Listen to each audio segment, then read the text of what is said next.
Dedication for Anne and Paul. Chapter 1. I am afraid. Cordelia's hand pushed aside the drape in the third-floor parlor window of Vorkosigan house. She stared down into the sunlit street below. A long silver ground car was pulling into the half-circular drive that serviced the front portico, breaking past the spiked iron fence and the earth-imported shrubbery. A government car. The door of the rear passenger compartment swung up, and a man in a green uniform emerged. Despite her foreshortened view, Cordelia recognized Commander Ilian, brown-haired and hatless as usual. He strode out of sight under the portico. Guess I don't really need to worry till Imperial security comes for us in the middle of the night. But a residue of dread remained, burrowed in her belly. Why did I ever come here to Barrayar? What have I done to myself, to my life? Booted footsteps sounded in the corridor, and the door of the parlor creaked inward. Sergeant Bothari stuck his head in and grunted with satisfaction at finding her. "Milady, time to go." "Thank you, Sergeant." She let the drape fall and turned to inspect herself one last time in a wall-mounted mirror above the archaic fireplace.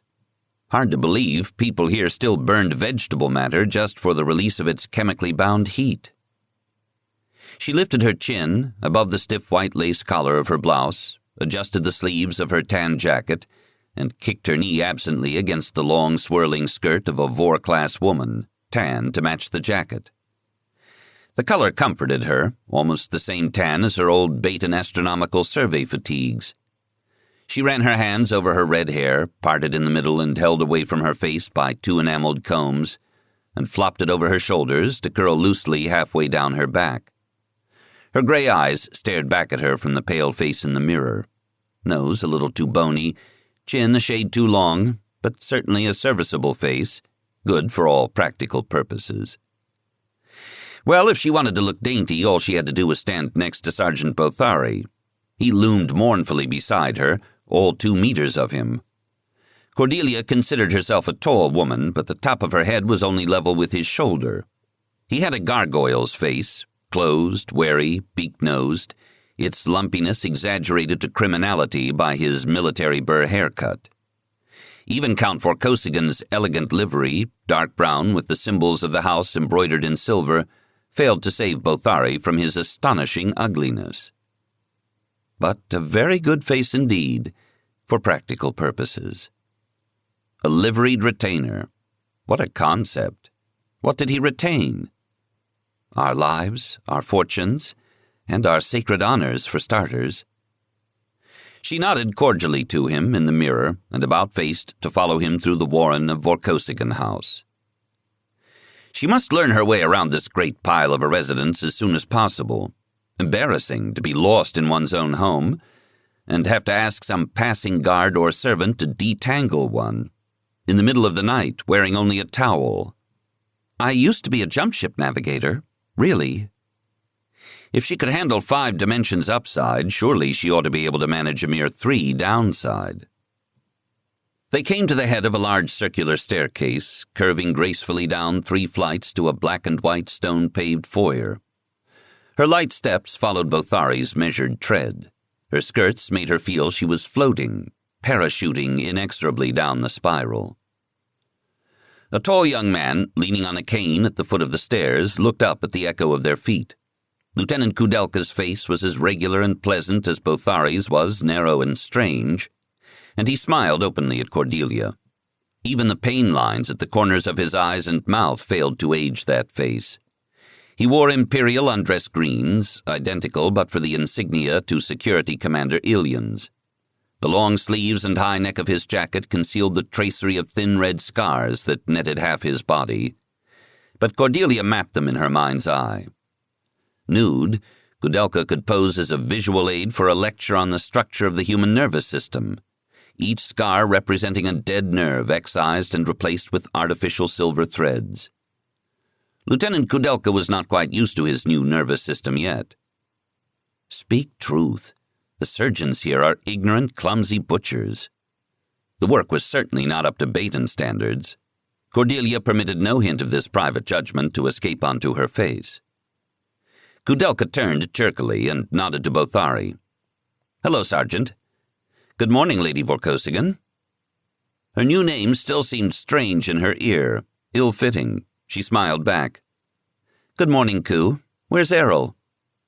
"He and Commander Ilian went into the library to check out where the new secured comm console will be installed. They should be right along." "Ah." He nodded as footsteps sounded through an archway. Cordelia followed his gaze. Ilian, slight and bland and polite, flanked, was eclipsed by a man in his mid-40s, resplendent in imperial dress greens. The reason she'd come to Barrayar. Admiral Lord Errol Vorkosigan, retired. Formerly retired, till yesterday. Their lives had surely been turned upside down yesterday. "We'll land on our feet somehow, you bet." Vorkosigan's body was stocky and powerful, his dark hair salted with gray. His heavy jaw was marred by an old L-shaped scar.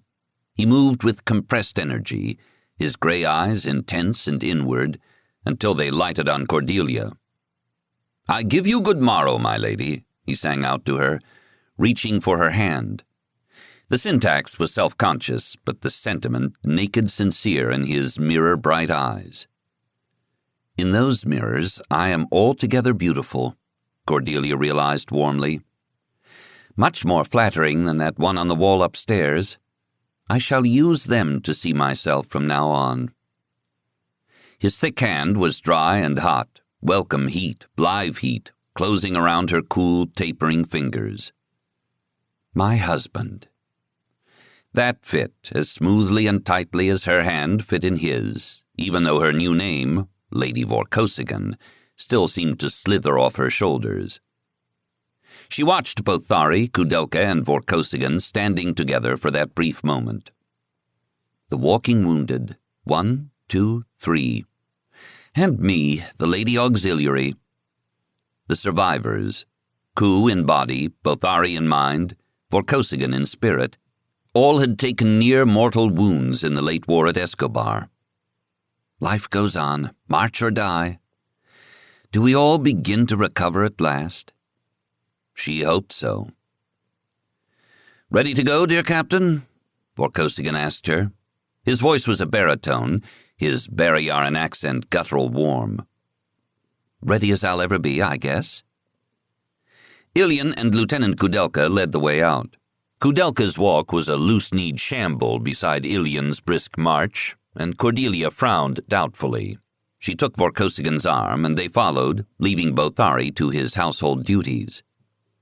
"What's the timetable for the next few days?" she asked. "Well, this audience first, of course," Vorkosigan replied. "After which I see men. Count Vortala will be choreographing that. In a few days comes the vote of consent from the full councils assembled and my swearing in. We haven't had a regent in 120 years. God knows what protocol they'll dig out and dust off." Koudelka sat in the front compartment of the ground car with the uniformed driver. Commander Ilian slid in opposite Cordelia and Vorkosigan, facing rearward, in the back compartment. "This car is armored," Cordelia realized from the thickness of the transparent canopy as it closed over them. At a signal from Ilian to the driver, they pulled away smoothly into the street. Almost no sound penetrated from the outside. "Regent Consort," Cordelia tasted the phrase. "Is that my official title?" "Yes, milady," said Ilian. "Does it have any official duties to go with it?" Ilian looked to Vorkosigan, who said, yes and no. "There will be a lot of ceremonies to attend. Grace, in your case. Beginning with the Emperor's funeral, which will be grueling for all concerned. Except perhaps for Emperor Azar. All that waits on his last breath. I don't know if he has a timetable for that, but I wouldn't put it past him. The social side of your duties can be as much as you wish.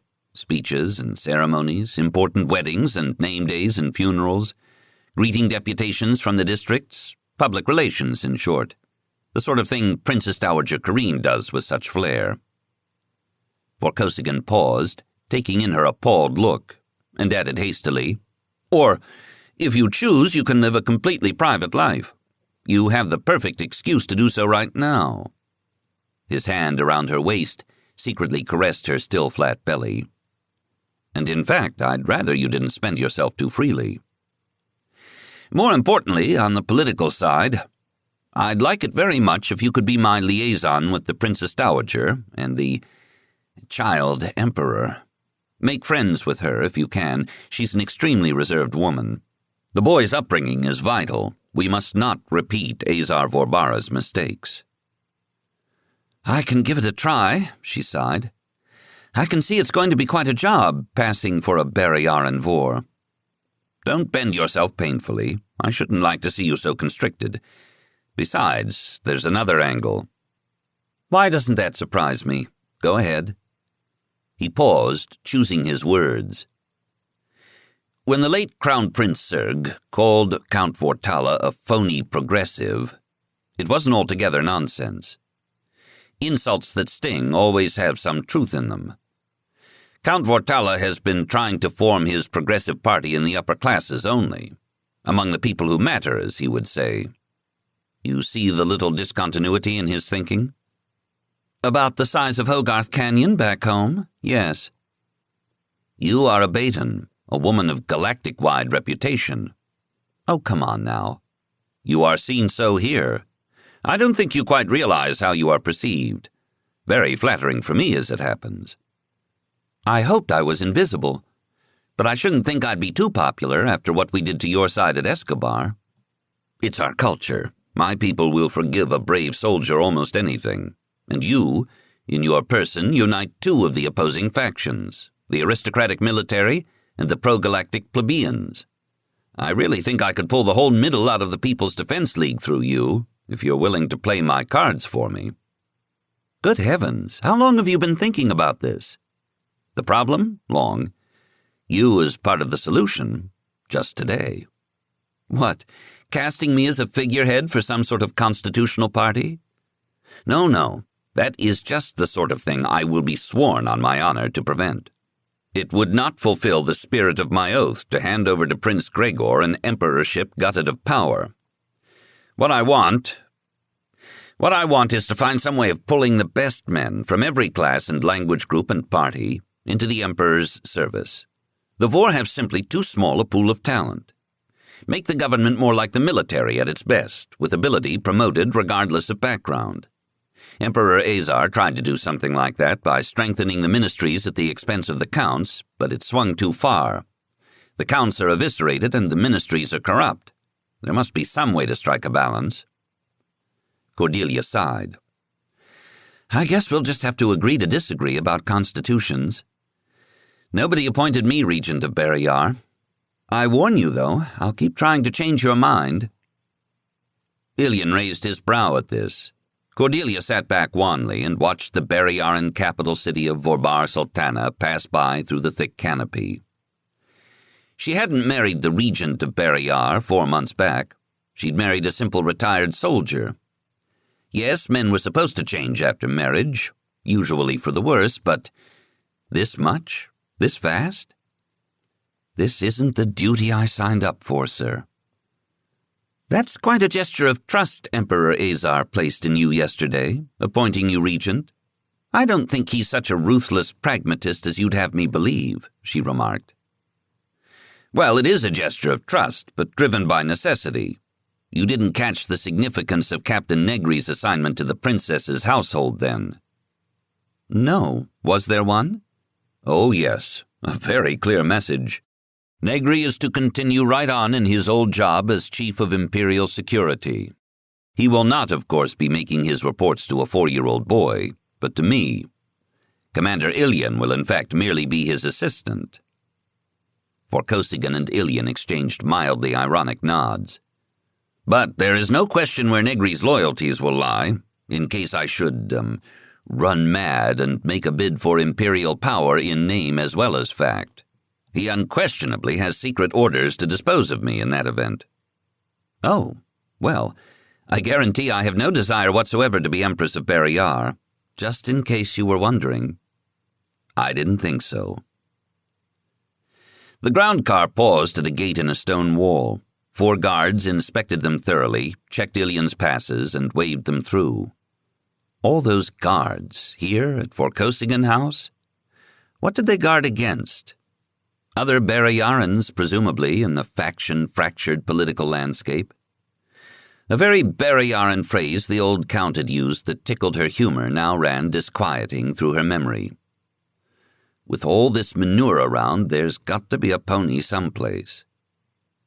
Horses were practically unknown on Beta Colony, except for a few specimens in zoos.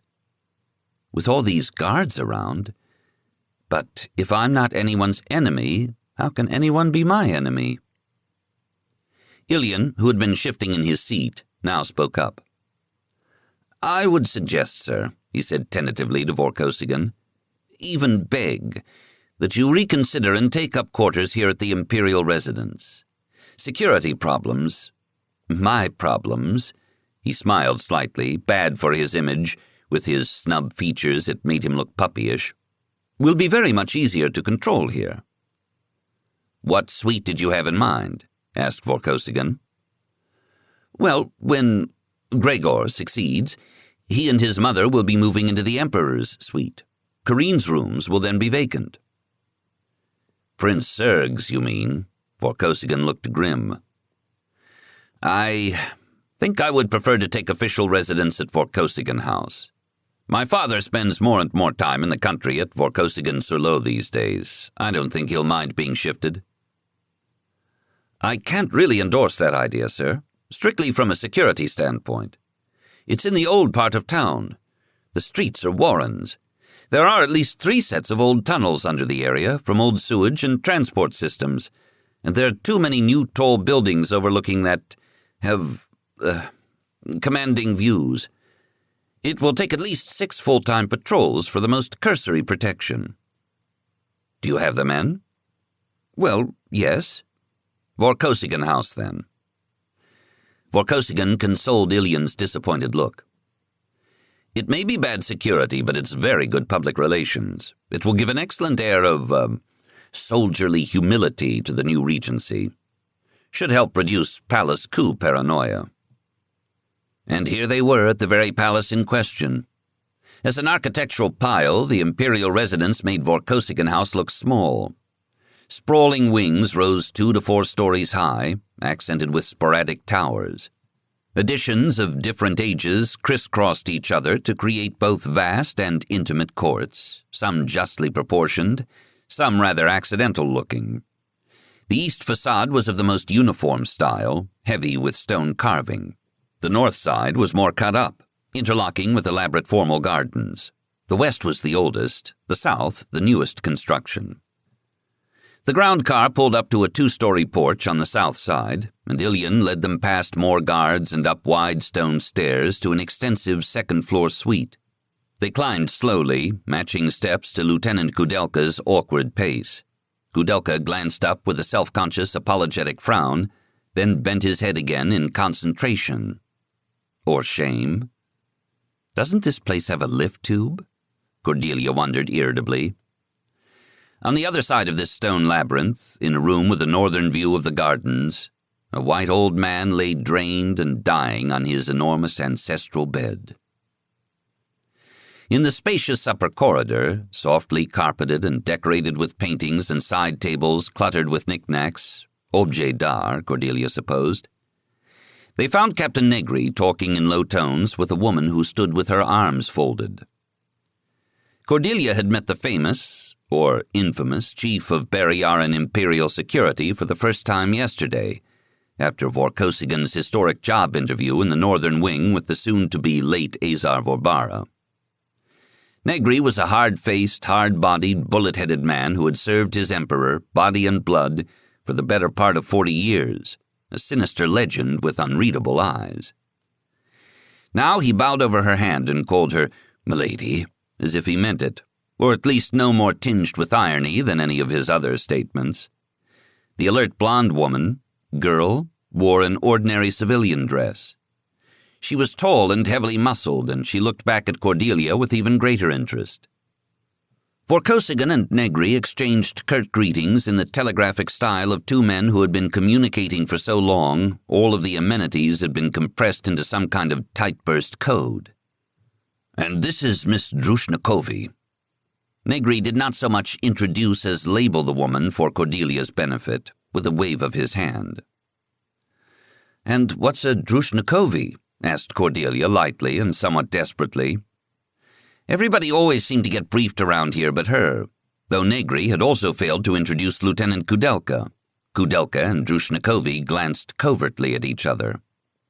"I'm a servant of the inner chamber, milady." Drushnikovi gave her a ducking nod, half a curtsy. "And what do you serve, besides the chamber?" "Princess Karine, milady. That's just my official title. I'm listed on Captain Negri's staff budget as bodyguard, Class 1. It was hard to tell which title gave her the more pride and pleasure, but Cordelia suspected it was the latter. "I'm sure you must be good to be so ranked by him." This won a smile and a, "Thank you, milady, I try." They all followed Negri through a nearby door to a long, sunny yellow room with lots of south-facing windows. Cordelia wondered if the eclectic mix of furnishings were priceless antiques or merely shabby seconds. She couldn't tell. A woman waited on a yellow silk settee at the far end, watching them gravely as they trooped toward her en masse. Princess Dowager Karine was a thin, strained-looking woman of 30 with elaborately dressed, beautiful dark hair, though her gray gown was of a simple cut. Simple but perfect. A dark-haired boy of 4 or so was sprawled on the floor on his stomach, muttering to his cat-sized toy stegosaurus, which muttered back. She made him get up and turn off the robot toy and sit beside her, though his hands still clutched the leathery stuffed beast in his lap. Cordelia was relieved to see the boy prince was sensibly dressed for his age in comfortable-looking play clothes. In formal phrases, Negri introduced Cordelia to the princess and Prince Gregor. Cordelia wasn't sure whether to bow, curtsy, or salute, and ended up ducking her head rather like Drushnikovi. Gregor, solemn, stared at her most doubtfully, and she tried to smile back in what she hoped was a reassuring way. Vorkosigan went down on one knee in front of the boy. Only Cordelia saw Errol swallow, and said, "Do you know who I am, Prince Gregor?" Gregor shrank a little against his mother's side and glanced up at her. She nodded encouragement. "Lord Errol Vorkosigan," Gregor said in a thin voice. Vorkosigan gentled his tone, relaxed his hands, self-consciously trying to dampen his usual intensity. "Your grandfather has asked me to be your regent. Has anybody explained to you what that means?" Gregor shook his head mutely. Vorkosigan quirked a brow at Negri, a whiff of censure. Negri did not change expression. "That means that I will do your grandfather's job until you are old enough to do it yourself, when you turn 20. The next 16 years I will look after you and your mother in your grandfather's place, and see that you get the education and training to do a good job, like your grandfather did. Good government." Did the kid even know yet what a government was? Vorkosigan had been careful not to say, "in your father's place," Cordelia noted dryly. Careful not to mention Crown Prince Serg at all. Serg was well on his way to being disappeared from Barrayar in history, it seemed, as thoroughly as he had been vaporized in orbital battle. "For now," Vorkosigan continued, "your job is to study hard with your tutors and do what your mother tells you. Can you do that?" Gregor swallowed, nodded. "I think you can do well." Vorkosigan gave him a firm nod, identical to the ones he gave his staff officers, and rose. "I think you can do well too, Errol," Cordelia thought. "While you are here, sir," Negri began after a short wait to be certain he wasn't stepping on some further word, "I wish you would come down to Ops. There are 2 or 3 reports I'd like to present. The latest from Darkoi seems to indicate that Count Vorkosigan was dead before his residence was burned, which throws a new light, or shadow, on that matter. And then there is the problem of revamping the Ministry of Political Education." "Dismantling, surely," Vorkosigan muttered. As may be, and as ever, the latest sabotage from Komar. I get the picture. Let's go. Cordelia, Perhaps Lady Vorkosigan would care to stay and visit a while, Princess Corrine murmured on cue, with only a faint trace of irony. Vorkosigan shot her a look of gratitude. Thank you, milady. She absently stroked her fine lips with one finger as all the men trooped out, relaxing slightly as they exited. Good. I'd hoped to have you all to myself. Her expression grew more animated as she regarded Cordelia. At a wordless touch, the boy slid off the bench and returned, with backward glances, to his play. Drushnikovi frowned down the room. What was the matter with that lieutenant? She asked Cordelia. Lieutenant Kudelka was hit by nerve disruptor fire, Cordelia said stiffly, uncertain if the girl's odd tone concealed some kind of disapproval. A year ago, when he was serving Errol aboard the General Vorkraft. The neural repairs do not seem to be quite up to galactic standard. She shut her mouth, afraid of seeming to criticize her hostess. Not that Princess Corrine was responsible for Barrayar's dubious standards of medical practice. Oh, not during the Escobar War? Said Drushnikovi. Actually, in a weird sense, it was the opening shot of the Escobar War, though I suppose you would call it friendly fire.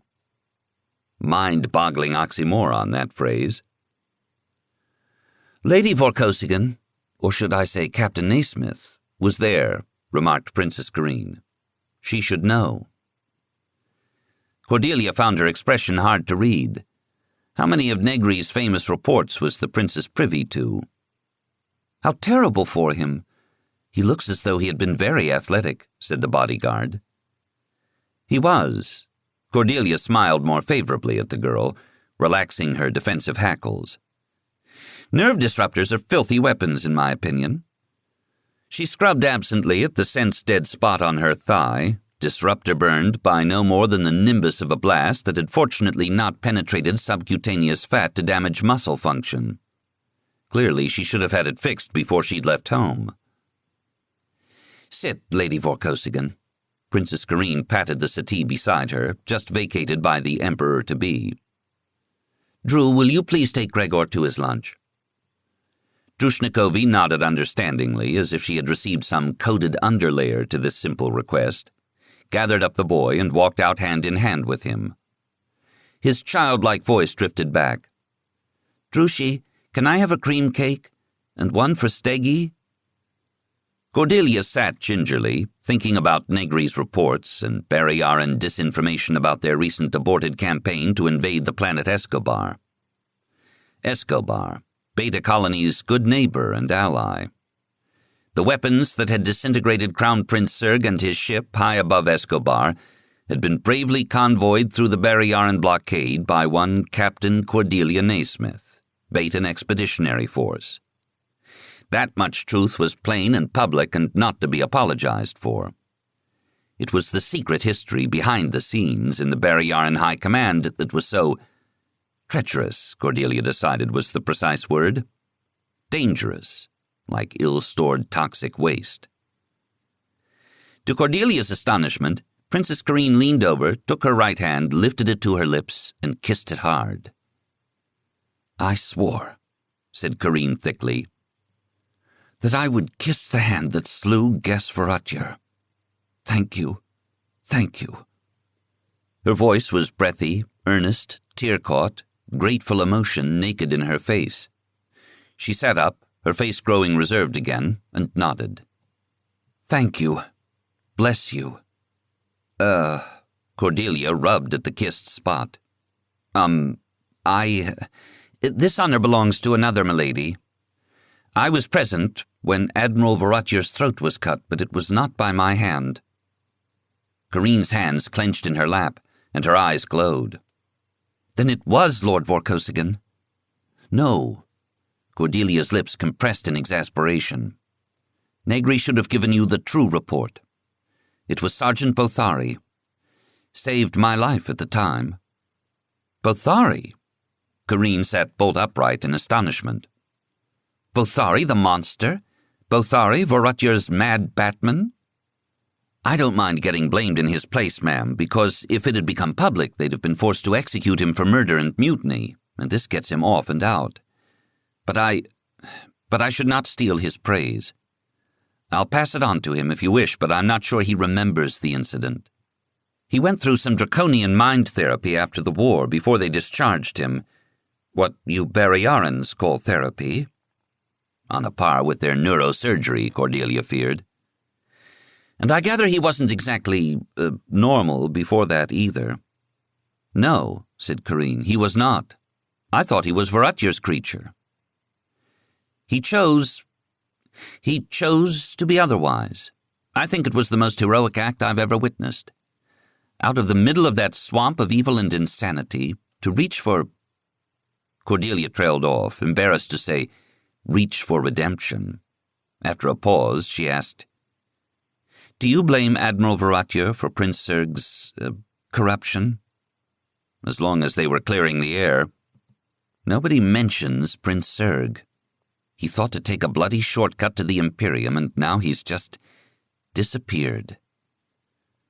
Guess Voratyer, Corinne's hands twisted, found a like-minded friend in Serg, a fertile follower in his vile amusements. Maybe not all Voratyer's fault.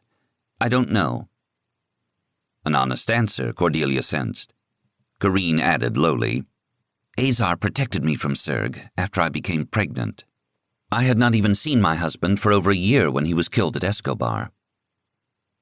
Perhaps I will not mention Prince Serg again either.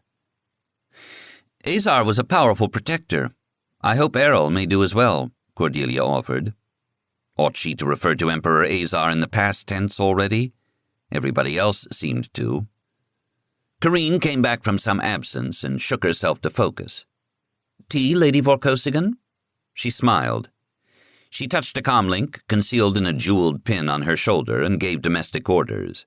Apparently, the private interview was over.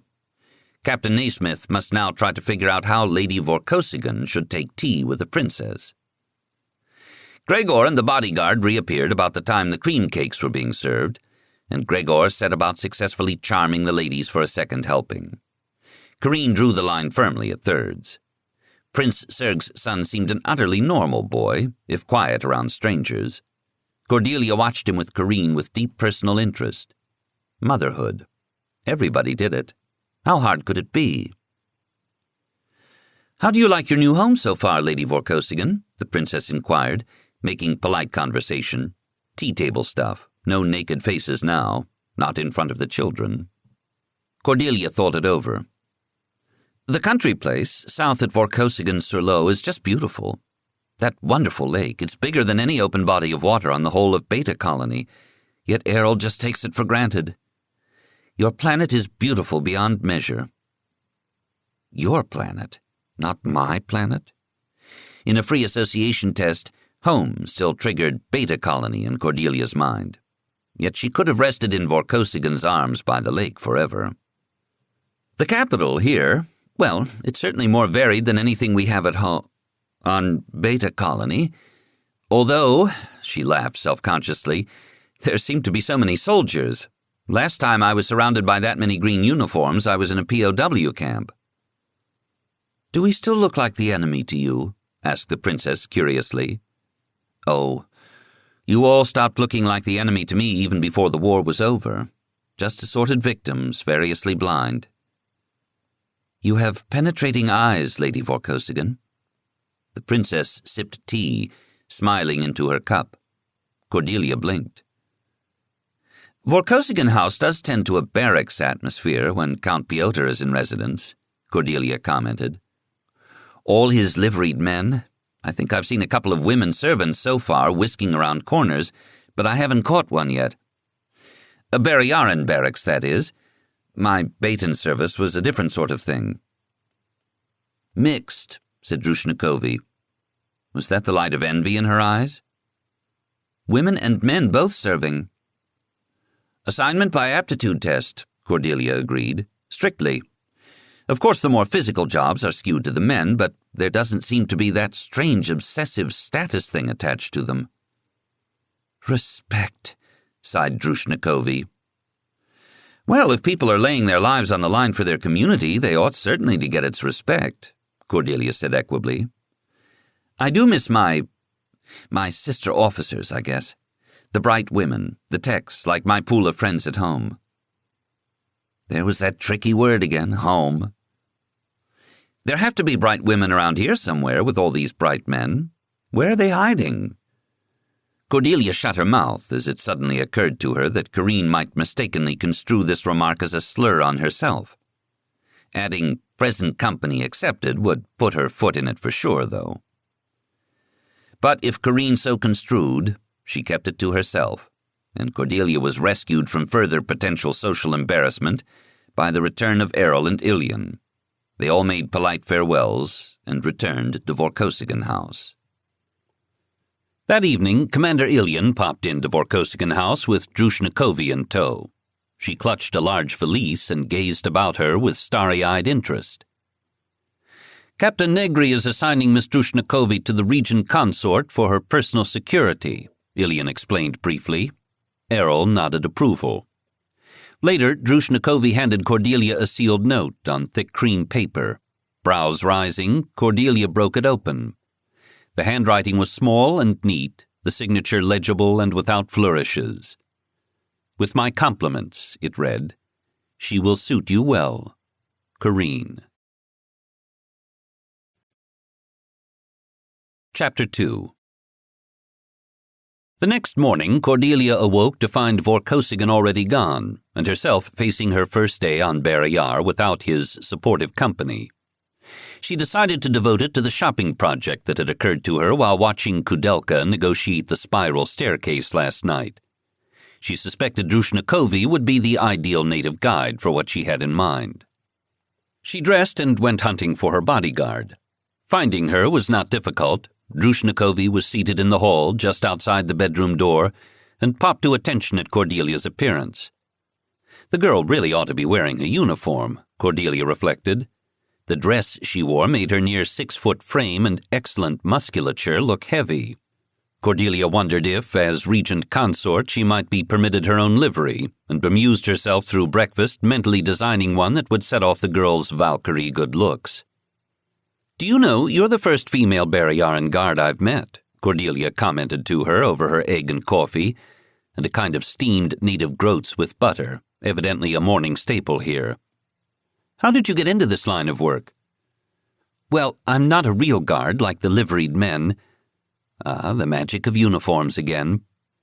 "But my father and all 3 of my brothers are in the service. It's as close as I can come to being a real soldier, like you." "Army mad, like the rest of Barrayar."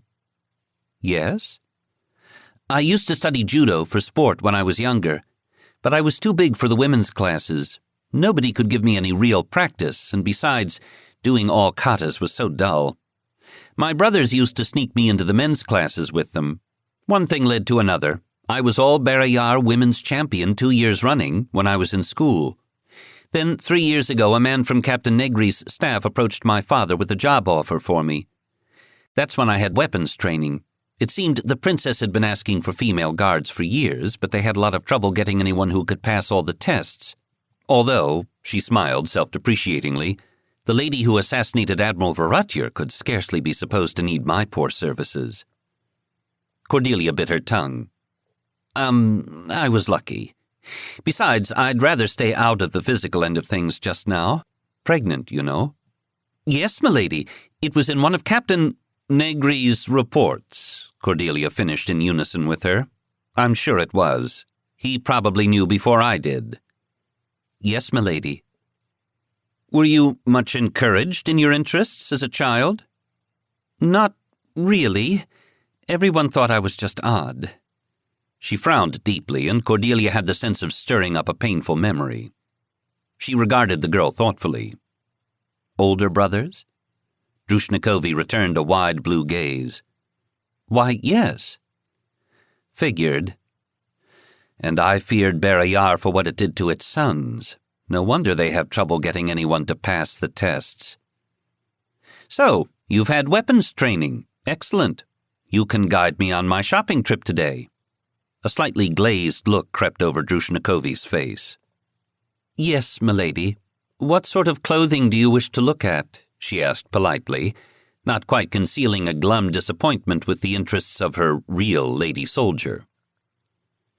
"Where in this town would you go to buy a really good sword stick?" The glazed look vanished. "Oh, I know just the place where the Vor officers go and the counts to supply their liveried men. That is, I've never been inside. My family's not Vor, so of course we're not permitted to own personal weapons. Just service issue. But it's supposed to be the best." One of Count Vorkosigan's liveried guards chauffeured them to the shop. Cordelia relaxed and enjoyed the view of the passing city. Drushnikovi, on duty, kept alert, eyes constantly checking the crowds all around. Cordelia had the feeling she didn't miss much. From time to time her hand wandered to check the stunner worn concealed on the inside of her embroidered bolero. They turned into a clean, narrow street of older buildings with cut-stone fronts. The weapons shop was marked only by its name, Sieglings, in discreet gold letters. Evidently, if you didn't know where you were, you shouldn't be there. The liveried man waited outside when Cordelia and Drushnikovi entered the shop, a thick-carpeted, wood-grained place with a little of the aroma of the armory Cordelia remembered from her survey ship, an odd whiff of home in an alien place. She stared covertly at the wood paneling and mentally translated its value into Baton dollars. A great many Baton dollars. Yet wood seemed almost as common as plastic here and as little regarded. Those personal weapons which were legal for the upper classes to own were elegantly displayed in cases and on the walls. Besides stunners and hunting weapons, there was an impressive array of swords and knives. Evidently the Emperor's ferocious edicts against dueling only forbade their use, not their possession. The clerk, a narrow-eyed, soft-treading older man, came up to them. "What may I do for you, ladies?" He was cordial enough. Cordelia supposed Vor-class women must sometimes enter here to buy presents for their masculine relations, but he might have said, "What may I do for you children?" in the same tone of voice. Diminutization by body language? Let it go. "I'm looking for a sword stick for a man about 6'4". Should be about, yay long," she estimated, calling up Kudelka's arm and leg length in her mind's eye and gesturing to the height of her hip. "Spring-sheathed, probably." "Yes, madam." The clerk disappeared and returned with a sample in an elaborately carved light wood. "Looks a bit, I don't know, flashy. How does it work?" The clerk demonstrated the spring mechanism. The wooden sheathing dropped off, revealing a long, thin blade. Cordelia held out her hand, and the clerk, rather reluctantly, handed it over for inspection. She wriggled it a little, sighted down the blade, and handed it to her bodyguard. "What do you think?" Drushnikovi smiled first, then frowned doubtfully. "It's not very well balanced." She glanced uncertainly at the clerk. "Remember, you're working for me, not him," said Cordelia, correctly identifying class consciousness in action. "I don't think it's a very good blade." "That's excellent Darkoi workmanship, madam," the clerk defended coolly. Smiling, Cordelia took it back. "Let us test your hypothesis." She raised the blade suddenly to the salute and lunged at the wall in a neat extension. The tip penetrated and caught in the wood, and Cordelia leaned on it. The blade snapped. Blandly, she handed the pieces back to the clerk. "How do you stay in business if your customers don't survive long enough for repeat sales? Sieglings certainly didn't acquire its reputation selling toys like that. Bring me something a decent soldier can carry, not a pimp's plaything." "Madam," said the clerk stiffly, "I must insist the damaged merchandise be paid for." Cordelia, thoroughly irritated, said, "Very well, send the bill to my husband, Admiral Errol Vorkosigan, Vorkosigan House. While you're about it, you can explain why you tried to pass off sleaze on his wife. Yeoman?" This last was a guess, based on his age and walk, but she could tell from his eyes she'd struck home. The clerk bowed profoundly. "I beg pardon, milady. I believe I have something more suitable if milady will be pleased to wait." He vanished again, and Cordelia sighed. Buying from machines is so much easier. but at least the appeal to the irrelevant authorities at headquarters works just as well here as at home. The next sample was a plain dark wood, with a finish like satin. The clerk handed it to her unopened, with another little bow. "You press the handle there, milady." It was much heavier than the first sword stick.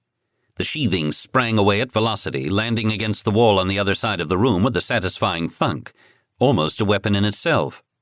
Cordelia sighted down the blade again. A strange watermark pattern down its length shifted in the light.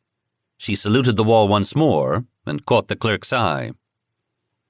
"Do these come out of your salary?" "Go ahead, milady." There was a little gleam of satisfaction in his eye. "You can't break that one." She gave it the same test as she had the other. The tip went much further into the wood, and leaning against it with all her strength, she could barely bend it. Even so, there was more bend left in it. She could feel she was nowhere near the limit of its tensile strength. She handed it to Drushnikovi, who examined it lovingly. "That's fine, milady. That's worthy." "I'm sure it will be used more as a stick than as a sword. Nevertheless, it should indeed be worthy. We'll take this one." As the clerk wrapped it, Cordelia lingered over a case of enamel-decorated stunners. "Thinking of buying one for yourself, milady?" asked Drushnikovi. "I don't think so. Barrayar has enough soldiers without importing them from Beta Colony. Whatever I'm here for, it isn't soldiering. See anything you want?" Drushnikovi looked wistful, but shook her head, her hand going to her bolero. "Captain Negri's equipment is the best. Even Siegling's doesn't have anything better, just prettier." They sat down 3 to dinner that night, late. Vorkosigan, Cordelia, and Lieutenant Kudelka. Vorkosigan's new personal secretary looked a little tired. "What did you two do all day?" asked Cordelia. "Herded men, mostly," answered Vorkosigan. "Prime Minister Vortalar had a few votes that weren't as much in the bag as he claimed, and we worked them over 1 or 2 at a time behind closed doors. What you'll see tomorrow in the council chambers isn't Barrayar and politics at work, just their result. Were you all right today?" "Fine. Went shopping. Wait till you see." She produced the sword stick and stripped off the wrapping. "Just to help keep you from running Ku completely into the ground." Kudelka looked politely grateful, over a more fundamental irritation. His look changed to one of surprise as he took the stick and nearly dropped it from the unexpected weight. "Hey, this isn't—" "You press the handle there. Don't point it—" Thwack! "At the window." Fortunately, the sheath struck the frame and bounced back with a clatter. Ku and Errol both jumped. Kudelka's eyes lit up as he examined the blade, while Cordelia retrieved the sheath. "Oh, milady." Then his face fell. He carefully resheathed it and handed it back sadly. "I guess you didn't realize. I'm not Vor. It's not legal for me to own a private sword." "Oh." Cordelia was crestfallen. Vorkosigan raised an eyebrow. "May I see that, Cordelia?" He looked it over, unsheathing it more cautiously. Am I right in guessing I paid for this?" "Well, you will, I suppose, when the bill arrives, although I don't think you should pay for the one I broke. I might as well take it back, though." "I see." He smiled a little. "Lieutenant Kudelka, as your commanding officer and a vassal secundus to Azar Vorbara, I am officially issuing you this weapon of mine to carry in the service of the Emperor. Long may he rule." The unavoidable irony of the formal phrase tightened his mouth, but he shook off the blackness and handed the stick back to Kudelka, who bloomed again. "Thank you, sir."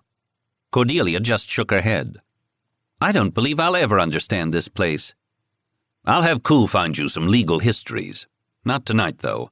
He has barely time to put his notes from today in order before Vortalar's due here with a couple more of his strays. You can take over part of the Count my father's library, Ku. We'll meet in there." Dinner broke up. Kudelka retreated to the library to work, while Vorkosigan and Cordelia retired to the drawing room next to it to read, before Vorkosigan's evening meeting. He had yet more reports, which he ran rapidly through a hand viewer. Cordelia divided her time between a Barrayaran Russian phrase earbug and an even more intimidating disc on child care. The silence was broken by an occasional mutter from Vorkosigan, more to himself than her, of phrases like, "Aha, so that's what the bastard was really up to," or, "Damn, those figures are strange. Got to check it out." Or from Cordelia, "Oh my, I wonder if all babies do that." And a periodic thwack penetrating the wall from the library, which caused them to look up at each other and burst out laughing. "Oh dear," said Cordelia after the third or fourth of these. "I hope I haven't distracted him unduly from his duties." "He'll do all right when he settles down. Vorbara's personal secretary has taken him in hand and is showing him how to organize himself. After Ku follows him through the funeral protocol, he should be able to tackle anything. That sword stick was a stroke of genius, by the way. Thank you." "Yes, I noticed he was pretty touchy about his handicaps. I thought it might unruffle his feathers a little." "It's our society. It tends to be rather hard on anyone who can't keep up." "I see. Strange. Now that you mention it, I don't recall seeing any but healthy-looking people on the streets and so on, except at the hospital. No float chairs, none of those vacuous faces in the tow of their parents." "Nor will you." Vorkosigan looked grim. "Any problems that are detectable are eliminated before birth." "Well, we do that too, though usually before conception." "Also at birth. And after, in the back country." "Oh. As for the maimed adults—" "Good heavens, you don't practice euthanasia on them, do you?" "Your Ensign Dubauer would not have lived here." Dubauer had taken disruptor fire to the head and survived. Sort of. As for injuries like Kudelka's, or worse, the social stigma is very great. Watch him in a larger group sometime, not his close friends. It's no accident that the suicide rate among medically discharged soldiers is high." "That's horrible." "I took it for granted once. Now, not anymore. But many people still do." "What about problems like Bothari's?" "It depends. He was a usable madman. For the unusable—" He trailed off, staring at his boots. Cordelia felt cold. "I keep thinking I'm beginning to adjust to this place. Then I go around another corner and run headlong into something like that." "It's only been 80 years since Barrayar made contact with the wider galactic civilization again. It wasn't just technology we lost in the time of isolation. That we put back on again quickly, like a borrowed coat. But underneath it, we're still pretty damned naked in places. In 44 years, I've only begun to see how naked." Count Vortala and his strays came in soon after, and Vorkosigan vanished into the library. The old Count Pyotr Vorkosigan, Errol's father, arrived from his district later that evening, come up to attend the full council vote. "Well, that's one vote he's assured of tomorrow," Cordelia joked to her father-in-law, helping him get stiffly out of his jacket in the stone-paved foyer. "Huh! He's lucky to get it. He's picked up some damned peculiar radical notions in the last few years. If he wasn't my son, he could whistle for it." But Pyotr's seamed face looked proud. Cordelia blinked at this description of Errol Vorkosigan's political views. "I confess I've never thought of him as a revolutionary. Radical must be a more elastic term than I thought." "Oh, he doesn't see himself that way. He thinks he can go halfway and then stop. I think he'll find himself riding a tiger a few years down the road." The Count shook his head grimly. "But come, my girl, and sit down and tell me that you're well. You look well. Is everything all right?" The old Count was passionately interested in the development of his grandson-to-be. Cordelia sensed her pregnancy had raised her status with him enormously, from a tolerated caprice of Errol's to something bordering perilously on the semi-divine. He fairly blasted her with approval. It was nearly irresistible, and she never laughed at him, although she had no illusions about it. Cordelia had found Errol's earlier sketch of his father's reaction to her pregnancy, the day she'd brought home the confirming news, to be right on target. She'd returned to the estate at Vorkosigan-sur-Lot that summer day to search Errol out down by the boat dock. He was puttering around with his sailboat and had the sails laid out, drying in the sun as he squished around them in wet shoes. He looked up to meet her smile, unsuccessful at concealing the eagerness in his eyes.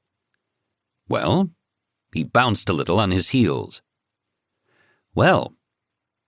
She attempted a sad and disappointed look to tease him, but the grin escaped and took over her whole face. Your doctor says it's a boy. Ah.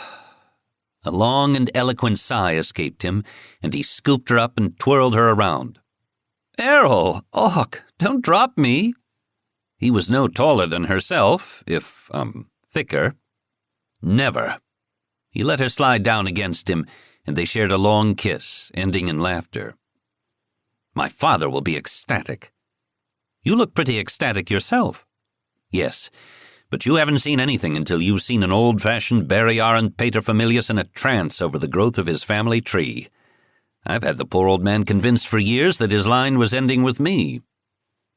Will he forgive me for being an off-worlder plebe? No insult intended, but by this time I don't think he'd have cared what species of wife I dragged home, as long as she was fertile. You think I'm exaggerating? He added at her trill of laughter. You'll see. Is it too early to think of names? She asked, slightly wistful. No thinking to it. Firstborn son, it's a strict custom here. He gets named after his two grandfathers, paternal for the first, maternal for the second. Ah, that's why your history is so confusing to read. I was always having to put dates next to those duplicate names to try and keep track. Piotr Miles. Well, I guess I can get used to it. I'd been thinking of something else. Another time, perhaps. Ooh, ambitious. A short wrestling match ensued, Cordelia having previously made the useful discovery that in certain moods he was more ticklish than she. She extracted a reasonable amount of revenge, and they ended laughing on the grass in the sun. This is very undignified, Errol complained as she let him up. Afraid I'll shock Negri's fisher of men out there? They're beyond shock, I guarantee. Cordelia waved at the distant hoverboat, whose occupant steadfastly ignored the gesture. She had been at first angered, then resigned to learn that Errol was being kept under continuous observation by Imperial security. The price, she'd supposed, of his involvement in the secret and lethal politics of the Escobar War, and the penalty for some of his less welcome outspoken opinions. I can see why you took up baiting them for a hobby. Maybe we ought to unbend and invite them to lunch or something. I feel they must know me so well by now, I'd like to know them. Had Negri's man recorded the domestic conversation she just had? Were there bugs in their bedroom, their bathroom? Errol grinned, but replied, They wouldn't be permitted to accept. They don't eat or drink anything but what they bring themselves. Heavens, how paranoid. Is that really necessary? Sometimes. Theirs is a dangerous trade. I don't envy them. I'd think sitting around down here watching you would constitute a nice little vacation. He's got to have a great suntan. The sitting around is the hardest part. They may sit for a year and then be called to 5 minutes of all-out action of deadly importance, but they have to be instantly ready for that 5 minutes the whole year. Quite a strain. I much prefer attack to defense. I still don't understand why anybody would want to bother you. I mean, you're just a retired officer living in obscurity. There must be hundreds like you, even of high Vor blood. He'd rested his gaze on the distant boat, avoiding answer, then jumped to his feet. Come on, let's go spring the good news on Father. Well, she understood it now. Count Piotr drew her hand through his arm and carried her off to the dining room, where he ate a late supper between demands for the latest obstetrical report, and pressed fresh garden dainties upon her that he'd brought with him from the country. She ate grapes obediently. After the Count's supper, walking arm in arm with him into the foyer, Cordelia's ear was caught by the sound of raised voices coming from the library. The words were muffled, but the tones were sharp, chop-cadenced. Cordelia paused, disturbed.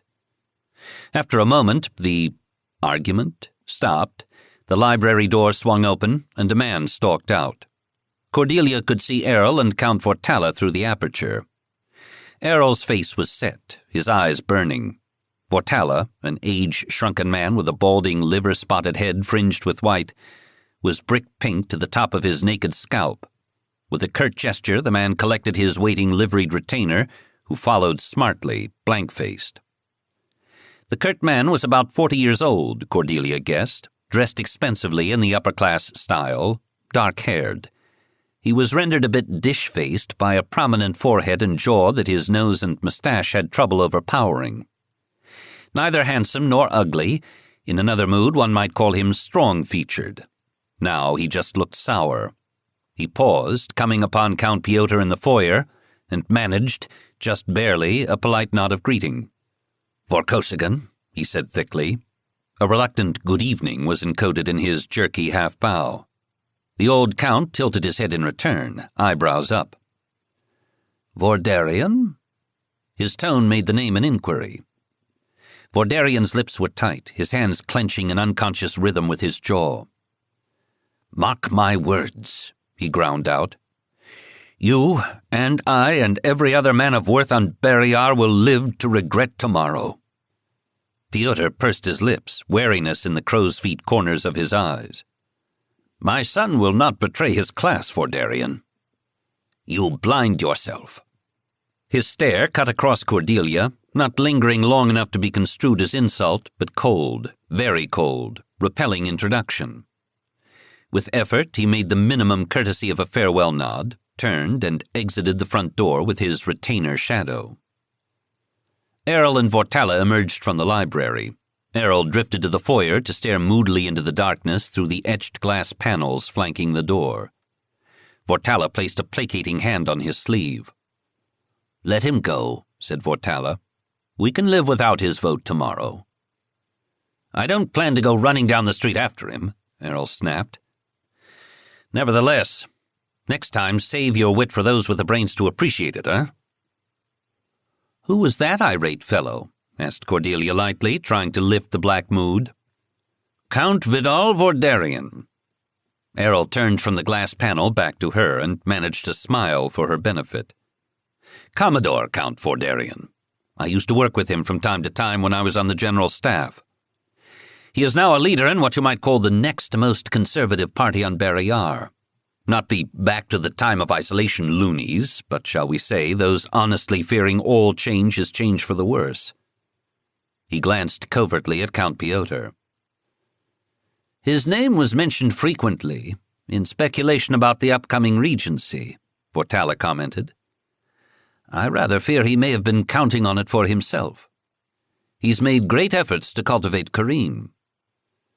"He should have been cultivating Azar," said Errol dryly. "Well, maybe he'll come down out of the air overnight. Try him again in the morning, Vortala. A little more humbly this time, eh?" "Coddling Vordarian's ego could be a full-time task," grumbled Vortala. "He spends too damn much time studying his family tree." Errol grimaced agreement. "He's not the only one.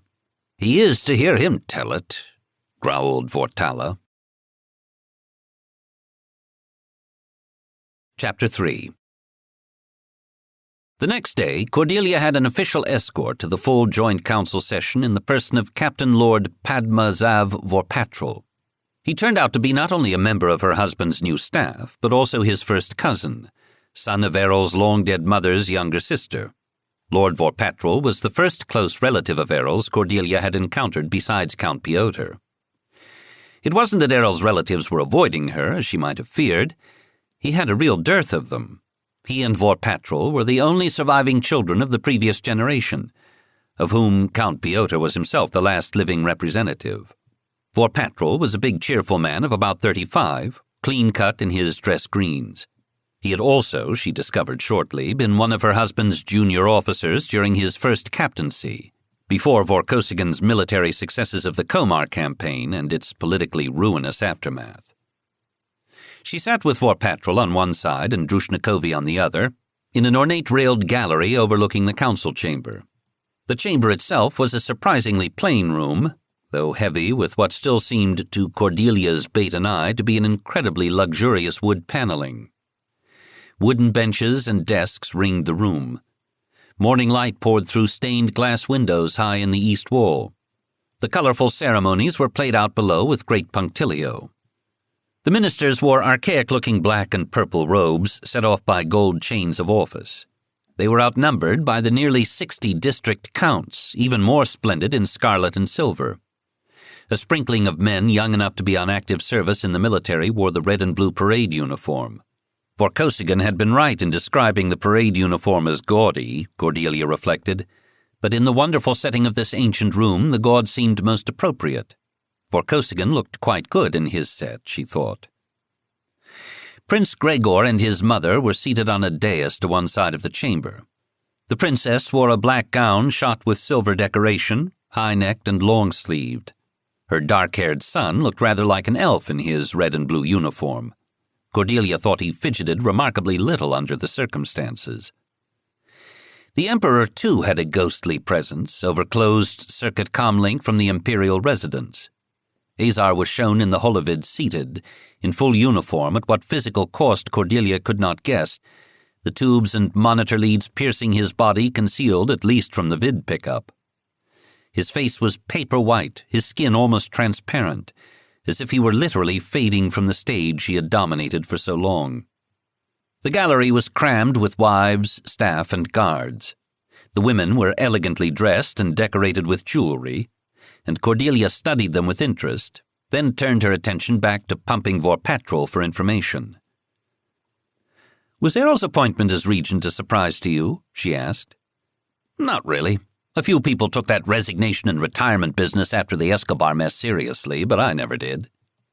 "He meant it seriously, I thought." "Oh, I don't doubt it. The first person Errol fools with that prosy stone soldier routine is himself. It's the sort of man he always wanted to be, I think, like his father." Yes. I had noticed a certain political bent to his conversations. In the middle of the most extraordinary circumstances, too. Marriage proposals, for instance." Vorpatrol laughed. "I can just picture it. When he was young, he was a real conservative. If you wanted to know what Errol thought about anything, all you had to do was ask Count Piotr and multiply by 2. But by the time we served together, he was getting, strange. If you could get him going—" There was a certain wicked reminiscence in his eye, which Cordelia promptly encouraged. "How did you get him going? I thought political discussion was forbidden to officers." He snorted.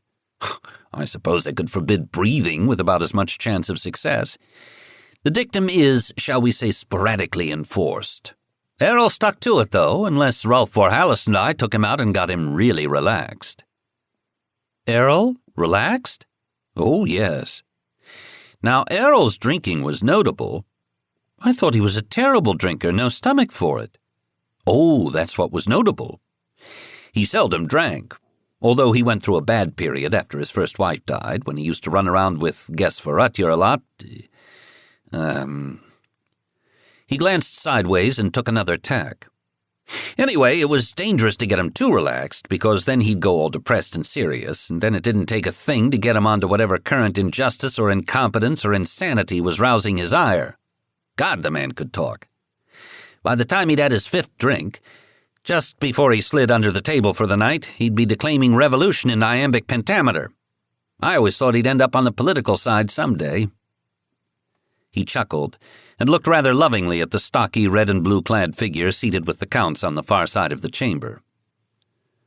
The joint council vote of confirmation for Vorkosigan's imperial appointment was a curious affair, to Cordelia's mind. She hadn't imagined it possible to get 75 Barrayarans to agree on which direction their sun rose in the morning, but the tally was nearly unanimous in favor of Emperor Azar's choice. The exceptions were 5 set-jawed men who abstained, 4 loudly, one so weakly the Lord Guardian of the Speaker's Circle had to ask him to repeat himself. Even Count Vordarian voted yea, Cordelia noticed. Perhaps Vortala had managed to repair last night's breach in some early morning meeting after all.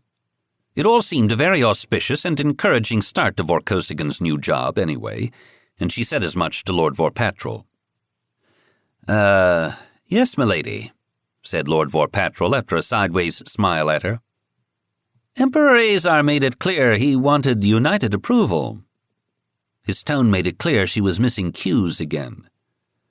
Are you trying to tell me some of those men would rather have voted no? That would be imprudent of them at this juncture. Then the men who abstained must have some courage of conscience. She studied the little group with new interest. Oh, they're all right, said Vorpatrol. What do you mean? They are the opposition, surely. Yes, but they're the open opposition. No one plotting serious treason would mark himself so publicly. The fellows Errol will need to guard his back from are in the other mob, among the yes-men. Which ones? Cordelia's brow wrinkled in worry. Who knows? Lord Vorpatrol shrugged, then answered his own question. Negri, probably. They were surrounded by a ring of empty seats. Cordelia hadn't been sure if it was for security or courtesy. Evidently the second, for two latecomers, a man in commander's dress greens and a younger one in rich-looking civilian clothes, arrived and apologetically sat in front of them. Cordelia thought they looked like brothers, and had the guess confirmed when the younger said, Look, there's father 3 seats behind old Vortala.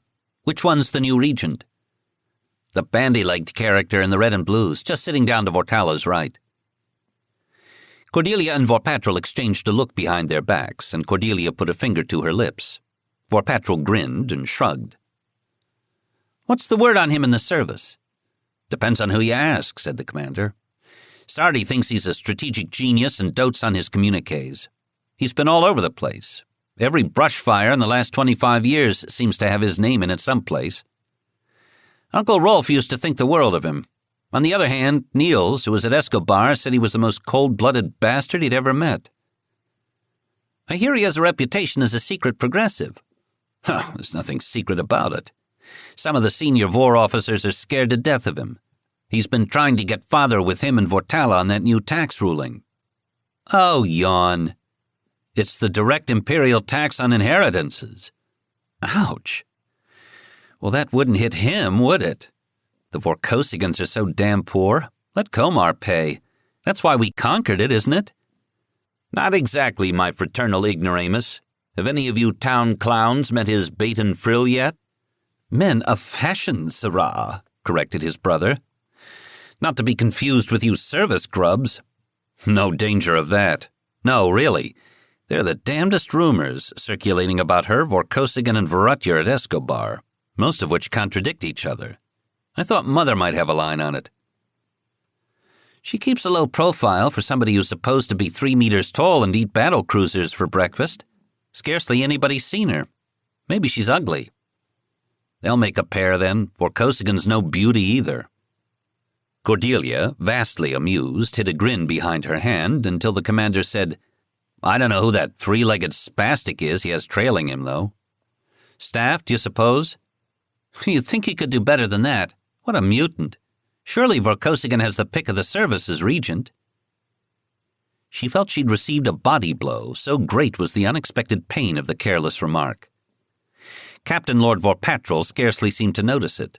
He had heard it, but his attention was on the floor below, where oaths were being made. Drushnikovi, surprisingly, blushed and turned her head away. Cordelia leaned forward. Words boiled up within her, but she chose only a few and fired them off in her coldest captain's voice. Commander, and you, whoever you are. They looked back at her, surprised at the interruption. For your information, the gentleman in question is Lieutenant Kudelka, and there are no better officers, not in anybody's service. They stared at her, irritated and baffled, unable to place her in their scheme of things. I believe this was a private conversation, madam, said the commander stiffly. Quite so, she returned equally stiffly, still boiling. For eavesdropping, unavoidable as it was, I beg your pardon. But for that shameful remark upon Admiral Vorkosigan's secretary, you must apologize. It was a disgrace to the uniform you both wear and the service to your emperor you both share. She kept her voice very low, almost hissing. She was trembling. An overdose of Barrayar. Get hold of yourself. Vorpatrol's wandering attention was drawn, startled, back to her by this speech. Here, here, he remonstrated. What is this? The commander turned around further. "Oh, Captain Vorpatrol, sir, I didn't recognize you at first. He gestured helplessly at his red-haired attacker as if to say, "Is this lady with you, and if so, can't you keep her under control?" He added coldly, "We have not met, madam." "No, but I don't go round flipping over rocks to see what's living underneath." She was instantly conscious of having been lured into going too far. With difficulty, she put a lid on her temper. It wouldn't do to be making new enemies for Vorkosigan at the very moment he was taking up his duties. Vorpatrol, waking up to his responsibilities as escort, began, "Commander, you don't know who you—" "Don't introduce us, Lord Vorpatrol," Cordelia interrupted him. "We should only embarrass each other further." She pressed thumb and forefinger to the bridge of her nose, closing her eyes and gathering more conciliating words. "And I used to pride myself on keeping my temper." She looked up at their furious faces. "Commander, my lord," she correctly deduced the young man's title from his reference to his father sitting among the counts. "My words were hasty and rude, and I take them back. I had no right to comment on a private conversation. I apologize most humbly." "As well you should," snapped the young lord. His brother had more self-control and replied reluctantly, "I accept your apology, madam. I presume the lieutenant is some relative of yours. I apologize for whatever insult you felt was implied." "And I accept your apology, Commander, although Lieutenant Kudelka is not a relation, but only my second dearest enemy." She paused, and they exchanged frowns, hers of irony, his of puzzlement. "I would ask a favor of you, however, sir. Don't let a comment like that fall in Admiral Vorkosigan's hearing. Kudelka was one of his officers aboard the General Vorkraft, and was wounded in his defense during that political mutiny last year. He loves him as a son." The commander was calming down, although Drushnikovi still looked as if she had a bad taste in her mouth. He smiled a little. "Are you implying I'd find myself doing guard duty on Kyril Island?" What was Kyril Island? Some distant and unpleasant outpost, apparently. "I doubt it. He wouldn't use his office to carry out a personal grudge. But it would cause him unnecessary pain." "Madam." She had puzzled him thoroughly now, this plain-looking woman, so out of place in the glittering gallery. He turned back with his brother to watch the show below, and all maintained a sticky silence for another 20 minutes until the ceremonies stopped for lunch. The crowds in both gallery and floor broke away to meet in the corridors of power. She found Vorkosigan, Kudelka at his side, speaking with his father, Count Piotr, and another older man in count's robes. Vorpatrol delivered her and vanished, and Errol greeted her with a tired smile. "Dear Captain, are you holding up all right? I want you to meet Count Vorhalis. Admiral Rolf Vorhalis was his younger brother. We must go shortly. We're scheduled for a private lunch with the Princess and Prince Gregor." Count Vorhalis bowed profoundly over her hand. "Milady, I'm honored." "Count, I only saw your brother briefly, but Admiral Vorhalis struck me as a man of outstanding worth. And my side blew him away." She felt queasy with her hand in his, but he seemed to hold no personal animosity. "Thank you, milady. We all thought so. Ah, there are the boys. I promised them an introduction. Avon is itching for a place on the staff, but I told him he'd have to earn it. I wish Karl had as much interest in the service. My daughter will be mad with jealousy. You've stirred up all the girls, you know, milady." The Count darted away to round up his sons. "Oh, God," thought Cordelia. "It would have to be them." The two men who had sat before her in the gallery were presented to her. They both blanched and bowed nervously over her hand. "But you've met," said Vorkosigan. "I saw you talking in the gallery. What did you find to discuss so animatedly, Cordelia?" "Oh, geology, zoology, courtesy.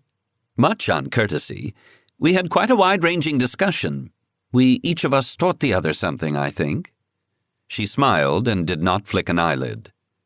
Commander Avon Vorhalis, looking rather ill, said, "Yes, I've had a lesson I'll never forget, milady." Vorkosigan was continuing the introductions. Commander Vorhalis, Lord Karl, Lieutenant Kudelka.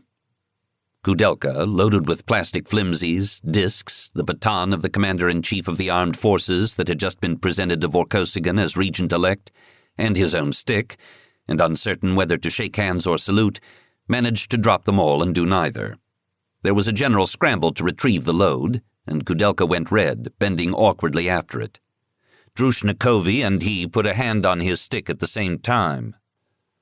"I don't need your help, miss," Kudelka snarled at her in a low voice, and she recoiled to go stand rigidly behind Cordelia. Commander Vorhalis handed him back some discs. "Pardon me, sir," said Kudelka. "Thank you." "Not at all, Lieutenant. I was almost hit by disruptor fire myself once.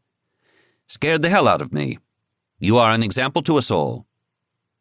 "It didn't hurt, sir." Cordelia, who knew from personal experience that this was a lie, held her peace, satisfied. The group broke up for its separate destinations. Cordelia paused before Avon Vorhalis. "Nice to meet you, Commander. I predict you will go far in your future career, and not in the direction of Kyril Island." Vorhalis smiled tightly. "I believe you will too, milady." They exchanged wary and respectful nods, and Cordelia turned to take Vorkosigan's arm and follow him to his next task, trailed by Kudelka and Drushnikovi. The Barrayaran Emperor slipped into his final coma a week later, but lingered on another week beyond that. Errol and Cordelia were routed out of bed at Vorkosigan House in the early hours of the morning by a special messenger from the imperial residence, with the simple words, "The doctor thinks it's time, sir." They dressed hastily and accompanied the messenger back to the beautiful chamber Azar had chosen for the last month of his life, its priceless antiques cluttered over with off-worlder medical equipment. The room was crowded, with the old man's personal physicians, Vortala, Count Piotr and themselves, the Princess and Prince Gregor, several ministers, and some men from the general staff. They kept a quiet, standing death watch for almost an hour, before the still, decayed figure on the bed took on, almost imperceptibly, an added stillness. Cordelia thought it a gruesome scene to which to subject the boy, but his presence seemed ceremonially necessary. Very quietly, beginning with Vorkosigan, they turned to kneel and place their hands between Gregor's to renew their oaths of fealty. Cordelia, too, was guided by Vorkosigan to kneel before the boy. The prince, Emperor, had his mother's hair, but hazel eyes like Azar and Serg, and Cordelia found herself wondering how much of his father, or his grandfather, was latent in him, its expression waiting on the power that would come with age. "Do you bear curses in your chromosomes, child?" she wondered as her hands were placed between his. Cursed or blessed, regardless, she gave him her oath. The words seemed to cut her last tie to Beta Colony. It parted with a ping, audible only to her. "I am a Barrayaran now." It had been a long, strange journey that began with a view of a pair of boots in the mud and ended in these clean child's hands. "Do you know I helped kill your father, boy? Will you ever know? Pray not." She wondered if it was delicacy or oversight that she had never been required to give oath to Azar Vorbara. Of all present, only Captain Negri wept. Cordelia only knew this because she was standing next to him in the darkest corner of the room, and saw him twice brush his face with the back of his hand. His face grew suffused and more lined for a time. When he stepped forward to take his oath, it had returned to his normal blank hardness. The 5 days of funeral ceremonies that followed were grueling for Cordelia, but not, she was led to understand, so grueling as the ones had been for Crown Prince Serg, which had run for 2 weeks, despite the absence of a body for a centerpiece. The public view was that Prince Serg had died the death of a heroic soldier. By Cordelia's count, only 5 human beings knew the whole truth of that subtle assassination. No, 4, now that Azar was no more. Perhaps the grave was the safest repository of Azar's secrets. Well, the old man's torment was over now, his time done, his era passing.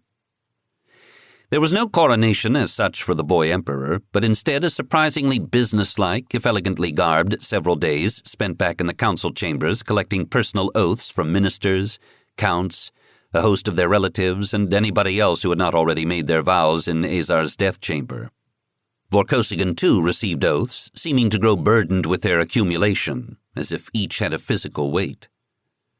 The boy, closely supported by his mother, held up well. Corrine made sure Gregor's hourly breaks to rest were respected by the busy, impatient men who had thronged to the capital to discharge their obligation. The strangeness of the Barrayaran government system, with all its unwritten customs, pressed on Cordelia not so much at first glance, but gradually. And yet it seemed to work for them somehow. They made it work, pretending a government into existence. Perhaps all governments were such consensus fictions at their hearts. After the spate of ceremonies had died down, Cordelia began at last to establish her domestic routine at Vorkosigan House. Not that there was that much to do. Most days Vorkosigan left at dawn, Kudelka in tow, and returned after dark to snatch a cold supper and lock himself in the library or see men there until bedtime. His long hours were a start-up cost, Cordelia told herself. He would settle in, become more efficient when everything wasn't all for the first time. She remembered her first ship command in the Baton Astronomical Survey, not so very long ago, and her first few months of nervous hyper-preparedness. Later, the painfully studied tasks had become automatic, then nearly unconscious, and her personal life had re-emerged. Errol's would too. She waited patiently and smiled when she did see him. Besides, she had a job. Gestating. It was a task of no little status, judging from the cosseting she received from everyone from Count Piotr down to the kitchen maid, who brought her nutritious little snacks at odd hours. She hadn't received this much approval even when she'd returned from a year-long survey mission with a zero-accident record. Reproduction seemed far more enthusiastically encouraged here than on Beta Colony. After lunch one afternoon, she lay with her feet up on a sofa in a shaded patio between the house and its back garden, gestating assiduously, and reflected upon the assorted reproductive customs of Barrayar versus Beta Colony. Gestation in uterine replicators, artificial wombs, seemed unknown here. On Beta Colony, replicators were the most popular choice by 3-1, but a large minority stood by claimed psychosocial advantages to the old-fashioned natural method. Cordelia had never been able to detect any difference between vitro and vivo babies, certainly not by the time they reached adulthood at 22.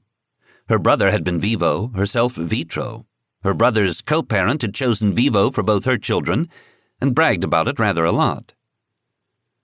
Cordelia had always assumed that when her turn came, she'd have her own kid cooked up in a replicator bank at the start of a survey mission to be ready and waiting for her arms upon her return. If she returned, there was always that possible catch exploring the blind unknown. And assuming also that she could nail down an interested co-parent with whom to pool, willing and able to pass the physical, psychological, and economic tests, and take the course to qualify for a parent's license. Errol was going to be a superb co-parent, she was certain. If he ever touched down again from his new high place, surely the first rush must be over soon. It was a long fall from that high place with nowhere to land. Errol was her safe haven. If he fell first, she wrenched her meditations firmly into more positive channels. Now, family size, that was the real, secret, wicked fascination of Barrayar. There were no legal limits here, no certificates to be earned, no third child variances to be scrimped for, no rules, in fact, at all. She'd seen a woman on the street with not 3 but 4 children in tow, and no one had even stared. Cordelia had upped her own imagined brood from 2 to 3 and felt deliciously sinful till she'd met a woman with 10. 4, maybe? 6? Vorkosigan could afford it. Cordelia wriggled her toes and cuddled into the cushions, afloat on an atavistic cloud of genetic greed. Barrayar's economy was wide open now, Errol said, despite the losses of the recent war. No wounds had touched the surface of the planet this time. The terraforming of the second continent opened new frontiers every day, and when the new planet Sergyar was cleared for colonization, the effect would triple. Labor was short everywhere, wages rising. Barrayar perceived itself to be severely underpopulated. Vorkosigan called the economic situation his gift from the gods, politically. So did Cordelia, for more personal secret reasons. Herds of little Vorkosigans. She could have a daughter, not just one, but two, sisters. Cordelia had never had a sister. Captain Vorpatrol's wife had two, she'd said. Cordelia had met Lady Vorpatrol at one of the rare evening political social events at Vorkosigan House. The affair was managed smoothly by the Vorkosigan House staff. All Cordelia had to do was show up appropriately dressed, she had acquired more clothes, smile a lot, and keep her mouth shut.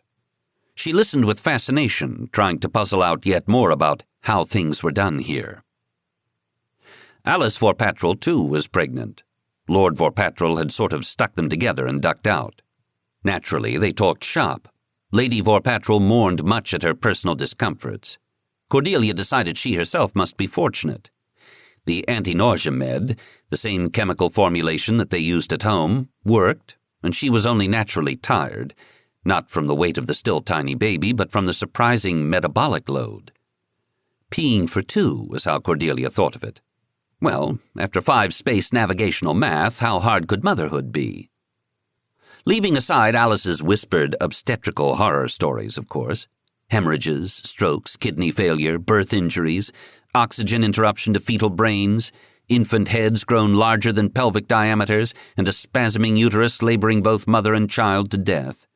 Medical complications were only a problem if one was somehow caught alone and isolated at term. And with these mobs of guards about, that wasn't likely to happen to her. Bothari as a midwife? Bemusing thought. She shuddered. She rolled over again on the lawn sofa, her brow creasing. Ah, Barrayar's primitive medicine. True, moms had popped kids for hundreds of thousands of years, pre-space flight, with less help than what was available here. Yet the niggling worry gnawed still. Maybe I ought to go home for the birth. No, she was Barrayaran now, oath sworn like the rest of the lunatics. It was a 2-month journey, and besides, as far as she knew, there was still an arrest warrant outstanding for her, charging military desertion, suspicion of espionage, fraud, antisocial violence. She probably shouldn't have tried to drown that idiot army psychiatrist in her aquarium, Cordelia supposed, sighing in memory of her harried and disordered departure from Beta Colony. Would her name ever be cleared? Not while Azar's secrets stayed chambered in 4 skulls, surely. No, Beta Colony was closed to her, had driven her out. Barrayar held no monopoly on political idiocy, that much was certain. I can handle Barrayar. Errol and I. You bet. It was time to go in. The sun was giving her a slight headache. Chapter 4.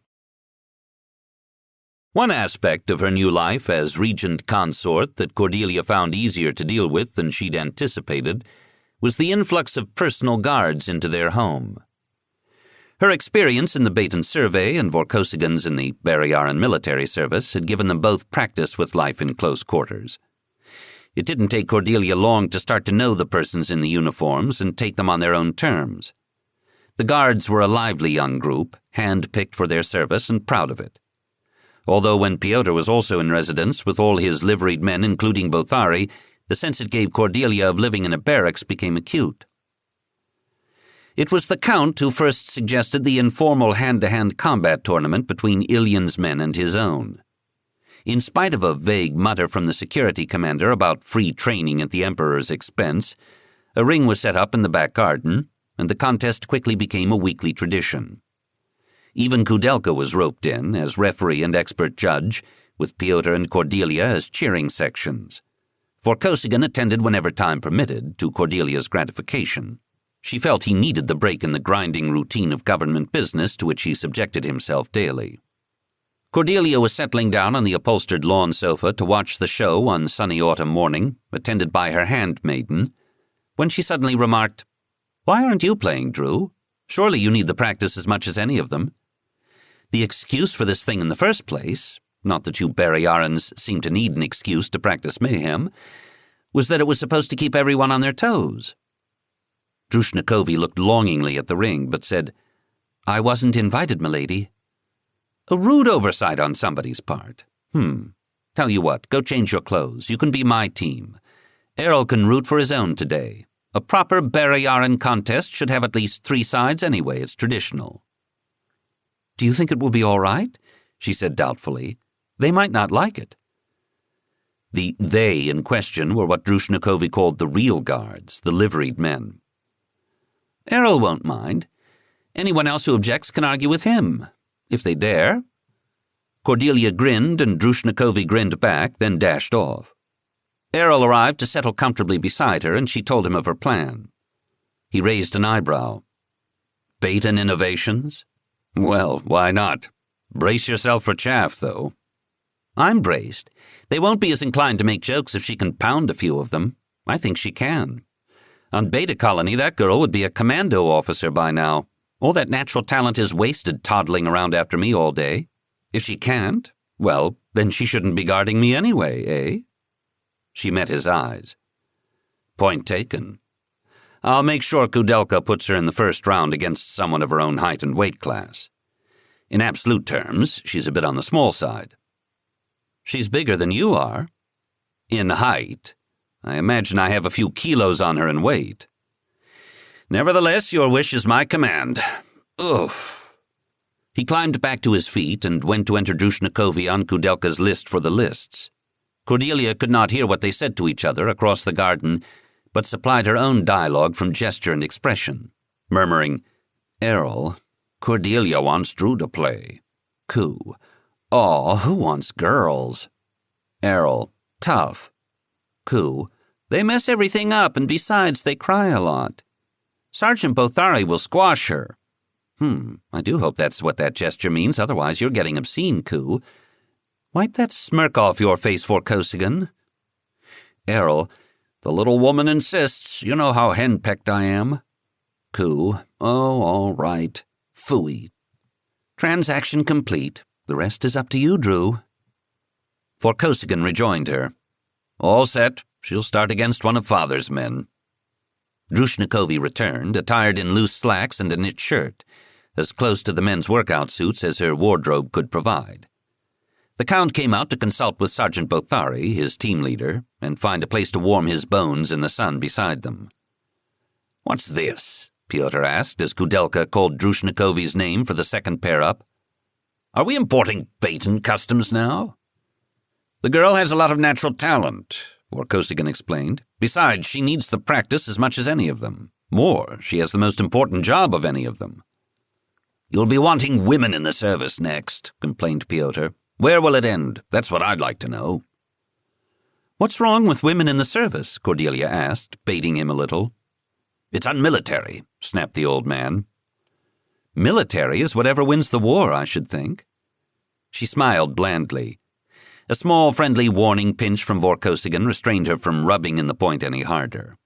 In any case, it wasn't necessary. Pyotr turned to watch his player, saying only, humph. The Count's player carelessly underestimated his opponent and took the first fall for his error.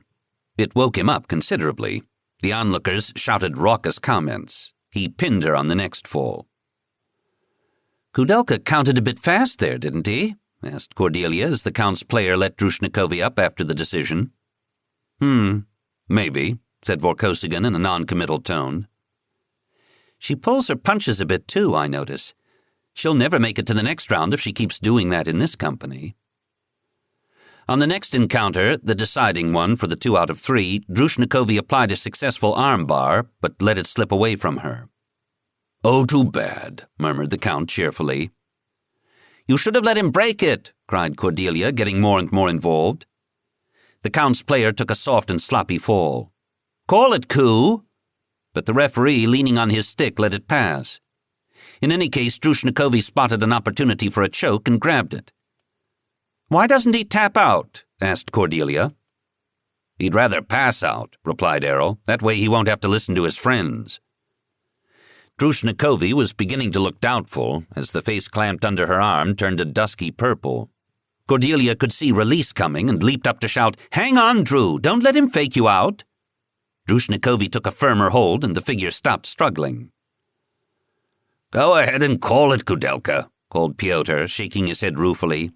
"He has to be on duty tonight." And so the round went to Drushnikovi. "Good work, Drew," said Cordelia as Drushnikovi returned it to them. "But you've got to be more aggressive. Release your killer instincts." "I agree," said Vorkosigan unexpectedly.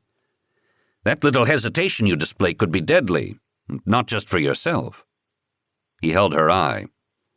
"You're practicing for the real thing here, although we all pray that no such situation occurs. The kind of all-out effort it takes should be absolutely automatic." "Yes, sir. I'll try, sir." The next round featured Sergeant Bothari, who flattened his opponent twice in rapid succession.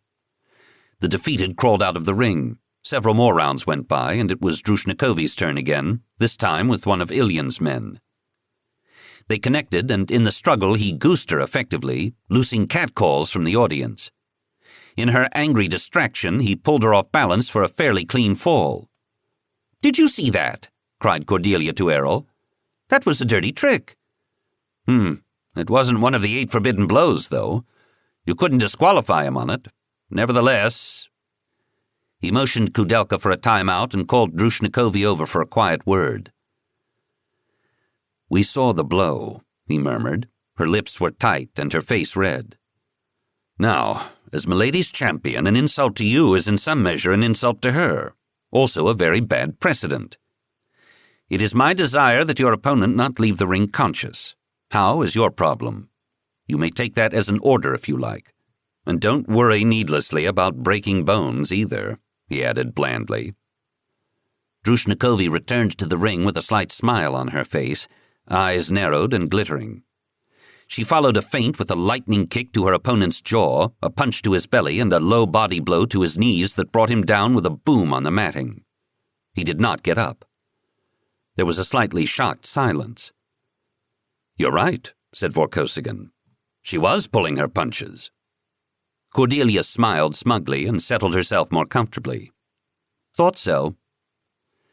The next round to come up for Drushnikovi was the semi-final, and it was the luck of the draw that her opponent was Sergeant Bothari. Murmured Cordelia to Vorkosigan. "I'm not sure about the psychodynamics of this. Is it safe? I mean for both of them, not just for her, and not just physically." "I think so," he replied, equally quietly. "Life in the Count's service has been a nice quiet routine for Bothari. He's been taking his medication. I think he's in pretty good shape at the moment. And the atmosphere of the practice ring is a safe, familiar one for him. It would take more tension than Drew can provide to unhinge him." Cordelia nodded, satisfied, and settled back to watch the slaughter. Drushnikovi looked nervous. The start was slow, with Drushnikovi mainly concentrating on staying out of reach. Swinging around to watch, Lieutenant Kudelka accidentally pressed the release of his sword stick, and the cover shot off into the bushes. Bothari was distracted for an instant, and Drew struck, low and fast. Bothari landed clean with a firm impact, although he rolled immediately to his feet with scarcely a pause. "Oh, good throw!" cried Cordelia ecstatically. Drew looked quite as amazed as everyone else. "Call it, Ku." Lieutenant Kudelka frowned. "It wasn't a fair throw, milady." One of the Count's men retrieved the cover, and Kudelka resheathed the weapon. "It was my fault. Unfair distraction." "You didn't call it unfair distraction a while ago," Cordelia objected. "Let it go, Cordelia," said Vorkosigan quietly. "But he's cheating her out of her point," she whispered back furiously. "And what a point! Bothari's been tops in every round to date." "Yes. It took 6 months' practice on the old General Vorkroft before Kudelka ever threw him." "Oh. That gave her pause. "Jealousy?" "Haven't you seen it? She has everything he lost." "I have seen he's been blasted rude to her on occasion. It's a shame. She's obviously..." Vorkosigan held up a restraining finger. "Talk about it later. Not here." She paused, then nodded in agreement. "Right." The round went on, with Sergeant Bothari putting Drushnikovi practically through the mat, twice, quickly, and then dispatching his final challenger with almost equal ease. A conference of players on the other side of the garden sent Kudelka limping over as an emissary. "Sir, we were wondering if you would go a demonstration round with Sergeant Bothari." None of the fellows here have ever seen that." Vorkosigan waved down the idea, not very convincingly. "I'm not in shape for it, Lieutenant. Besides, how did they ever find out about that? Been telling tales?" Kudelka grinned. "A few. I think it would enlighten them about what kind of game this can really be." "A bad example, I'm afraid." "I've never seen this," murmured Cordelia. "Is it really that good a show?" "I don't know. Have I offended you lately? Would watching Bothari pound me be a catharsis?" "I think it would be for you," said Cordelia, falling in with his obvious desire to be persuaded. "I think you've missed that sort of thing in this headquarters life you've been leading lately." "Yes." He rose to a bit of clapping and removed uniform jacket, shoes, rings, and the contents of his pockets, and stepped to the ring to do some stretching and warm-up exercises. "You'd better referee, Ku," he called back, "just to prevent undue alarm." "Yes, sir." Kudelka turned it to Cordelia before limping back to the arena. Just remember, milady, they never killed each other in 4 years of this." "Why do I find that more ominous than reassuring? Still, Bothari's done 6 rounds this morning. Maybe he's getting tired." The 2 men faced off in the arena and bowed formally. Kudelka backed hastily out of the way. The raucous good humor died away among the watchers, as the icy cold and concentrated stillness of the 2 players drew all eyes. They began to circle, lightly, then met in a blur. Cordelia did not quite see what happened, but when they parted, Vorkosigan was spitting blood from a lacerated mouth and Bothari was hunched over his belly. In the next contact, Bothari landed a kick to Vorkosigan's back that echoed off the garden walls and propelled him completely out of the arena, to land rolling and running back in spite of disrupted breathing. The men in whose protection the Regent's life was supposed to lie began to look worriedly at one another. At the next grappling, Vorkosigan underwent a vicious fall, with Bothari landing atop him instantly for a follow-up choke.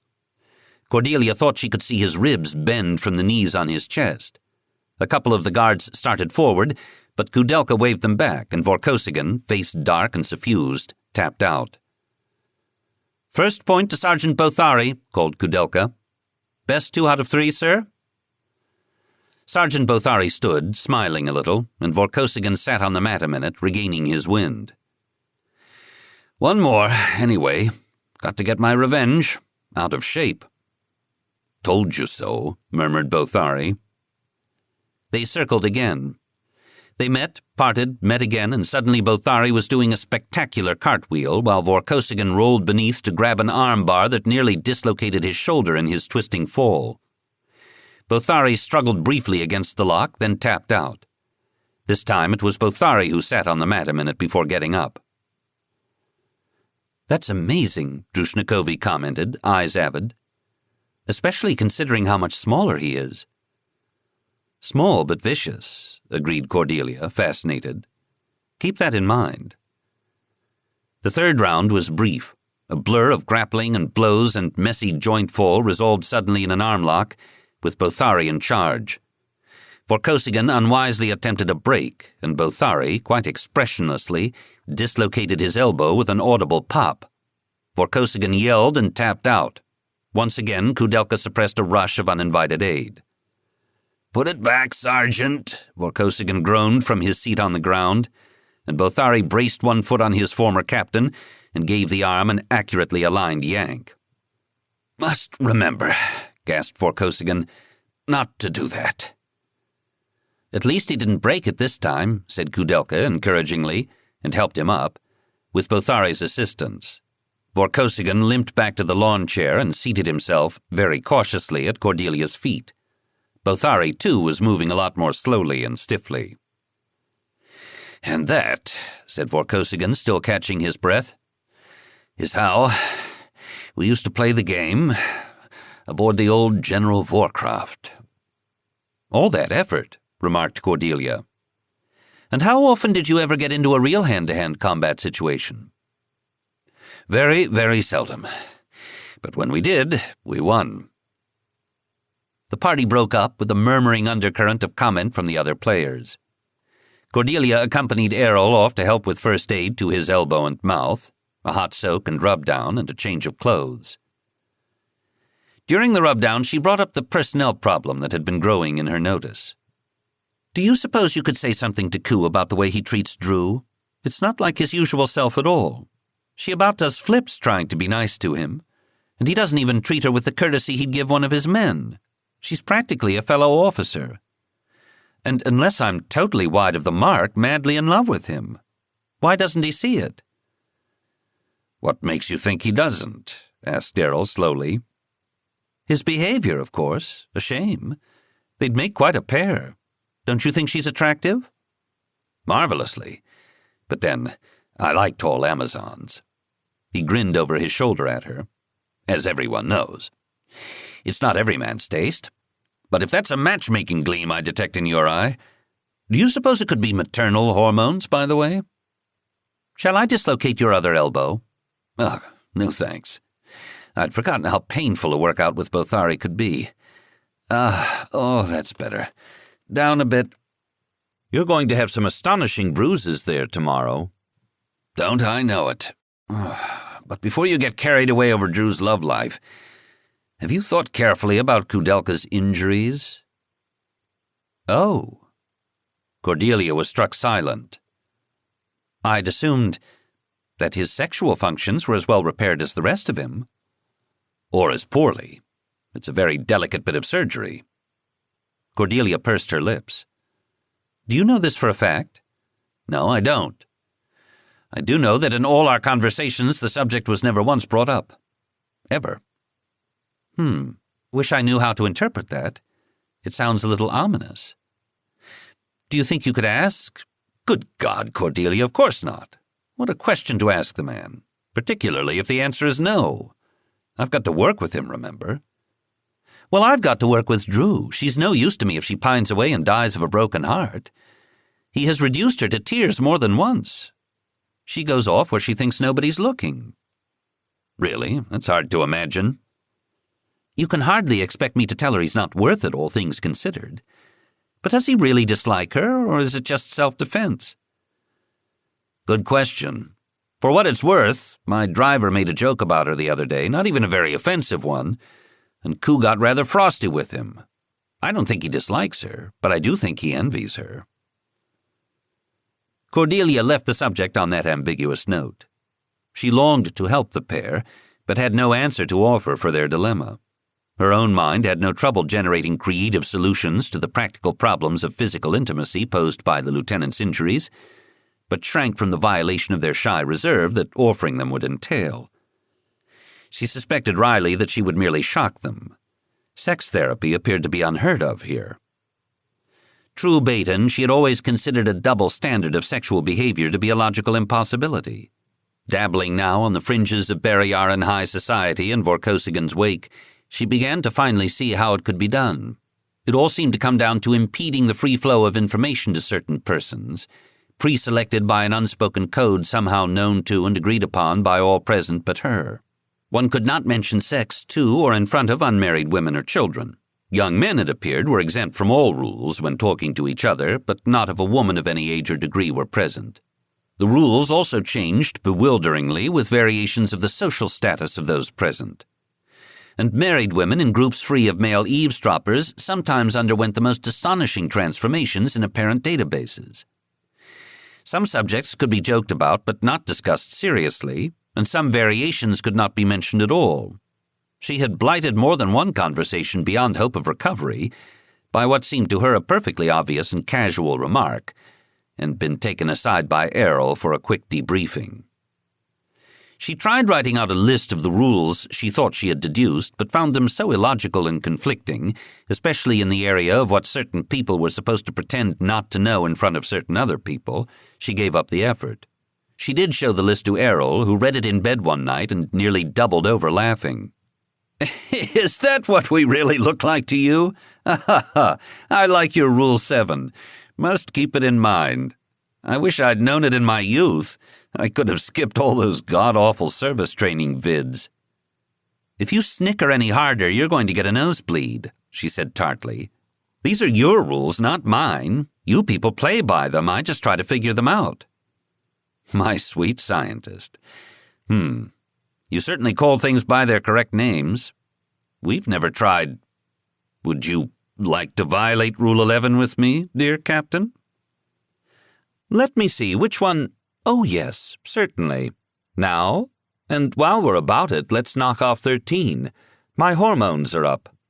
I remember my brother's co-parent told me about this effect, but I didn't really believe her at the time. She says you make up for it later, postpartum. 13? I'd never have guessed. That's because, being Barrayaran, you spend so much time following Rule 2. Anthropology was forgotten for a time, but she found she could crack him up later with a properly timed mutter of, "Rule 9, sir." The season was turning. There had been a hint of winter in the air that morning, a frost that had wilted some of the plants in Count Piotr's back garden. Cordelia anticipated her first real winter with fascination. Vorkosigan promised her snow, frozen water, something she'd experienced on only 2 survey missions. Before spring, I shall bear a son. But the afternoon had basked in the autumn light, warming again.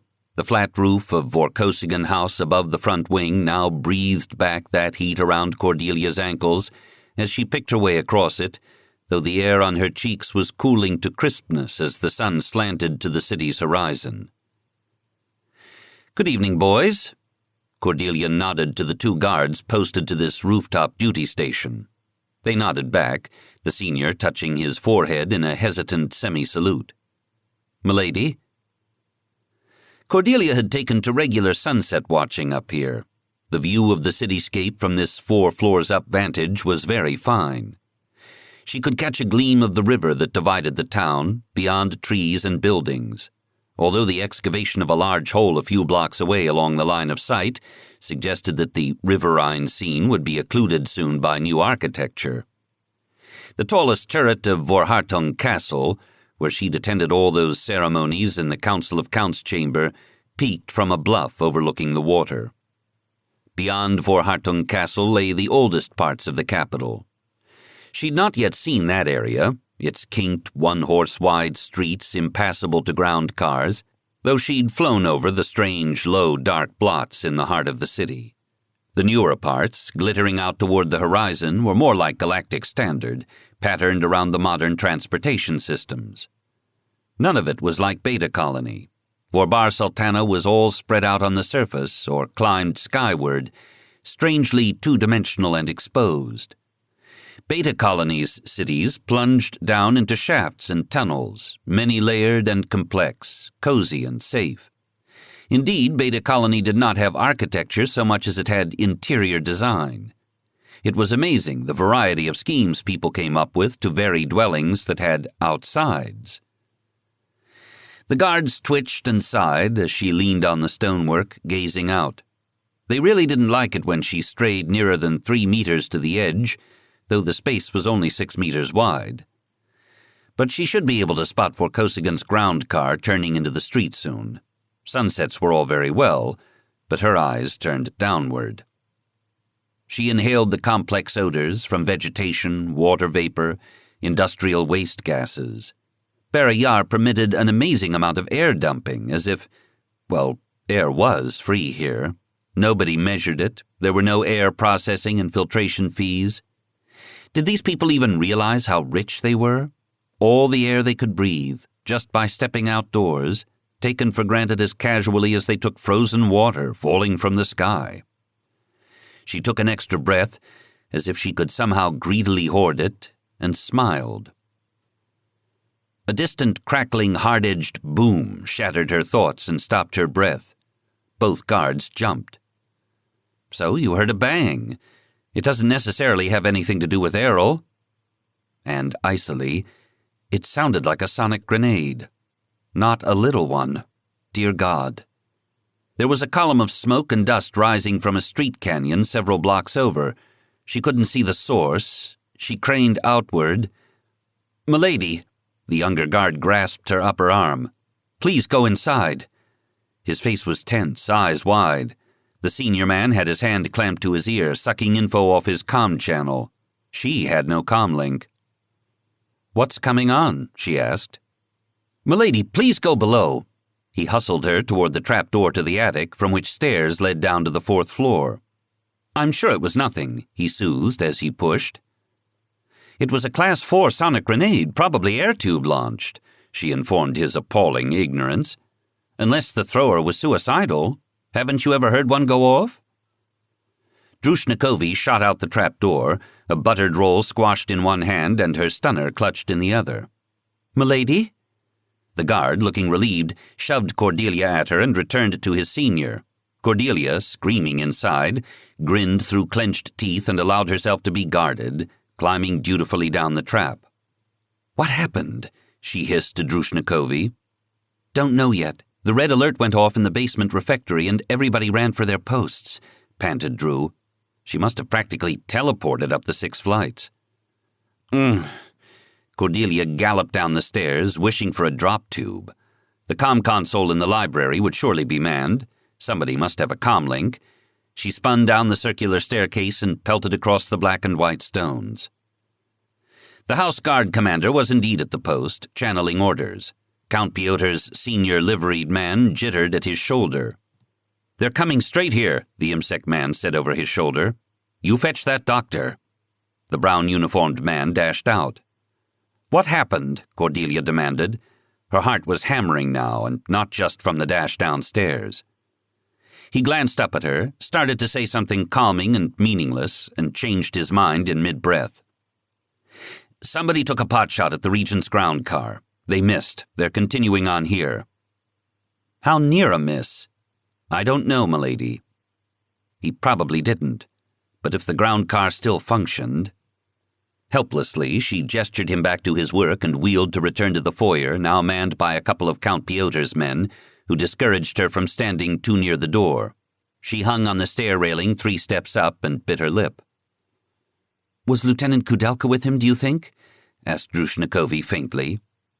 "Probably. He usually is," Cordelia answered absently, her eyes on the door, waiting. She heard the car pull up. One of Count Piotr's men opened the house door. Security men swarmed over the silver shape of the vehicle in the portico. God, where did they all come from? The car's shiny finish was scored and smoked, but not deeply dented. The rear canopy was not cracked, though the front was scarred. The rear doors swung up, and Cordelia stretched for a view of Vorkosigan, maddeningly obstructed by the green backs of the IMSEC men. They parted. Lieutenant Kudelka sat in the aperture, blinking dizzily, blood dripping down his chin, then was levered to his feet by a guard. Vorkosigan emerged at last, refusing to be hustled, waving back help. Even the most worried guards did not dare to touch him without an invitation. Vorkosigan strode inside, grim-faced and pale. Kudelka, propped by his stick and an IMSEC corporal, followed, looking wilder. The blood issued from his nose. Piotr's man swung closed the front door of Vorkosigan House, shutting out 3/4 of the chaos. Errol met her eyes above the heads of the men, and the saturnine look fixed on his face slipped just a little. He offered her a fractional nod. "I'm all right." Her lips tightened in return. "You'd by God better be." Ku was saying in a shaken voice, "Bloody great hole in the street. Could have swallowed a freight shuttle. That driver has amazing reflexes. What?" He shook his head at a questioner. "Sorry, my ears are ringing. Come again?" He stood open-mouthed, as if he could drink in sound orally, touched his face and stared in surprise at his crimson-smeared hand. "Your ears are only stunned, Ku," said Vorkosigan. His voice was calm, but much too loud. "They'll be back to normal by tomorrow morning." Only Cordelia realized the raised tone wasn't for Kudelka's benefit. Vorkosigan couldn't hear himself either. His eyes shifted too quickly, the only hint that he was trying to read lips. Simon Ilian and a physician arrived at almost the same moment. Vorkosigan and Kudelka were taken to a quiet back parlor, shedding all the, to Cordelia's mind, rather useless guards. Cordelia and Drushnikovi followed. The physician began an immediate examination, starting, at Vorkosigan's command, with the gory Kudelka. "One shot?" asked Ilian.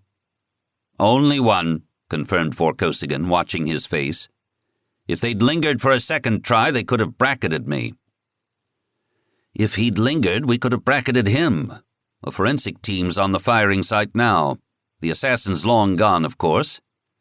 A clever spot. He had a dozen escape routes." "We vary our route daily," Lieutenant Kudelka, following this with difficulty, said around the cloth he pressed to his face. "How did he know where to set up his ambush?" "Inside information?" Ilian shrugged, his teeth clenching at the thought. "Not necessarily," said Vorkosigan. "There are only so many routes this close to home. He could have been set up waiting for days." "Precisely at the limit of our close search perimeter," said Ilian. "I don't like it." "It bothers me more that he missed," said Vorkosigan. "Why? Could it have been some sort of warning shot? An attempt not on my life, but on my balance of mind?" "It was old ordnance," said Ilian. "There could have been something wrong with its tracker. Nobody detected a laser rangefinder pulse." He paused, taking in Cordelia's white face. "I'm sure it was a lone lunatic, milady. At least it was certainly only one man." "How does a lone maniac get hold of military-grade weaponry?" she inquired tartly. Ilian looked uncomfortable. "We will be investigating that. It was definitely old issue." "Don't you destroy obsolete stockpiles?" "There's so much of it." Cordelia glared at this wit-scattered utterance. "He only needed one shot. If he'd managed a direct hit on that sealed car, air'd have been emulsified. Your forensic team would be trying right now to sort out which molecules were his and which were Ku's." Drushnikovi turned faintly green. Vorkosigan's saturnine look was now firmly back in place. "You want me to give you a precise resonance reflection amplitude calculation for that sealed passenger cabin, Simon?" Cordelia went on hotly. "Whoever chose that weapon was a competent military tech, if fortunately a poorish shot." She bit back further words, recognizing, even if no one else did, the suppressed hysteria driving the speed of her speech. "My apologies, Captain Naismith." Ilian's tone grew more clipped. "You are quite correct." His nod was a shade more respectful. Errol tracked this interplay, his face lightening for the first time with some hidden amusement. Ilian took himself off, conspiracy theories no doubt dancing in his head. The doctor confirmed Errol's combat-experienced diagnosis of oral stun, issued powerful anti-headache pills, Errol hung on to his firmly, and made an appointment to recheck both men in the morning. When Ilian stopped back by Vorkosigan House in the late evening to confer with his guard commander, it was all Cordelia could do not to grab him by the jacket and pin him to the nearest wall to shake out his information. She confined herself to simply asking, "Who tried to kill Errol? Who wants to kill Errol? Whatever benefit do they imagine they'll gain?" Ilian sighed. "Do you want the short list or the long one, milady?" "How long is the short list?" she asked in morbid fascination. "Too long. But I can name you the top layer if you like." He ticked them off on his fingers. The Setagandans, always. They had counted on political chaos here following Azar's death. They're not above prodding it along. An assassination is cheap interference compared to an invasion fleet. The Komarans for old revenge or new revolt. Some there still call the Admiral the Butcher of Komar. Cordelia, knowing the whole story behind that loathed sobriquet, winced. The anti-Vor, because my Lord Regent is too conservative for their tastes. The military right, who fear he is too progressive for theirs. Leftover members of Prince Serg and Vorutyar's old war party. Former operatives of the now suppressed Ministry of Political Education, though I doubt one of them would have missed. Negri's department used to train them. Some disgruntled Vor who thinks he came out short in the recent power shift. Any lunatic with access to weapons and a desire for instant fame as a big-game hunter. Shall I go on? Please don't. But what about today? If motive yields too broad a field of suspects, what about method and opportunity? We have a little to work with there, though too much of it is negative. As I noted, it was a very clean attempt. Whoever set it up had to have access to certain kinds of knowledge. We'll work those angles first. It was the anonymity of the assassination attempt that bothered her most, Cordelia decided. When the killer could be anyone, the impulse to suspect everyone became overwhelming. Paranoia was a contagious disease here, it seemed. Barrayarans gave it to each other. Well, Negri and Ilian's combined forces must winkle out some concrete facts soon. She packed all her fears down hard into a little tiny compartment in the pit of her stomach, and locked them there, next to her child. Vorkosigan held her tight that night, curled into the curve of his stocky body, though he made no sexual advances. He just held her.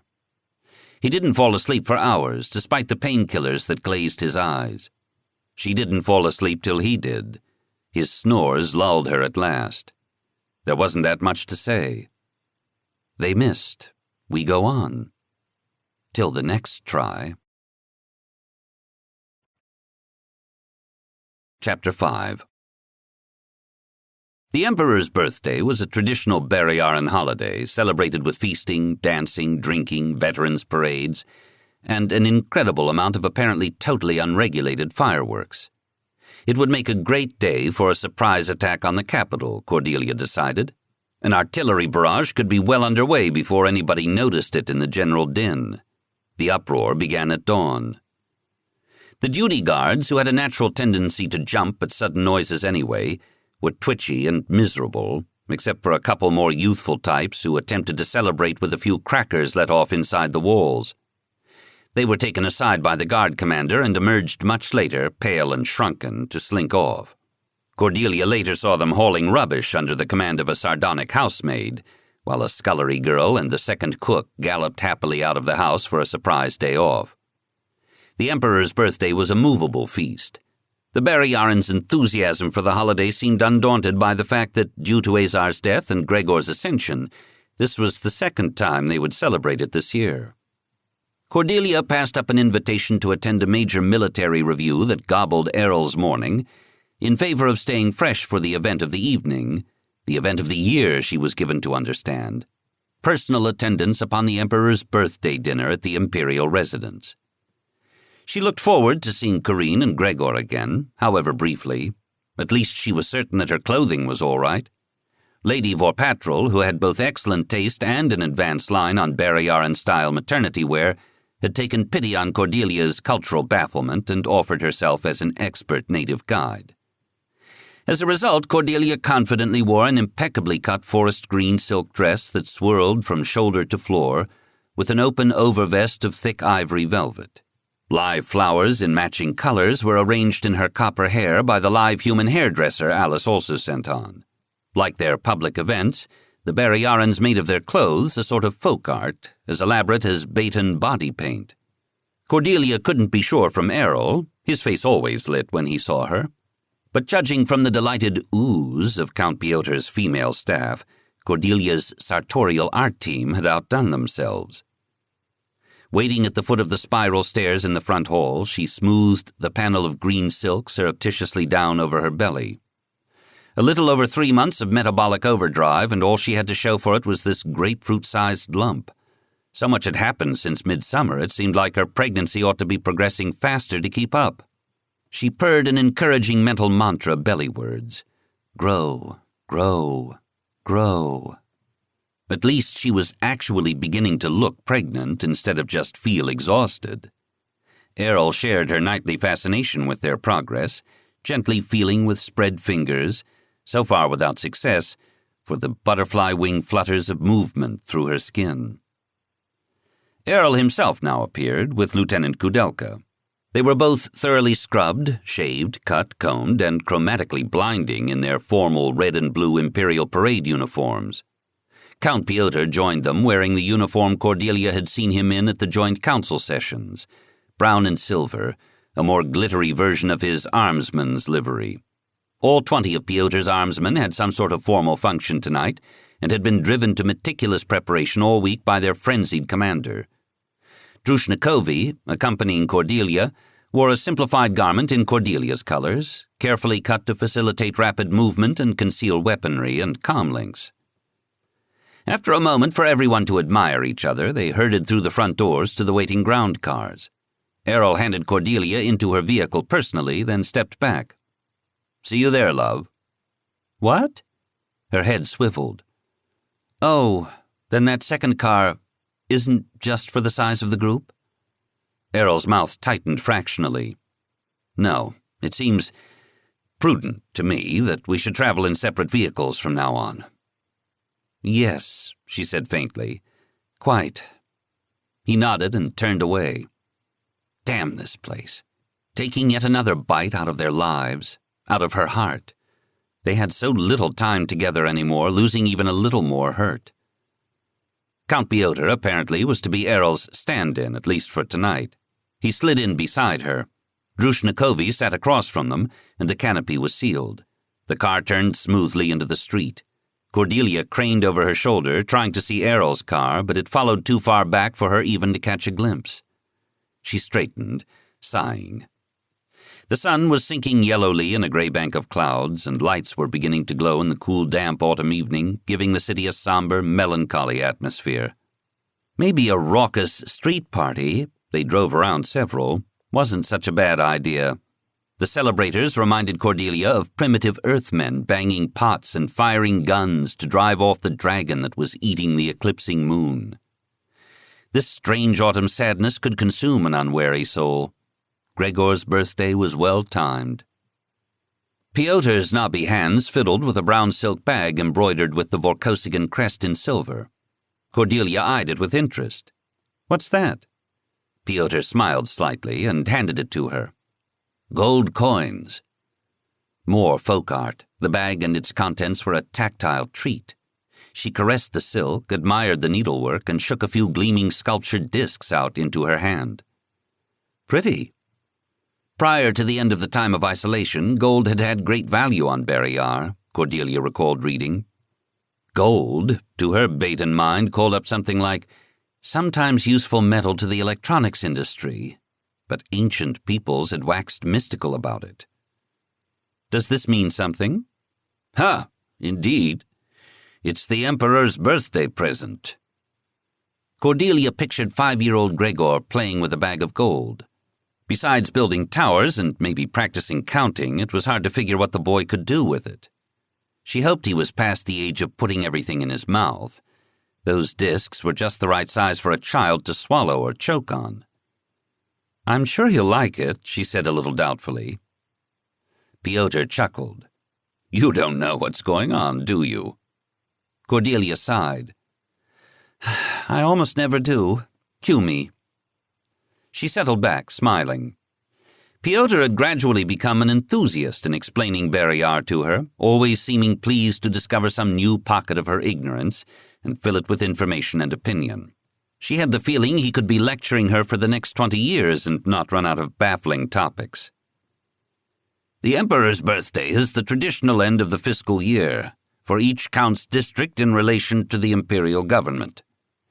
In other words, it's tax day, except the Vor are not taxed.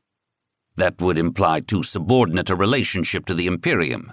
Instead, we give the Emperor a present." "Ah," said Cordelia. "You don't run this place for a year on 60 little bags of gold, sir." "Of course not. The real funds went from Hassadar to Vorbar Sultana by comlink transfer earlier today. The gold is merely symbolic." Cordelia frowned. "Wait, haven't you done this once this year?" "In the spring for Azar, yes. So we've just changed the date of our fiscal year." "Isn't that disruptive to your banking system?" He shrugged. "We manage." He grinned suddenly. "Where do you think the term count came from, anyway?" "Earth, I thought. A pre-atomic, late Roman actually, term for a nobleman who ran a county. Or maybe the district was named after the rank." "On Barrayar it is in fact a contraction of the term accountant. The first counts were Veradar Taus, an amazing bandit. You should read up on him sometime. Veradar Taus tax collectors." "All this time I thought it was a military rank, aping medieval history." "Oh, the military part came immediately thereafter, the first time the old goons tried to shake down somebody who didn't want to contribute. The rank acquired more glamour later." "I never knew." She regarded him with sudden suspicion. "You're not pulling my leg, sir, are you?" He spread his hands in denial. "Check your assumptions," Cordelia thought to herself in amusement. In fact, check your assumptions at the door. They arrived at the imperial residence's great gate. The ambiance was much changed tonight from some of Cordelia's earlier, more morbid visits to the dying Azar and to the funeral ceremonies. Colored lights picked out architectural details on the stone pile. The gardens glowed, fountains glittered.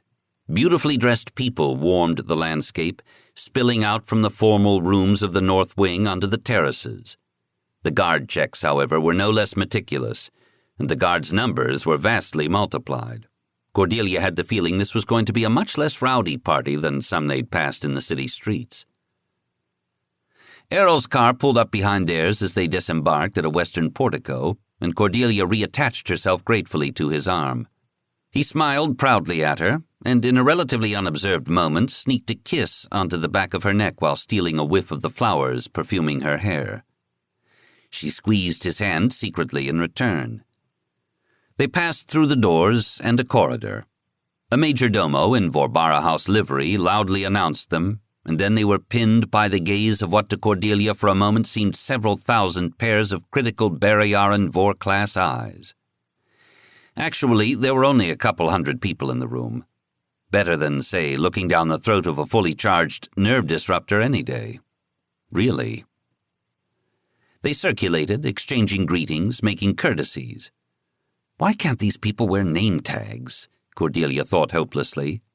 As usual, everyone but her seemed to know everyone else. She pictured herself opening a conversation. "Hey you, Vor guy." She clutched Errol more firmly and tried to look mysterious and exotic rather than tongue-tied and mislaid. They found the little ceremony with the bags of coins going on in another chamber, the counts or their representatives lining up to discharge their obligation with a few formal words each. Emperor Gregor, whom Cordelia suspected was up past his bedtime, sat on a raised bench with his mother, looking small and trapped, manfully trying to suppress his yawns. It occurred to Cordelia to wonder if he even got to keep the bags of coins, or if they were simply recirculated to present again next year. Hell of a birthday party. There wasn't another child in sight. But they were running the counts through pretty efficiently. Maybe the kid could escape soon. An offerer in red and blues knelt before Gregor and Corinne and presented his bag of maroon and gold silk. Cordelia recognized Count Vidal Vordarian, the dish-faced man whom Errol had politely described as of the next most conservative party, i.e., of roughly the same political views as Count Piotr, in a tone of voice that had made Cordelia wonder if it was a code phrase for isolationist fanatic. He did not look a fanatic. Freed of its distorting anger, his face was much more attractive. He turned it now to Princess Corinne and said something which made her lift her chin and laugh. His hand rested a moment familiarly upon her robed knee, and her hand briefly covered his before he clambered back to his feet and bowed and made way for the next man. Corinne's smile faded as Vordarian turned his back. Gregor's sad glance crossed Errol, Cordelia, and Drushnikovi. He spoke earnestly up to his mother. Corinne motioned a guard over, and a few minutes later a guard commander approached them for permission to carry off Drew. She was replaced by an unobtrusive young man who trailed them out of earshot, a mere flicker at the corner of the eye, a neat trick for a fellow that large. Happily, Cordelia and Errol soon ran across Lord and Lady Vorpatrol, someone Cordelia dared talk to without a politico-social pre-briefing. Captain Lord Vorpatrol's parade red and blues set off his dark-haired good looks to perfection. Lady Vorpatrol barely outshone him in a carnelian dress with matching roses woven into her cloud of black hair, stunning against her velvety white skin. They made, Cordelia thought, an archetypal Vor couple, sophisticated and serene, the effect only slightly spoiled by the gradual awareness from his disjointed conversation that Captain Vorpatrol was drunk. He was a cheerful drunk, though. His personality merely stretched a bit, not unpleasantly transformed. Vorkosigan, drawn away by some men who bore down on him with purpose in their eyes, handed Cordelia off to Lady Vorpatrol. The two women cruised the elegant hors d'oeuvre trays being offered around by yet more human servants and compared obstetrical reports. Lord Vorpatrol hastily excused himself to pursue a tray bearing wine.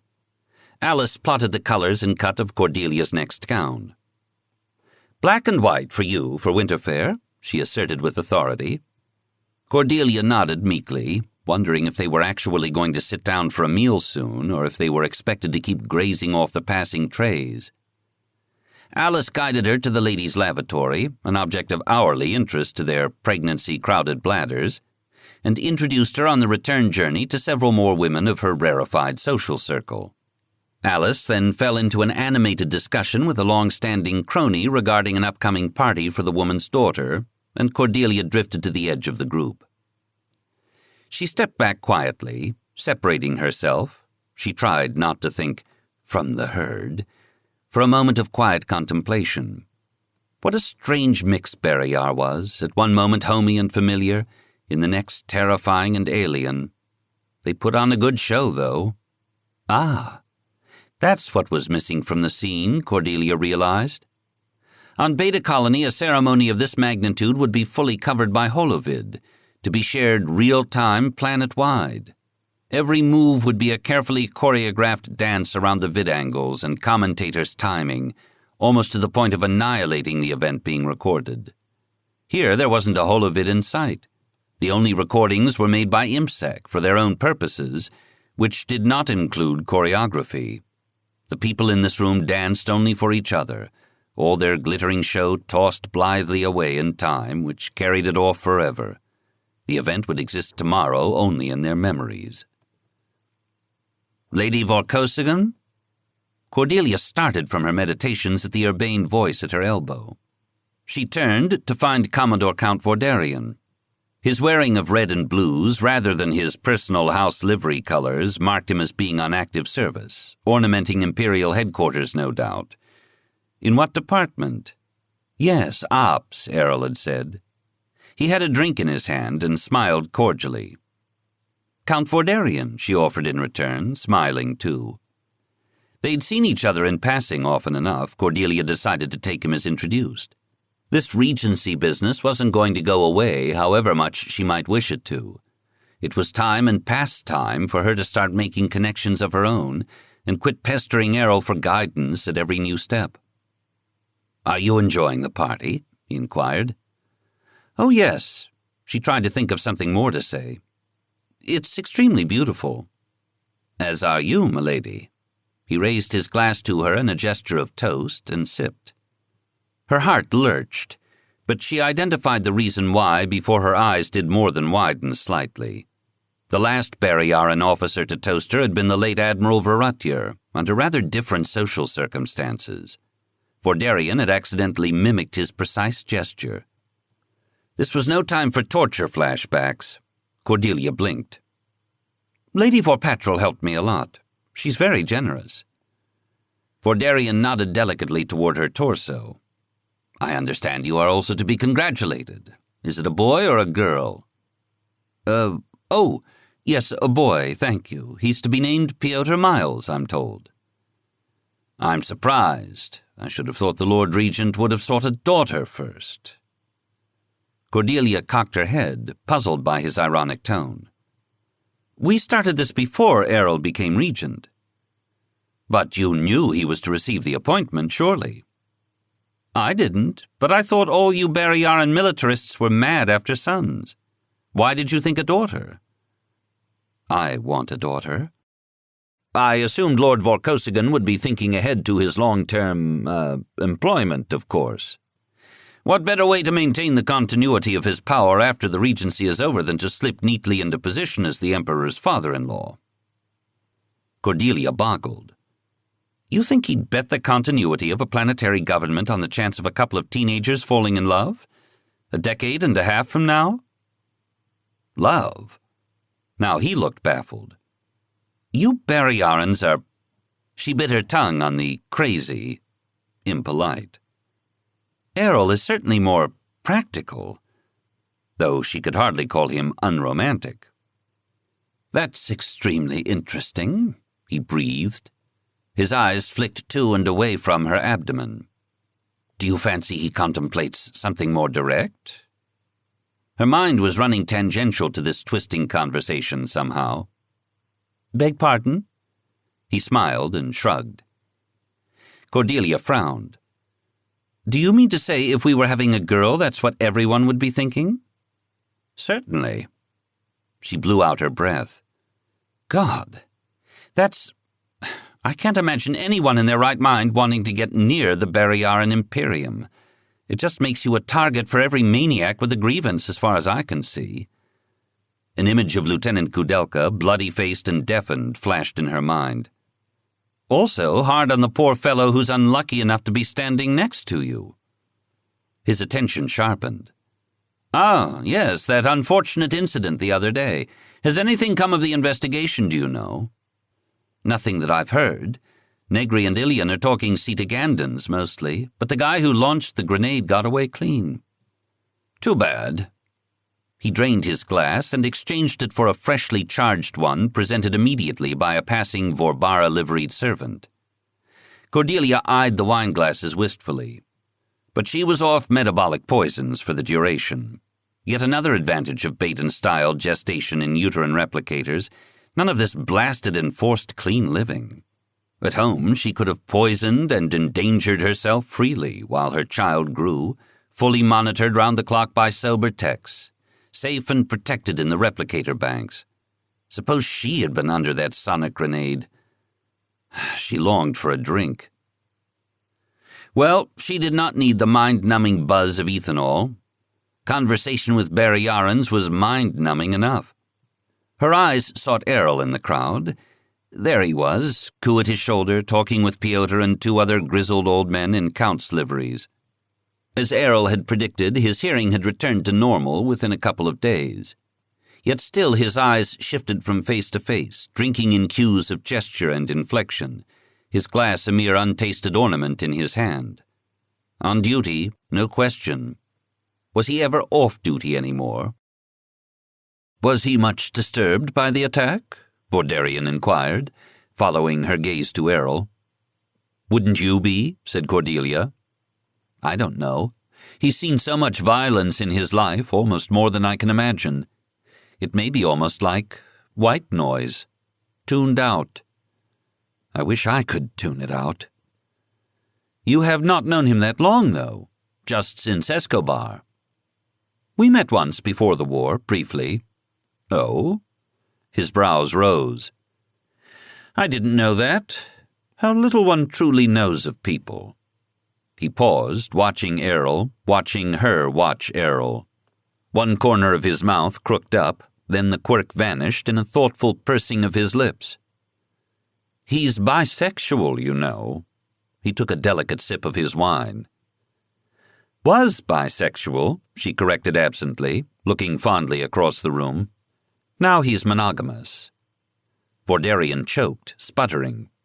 Cordelia watched him with concern, wondering if she ought to pat him on the back or something, but he regained his breath and balance.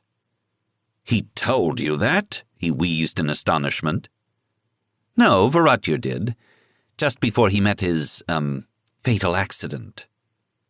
Vorderian was standing frozen. She felt a certain malicious glee at having at last baffled a Barrayaran as much as they sometimes baffled her. Now, if she could just figure out what she'd said that had thrown him. She went on seriously. The more I look back on Vorkosigan, the more he seems a tragic figure, still obsessed with a love affair that was over 18 years ago.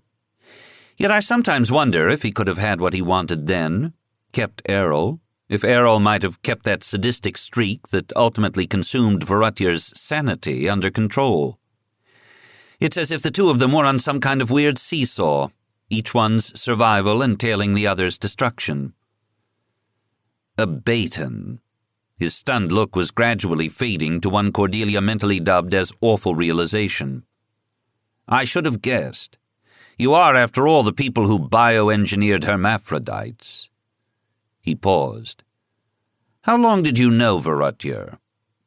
About 20 minutes, but it was a very intense 20 minutes. She decided to let him wonder what the hell that meant. Their, affair, as you call it, was a great secret scandal at the time. She wrinkled her nose. Great secret scandal? Isn't that an oxymoron, like military intelligence or friendly fire? Also typical Barrayarianisms, now that I think on it. Vordarian had the strangest look on his face. He looked, she realized, exactly like a man who had thrown a bomb, had it go fizz instead of boom, and was now trying to decide whether to stick his hand in and tap the firing mechanism to test it. Then it was her turn for awful realization. This man just tried to blow up my marriage. No, Errol's marriage. She fixed a bright, sunny, innocent smile on her face, her brain kicking, at last, into overdrive. Vordarian couldn't be of Varutyar's old war party. Their leaders had all met with their fatal accidents before Azar had bowed out, and the rest were scattered and lying low. What did he want? She fiddled with a flower from her hair and considered simpering. I didn't imagine I was marrying a 44-year-old virgin, Count Vordarian. So it seems. He knocked back another gulp of wine. You galactics are all degenerate. What perversions does he tolerate in return, I wonder? His eyes glinted in sudden open malice. Do you know how Lord Vorkosigan's first wife died? Suicide, plasma arc to the head, she replied promptly. It was rumored he'd murdered her. For adultery. Baton, beware. His smile had turned wholly acid. Yes, I knew that too, in this case an untrue rumor. All pretense of cordiality had evaporated from their exchange. Cordelia had a bad sense of all control escaping with it. She leaned forward and lowered her voice. Do you know why Varutyar died? He couldn't help it. He tilted toward her, drawn in. No. He tried to hurt Errol through me. I found that annoying. I wish you would cease trying to annoy me, Count Vordarian. I'm afraid you might succeed. Her voice fell further, almost to a whisper. You should fear it too. His initial patronizing tone had certainly given way to wariness. He made a smooth, open-handed gesture that seemed to symbolize a bow of farewell and backed away. Milady? The glance over his shoulder as he moved off was thoroughly spooked. She frowned after him. Phew, what an odd exchange. What had the man expected, dropping that obsolete datum on her as if it were some shocking surprise? Did Vordarian actually imagine she would go off and tax her husband with his poor taste in companions 2 decades ago? Would a naive young Barrayaran bride have gone into hysterics? Not Lady Vorpatrol, whose social enthusiasms concealed an acid judgment. Not Princess Karine, whose naivete had surely been burned out long ago by that expert sadist Serg. He fired, but he missed. And more coldly, has he fired and missed once before? That had not been a normal social interaction, not even by Barrayaran standards of one-upsmanship. Or maybe he was just drunk. She suddenly wanted to talk to Ilian. She closed her eyes, trying to clear her fogged head. Are you well, love? Errol's concerned voice murmured in her ear. Do you need your nausea medication? Her eyes flew open. There he was, safe and sound, beside her. Oh, I'm fine. She attached herself to his arm, lightly, not a panicked, limpet-like clamp. Just thinking. They're seating us for dinner. Good. It will be nice to sit down. My feet are swelling. He looked as if he wanted to pick her up and carry her, but they paraded in normally, joining the other formal pairs. They sat at a raised table set a little apart from the others, with Gregor, Karine, Piotr, the Lord Guardian of the Speaker's Circle and his wife, and Prime Minister Vortala. At Gregor's insistence, Drushnikovi was seated with them. The boy seemed painfully glad to see his old bodyguard. Did I take away your playmate, child? Cordelia wondered, apologetically. It seemed so. Gregor engaged in a negotiation with Karine for Drew's weekly return for judo lessons. Drew, used to the residence atmosphere, was not so overawed as Kudelka, who was stiff with exaggerated care against betrayal by his own clumsiness. Cordelia found herself seated between Vortala and the speaker, and carried on conversations with reasonable ease. Vortala was charming in his blunt way. Cordelia managed nibbles of all the elegantly served food except a slice off the carcass of a roast bovine, carried in whole. Usually she was able to put out of her mind the fact that Barrayaran protein was not grown in vats, but taken from the bodies of real dead animals. She'd known about their primitive culinary practices before she'd chosen to come here, after all, and had tasted animal muscle before on survey missions in the interests of science, survival, or potential new product development for the home world. The Barrayarans applauded the fruit and flower-decked beast, seeming to actually find it attractive and not horrific, and the cook who'd followed it anxiously out took a bow. The primitive olfactory circuits of her brain had to agree it smelled great. Vorkosigan had his portion bloody rare. Cordelia sipped water. After dessert and some brief formal toasts offered by Vortala and Vorkosigan, the boy Gregor was at last taken off to bed by his mother. Karine motioned Cordelia and Drushnikovi to join her. The tension eased in Cordelia's shoulders as they left the big public assembly and climbed to the Emperor's quiet private quarters. Gregor was peeled out of his little uniform and dove into pajamas, becoming boy and not icon once again. Drew supervised his teeth brushing and was inveigled into just one round of some game they'd used to play with a board and pieces as a bedtime treat. This Karine indulgently permitted, and after a kiss for and from her son, she and Cordelia withdrew to a softly lit sitting room nearby. A night breeze from the open windows cooled the upper chamber. Both women sat with a sigh, unwinding. Cordelia kicked off her shoes immediately after Karine did so. Distant muffled voices and laughter drifted through the windows from the gardens below. "How long does this party go on?" Cordelia asked. "Dawn, for those with more endurance than myself. I shall retire at midnight, after which the serious drinkers will take over." "Some of them looked pretty serious already." "Unfortunately," Karine smiled, "you will be able to see the Vor class at both its best and its worst before the night is over." "I can imagine. I'm surprised you don't import less lethal, mood-altering drugs." Karine's smile sharpened. "But drunken brawls are traditional." She allowed the cutting edge of her voice to soften. "In fact, such things are coming in, at least in the shuttleport cities. As usual, we seem to be adding to rather than replacing our own customs." "Perhaps that's the best way." Cordelia frowned. "How best to probe delicately?" "Is Count Vidal Vordarian one of those in the habit of getting publicly potted?" "No." Karine glanced up, narrowing her eyes. "Why do you ask?" "I had a peculiar conversation with him. I thought an overdose of ethanol might account for it." She remembered Vordarian's hand resting lightly upon the princess's knee, just short of an intimate caress. "Do you know him well? How would you estimate him?" Karine said judiciously, "He's rich, proud. He was loyal to Azar during Serg's late machinations against his father. Loyal to the Imperium, to the Vor class. There are 4 major manufacturing cities in Vordarian's district, plus military bases, supply depots, the biggest military shuttle port. Vidal's is certainly the most economically important area on Barrayar today. The war barely touched the Vordarian's district.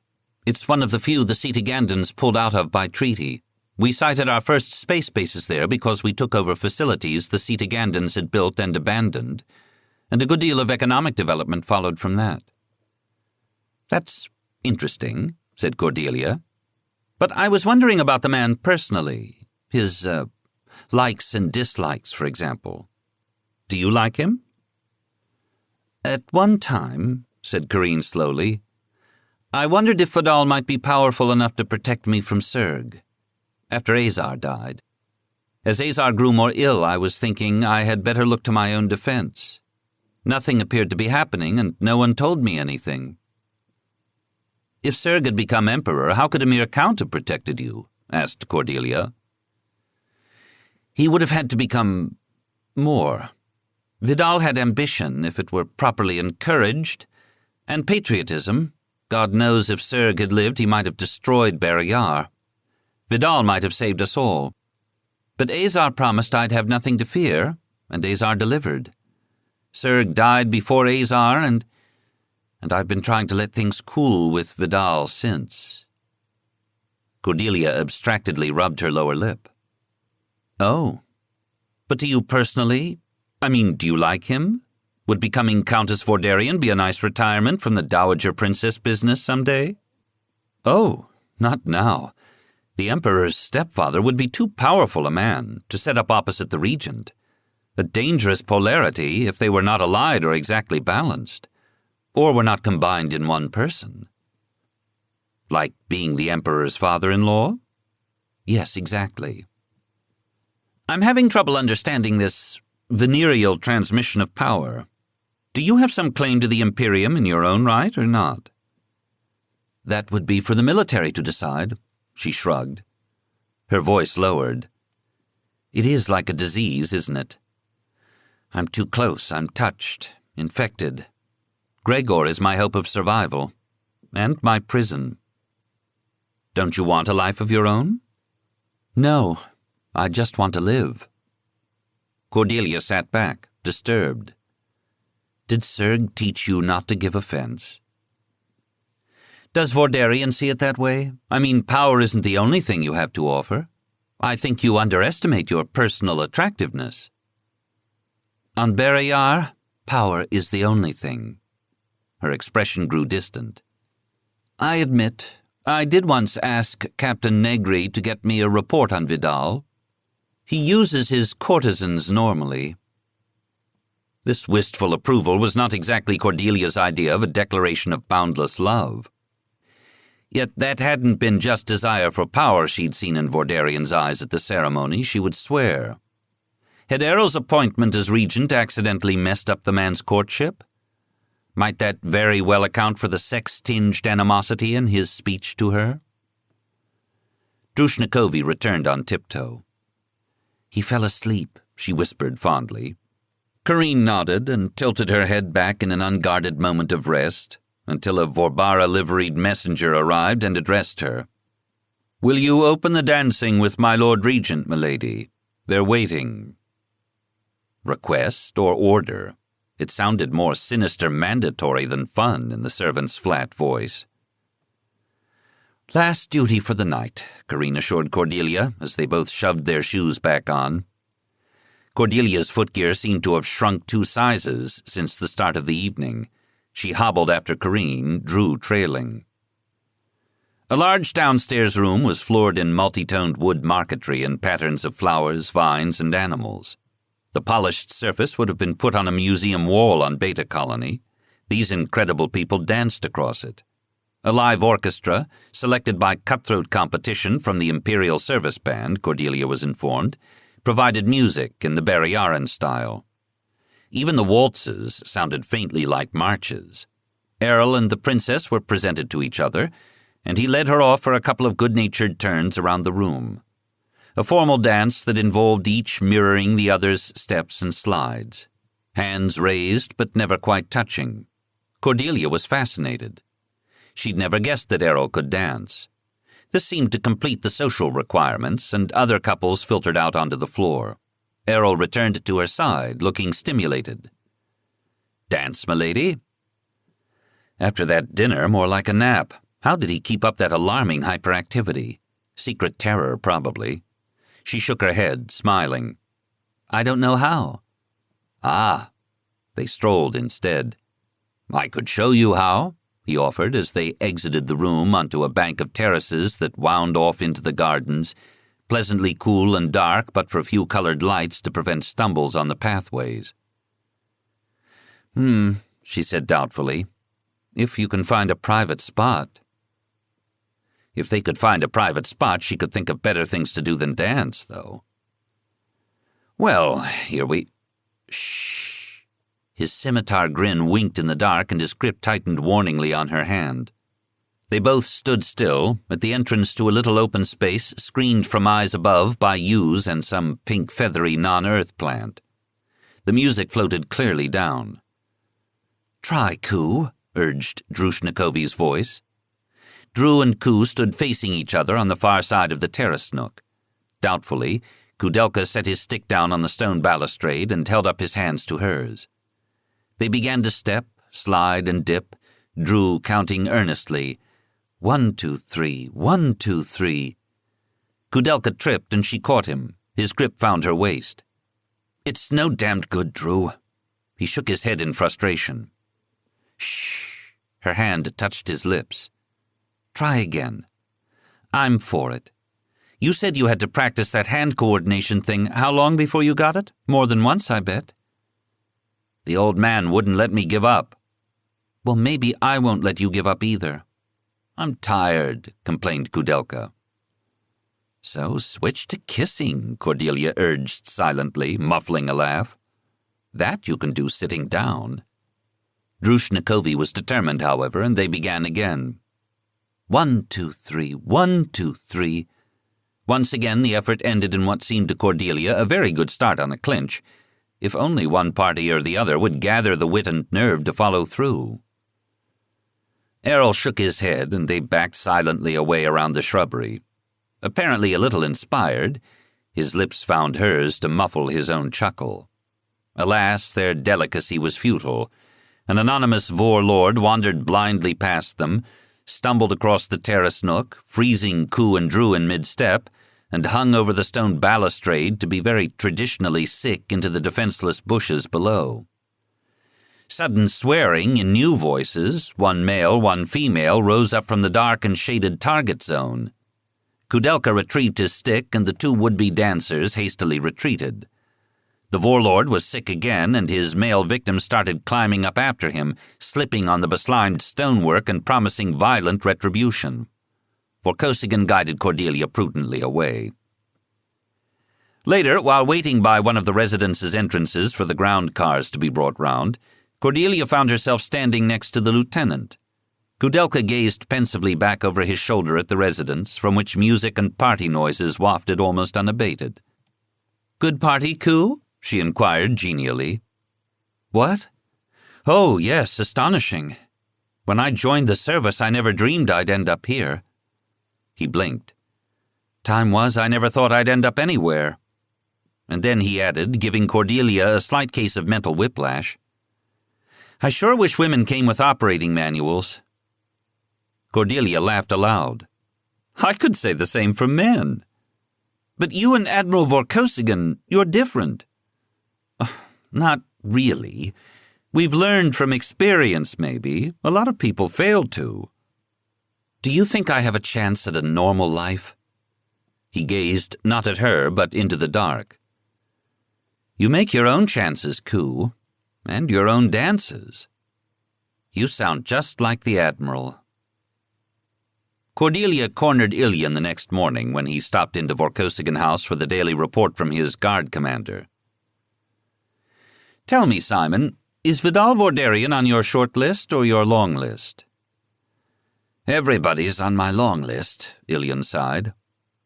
"I want you to move him to your short list." His head cocked. "Why?" She hesitated. She wasn't about to reply intuition, though that was exactly what those subliminal cues added up to. "He seems to me to have an assassin's mind, the sort that fires from cover into the back of his enemy." Ilyan smiled quizzically. "Beg pardon, milady, but that doesn't sound like the Vordarian I know. I've always found him more the openly bull-headed type." How badly must he hurt, how ardently desire for a bull-headed man to turn subtle? She was unsure. Perhaps, not knowing how deeply Errol's happiness with her ran, Vordarian did not recognize how vicious his attack upon it was. And did personal and political animosity necessarily run together? No. The man's hatred had been profound, his blow precisely, if mistakenly, aimed. "Move him to your short list," she said. Ilyan opened his hand. Not mere placation. By his expression, some chain of thought was engaged. "Very well, milady."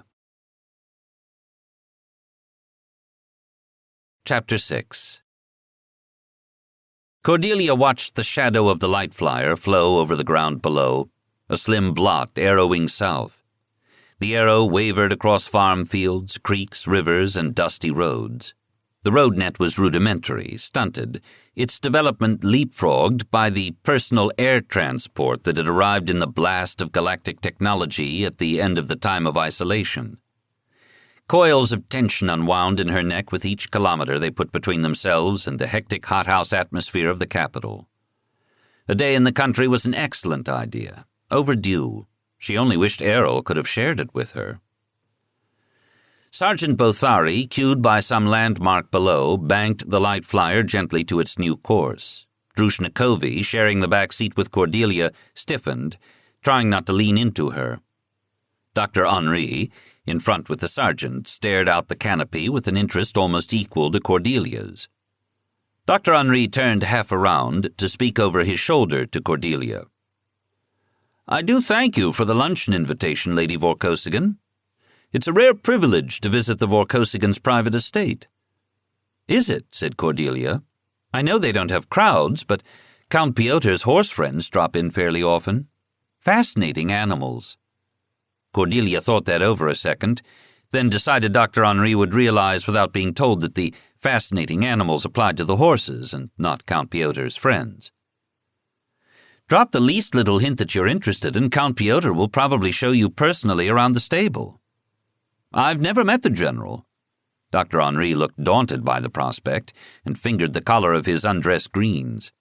A research scientist from the Imperial Military Hospital, Henri dealt with high rankers often enough not to be awed. It had to be all that Barrayar in history clinging to Piotr that made the difference. Piotr had acquired his present rank at the age of 22, fighting the Setagandans in the fierce guerrilla war that had raged through the Denderi Mountains, just now showing blue on the southern horizon. Rank was all then Emperor Dork of Orbara could give him at the time. More tangible assets, such as reinforcements, supplies, and pay, were out of the question in that desperate hour. 20 years later, Piotr had changed Barrayar in history again, playing kingmaker to Azar Vorbara in the civil war that had brought down Mad Emperor Yuri. Not your average HQ staffer, General Piotr Vorkosigan, not by anybody's standards. "He's easy to get along with," Cordelia assured Dr. Henri. "Just admire the horses and ask a few leading questions about the wars, and you can relax and spend the rest of your time listening." Henri's brows went up as he searched her face for irony. Henri was a sharp man. Cordelia smiled cheerfully. Bothari was silently watching her in the mirror set over his control interface, Cordelia noticed. Again. The sergeant seemed tense today. It was the position of his hands, the cording of the muscles in his neck that gave him away. Bothari's flat yellow eyes were always unreadable, set deep, too close together and not quite on the same level, above his sharp cheekbones and long narrow jaw. Anxiety over the doctor's visit? Understandable. The land below was rolling, but soon rucked up into the rugged ridges that channeled the Lake District. The mountains rose beyond, and Cordelia thought she caught a distant glint of early snow on the highest peaks.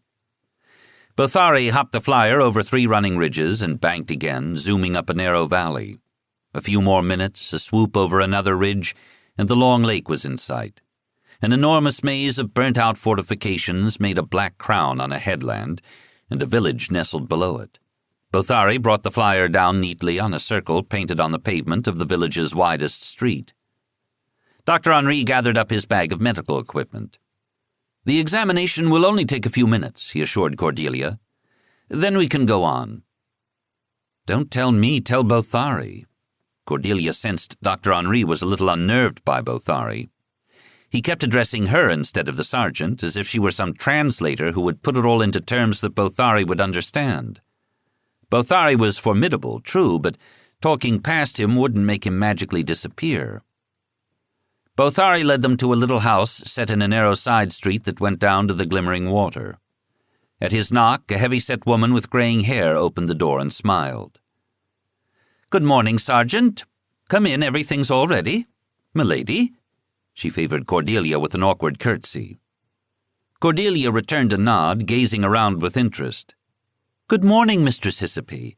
How nice your house looks today." The place was painfully scrubbed and straightened. As a military widow, Mistress Hyssopy understood all about inspections. Cordelia trusted the everyday atmosphere in the hired fosterer's house was a trifle more relaxed. "Your little girl's been very good this morning," Mistress Hyssopy assured the sergeant. "Took her bottle right down. She's just had her bath. Right this way, Doctor. I hope you'll find everything's all right." She guided the way up narrow stairs. One bedroom was clearly her own. The other, with a bright window looking down over rooftops to the lake, had recently been made over into a nursery. A dark-haired infant with big brown eyes cooed to herself in a crib. "There's a girl." Mistress Hyssopy smiled, picking her up. "Say hi to your daddy, eh, Elena? Pretty?" Bothari entered no further than the door, watching the infant warily. "Her head has grown a lot," he offered after a moment. "They usually do between 3 and 4 months," Mistress Hyssopy agreed. Dr. Henri laid out his instruments on the crib sheet, and Mistress Hyssopy carried the baby back over and began undressing her. The two began a technical discussion about formulae and feces, and Bothari walked around the little room, looking but not touching. He did look terribly huge and out of place among the colorful, delicate infant furnishings, dark and dangerous in his brown and silver uniform. His head brushed the slanting ceiling, and he backed cautiously to the door. Cordelia hung curiously over Henri and Hyssopy's shoulders, watching the little girl wriggle and attempt to roll. Infants. Soon enough she would have one of those. As if in response, her belly fluttered. Piotr Miles was not, fortunately, strong enough to fight his way out of a paper bag yet, but if his development continued at this rate, the last couple of months were going to be sleepless. She wished she'd taken the parents' training course back on Beta Colony, even if she hadn't been ready to apply for a license. Yet Barrayaran parents seemed to manage to ad-lib. Mistress Hyssopy had learned on the job, and she had 3 grown children now. "Amazing," said Dr. Henri, shaking his head and recording his data. "Absolutely normal development, as far as I can tell. Nothing to even show she came out of a uterine replicator." "I came out of a uterine replicator," Cordelia noted with amusement. Henri glanced involuntarily up and down at her, as if suddenly expecting to find antennae sprouting from her head. "Baton experience suggests it doesn't matter so much how you got here as what you do after you arrive." "Really?" He frowned thoughtfully. "And you are free of genetic defects?" "Certified," Cordelia agreed. "We need this technology." He sighed and began packing his things back up. "She's fine, you can dress her again," he added to Mistress Hyssopy. Bothari loomed over the crib at last, to stare down, the lines creased deep between his eyes. He touched the infant only once, a finger to her cheek, then rubbed thumb and finger together as if checking his neural function. Mistress Hyssopy studied him sideways, but said nothing. While Bothari lingered to settle up the month's expenses with Mistress Hyssopy, Cordelia and Dr. Henri strolled down to the lake, Drushnikovi following. "When those 17 Escobaran uterine replicators first arrived at Imp Mill," said Henri, "sent from the war zone, I was frankly appalled. Why save those unwanted fetuses, and at such a cost? Why land them on my department? Since then, I've become a believer, milady. I've even thought of an application, spin-off technology, for burn patients. I'm working on it now. The project approval came down just a week ago." His eyes were eager as he detailed his theory, which was sound as far as Cordelia understood the principles. "My mother is a medical equipment and maintenance engineer at Silica Hospital," she explained to Henri, when he paused for breath and approval. "She works on these sorts of applications all the time." Henri redoubled his technical exposition. Cordelia greeted 2 women in the street by name and politely introduced them to Dr. Henri. "They're wives of some of Count Piotr's sworn armsmen," she explained as they passed on. "I should have thought they'd choose to live in the capital."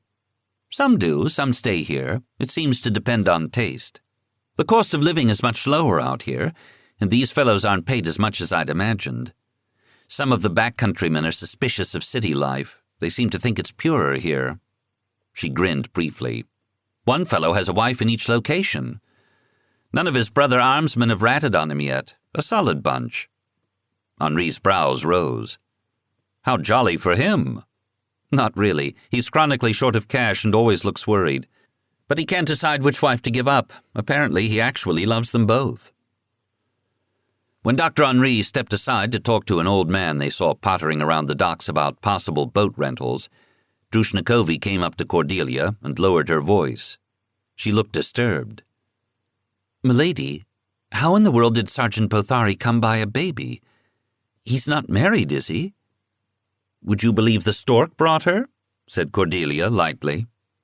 "No." From her frown, Drew did not approve this levity. Cordelia hardly blamed her. She sighed. "How do I wriggle out of this one?" Very nearly. Her uterine replicator was sent on a fast courier from Escobar after the war. She finished her gestation in a laboratory in Imp Mill, under Dr. Henri's supervision. "Is she really Bothari's?" "Oh yes, genetically certified. That's how they identified—" Cordelia snapped that last sentence off midway. Carefully now. "But what was all that about 17 replicators? And how did the baby get in the replicator? Was she an experiment?" "Placental transfer, a delicate operation even by galactic standards, but hardly experimental." "Look." Cordelia paused, thinking fast. "I'll tell you the truth. Just not all of it. Little Elena is the daughter of Bothari and a young Escobaran officer named Elena Visconti. Bothari loved her very much, but after the war she would not return with him to Barrayar. The child was conceived, the Barrayaran style, then transferred to the replicator when they parted. There were some similar cases. The replicators were all sent to Imp Mill, which was interested in learning more about the technology.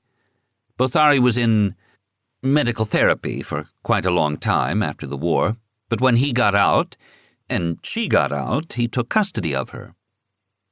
"Did the others take their babies too?" "Most of the other fathers were dead by then. The children went to the Imperial Service Orphanage."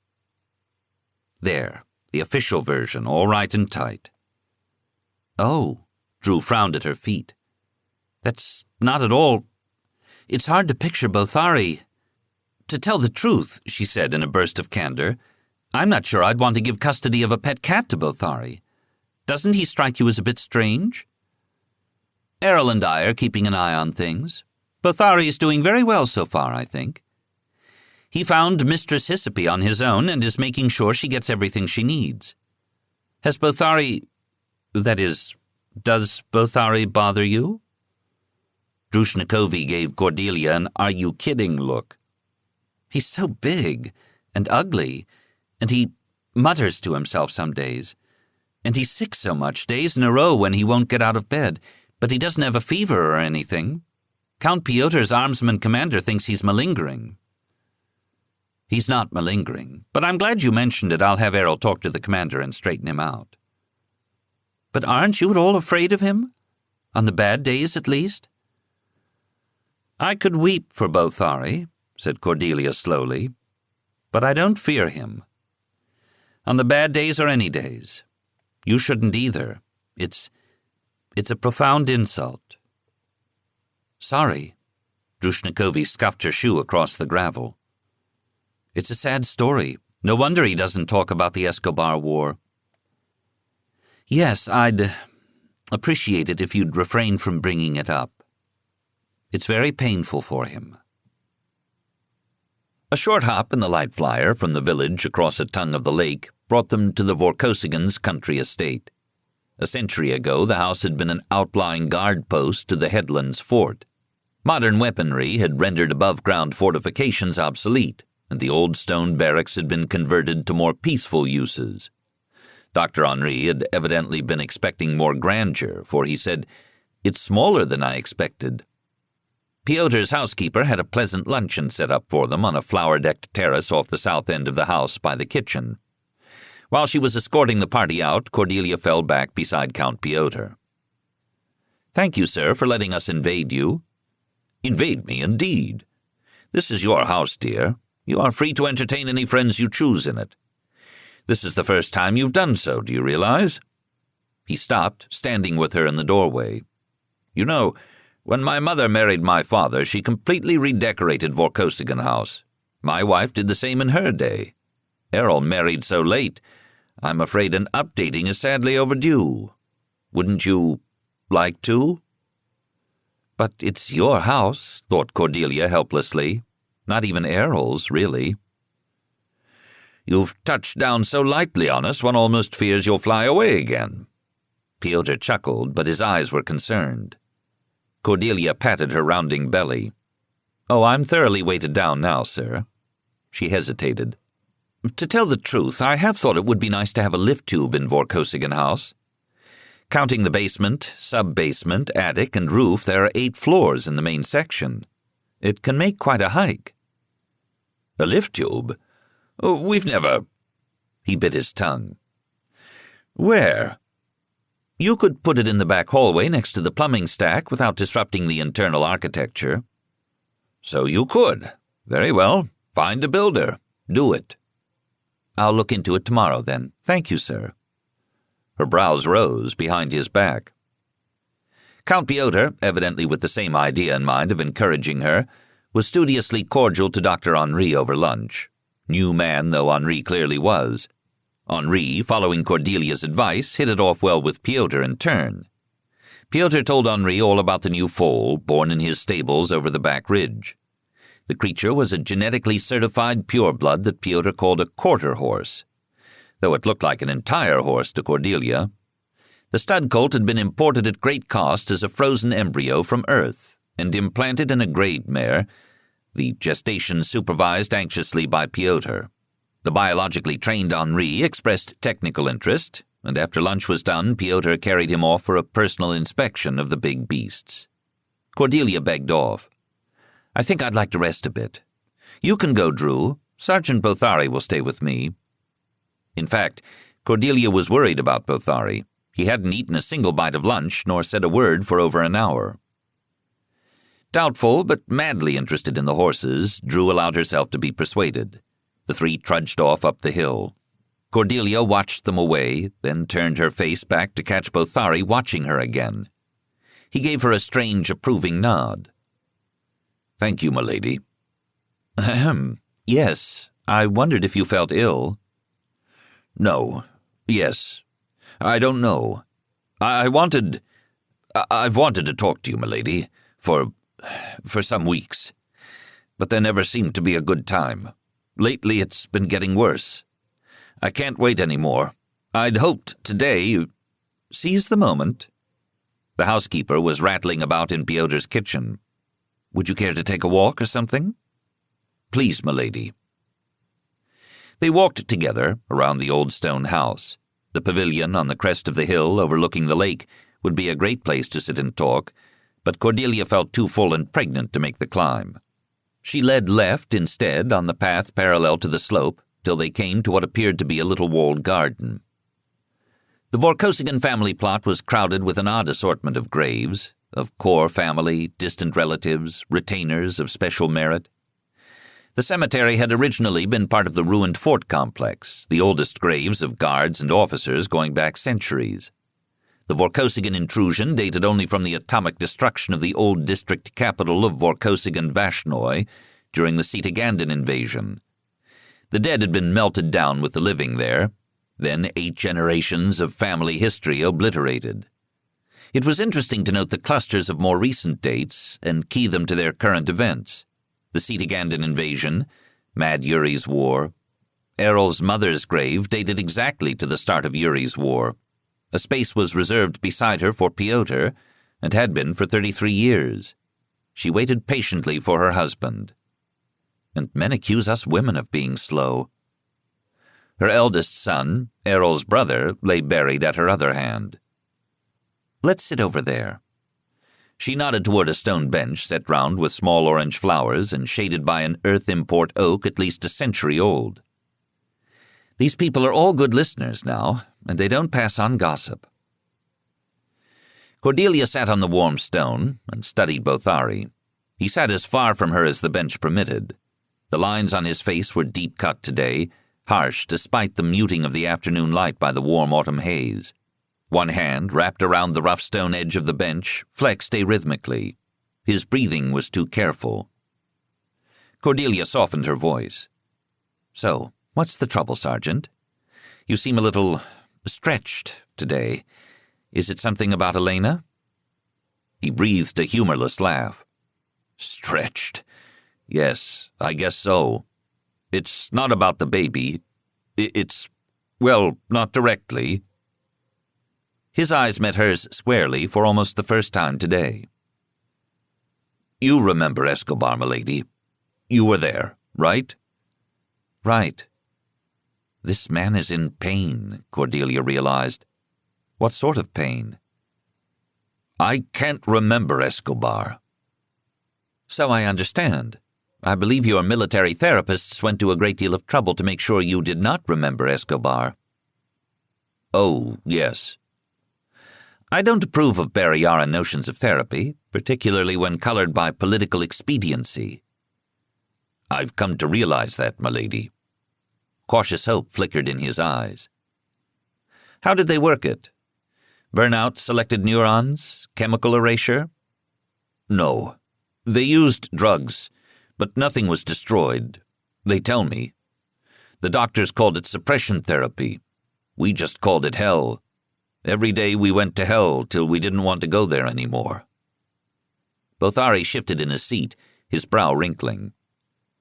"Trying to remember, to talk about Escobar at all, gives me these headaches. Sounds stupid, doesn't it? Big man like me whining about headaches like some old woman. Certain special parts, memories, they give me these really bad headaches that make red rings around everything I see, and I start vomiting. When I stop trying to think about it, the pain goes away. Simple." Cordelia swallowed. "I see. I'm sorry. I knew it was bad, but I didn't know it was that bad." "The worst part is the dreams. I dream of it, and if I wake up too slowly, I remember the dream. I remember too much all at once, and my head, all I can do is roll over and cry until I can start thinking about something else. Count Piotr's other armsmen, they think I'm crazy, they think I'm stupid. They don't know what I'm doing in there with them. I don't know what I'm doing in there with them." He rubbed his big hands over his burr scalp in a harried swipe. "To be a count's sworn armsman, it's an honor. Only 20 places to fill. They take the best. They take the bloody heroes, the men with medals, the 20-year men with perfect records. If what I did at Escobar was so bad, why did the Admiral make Count Piotr make a place for me? And if I was such a bloody hero, why did they take away my memory of it?" His breath was coming faster, whistling through his long yellow teeth. "How much pain are you in now, trying to talk about this?" "Some. More to come." He stared at her, frowning deeply. "I've got to talk about this. To you. It's driving me." She took a calming breath, trying to listen with her whole mind, body, and soul. And carefully. So carefully. "Go on." "I have 4 pictures in my head from Escobar. 4 pictures, and I cannot explain them. To myself. A few minutes out of 3 months, 4. They all of them bother me, but one bothers me the most. You're in it," he added abruptly, and stared at the ground. Both hands clenched the bench now, white-knuckled. "I see. Go on." "One, the least bad one. It was an argument. Prince Serg was there, and Admiral Vorkosigan, Lord Vorkosigan, and Admiral Rolf Vorhalis.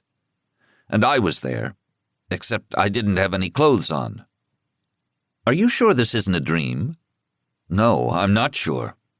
Admiral Vorkosigan said something very insulting to Lord Vorkosigan. He had Lord Vorkosigan backed up against the wall. Prince Serg laughed. Then Vorkosigan kissed him, full on the mouth, and Vorhalis tried to knock Vorkosigan's head off, but Lord Vorkosigan wouldn't let him. And I don't remember after that." Yeah, said Cordelia.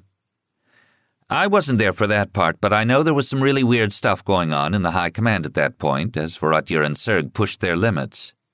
So it's probably a true memory. I could ask Errol if you wish." No. That one doesn't feel as important, anyway, as the others." Tell me about the others, then. His voice fell to a whisper. I remember Elena. So pretty. I only have 2 pictures in my head of Elena. One, I remember Vorkosigan making me...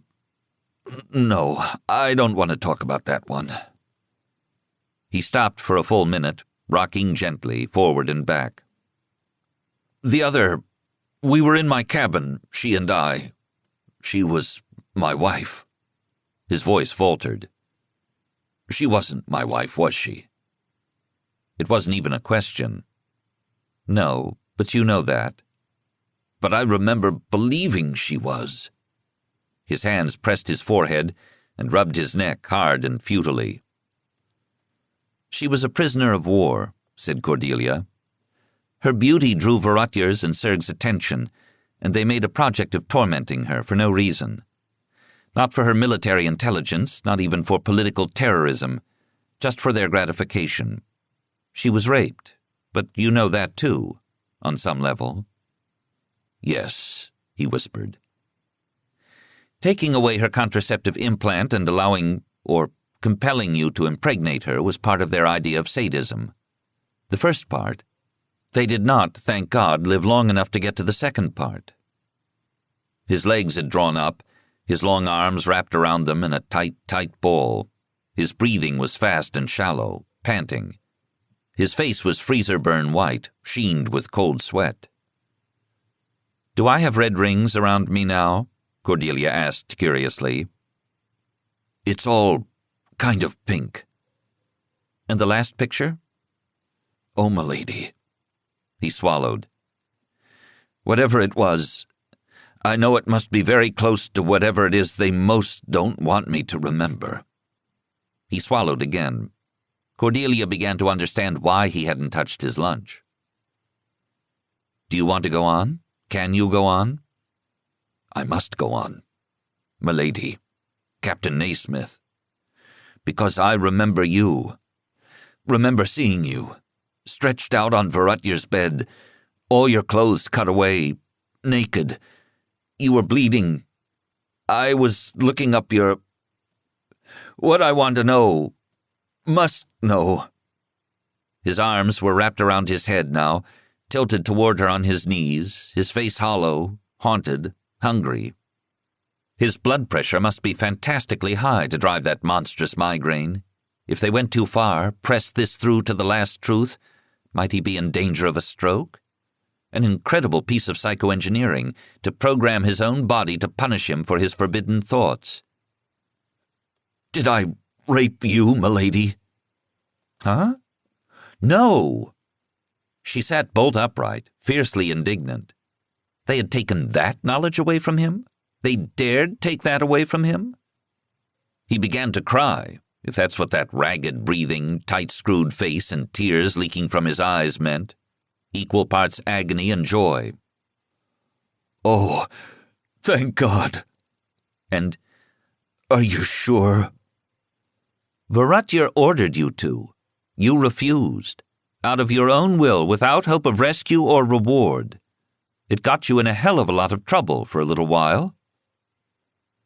She longed to tell him the rest, but the state he was in now was so terrifying it was impossible to guess the consequences. How long have you been remembering this, wondering this? Since I first saw you again, this summer, when you came to marry Lord Vorkosigan.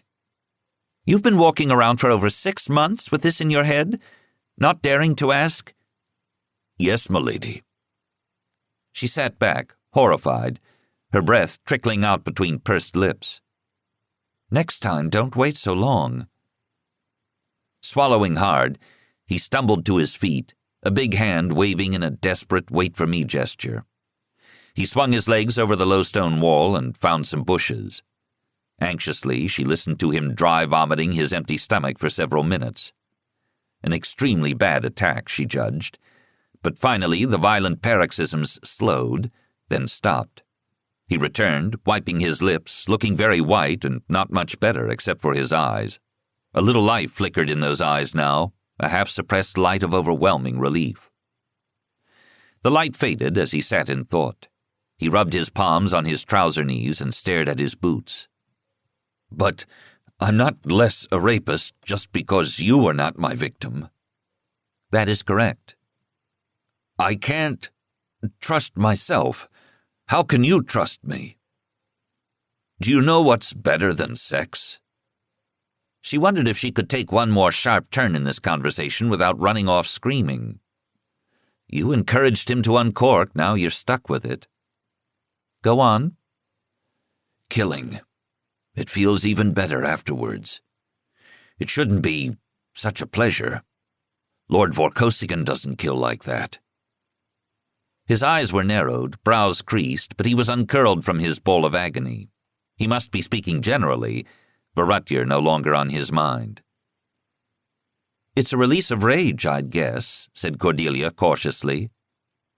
"How did you get so much rage balled up inside of you? The density is palpable. People can sense it." His hand curled in front of his solar plexus. "It goes back a long way, but I don't feel angry most of the time. It snaps out suddenly." "Even Bothari fears Bothari," she murmured in wonder. "Yet you don't. You're less afraid even than Lord Vorkosigan." "I see you as bound up with him somehow, and he's my own heart. How can I fear my own heart?" "Milady, a bargain." "Hmm?" "You tell me when it's all right to kill, and then I'll know." "I can't. Look, suppose I'm not there. When that sort of thing lands on you, there's not usually time to stop and analyze. You have to be allowed self-defense, but you also have to be able to discern when you're really being attacked." She sat up, eyes widening in sudden insight. "That's why your uniform is so important to you, isn't it? It tells you when it's all right. When you can't tell yourself. All those rigid routines you keep to, they're to tell you you're all right, on track." "Yes, I'm sworn to the defense of House Vorkosigan now, so that's all right." He nodded, apparently reassured. By what, for God's sake? "You're asking me to be your conscience, make your judgments for you. But you are a whole man. I've seen you make right choices under the most absolute stress." His hands pressed to his skull again, his narrow jaw clenching, and he grated out, "But I can't remember them. Can't remember how I did it." "Oh." She felt very small. "Well, whatever you think I can do for you, you've got a blood right to it. We owe you, Errol and I. We remember why, even if you can't." "Remember it for me then, milady," he said lowly, "and I'll be all right." Believe it.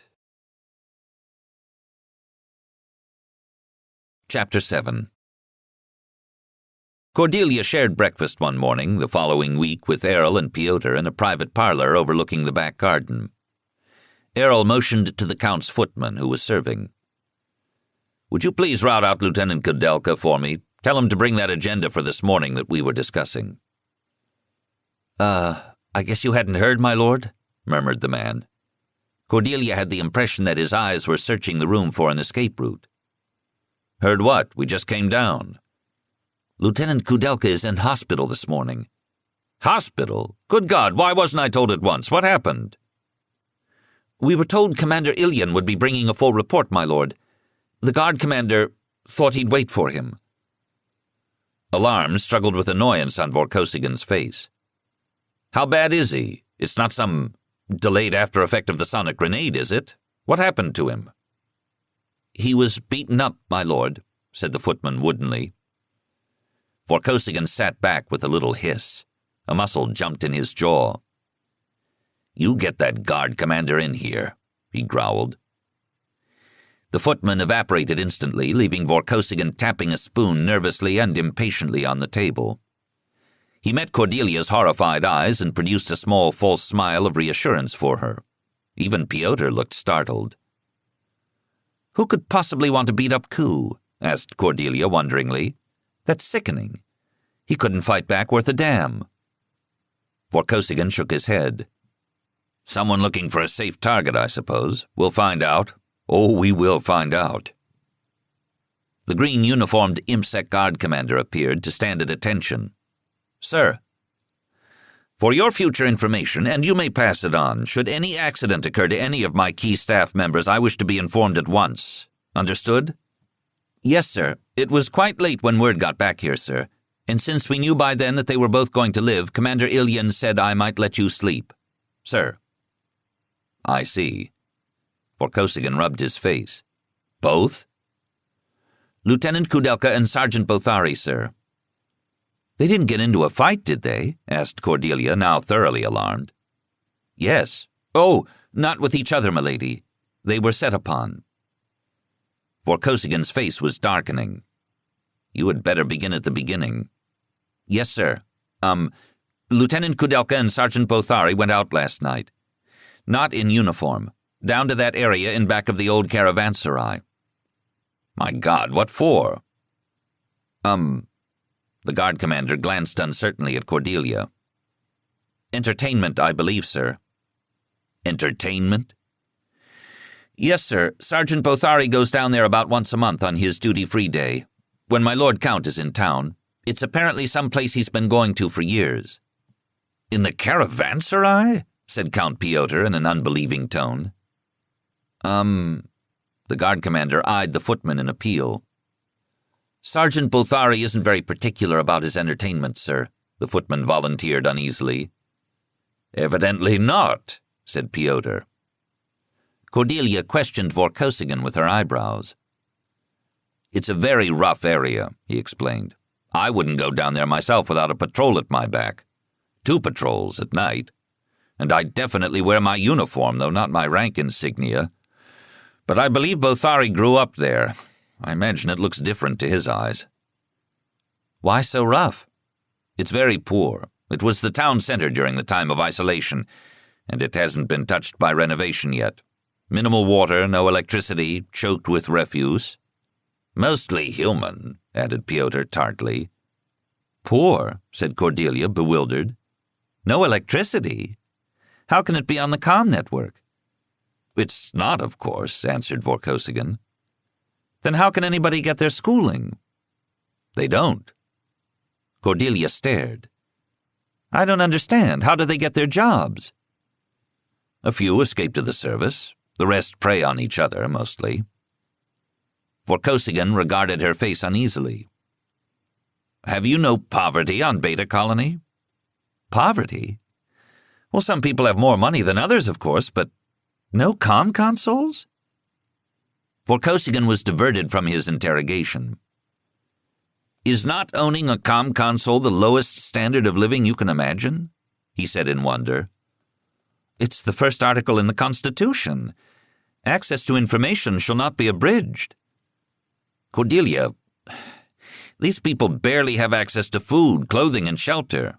They have a few rags and cooking pots and squat in buildings that aren't economical to repair or tear down yet, with the wind whistling through the cracks in the walls. No air conditioning?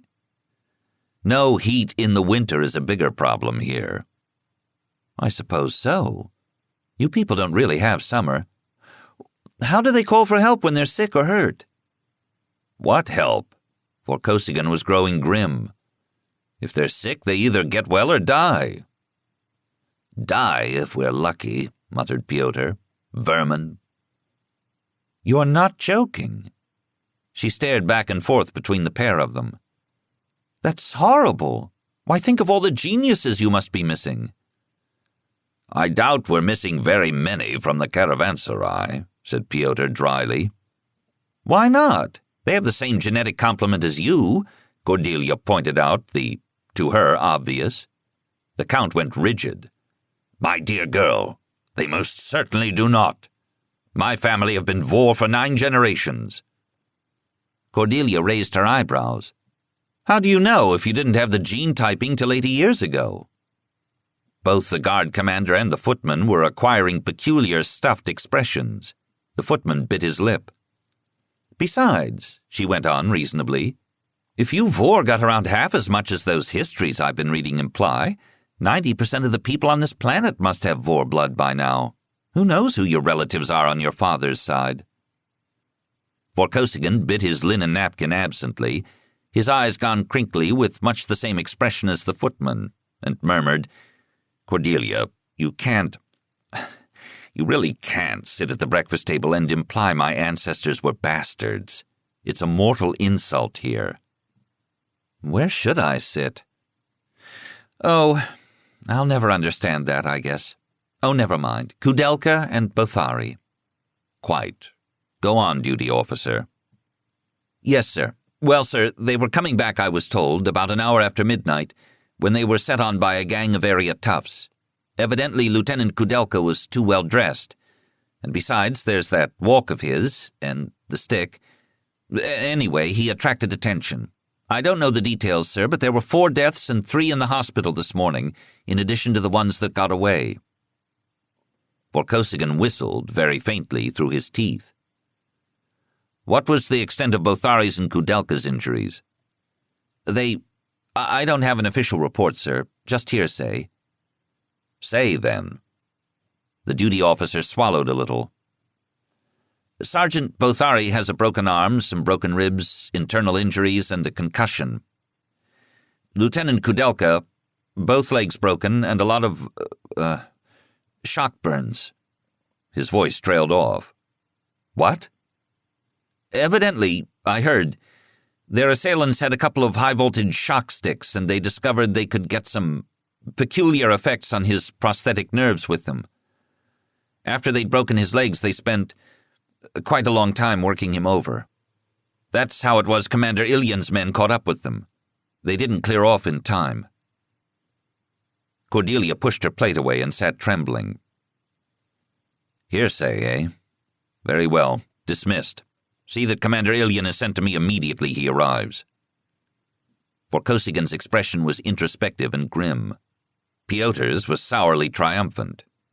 "Vermin," he asserted. "You ought to burn them all out." Vorkosigan sighed. "Easier to start a war than finish it. Not this week, sir."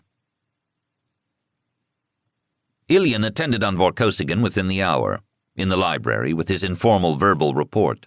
Cordelia trailed in after them to sit and listen. "Sure you want to hear this?" Vorkosigan asked her quietly. She shook her head. "Next to you, they are my best friends here. I'd rather know than wonder."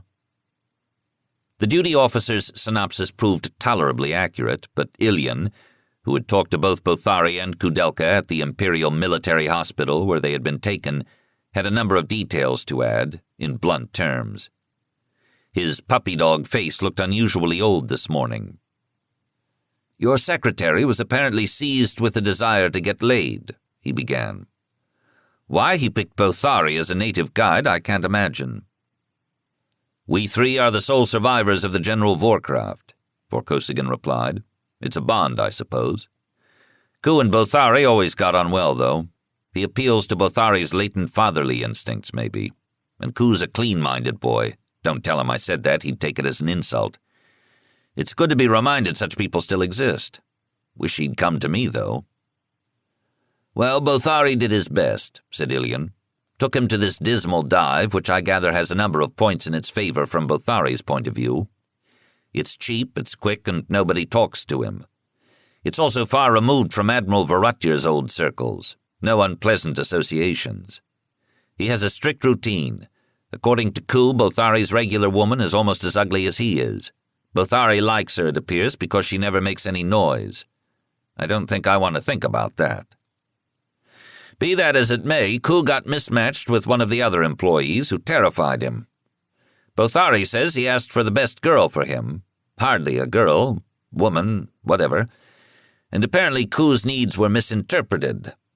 Anyway, Bothari was done and kicking his heels, waiting while Ku was still trying to make polite conversation and being offered an assortment of delights for jaded appetites he'd never heard of before.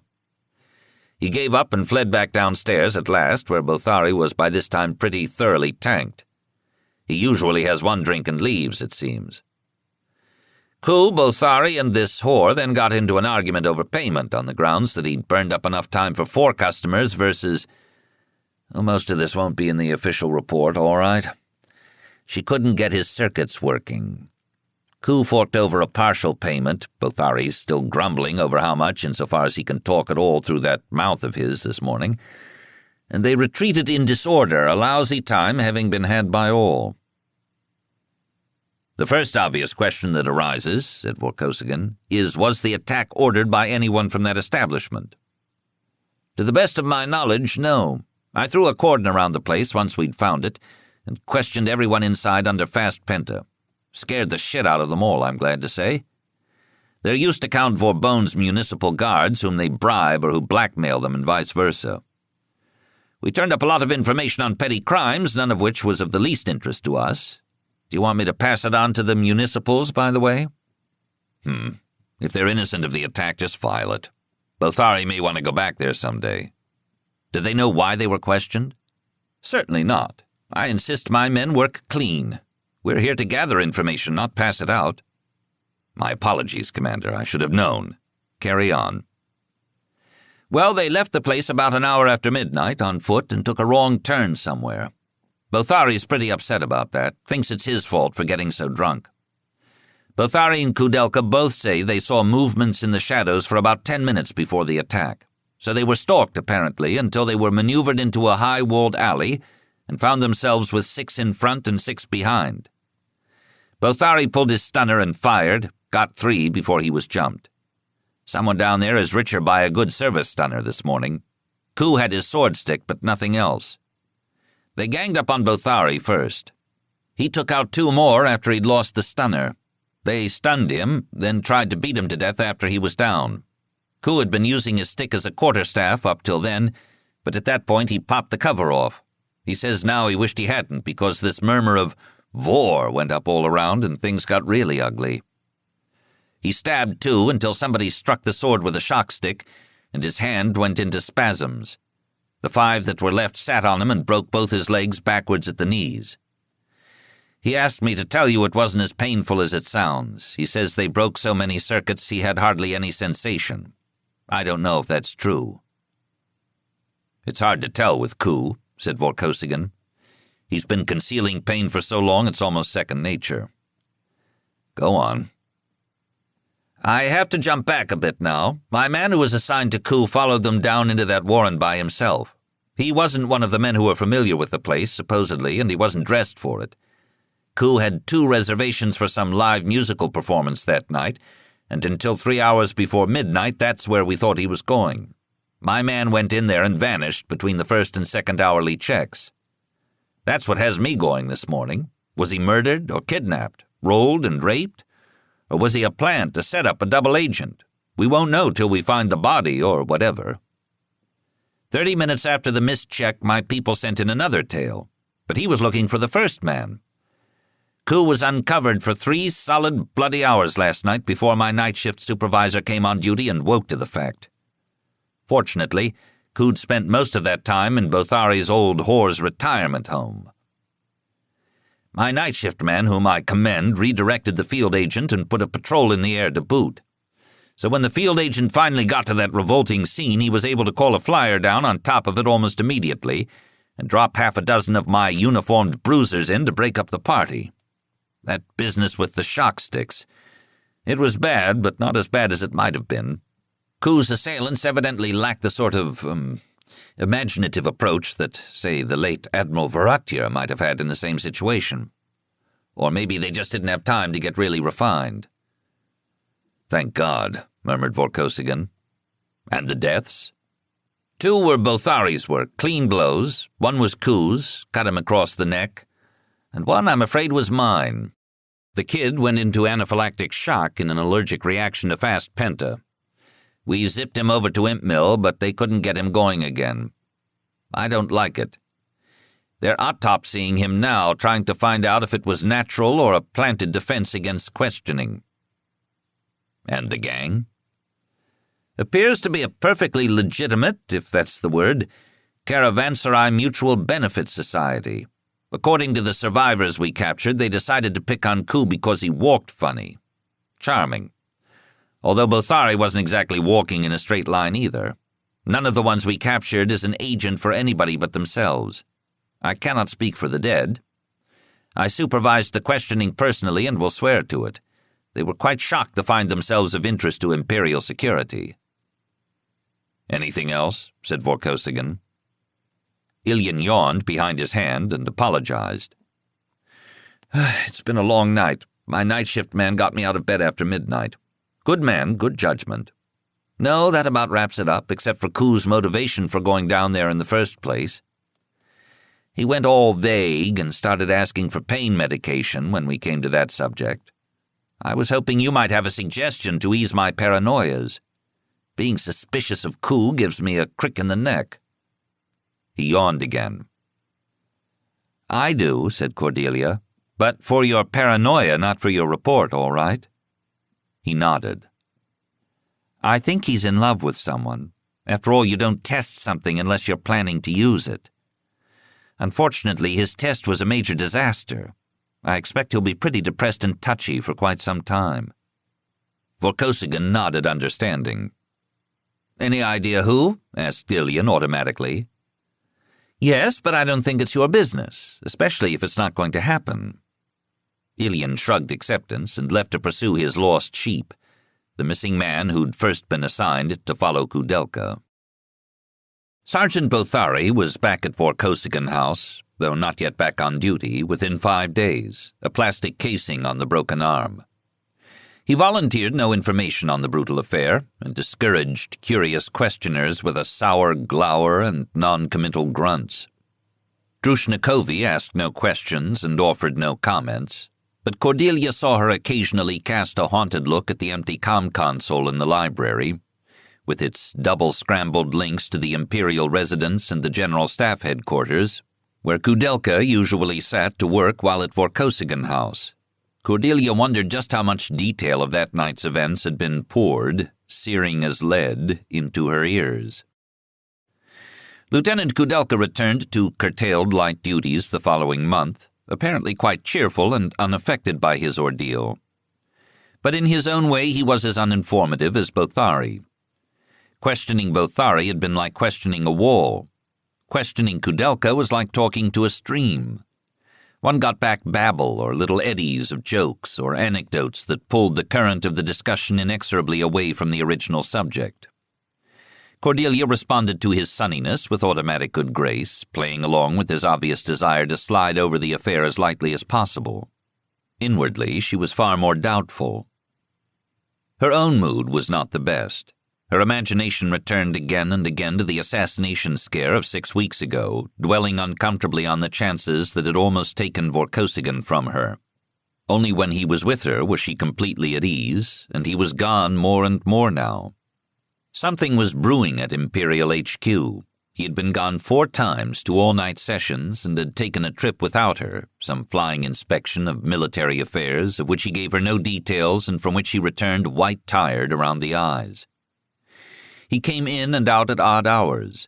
The flow of military and political gossip and chit-chat with which he was wont to entertain her at meals or undressing for bed dried up to an uncommunicative silence, though he seemed to need her presence no less. Where would she be without him? A pregnant widow without family or friends, bearing a child already a focal point of dynastic paranoias, inheritor of a legacy of violence. Could she get off planet? And where would she go if she could? Would Beta Colony ever let her come back? Even the autumn rain and the fat, lingering greenness of the city parks began to fail to please her. Oh, for a breath of really dry desert air, the familiar alkali tang, the endless flat distances. Would her son ever know what a real desert was? The horizons here, crowded close with buildings and vegetation, seemed almost to rise around her like a huge wall at times. On really bad days, the wall seemed to topple inward. She was holed up in the library one rainy afternoon, curled on an old high-backed sofa, reading for the 3rd time a page in an old volume from the Count's shelves. The book was a relic of the printer's art from the time of isolation. The English in which it was written was printed in a mutant variation of the Cyrillic alphabet, all 46 characters of it, once used for all tongues on Barrayar. Her mind seemed unusually mushy and unresponsive to it today. She turned out the light and rested her eyes a few minutes. With relief, she observed Lieutenant Kudelka enter the library and seat himself, stiffly and carefully at the comm console. I shan't interrupt him. He at least has real work to do, she thought, not yet returning to her page, but still comforted by his unconscious company. He worked only for a moment or two, then shut down the machine with a sigh, staring abstractedly into the empty carved fireplace that was the room's original centerpiece, still not noticing her. So, I'm not the only one who can't concentrate. Maybe it's this strange gray weather. It does seem to have a depressing effect on people. Picking up his sword stick, he ran a hand down the smooth length of its casing. He clicked it open, holding it firmly and releasing the spring silently and slowly. He sighted along the length of the gleaming blade, which almost seemed to glow with a light of its own in the shadowed room, and angled it as if meditating on its pattern and fine workmanship. He then turned it end for end, point over his left shoulder and hilt away from him. He wrapped a handkerchief around the blade for a hold and pressed it, very lightly, against the side of his neck over the area of the carotid artery. The expression on his face was distant and thoughtful, his grip on the blade as light as a lover's. His hand tightened suddenly. Her indrawn breath, the first half of a sob, startled him from his reverie. He looked up to see her for the first time. His lips thinned and his face turned a dusky red. He swung the sword down. It left a white line on his neck, like part of a necklace, with a few ruby drops of blood welling along it. "I didn't see you, milady," he said hoarsely. "Don't mind me. Just fooling around, you know." They stared at each other in silence. Her own words broke from her lips against her will. "I hate this place. I'm afraid all the time now." She turned her face into the high side of the sofa, and to her own horror began to cry. "Stop it. Not in front of Ku of all people.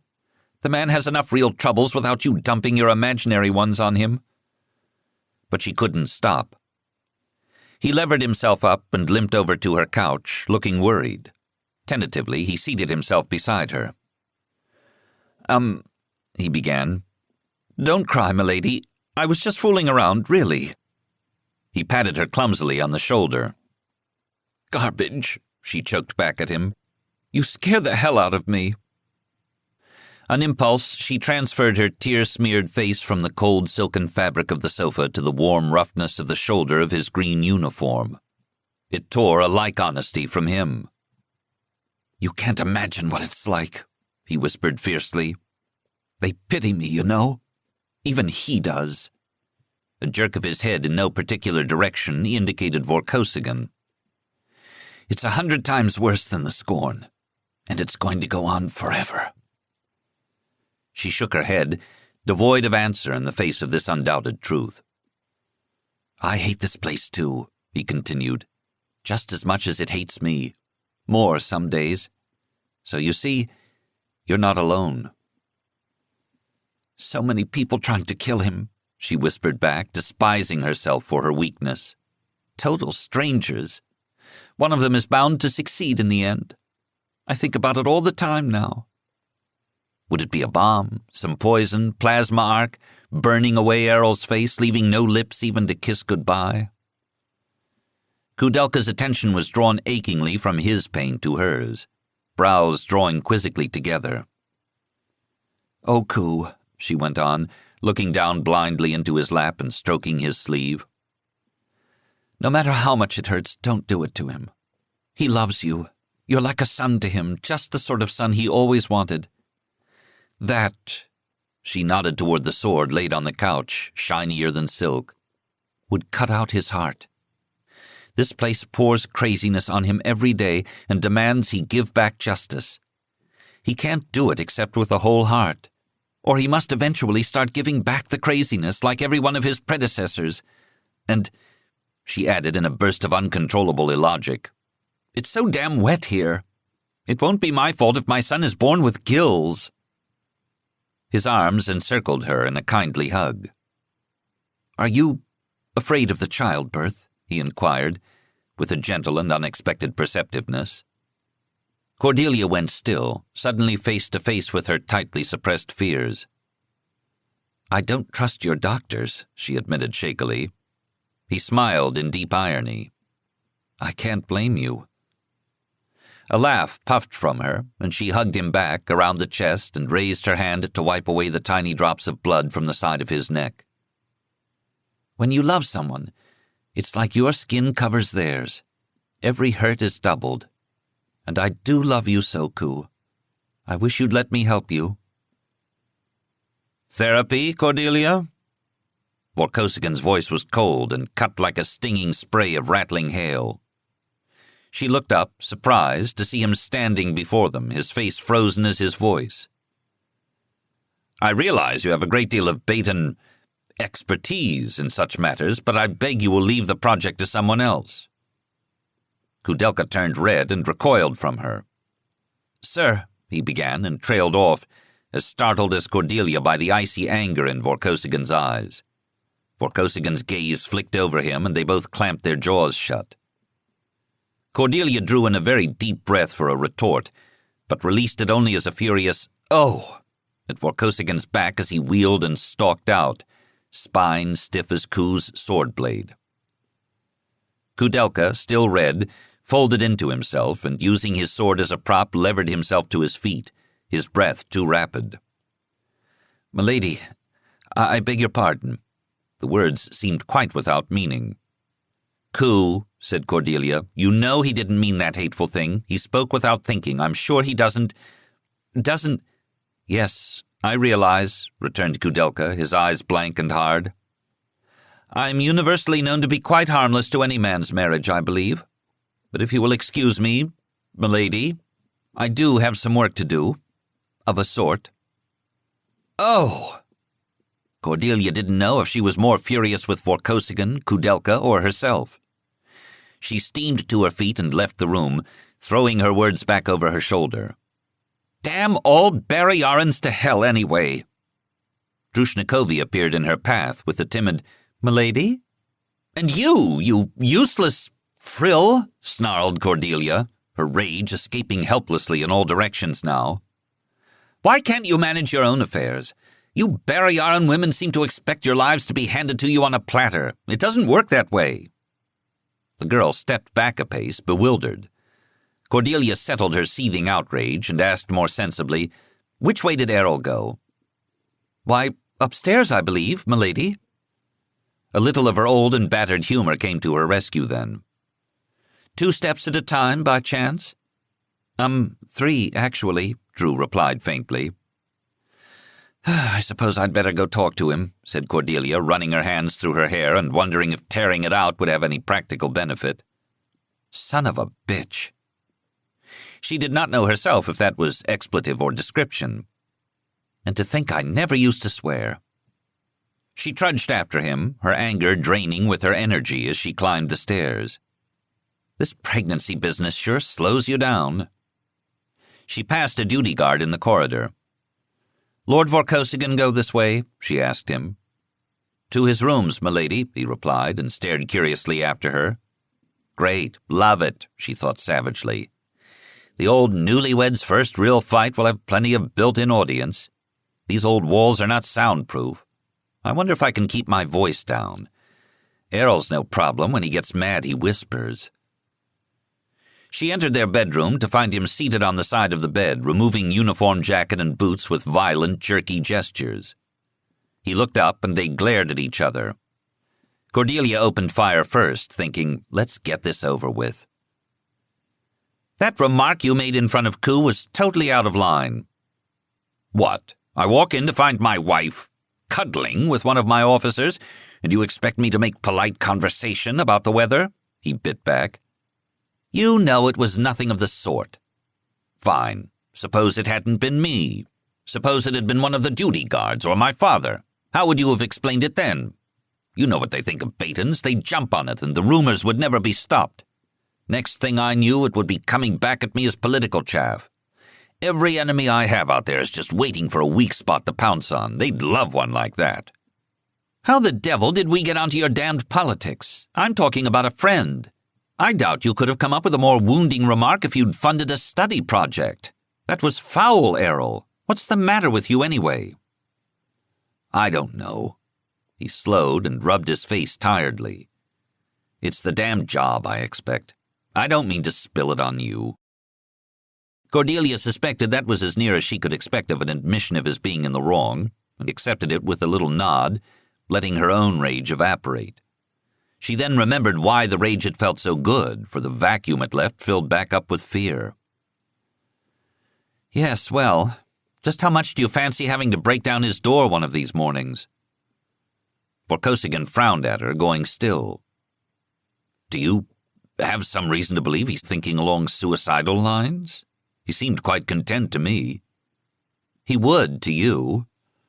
Cordelia let the words hang in the air a moment for emphasis. "I think he's about that close." She held up thumb and forefinger a bare millimeter apart. The finger still had a smear of blood on it, and it caught her eye in unhappy fascination. "He was playing around with that blasted sword stick. I wish I'd never given it to him. I don't think I could bear it if he used it to cut his own throat. That seemed to be what he had in mind." "Oh." Vorkosigan looked smaller somehow, without his glittering military jacket, without his anger. He held out his hand to her, and she took it and sat beside him. "So if you're having visions of playing King Arthur to our Lancelot and Guinevere and that pig head of yours, forget it. It won't wash." He laughed a little at that.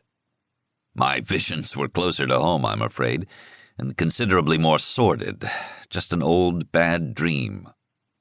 "Yeah, I guess it would hit a nerve at that." She wondered if the ghost of his first wife ever hovered by him, breathing cold death in his ear, as Vorkosigan's ghost sometimes did by her. He looked deathly enough. "But I'm Cordelia, remember?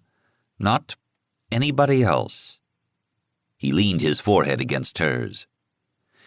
"Forgive me, dear Captain. I'm just an ugly, scared old man, and growing older and uglier and more paranoid every day." "You too?" She rested in his arms. "I take exception to the old and ugly part, though. Pig-headed did not refer to your exterior appearance." "Thank you, I think." It pleased her to amuse him even that little. "It is the job, isn't it?" she said. "Can you talk about it at all?" His lips compressed. "In confidence, although that seems to be your natural state. I don't know why I bothered to emphasize it. It looks like we could have another war on our hands before the end of the year, and we're not nearly well enough recovered for it after Escobar." "What? I thought the war party was half paralyzed." "Ours is. The Saga is still in good working order, however. Intelligence indicates they were planning to use the political chaos here following Azar Vorbara's death to cover a move on those disputed wormhole jump points.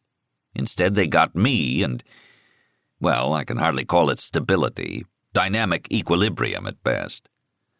Anyway, not the kind of disruption they were counting on. Hence that little incident with the sonic grenade.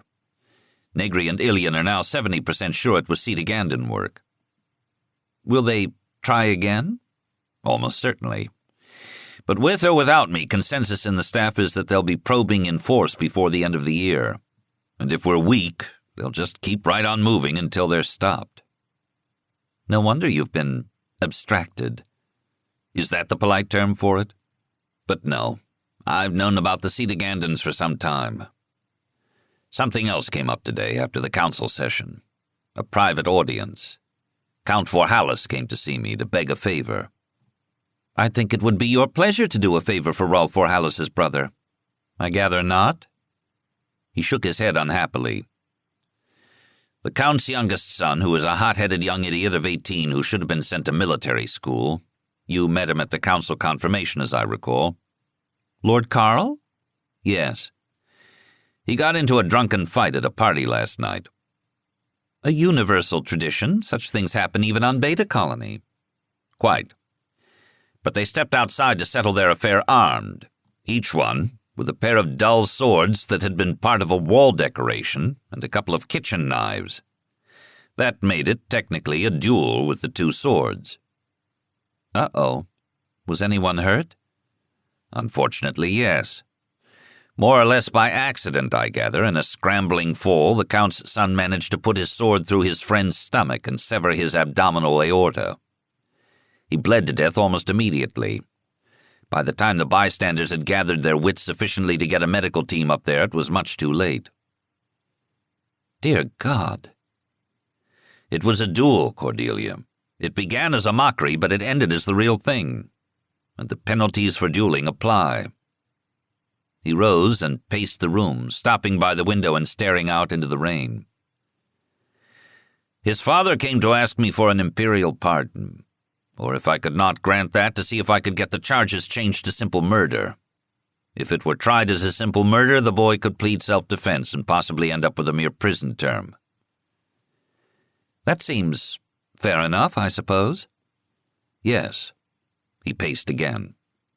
A favor for a friend, or the first crack in the door to let that hell-bred custom back into our society.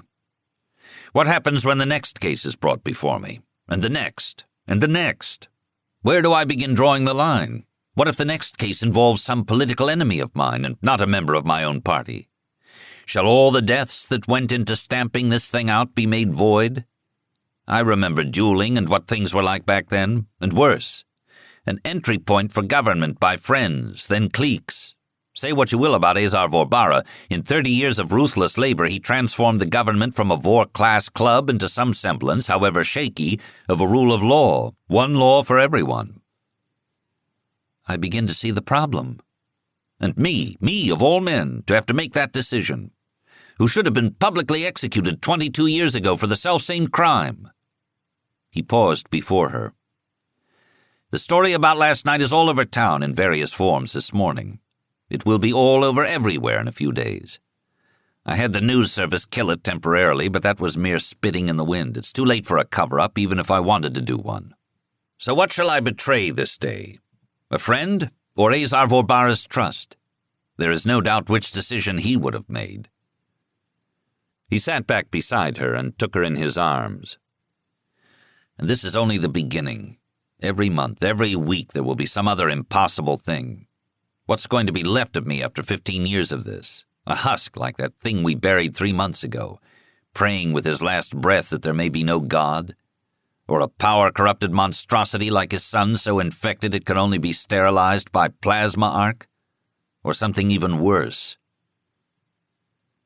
His naked agony terrified her.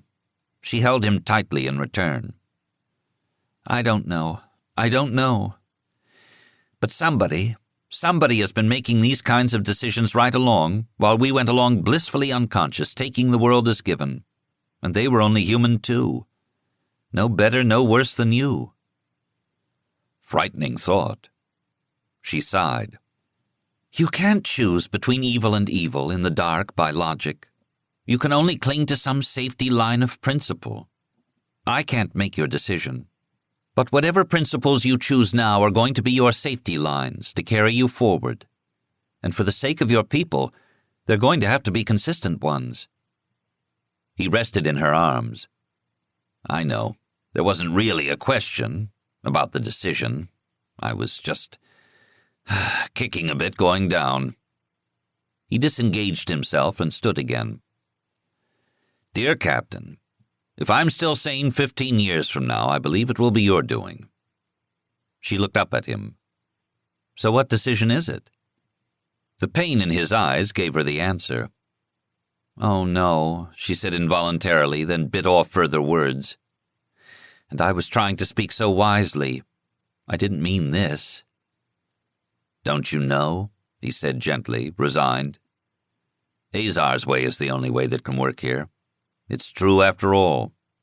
He does rule from his grave. He headed for their bathroom to wash and change clothes.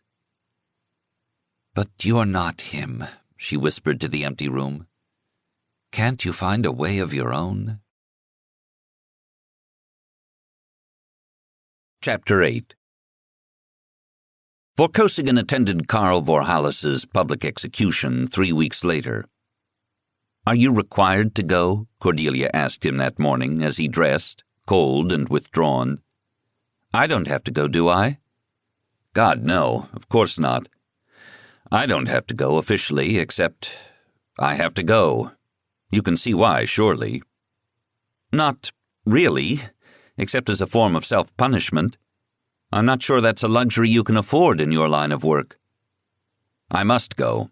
A dog returns to its vomit, doesn't it? His parents will be there, do you know? And his brother." "What a barbaric custom." "Well, we could treat crime as a disease like you Batons. You know what that's like. At least we kill a man cleanly, all at once, instead of in bits over years. I don't know." "How will they do it?" "Beheading. It's supposed to be almost painless." "How do they know?" His laugh was totally without humor. "A very cogent question." He did not embrace her when he left. He returned a bare 2 hours later, silent, to shake his head at a tentative offer of lunch, cancel an afternoon appointment, and withdraw to Count Piotr's library and sit, not reading, a book viewer. Cordelia joined him there after a while, resting on the couch and waiting patiently for him to come back to her from whatever distant country of the mind he dwelt in. "The boy was going to be brave," he said after an hour's silence. "You could see that he had every gesture planned out in advance. But nobody else followed the script. His mother broke him down. And to top it, the damned executioner missed his stroke. Had to take 3 cuts to get the head off." "Sounds like Sergeant Bothari did better with a pocket knife." Barrayar had been haunting her more than usual that morning, scarletly.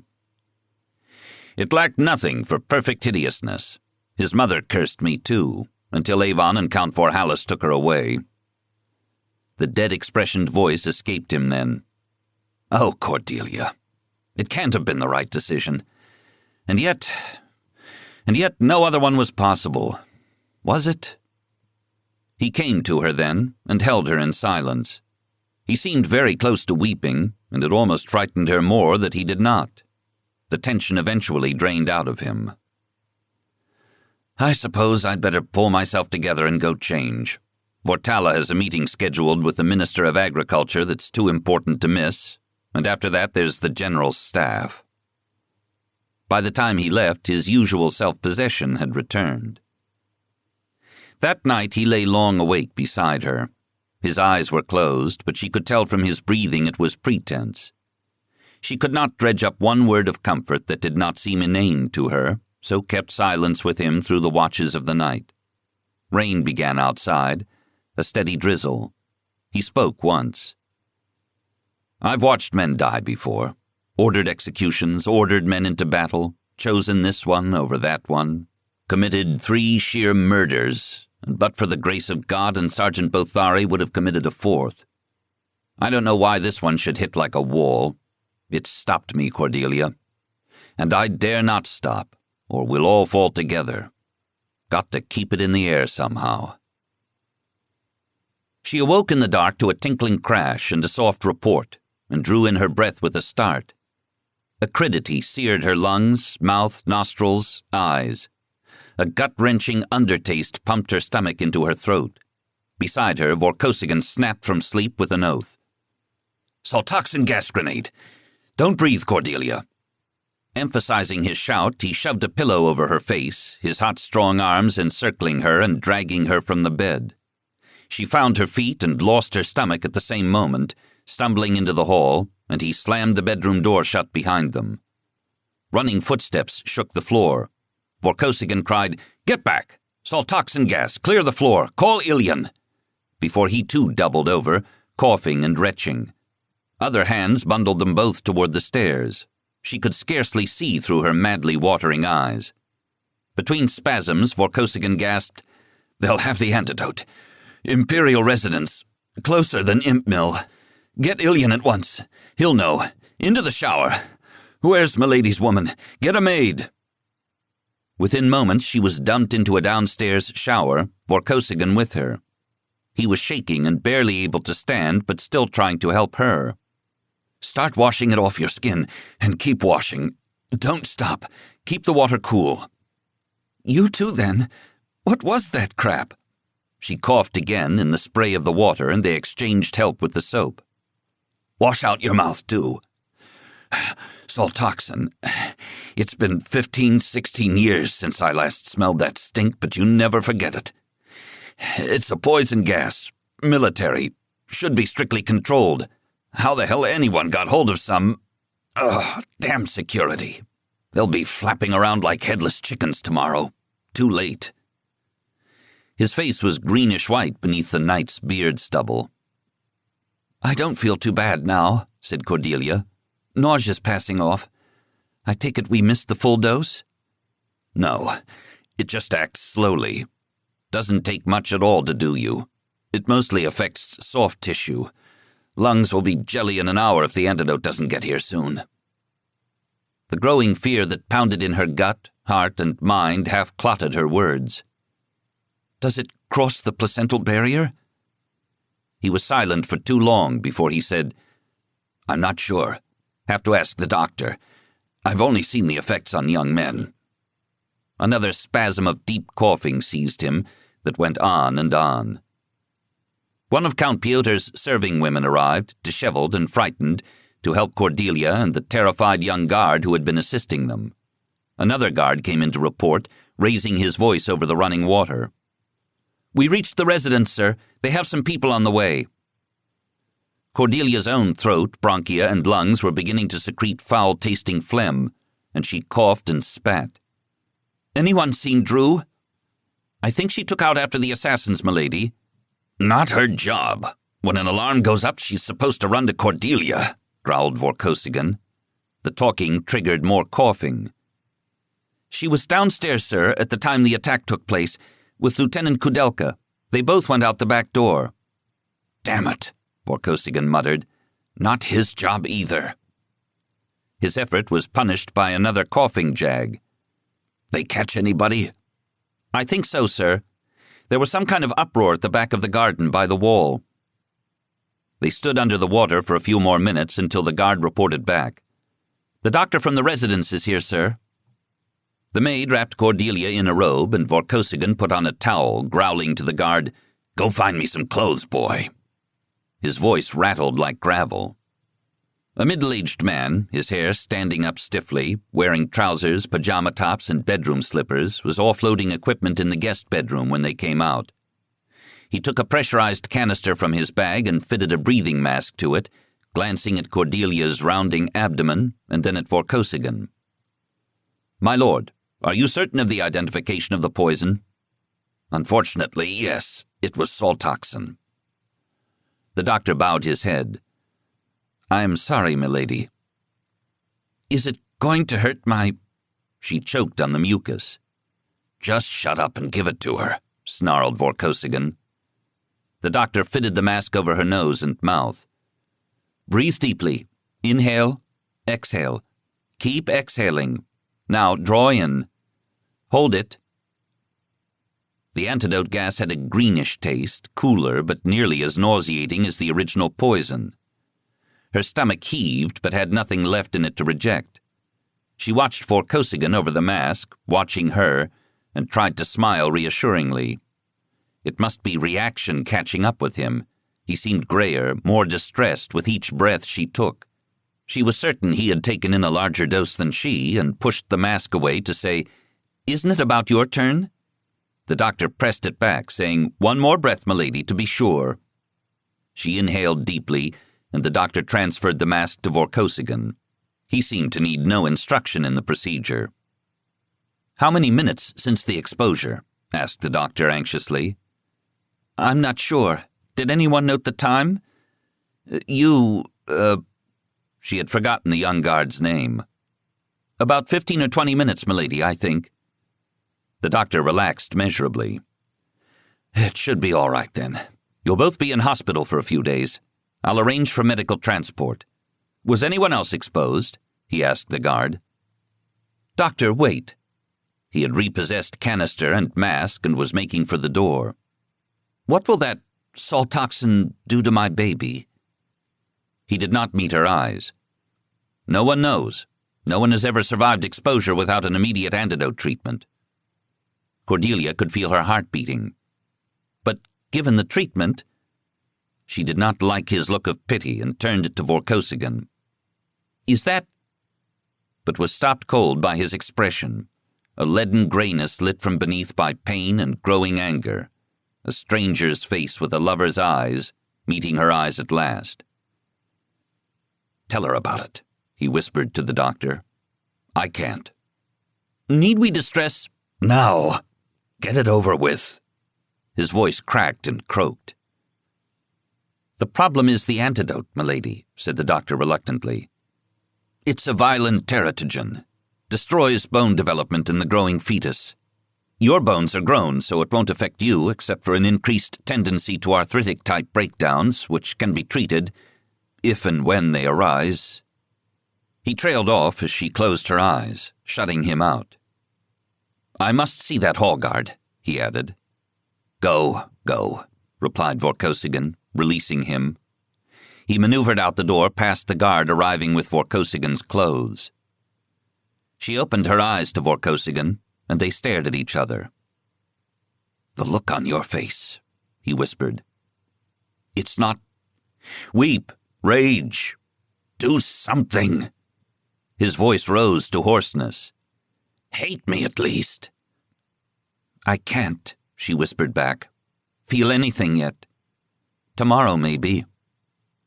Every breath was fire. With a muttered curse, he flung on the clothes, a set of undress greens. "I can do something." It was the stranger's face possessing his. Words echoed hollowly in her memory. If Death wore a dress uniform, he would look just like that. "Where are you going?" "Going to see what Cordelia caught." She followed him through the door. "You stay here," he ordered. "No." He glared back at her, and she brushed the glare away with an equally savage gesture, as if striking down a sword thrust. "I'm going with you." "Come on, then." He turned jerkily and made for the stairs to the first floor, rage rigid in his backbone. "You will not," she murmured fiercely for his ear alone, "murder anyone in front of me." "Will I not?" he whispered back. "Will I not?" His steps were hard, bare feet jarring on the stone stairs. The large entry hall was in chaos, filled with their guards, men in the Count's livery, medics. A man, or a body, Cordelia could not tell which, in the black fatigue uniform of the night guards, was laid out on the tessellated pavement, a medic at his head. Both were soaked from the rain and smeared with mud. Blood-stained water pooled beneath them, and the medic's boot soles squeaked in it. Commander Ilian, beads of water gleaming in his hair from the foggy drizzle, was just coming in the front door with an aide, saying, "Let me know as soon as the techs get here with the Carillion detector. Meantime, keep everyone off that wall and out of the alley." "My lord," he cried when he saw Vorkosigan. "Thank God you're all right." Vorkosigan growled in his throat, wordlessly. A knot of men surrounded the prisoner, who was leaning face to the wall, one hand over his head and the other held stiffly to his side at an odd angle. Drushnikovi stood near, wearing a wet shift. A wicked-looking metal crossbow dangled gleaming from her hand, evidently the weapon that had been used to fire the gas grenade through their window. She bore a livid mark on her face and stanched a nosebleed with her other hand. Blood stained her nightgown here and there. Cordelia was there too, leaning on his sword, one leg dragging. He wore a wet and muddy uniform and bedroom slippers, and a sour look on his face. "I'd have had him," he was snapping, evidently continuing an ongoing argument. "If you hadn't come running up and shouting at me—" "Oh, really?" Drushnikovi snapped back. "Well, pardon me, but I don't see it that way. Seems to me he had you laid out flat on the ground. If I hadn't seen his legs going up the wall—" "Stuff it! It's Lord Vorkosigan!" hissed another guard. The knot of men turned to step back before his face. "How did he get in?" began Vorkosigan, and stopped. The man was wearing the black fatigues of the service. "Surely not one of your men, Ilian." His voice grated, metal on stone. "My lord, we've got to have him alive to question him," said Ilian uneasily at Vorkosigan's shoulder, half hypnotized by the same look that had made the guards recoil. "There may be more to the conspiracy. You can't—" The prisoner turned, then, to face his captors. A guard started forward to shove him back into position against the wall, but Vorkosigan motioned him away. Cordelia could not see Vorkosigan's face, standing behind him in that moment. but his shoulders lost their murderous tension, and the rage drained out of his backbone, leaving only a gutter smear of pain. Above the insignia-less black collar was the ravaged face of Avon Vorhalis. "Oh, not both of them," breathed Cordelia. Hatred hastened the rhythm of Vorhalis's breathing as he glared at his intended victim. "You bastard! You snake-cold bastard! Sitting there cold as stone while they hacked off his head. Did you feel a thing? Or did you enjoy it, my Lord Regent? I swore I'd get you then." There was a long silence, then Vorkosigan leaned close to him, one arm extended past his head for support against the wall. He whispered hoarsely, "You missed me, Avon." Vorhalis spat in his face, spittle bloody from his injured mouth. Vorkosigan made no move to wipe it away. "You missed my wife," he went on in a slow, soft cadence. "But you got my son. Did you dream of sweet revenge? You have it. Look at her eyes, Avon. A man could drown in those sea-gray eyes. I'll be looking at them every day for the rest of my life. So eat vengeance, Avon. Drink it. Fondle it. Wrap it round you in the night watch. It's all yours. I will it all to you. For myself, I've gorged it to the gagging point, and have lost my stomach for it." Vorhalis looked up then, for the first time, past him to Cordelia. She thought of the child in her belly, his delicate girdering of new cartilaginous bones perhaps even now beginning to rot, twist, slough, but could not hate Vorhalis, although she tried to for a moment. She couldn't even find him baffling. She had a sense, as of a second sight, that she could see right through his wounded spirit the way doctors saw through a wounded body with their diagnostic viewers.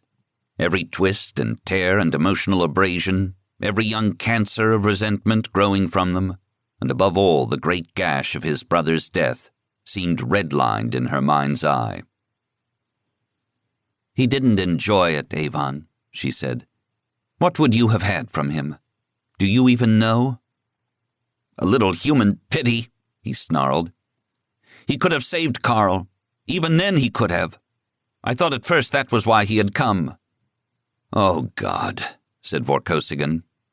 He looked sick at the flashing vision of the rise and fall of hopes these words conjured. "I don't play theater with lives, Avon." Vorhalis held his hatred like a shield before him. "Go to hell." Vorkosigan sighed and pushed away from the wall. The doctor was lingering to chivvy them to the waiting vehicle for the trip to the Imperial Military Hospital.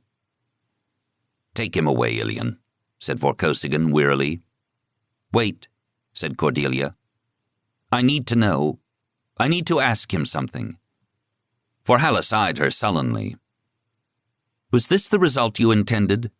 I mean, when you chose that particular weapon? That specific poison?" He looked away from her, speaking to the far wall. "It was what I could grab, going through the armory. I didn't think you could identify it and get the antidote all the way from Impmill in time." "You relieve me of a burden," she whispered. "The antidote came from the Imperial residence," Vorkosigan explained. "A quarter of the distance. The Emperor's infirmary there has everything. As for identification, I was there at the destruction of the Carrion Mutiny. Just about your age, I think, or a little younger. The smell brought it all back just now. Boys coughing out their lungs in red blobs." He seemed to shrink into himself, into the past. "I didn't intend your death particularly. You were just in the way, between me and him." Vorhalis gestured blindly at her swollen torso. "It wasn't the result I intended. I meant to kill him. I didn't even know for sure that you shared the same room at night." He was looking everywhere now, except her face. "I never thought about killing your—" "Look at me," she croaked, "and say the word out loud." "Baby," he whispered, and burst into sudden, shocking sobs. Vorkosigan stepped back, beside her. "Wish you hadn't done that," he whispered. Reminds me of his brother. Why am I death to that family? Still want him to eat vengeance? He leaned his forehead on her shoulder briefly. Not even that. You empty us all out, dear Captain. But oh. His hand reached out as if to cup her belly, then drew back in consciousness of their ring of silent watchers. He straightened. Bring me a full report in the morning, Ilian, he said. At the hospital. He took her by the arm as they turned to follow the doctor. She could not tell if it was to support her or himself. She was surrounded by helpers at the Imperial Military Hospital complex, carried along as on a river. Doctors, nurses, corpsmen, guards. Errol was separated from her at the door, and it made her uneasy and alone in the crowd. She said very little to them, empty courtesies, automatic as levers. She wished for shock to take her consciousness, numbness, reality-denying madness, hallucinations, anything. Instead, she just felt tired. The baby was moving within her, flutters, needing turns. Evidently, the teratogenic antidote was a very slow-acting poison. They were still granted a little time together, it seemed, and she loved him through her skin, her fingertips moving in a slow massage over her abdomen. Welcome, my son, to Barrayar, the abode of cannibals. This place didn't even wait the usual 18 or 20 years to eat you. Ravenous planet. She was bedded down in a luxurious private room in a VIP wing, hastily cleared for their exclusive use. She was relieved to discover Vorkosigan had been ensconced just across the hall. Dressed already in green military-issue pajamas, he came promptly over to see her tucked into bed. She managed a small smile for him, but did not attempt to sit up. The force of gravity was pulling her down into the center of the world. Only the rigidity of the bed, the building, the planet's crust, held her up against it, not her will at all. He was trailed by an anxious corpsman, saying, "Remember, sir, try not to talk so much till after the doctors had a chance to give your throat the irrigation treatment." The gray light of dawn was making the windows pale. He sat on the edge of the bed and took her hand, rubbing it. "You're cold, dear Captain," he whispered hoarsely. She nodded. Her chest ached, her throat was raw, and her sinuses burned. "I should never have let them talk me into taking the job," he went on. "So sorry." "I talked you into it, too. You tried to warn me. Not your fault. It seemed right for you. Is right." He shook his head. "Don't talk. Makes scar tissue on the vocal cords." She gave vent to a joyless "ha!" and laid a finger across his lips as he started to speak again. He nodded, resigned, and they remained looking at each other for a time. He pushed her tangled hair back gently from her face, and she captured the broad hand to hold against her cheek for comfort, until he was hunted out by a posse of doctors and technicians and driven off for a treatment. "We'll be in to see you shortly, milady," their chieftain promised ominously. They returned after a while to make her gargle, a nasty pink fluid, and breathe into a machine, then rumbled out again. A female nurse brought her breakfast, which she did not touch. Then a committee of grim-faced doctors entered her room. The one who had come from the imperial residence in the night was now smartly groomed and neatly dressed in civilian clothes. Her own personal physician was flanked by a younger, black-browed man in service greens with captain's tabs on his collar. She gazed at their three faces and thought of Cerberus. Her man introduced the stranger. "This is Captain Vaughan of the Imperial Military Hospital's research facility. He's our resident expert on military poisons." "Inventing them or cleaning up after them, Captain?" Cordelia asked. "Both, milady." He stood at a sort of aggressive parade rest. Her own man had the look about his eyes of someone who had drawn the short straw, although his lips smiled. "My Lord Regent has asked me to inform you of the schedule of treatments and so on. I'm afraid," he cleared his throat, "that it would be best if we scheduled the abortion promptly. It is already unusually late in your pregnancy for it, and it would be as well for your recovery to relieve you of the physiological strain as soon as possible." "Is there nothing that can be done?" she asked hopelessly, already knowing the answer from their faces. "I'm afraid not," said her man sadly. The man from the Imperial residence nodded confirmation. "I ran a literature search," said the captain unexpectedly, staring out the window. "And there was that calcium experiment. True, the results they got weren't particularly heartening." "I thought we'd agreed not to bring that up," glared the residence man. "Vaughan, that's cruel," said her own man. "You're just raising false hopes. You can't make the Regent's wife into one of your hapless experimental animals for a lot of untried shots in the dark. You have your permission from the Regent for the autopsy. Leave it at that."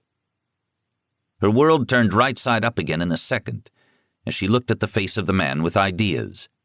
She knew the type, half right, half cocked, half successful, flitting from one monomania to another like a bee pollinating flowers, gathering little fruit but leaving seeds behind. She was nothing to him personally but the raw material for a monograph. The risks she took did not appall his imagination. She was not a person but a disease state.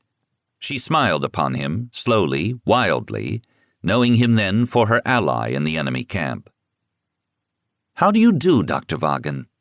How would you like to write the paper of a lifetime?" The residence man barked a laugh. "She's got your number, Vaughan." He smiled back, astonished to be so instantly understood. "You realize I can't guarantee any results."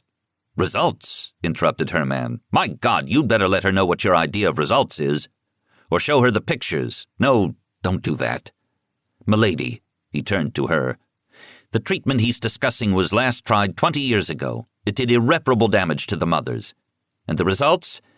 The very best results you could hope for would be a twisted cripple. Perhaps much worse, indescribably worse." "Jellyfish describes it pretty well," said Vaughan. "You're inhuman, Vaughan," snapped her man, with a glance her way to check the distress quotient. "A viable jellyfish, Dr. Vaughan?"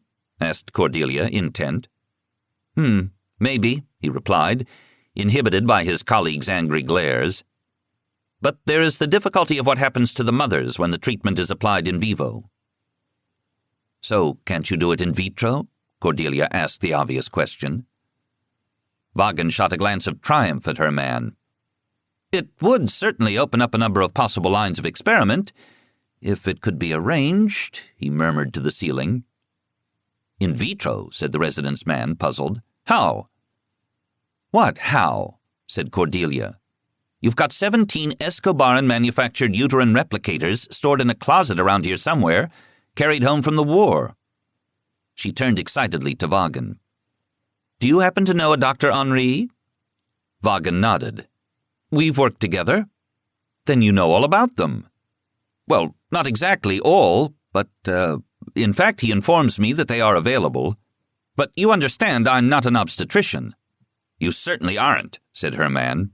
"Milady, this man isn't even a physician. He's only a biochemist." "But you're an obstetrician," she pointed out. "So we have the whole team, then. Dr. Henri and, Captain Vaughan here for Piotr Miles, and you for the transfer." His lips were compressed and his eyes held a very strange expression. It took her a moment to identify it as fear. "I can't do the transfer, milady," he said. "I don't know how. Nobody on Barrayar has ever done one." "You don't advise it, then?" "Definitely not. The possibility of permanent damage... You can, after all, begin again in a few months, if the soft tissue scarring doesn't extend to testicular... You can begin again. I am your doctor, and that is my considered opinion." "Yes, if somebody else doesn't knock Errol off in the meantime. I must remember this is Barrayar, where they are so in love with death they bury men who are still twitching. Are you willing to try the operation?" He drew himself up in dignity. "No, milady, and that's final." "Very well." She pointed a finger at her doctor. "You're out," and shifted it to Vaughan. "You're in. You are now in charge of this case. I rely on you to find me a surgeon, or a medical student, or a horse doctor, or somebody who's willing to try, and then you can experiment to your heart's content." Vaughan looked mildly triumphant. Her former man looked furious. We had better wait to see what my Lord Regent has to say before you carry his wife off on this wave of criminally false optimism." Vagan looked a little less triumphant. "You thinking of charging over there right now?" asked Cordelia. "I'm sorry, milady," said the residence man, "but I think we'd do best to quash this thing right now. You don't know Captain Vagan's reputation. Sorry to be so blunt, Vagan, but you're an empire builder, and this time you've gone too far." "Are you ambitious for a research wing, Captain Vagan?" Cordelia inquired. He shrugged, embarrassed rather than outraged, so she knew the residence man's words to be at least half true. She gathered Vagan in by eye, willing to possess him, body, mind, and soul, but especially mind, and wondering how best to fire his imagination in her service. "You shall have an institute if you can bring this off." "You tell him." She jerked her head in the direction of the hall toward Errol's room. "I said so." Variously discomfited, angry, and hopeful, they withdrew. Cordelia lay back on the bed and whistled a little soundless tune, her fingertips continuing their slow abdominal massage. Gravity had ceased to exist. Chapter 9. She slept at last, toward the middle of the day, and woke disoriented. She squinted at the afternoon light slanting through the hospital room's windows. The gray rain had gone away. She touched her belly, for grief and reassurance, and rolled over to find Count Piotr sitting at her bedside. He was dressed in his country clothes, old uniform trousers, plain shirt, a jacket that he wore only at Vorkosigan-sur-Lot. He must have come up directly to Impmill. His thin lips smiled anxiously at her. His eyes looked tired and worried. "Dear girl, you need not wake up for me." "That's all right." She blinked away blear from her eyes, feeling older than the old man. "Is there something to drink?" He hastily poured her cold water from the bedside basin spigot and watched her swallow. "More? That's enough. Have you seen Errol yet?" He patted her hand. "I've talked to Errol already. He's resting now. I am so sorry, Cordelia." "It may not be as bad as we feared at first. There's still a chance, a hope. Did Errol tell you about the uterine replicator?" "Something, but the damage has already been done, surely. Irrevocable damage." "Damage, yes. How irrevocable it is, no one knows. Not even Captain Vagan." "Yes, I met Vagan a little while ago." Piotr frowned. "A pushing sort of fellow, new man type." "Barrayar needs its new men, and women. Its technologically trained generation." "Oh, yes. We fought and slaved to create them. They are absolutely necessary. They know it, too, some of them." A hint of self-aware irony softened his mouth. "But this operation you're proposing, this placental transfer, it doesn't sound too safe." "On Beta Colony it would be routine," Cordelia shrugged. "We are not, of course, on Beta Colony." "But something more straightforward, better understood. You would be ready to begin again much sooner. In the long run, you might actually lose less time." "Time isn't what I'm worried about losing." A meaningless concept, now she thought of it. She lost 26.7 hours every Barrayaran day. "Anyway, I'm never going through that again. I'm not a slow learner, sir." A flicker of alarm crossed his face. "You'll change your mind when you feel better. What does matter now, I've talked to Captain Vagan. There seemed no question in his mind there is great damage." "Well, yes, the unknown is whether there can be great repairs." "Dear girl." His worried smile grew tenser. "Just so. If only the fetus were a girl, or even a second son, we could afford to indulge your understandable, even laudable maternal emotions. But this thing, if it lived, would be Count Vorkosigan someday.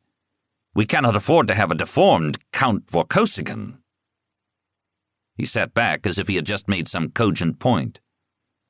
Cordelia wrinkled her brow. "Who is we?" "House Vorkosigan. We are one of the oldest great houses on Barrayar." Never perhaps the richest, seldom the strongest, but what we've lacked in wealth we've made up in honor. 9 generations of Vor warriors. This would be a horrible end to come to after 9 generations, don't you see? House Vorkosigan at this point in time consists of 2 individuals, you and Errol, Cordelia observed, both amused and disturbed. And Counts Vorkosigan have come to horrible ends throughout your history. You've been blown up, shot, starved, drowned, burned alive, beheaded, diseased, and demented. The only thing you've never done is die in bed. I thought horrors were your stock in trade. He returned her a pained smile. But we've never been mutants. I think you need to talk to Vagan again. The fetal damage he described was teratogenic, not genetic, if I understand him correctly. But people will think it's a mutant. What the devil do you care what some ignorant prole thinks? Other Vor, dear. Vor, prole, they're equally ignorant, I assure you. His hands twitched. He opened his mouth, closed it again, frowned, and said more sharply, Count Vorkosigan has never been an experimental laboratory animal either. There you go, then. He serves Barrayar even before he's born. Not a bad start on a life of honor.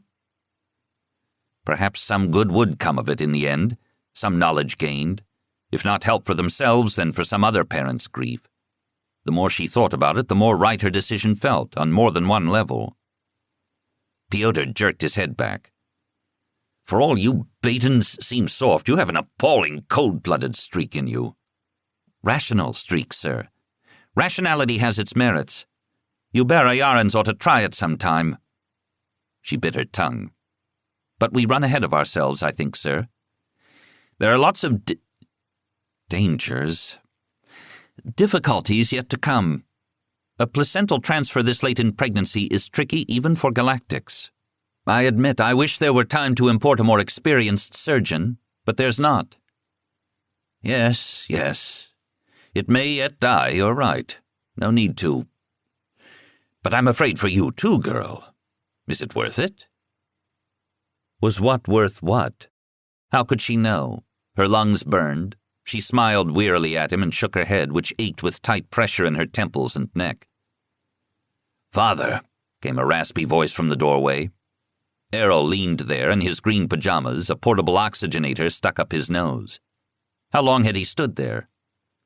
I think Cordelia needs to rest. Their eyes met over Pyotr. Bless you, love. Yes, of course. Count Pyotr gathered himself together and creaked to his feet. I'm sorry, you're quite correct. He pressed Cordelia's hand one more time, firmly, with his dry old man's grip. Sleep. You'll be able to think more clearly later. Father. You shouldn't be out of bed, should you? Said Pyotr, drawn off. Go back and lie down, boy. His voice drifted away across the corridor. Errol returned later after Count Pyotr had finally left. Was Father bothering you? He asked, looking grim. She held out her hand to him, and he sat beside her. She transferred her head from her pillow to his lap, her cheek on the firm muscled leg beneath the thin pajama, and he stroked her hair. No more than usual, she sighed. I feared he was upsetting you. It's not that I'm not upset. It's just that I'm too tired to run up and down the corridor screaming. Ah, he did upset you. Yes. She hesitated. In a way, he has a point. I was so afraid for so long, waiting for the blow to fall, from somewhere, nowhere, anywhere. Then came last night, and the worst was done. Over. Except it's not over. If the blow had been more complete, I could stop, quit now. But this is going to go on and on. She rubbed her cheek against the cloth. Did Ilian come up with anything new? I thought I heard his voice out there earlier. His hand continued to stroke her hair in even rhythm. He'd finished the preliminary fast penta interrogation of Avon Vorhalis. He's now investigating the old armory where Avon stole the salt toxin. It appears Avon might not have equipped himself so ad hoc unilaterally as he claimed. An ordnance major in charge there has disappeared, AWOL. Ilian's not certain yet if the man was eliminated to clear Avon's path or if he actually helped Avon and has gone into hiding. He might just be afraid, if it was dereliction. He'd better be afraid, if he had any conscious connivance in this. His hand clenched in her hair. He became aware of the pull, muttered, "Sorry," and continued petting.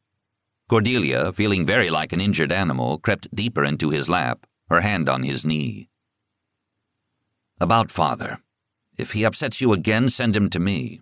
You shouldn't have to deal with him. I told him it was your decision." "My decision?" Her hand rested without moving. "Not our decision?" He hesitated. "Whatever you want, I'll support you." "But what do you want? Something you're not telling me?" "I can't help understanding his fears, but there's something I haven't discussed with him yet, nor am I going to. The next child may not be so easy to come by as the first." "Easy? You call this easy?" He went on. "One of the lesser-known side effects of saltoxin poisoning is testicular scarring on the micro level. It could reduce fertility below the point of no return, or so my examining physician warns me." "Nonsense," said Cordelia. "All you need is any two somatic cells and a replicator. Your little finger and my big toe, if that's all they can scrape off the walls after the next bomb, could go on reproducing little Vorkosigans into the next century, however many our survivors choose to afford." "But not naturally, not without leaving Barrayar." "Or changing Barrayar." "Damn it!" His hand jerked back at the bite in her tone. "If only I had insisted on using the replicator in the first place, the baby need never have been at risk. I knew it was safer. I knew it was there." Her voice broke. "Shh, shh. If only I had not taken the job, kept you at Vorkosigan-sur-Lo, pardoned that murderous idiot Carl, for God's sake. If only we'd slept in separate rooms." "No." Her hand tightened on his knee. "And I refuse to go live in some bomb shelter for the next 15 years. Errol, this place has to change. This is unbearable." If only I had never come here. If only. If only. If only.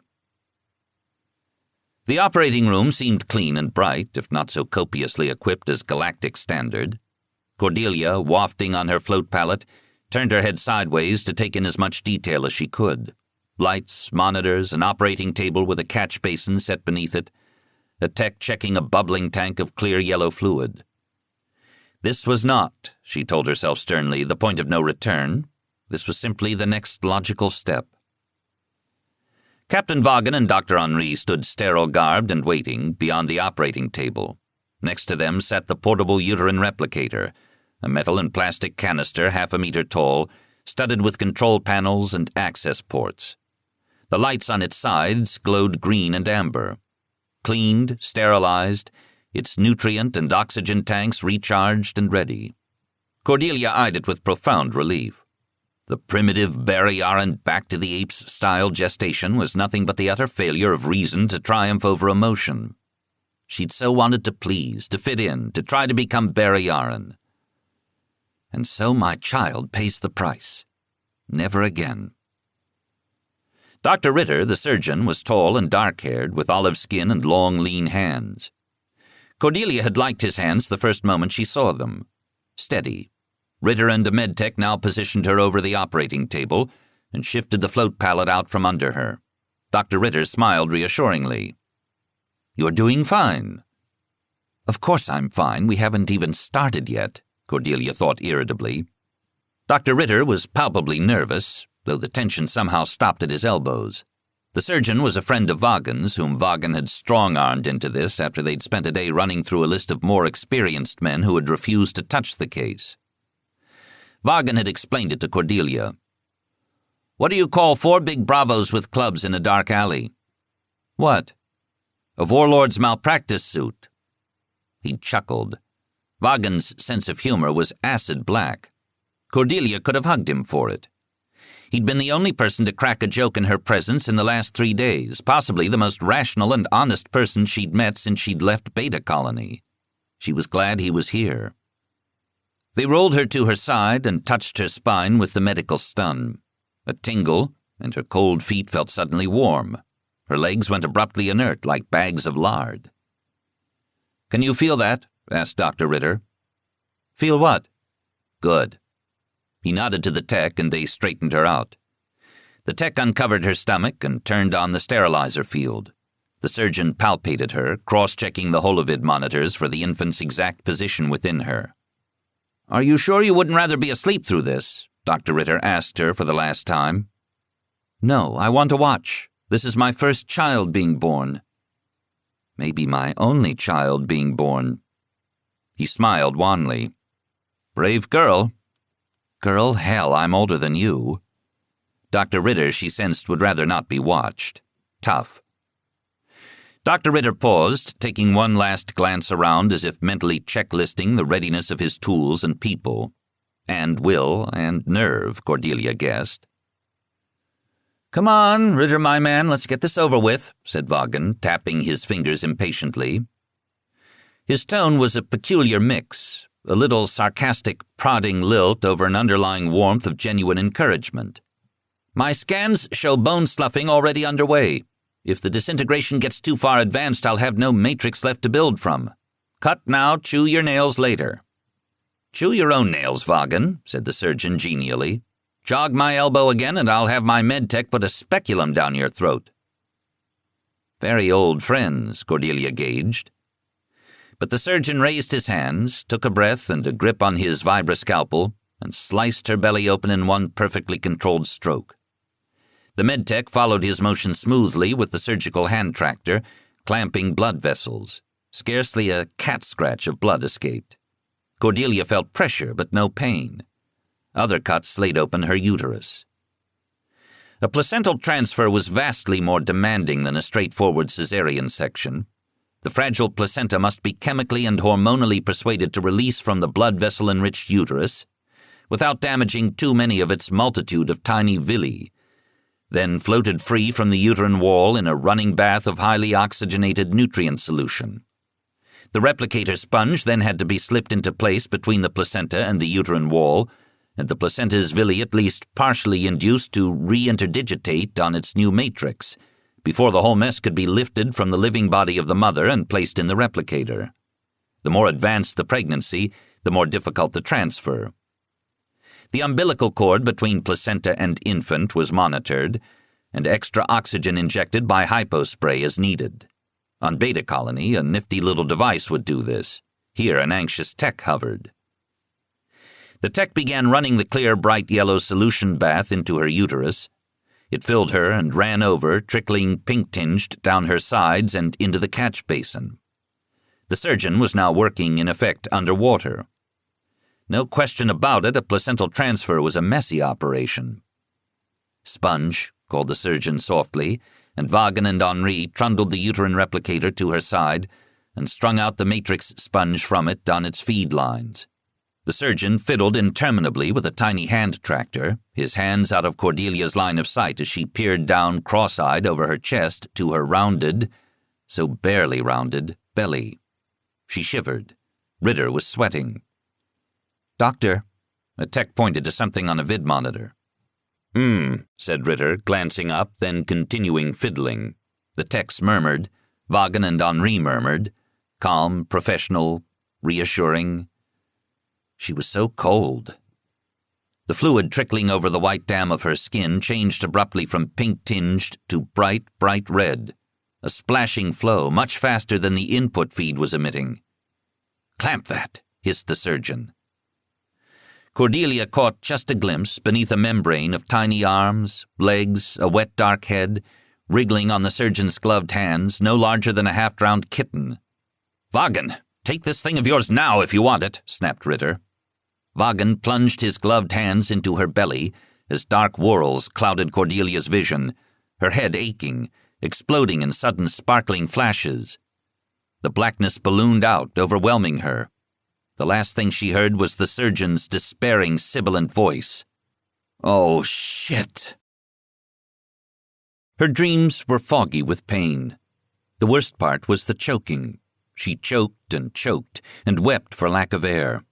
Her throat was full of obstructions, and she clawed at it until her hands were bound. She dreamed of Vorkosigan's tortures, then multiplied and extended into insane complications that went on for hours. A demented Bothari knelt on her chest, and she could get no air at all. When she finally woke clear-headed, it was like breaking up out of some underground prison hell into God's own light. Her relief was so profound she wept again, a muted whimper and a wetness in her eyes. She could breathe, although it pained her. She was bruised and aching and unable to move, but she could breathe. That was enough. Shh, shh. A thick, warm finger touched her eyelids, wiping away the moisture. It's all right. Is it? She blinked and squinted. It was night, artificial light making warm pools in the room. Errol's face wavered over hers. Is it tonight? What happened? Shh. You've been very, very sick. You had a violent hemorrhage during the placental transfer. Your heart stopped twice. He moistened his lips and went on. The trauma, on top of the poisoning, flared into salt toxin pneumonia. You had a very bad day yesterday, but you're over the worst. Off the respirator. How long? 3 days. Baby, Errol. Did it work? Details. It went all right. Vaughan reports the transfer was successful. They lost about 30% of the placental function, but Henri compensated with an enriched and increased oxysolution flow, and all seems to be well, or as well as can be expected. The baby's still alive anyway. Vaughan has started his first calcium treatment experiment and promises us a baseline report soon. He caressed her forehead. Vaughan has priority access to any equipment, supplies, or techs he cares to requisition, including outside consultants. He has an advising civilian pediatrician, plus Henri. Vaughan himself knows more about our military poisons than any man, on Barrayar or off it. We can do no more right now. So rest, love. Baby? Where? You can see where if you wish. He helped her lift her head and pointed out the window. See that second building with the red lights on the roof? That's the biochemistry research facility. Vaughan and Henri's lab is on the 3rd floor. Oh, I recognize it now. Saw it from the other side the day we collected Elena. That's right. His face softened.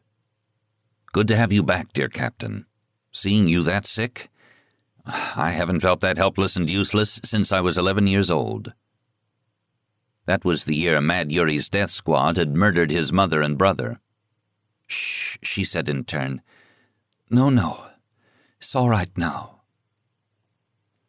They took away all the rest of the tubes piercing her body the next morning, except for the oxygen. Days of quiet routine followed. Her recovery was less interrupted than Errol's. What seemed troops of men, headed by Minister Vorkosigan, came to see him at all hours. He had a secured comm console installed in his room over medical protests. Cordelia joined him 8 hours a day in the makeshift office. Cordelia seemed very quiet, as depressed as everyone else in the wake of the disaster. Though not as morbid as anyone who'd had to do with their failed security, even Ilian shrank when he saw her. Errol walked her carefully up and down the corridor a couple of times a day. The vibroscalpel had made a cleaner cut through her abdomen than, say, your average saber thrust, but it was no less deep. The healing scar ached less than her lungs, though, or her heart. Her belly was not so much flat as flaccid, but definitely no longer occupied. She was alone, uninhabited. She was herself again after 5 months of that strange, doubled existence. Dr. Henri came with a float chair one day and took her on a short trip over to his laboratory to see where the replicator was safely installed. She watched her baby moving in the vid scans and studied the team's technical readouts and reports. Their subjects' nerves, skin, and eyes tested out encouragingly, though Henri was not so sure about hearing because of the tiny bones in the ear. Henri and Vaughan were properly trained scientists, almost Baton in their outlook, and she blessed them silently and thanked them aloud, and returned to her room feeling enormously better. When Captain Vaughan burst into her room the next afternoon, however, her heart sank. His face was thunderously dark, his lips tight and harsh. "What's wrong, Captain?" she asked urgently. "That second calcium run, did it fail?" "Too early to tell. No, your baby's the same, milady. Our trouble is with your in-law." "Beg pardon?" "General Count Vorkosigan came to see us this morning." "Oh, he came to see the baby? Oh, good. He's so disturbed by all this new life technology. Maybe he's finally starting to work past those emotional blocks. He embraces the new death technologies readily enough, old Vor warrior that he is. I wouldn't get too optimistic about him if I were you, milady." He took a deep breath, taking refuge in a formality of stance. Just black, not black-humored this time. "Dr. Henri had the same idea you did. We showed the general all around the lab, went over the equipment, explained our treatment theories. We were absolutely honest as we've been with you. Maybe too honest. He wanted to know what results we were going to get. Hell, we don't know, and so we said. After some beating around the bush, hinting, well, to cut it short, the general first asked, then ordered, then tried to bribe Dr. Henri to open the stopcock, to destroy the fetus, the mutation, he calls it. We threw him the hell out. He swore he'd be back." She was shaking, down in her belly, though she kept her face blank. "I see." "I want that old man kept out of my lab, milady, and I don't care how you do it. I don't need this kind of crap coming down, not from that high up." "I'll see. Wait here." She wrapped her robe around her own green pajamas more tightly, seated her oxygen tube more firmly, and walked carefully across the corridor. Errol, half casual in uniform trousers and a shirt, sat at a small table by his window. The only sign of his continued patienthood was the oxygen tube up his nose, treatment for his own lingering saltoxin pneumonia. He was conferring with the man while Kudelka took notes. The man was not, thank God, Piotr, but merely some ministerial secretary of Vortala's. "Errol, I need you." "Can it wait?" "No." He rose from his chair with a brief, "Excuse me a moment, gentlemen," and trod across the hall in her wake. Cordelia closed the door behind them. "Captain Vaughan, please tell Errol what you just told me." Vaughan, looking a degree more nervous, repeated his tale. To his credit, he did not soften the details. A weight seemed to settle on Errol's shoulders as he listened, rounding and hunching them. "Thank you, Captain. You were correct to report this. I will take care of it immediately." "That's all?" Vaughan glanced at Cordelia in doubt. She opened her palm to him. "You heard the man." Vaughan shrugged and saluted himself out. "You don't doubt his story?" asked Cordelia. "I've been listening to the Count my father's thoughts on this subject for a week, love." "You argued?" "He argued. I just listened." Errol returned to his own room and asked Kudelka and the secretary to wait in the corridor. Cordelia sat on his bed and watched as he punched up codes on his comm console. "Lord Vorkosigan here. I wish to speak simultaneously to the Security Chief, Imperial Military Hospital, and Commander Simon Ilyan. Get them both on, please." A brief wait as each man was located. Judging from the fuzzy background in the vid, the Imp Mill man was in his office somewhere in the hospital complex. They tracked Ilyan down at a forensic laboratory in IMSEC HQ. "Gentlemen," Errol's face was quite expressionless, "I wish to revoke a security clearance." Each man attentively prepared to make notes on their respective comm consoles. "General Count Piotr Vorkosigan is to be denied access to Building 6, Biochemical Research, Imperial Military Hospital until further notice. Notice from me personally." Ilyan hesitated. "Sir, General Vorkosigan has absolute clearance by Imperial order. He's had it for years. I needed Imperial order to countermand it." "That's precisely what this is, Ilyan." A trace of impatience rasped in Vorkosigan's voice. "By my order, Errol Vorkosigan, Regent to His Imperial Majesty Gregor Vorbara. Is that official enough?" Ilyan whistled softly, but his face snapped to blankness at Vorkosigan's frown. "Yes, sir, understood. Is there anything else?" "That's all. Just that one building." "Sir," the hospital security commander said, "what if General Vorkosigan refuses to halt when ordered?" Cordelia could just picture it, some poor young guard being mowed down flat by all that history. "If your security people are indeed so overwhelmed by one old man, they may use force up to and including stunner fire," said Errol tiredly. "Dismissed. Thank you." The imp mill man nodded cautiously and disconnected. Ilian lingered in doubt a moment. "Is that a good idea at his age? Stunning can be bad for the heart.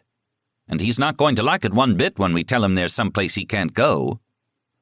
By the way, why—" Errol merely stared coldly at him, till he gulped. "Yes, sir," saluted, and signed off. Errol sat back, gazing pensively at the blank space where the vid images had glowed. He glanced up at Cordelia, and his lips twisted, a grimace of irony and pain. "He is an old man," he said at last. "The old man just tried to kill your son. What's left of your son. I see his view. I see his fears. Do you see mine, too?" "Yes, both." "When push comes to shove, if he tries to go back there—" "He is my past." He met her eyes. "You are my future. The rest of my life belongs to the future. I swear by my word as Vorkosigan." Cordelia sighed and rubbed her aching neck, her aching eyes. Kudelka rattled at the door and stuck his head surreptitiously within. "Sir, the minister's secretary wants to know—" "In a minute, Lieutenant." Vorkosigan waved him back out. "Let's blow out of this place," said Cordelia suddenly. "Milady?" "Imp mill and imp sec and imp everything is giving me a bad case of imp claustrophobia. Let's go down to Vorkosigan-sur-Lot for a few days. You'll recover better there yourself. It will be harder for all your dedicated minions," she jerked her head at the corridor, "to get at you there. Just you and me, boy." Would it work? Suppose they retired to the scene of their summer happiness and it wasn't there anymore, drowned in the autumn rains. She could feel the desperation in herself, seeking their lost balance, some solid center. His brows rose in approval. "Outstanding idea, dear Captain. We'll take the old man along." "Oh, must we—" "Oh. Yes, I see. Quite. By all means." Chapter 10. Cordelia woke slowly, stretched, and clutched the magnificent silky feather-stuffed comforter to her. The other side of the bed was empty. She touched the dented pillow. Cold and empty. Errol must have tiptoed out early. She luxuriated in the sensation of finally having enough sleep, not waking to that stunned exhaustion that had clotted her mind and body for so long. This made the third night in a row she'd slept well, warmed by her husband's body, both of them gladly rid of the irritating oxygen fittings on their faces. Their corner room on the second floor of the old stone-converted barracks was cool this morning and very quiet. The front window opened onto the bright green lawn, descending into mist that hid the lake and the village and hills of the farther shore. The damp morning felt comfortable, felt right, proper contrast to the feather comforter. When she sat up, her new pink scar on her abdomen only twinged. Drushnikovi poked her head around the doorframe. "Milady?" she called softly, then saw Cordelia sitting up, bare feet hung out over the edge of the bed. Cordelia swung her feet back and forth experimentally, encouraging circulation. "Oh, good, you're awake." Drew shouldered her way through the door, bearing a large and promising tray.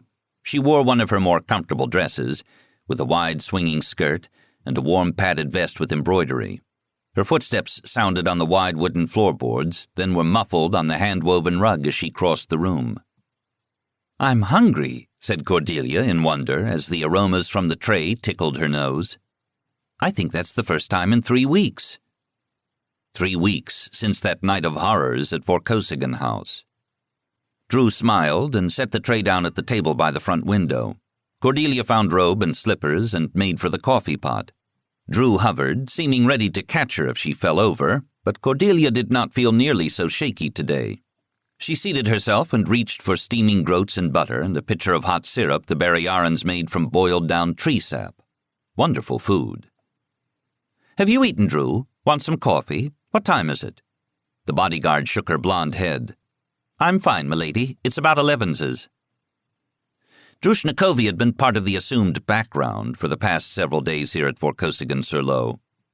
Cordelia found herself really looking at the girl for almost the first time since she'd left Impmill. Drew was attentive and alert as ever, but with an underlying tension. That same bad guard slink. Perhaps it was only because she was feeling better herself, but Cordelia selfishly wanted the people around her to be feeling better too, if only not to drag her back down. "I'm feeling so much less thick today. I talked to Captain Vaughan yesterday on the vid. He thinks he's seen the first signs of molecular recalcification in little Pyotr Miles. Very encouraging if you know how to interpret Vaughan. He doesn't offer false hopes, but what little he does say you can rely on."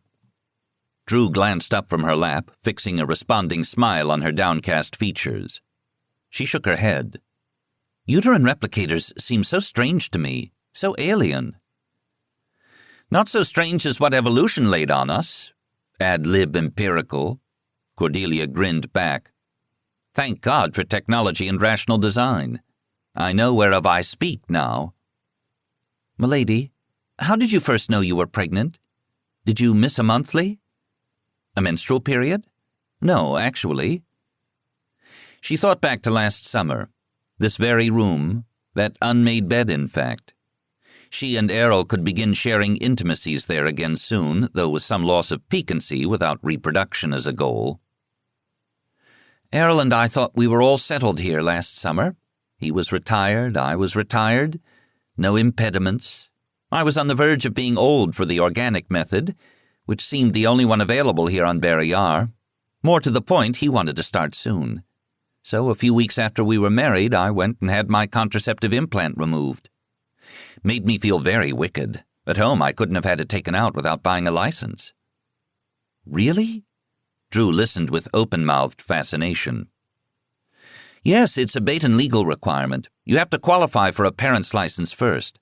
I've had my implant since I was 14. I had a menstrual period once then, I remember. We'd turn them off till they're needed. I got my implant, and my hymen cut, and my ears pierced, and had my coming-out party." "You didn't start doing sex when you were 14, did you?" Drushnikovi's voice was hushed. "I could have. But it takes two, you know. I didn't find a real lover till later."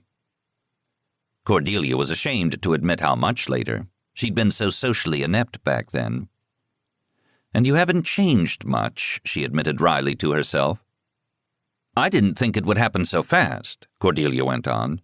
"I thought we'd be in for several months of earnest and delightful experiment.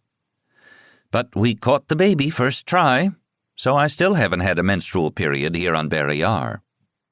"First try," echoed Drew. Her lip curled in introspective dismay. "How did you know you'd caught? The nausea?" "Fatigue before nausea, but it was the little blue dots—" Her voice faltered as she studied the girl's twisted-up features. "Drew, are all these questions academic, or do you have some more personal interest in the answers?" Her face almost crumpled. "Personal," she choked out. "Oh." Cordelia sat back. "Do you want to talk about it?" "No, I don't know." "I presume that means yes." Cordelia sighed. "Ah, yes, just like playing Mama Captain to 60 Baton scientists back on survey. Though queries about pregnancy were perhaps the one interpersonal trouble they'd never laid in her lap. But given the really dumb stuff that rational and select group had sprung on her from time to time, the feral Barrayaran version ought to be just, "You know I'll be glad to help you any way I can." "It was the night of the saltoxin attack," she sniffled. "I couldn't sleep. I went down to the refectory kitchen to get something to eat. On the way back upstairs, I noticed a light on in the library. Lieutenant Kudelka was in there. He couldn't sleep either." "Ku, eh? Oh, good, good. This might be all right after all. Cordelia smiled in genuine encouragement. "Yes? He kissed me." "I trust you kissed him back." "You sound like you approve."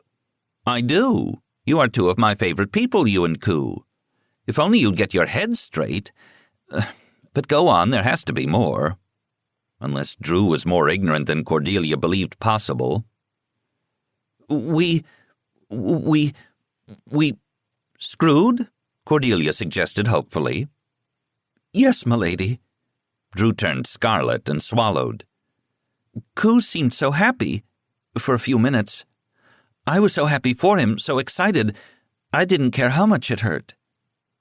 "Ah, yes, the barbaric Barrayaran custom of introducing their women to sex with the pain of unanesthetized defloration. Though considering how much pain their reproductive methods later entailed, perhaps it constituted fair warning. But Koo, in the glimpses she'd had of him, hadn't seemed as happy as a new lover ought to be either. What were these two doing to each other? "Go on."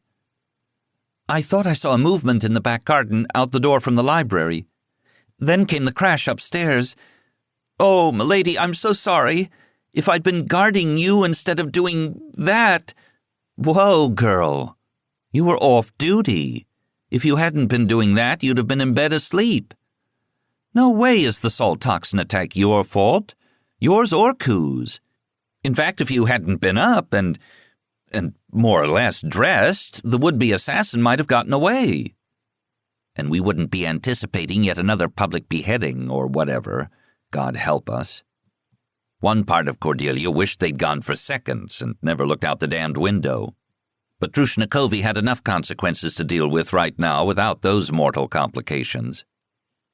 "But if onlys have been thick in the air around here these last weeks. I think it's time to replace them with some now-we-go-ons, frankly." Cordelia's mind caught up with herself at last. Drew was Barrayaran. Drew therefore didn't have a contraceptive implant. It didn't sound like that idiot Koo had offered an alternative either. Drew had therefore spent the last 3 weeks wondering, "Would you like to try one of my little blue dots? I have lots left." "Blue dots?" "Yes, I started to tell you. I have a packet of these little diagnostic strips. Bought them in Vorbar Sultana last summer at an import shop. You pee on one, and if the dot turns blue, you're in. I only used up 3 last summer." Cordelia went to her dresser drawer and rooted through it for the obsolete supplies. "Here." She handed one to Drew. "Go relieve yourself and your mind." "Do they work so soon?" "After 5 days." Cordelia held up her hand. "Promise." Staring worriedly at the little strip of paper, Drushnikovi vanished into Cordelia and Errol's bathroom off the bedroom. She emerged in a few minutes. Her face was glum, her shoulders slumped. "What does this mean?" Cordelia wondered in exasperation. "Well?" "It stayed white." "Then you aren't pregnant?" "Guess not." "I can't tell if you're glad or sorry. Believe me, if you want to have a baby, you do much better to wait a couple years till they get a bit more medical technology online around here." Though the organic method had been fascinating for a time. I don't know. Koo's hardly spoken to me since that night. I didn't want to be pregnant, it would destroy me, and yet I thought maybe he would be as excited and happy about it as he was about the sex, maybe. Maybe he'd come back and, oh, things were going so well and now they're so spoiled. Her hands were clenched, face white, teeth gritted. Cry so I can breathe, girl. But Drushnikovi regained her self-control. I'm sorry, milady, I didn't mean to spill all this stupidity on you. Stupidity, yes, but not unilateral stupidity. Something this screwed up had to have taken a committee. So what is the matter with Koo? I thought he was just suffering from saltoxin guilt, like everyone else in the household. From Errol and myself on down. I don't know, milady. Have you tried something really radical, like asking him? He hides when he sees me coming." Cordelia sighed and turned her attention to getting dressed. Real clothes, not patient robes today. There in the back of Errol's closet were her tan trousers from her old survey uniform, hung up. Curiously, she tried them on. Not only did they fasten, they were loose. She had been sick. Rather aggressively, she left them on and chose a long-sleeved flowered smock top to go with them. Very comfortable. She smiled at her slim, if pale, profile in the mirror. "Ah, dear Captain." Errol stuck his head in the bedroom door. "You're up." He glanced at Drushnikovi. "You're both here. Better still. I think I need your help, Cordelia. In fact, I'm certain of it." Errol's eyes were alight with the strangest expression. Amazement, bemusement, worry. He let himself in. He was wearing his standard gear for off-duty time at Vorkosigan-sur-Lot, old uniform trousers and a civilian shirt. He was trailed by a tense and miserable Kudelka, dressed in neat black fatigues with his red lieutenant's tabs bright on the collar. He clutched his sword stick. Drew backed to the wall and crossed her arms. "Lieutenant Kudelka, he tells me, wishes to make a confession. He is also, I suspect, hoping for absolution," said Errol. "I don't deserve that, sir," Kudelka muttered. "But I couldn't live with myself anymore. This has to come out." He stared at the floor, meeting no one's eyes. Drushnikovi watched him breathlessly. Errol eased over and sat on the edge of the bed beside Cordelia. "Hold on to your hat," he murmured to her out of the corner of his mouth. "This one took me by surprise." "I think I may be way ahead of you." "That wouldn't be a first." He raised his voice. "Go ahead, Lieutenant. This won't be any easier for being dragged out." "Drew, Miss Drushnikovi, I came to turn myself in, and to apologize. No, that sounds trivial, and believe me, I don't think it trivial. You deserve more than apology. I owe you expiation, whatever you want. But I'm sorry, so sorry, I raped you." Drushnikovi's mouth fell open for a full 3 seconds, then shut so hard Cordelia could hear her teeth snap. "What?" Kudelka flinched but never looked up. Sorry, he mumbled. "You think you... What?" gasped Drushnikovi, horrified and outraged. "You think you could... Oh!" She stood rigid now, hands clenched, breathing fast. "Ku, you oaf! You idiot! You moron! You... Her words sputtered off. Her whole body was shaking. Cordelia watched in utter fascination. Errol rubbed his lips thoughtfully. Drushnikovi stalked over to Kudelka and kicked his sword stick out of his hand. He almost fell with a startled, "Huh?" clutching at it and missing as it clattered across the floor.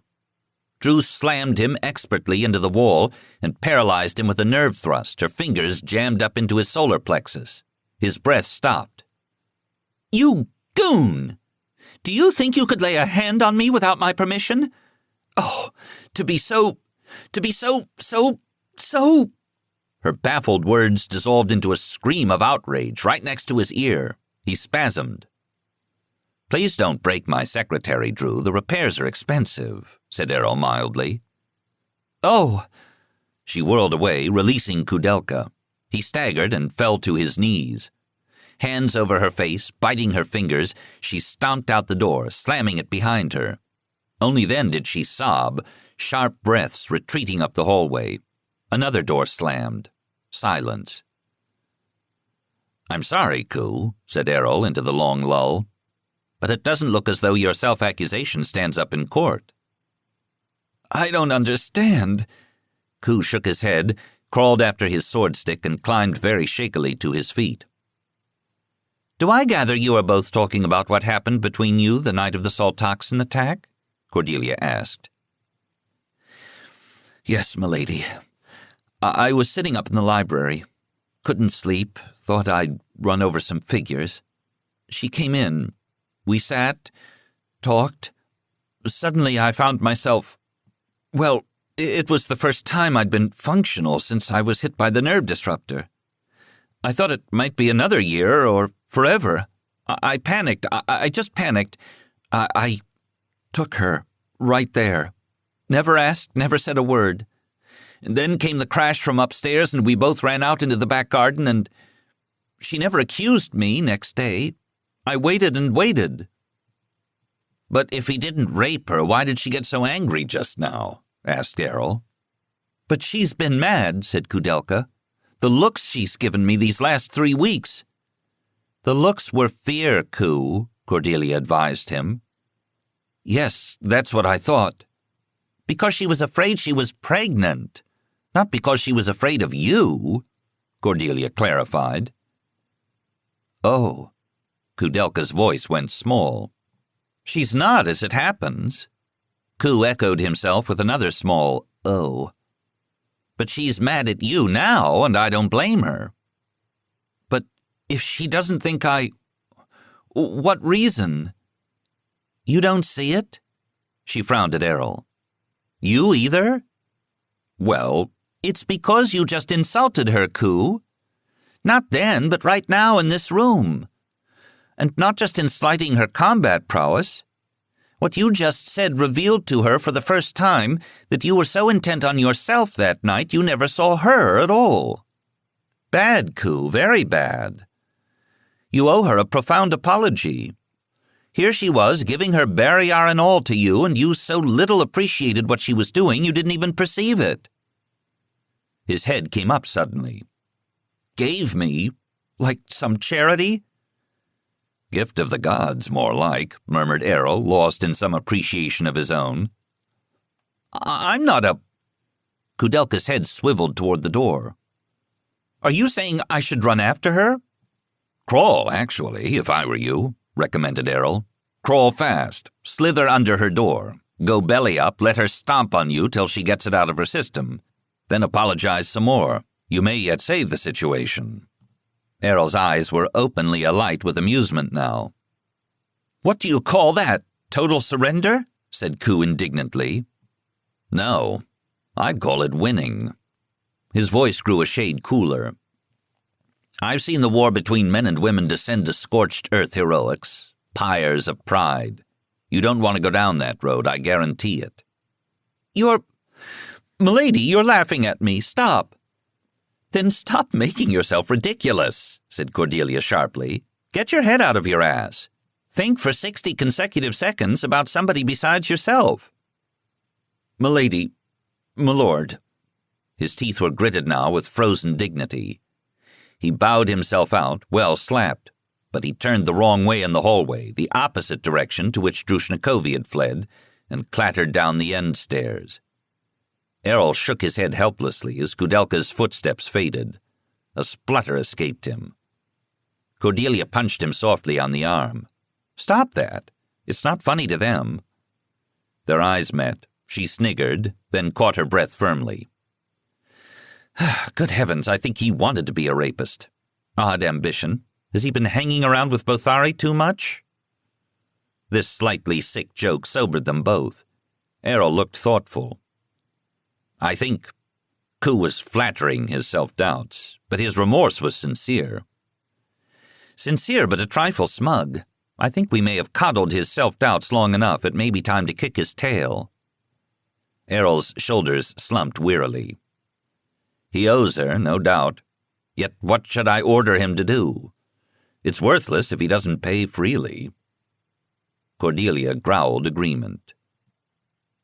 It wasn't until lunch that Cordelia noticed something missing from their little world. "Where's the Count?" she asked Errol, as they found the table set only for two by Pyotr's housekeeper, in a front dining room overlooking the lake. The day had failed to warm. The earlier mist had risen only to clot into low scudding gray clouds, windy and chilly.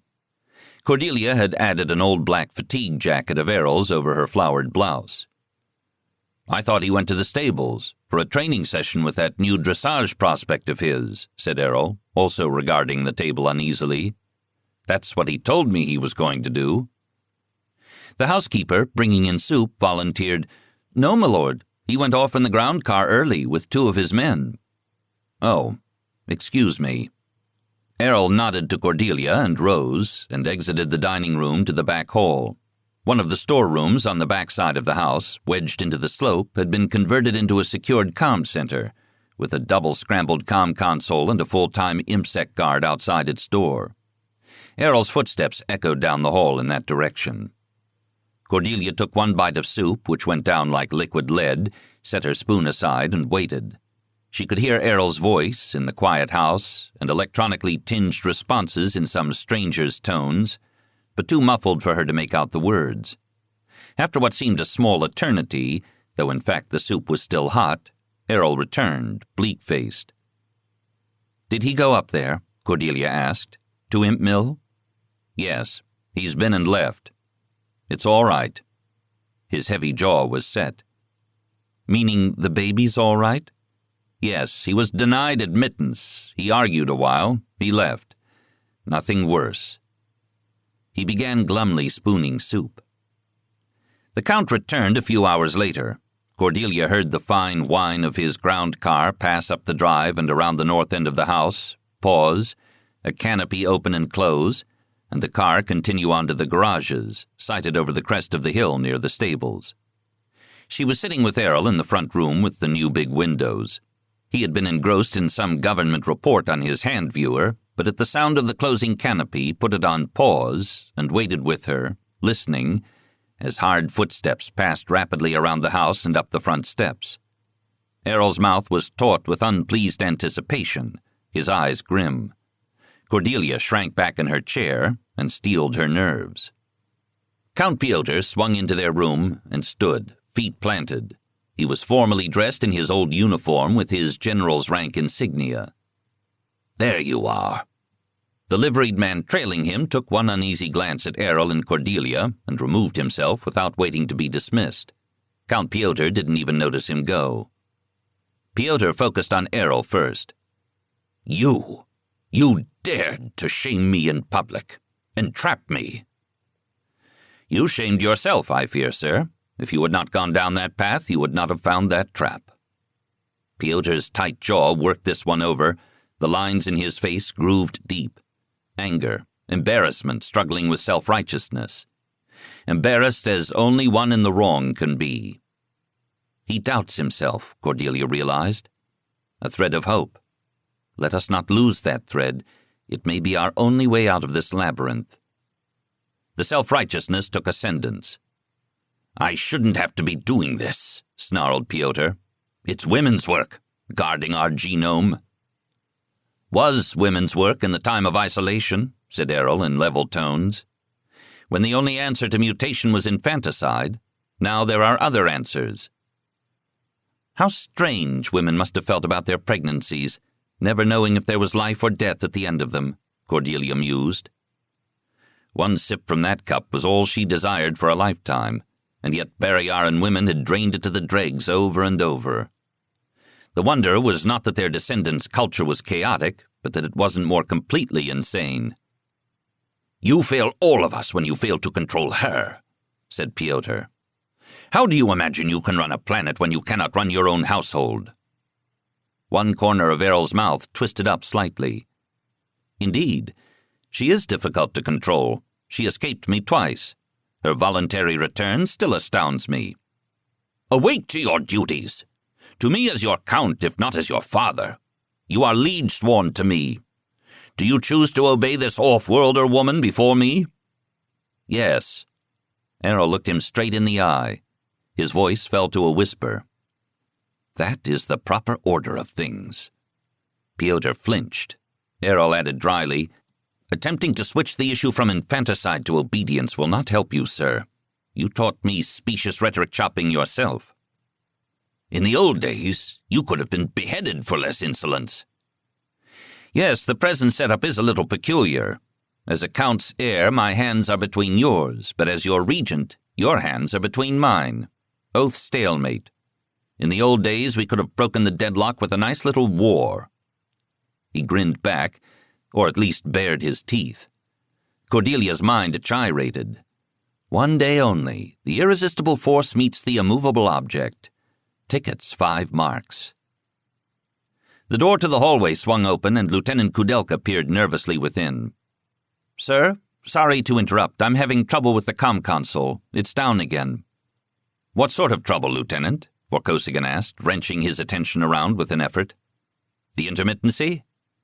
"It's just not working." "It was fine a few hours ago. Check the power supply." "Did that, sir." "Call a tech."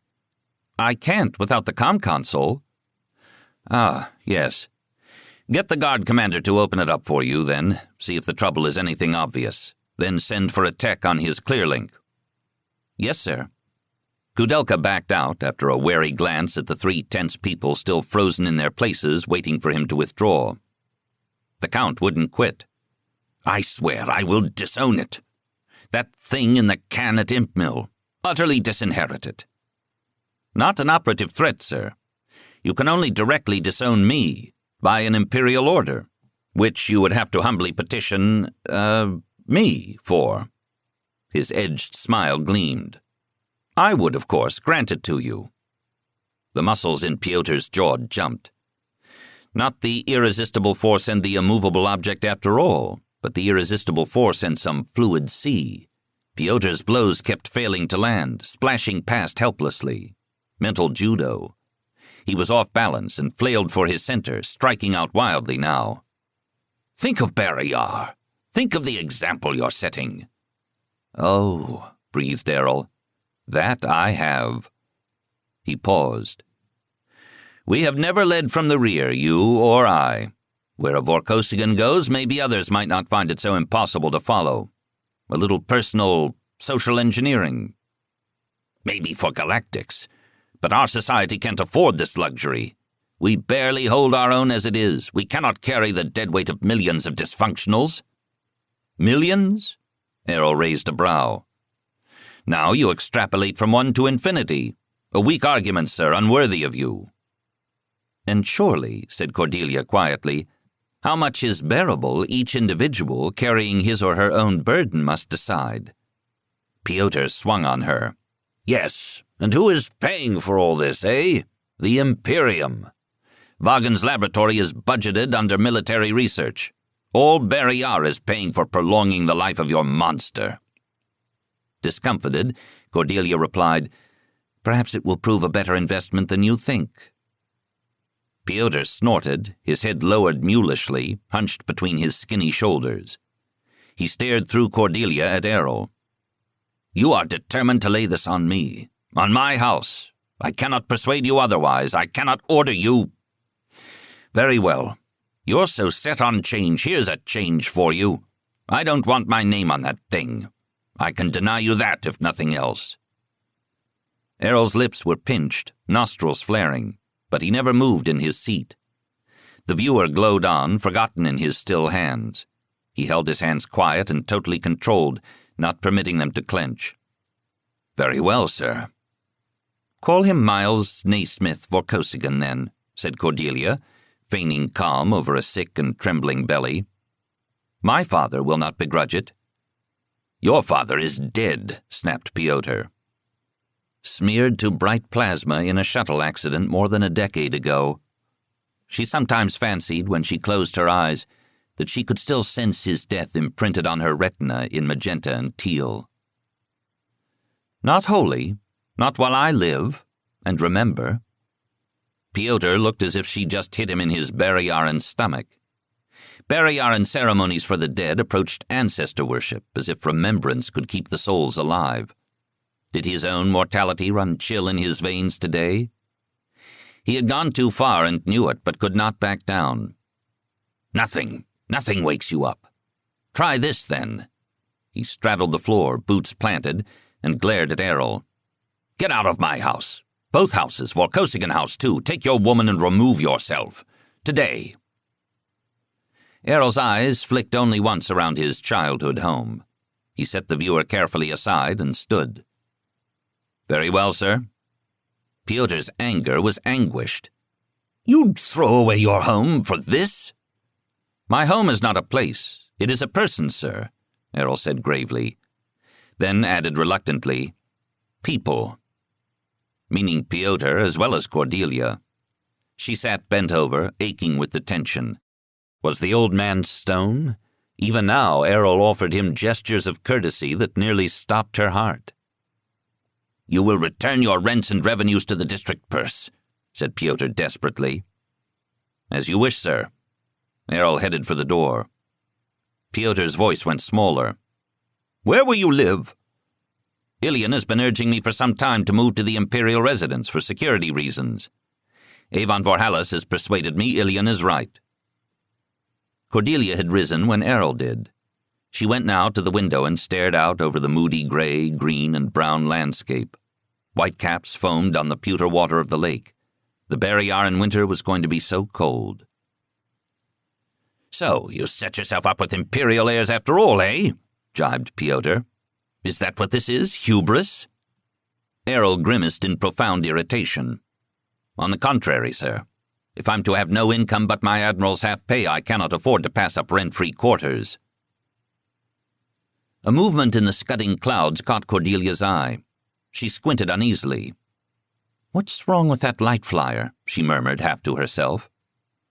The speck grew, jinking oddly. It trailed smoke. It stuttered over the lake, straight at them. "God, I wonder if it's full of bombs." "What?" said Errol and Pyotr together, and stepped quickly to the window with her, Errol on her right hand, Pyotr on her left. "It has IMSEC markings," said Errol. Pyotr's old eyes narrowed. "Ah?" Cordelia mentally planned a sprint down the back hall and out the end door. There was a bit of a ditch on the other side of the drive. If they went flat in it, maybe.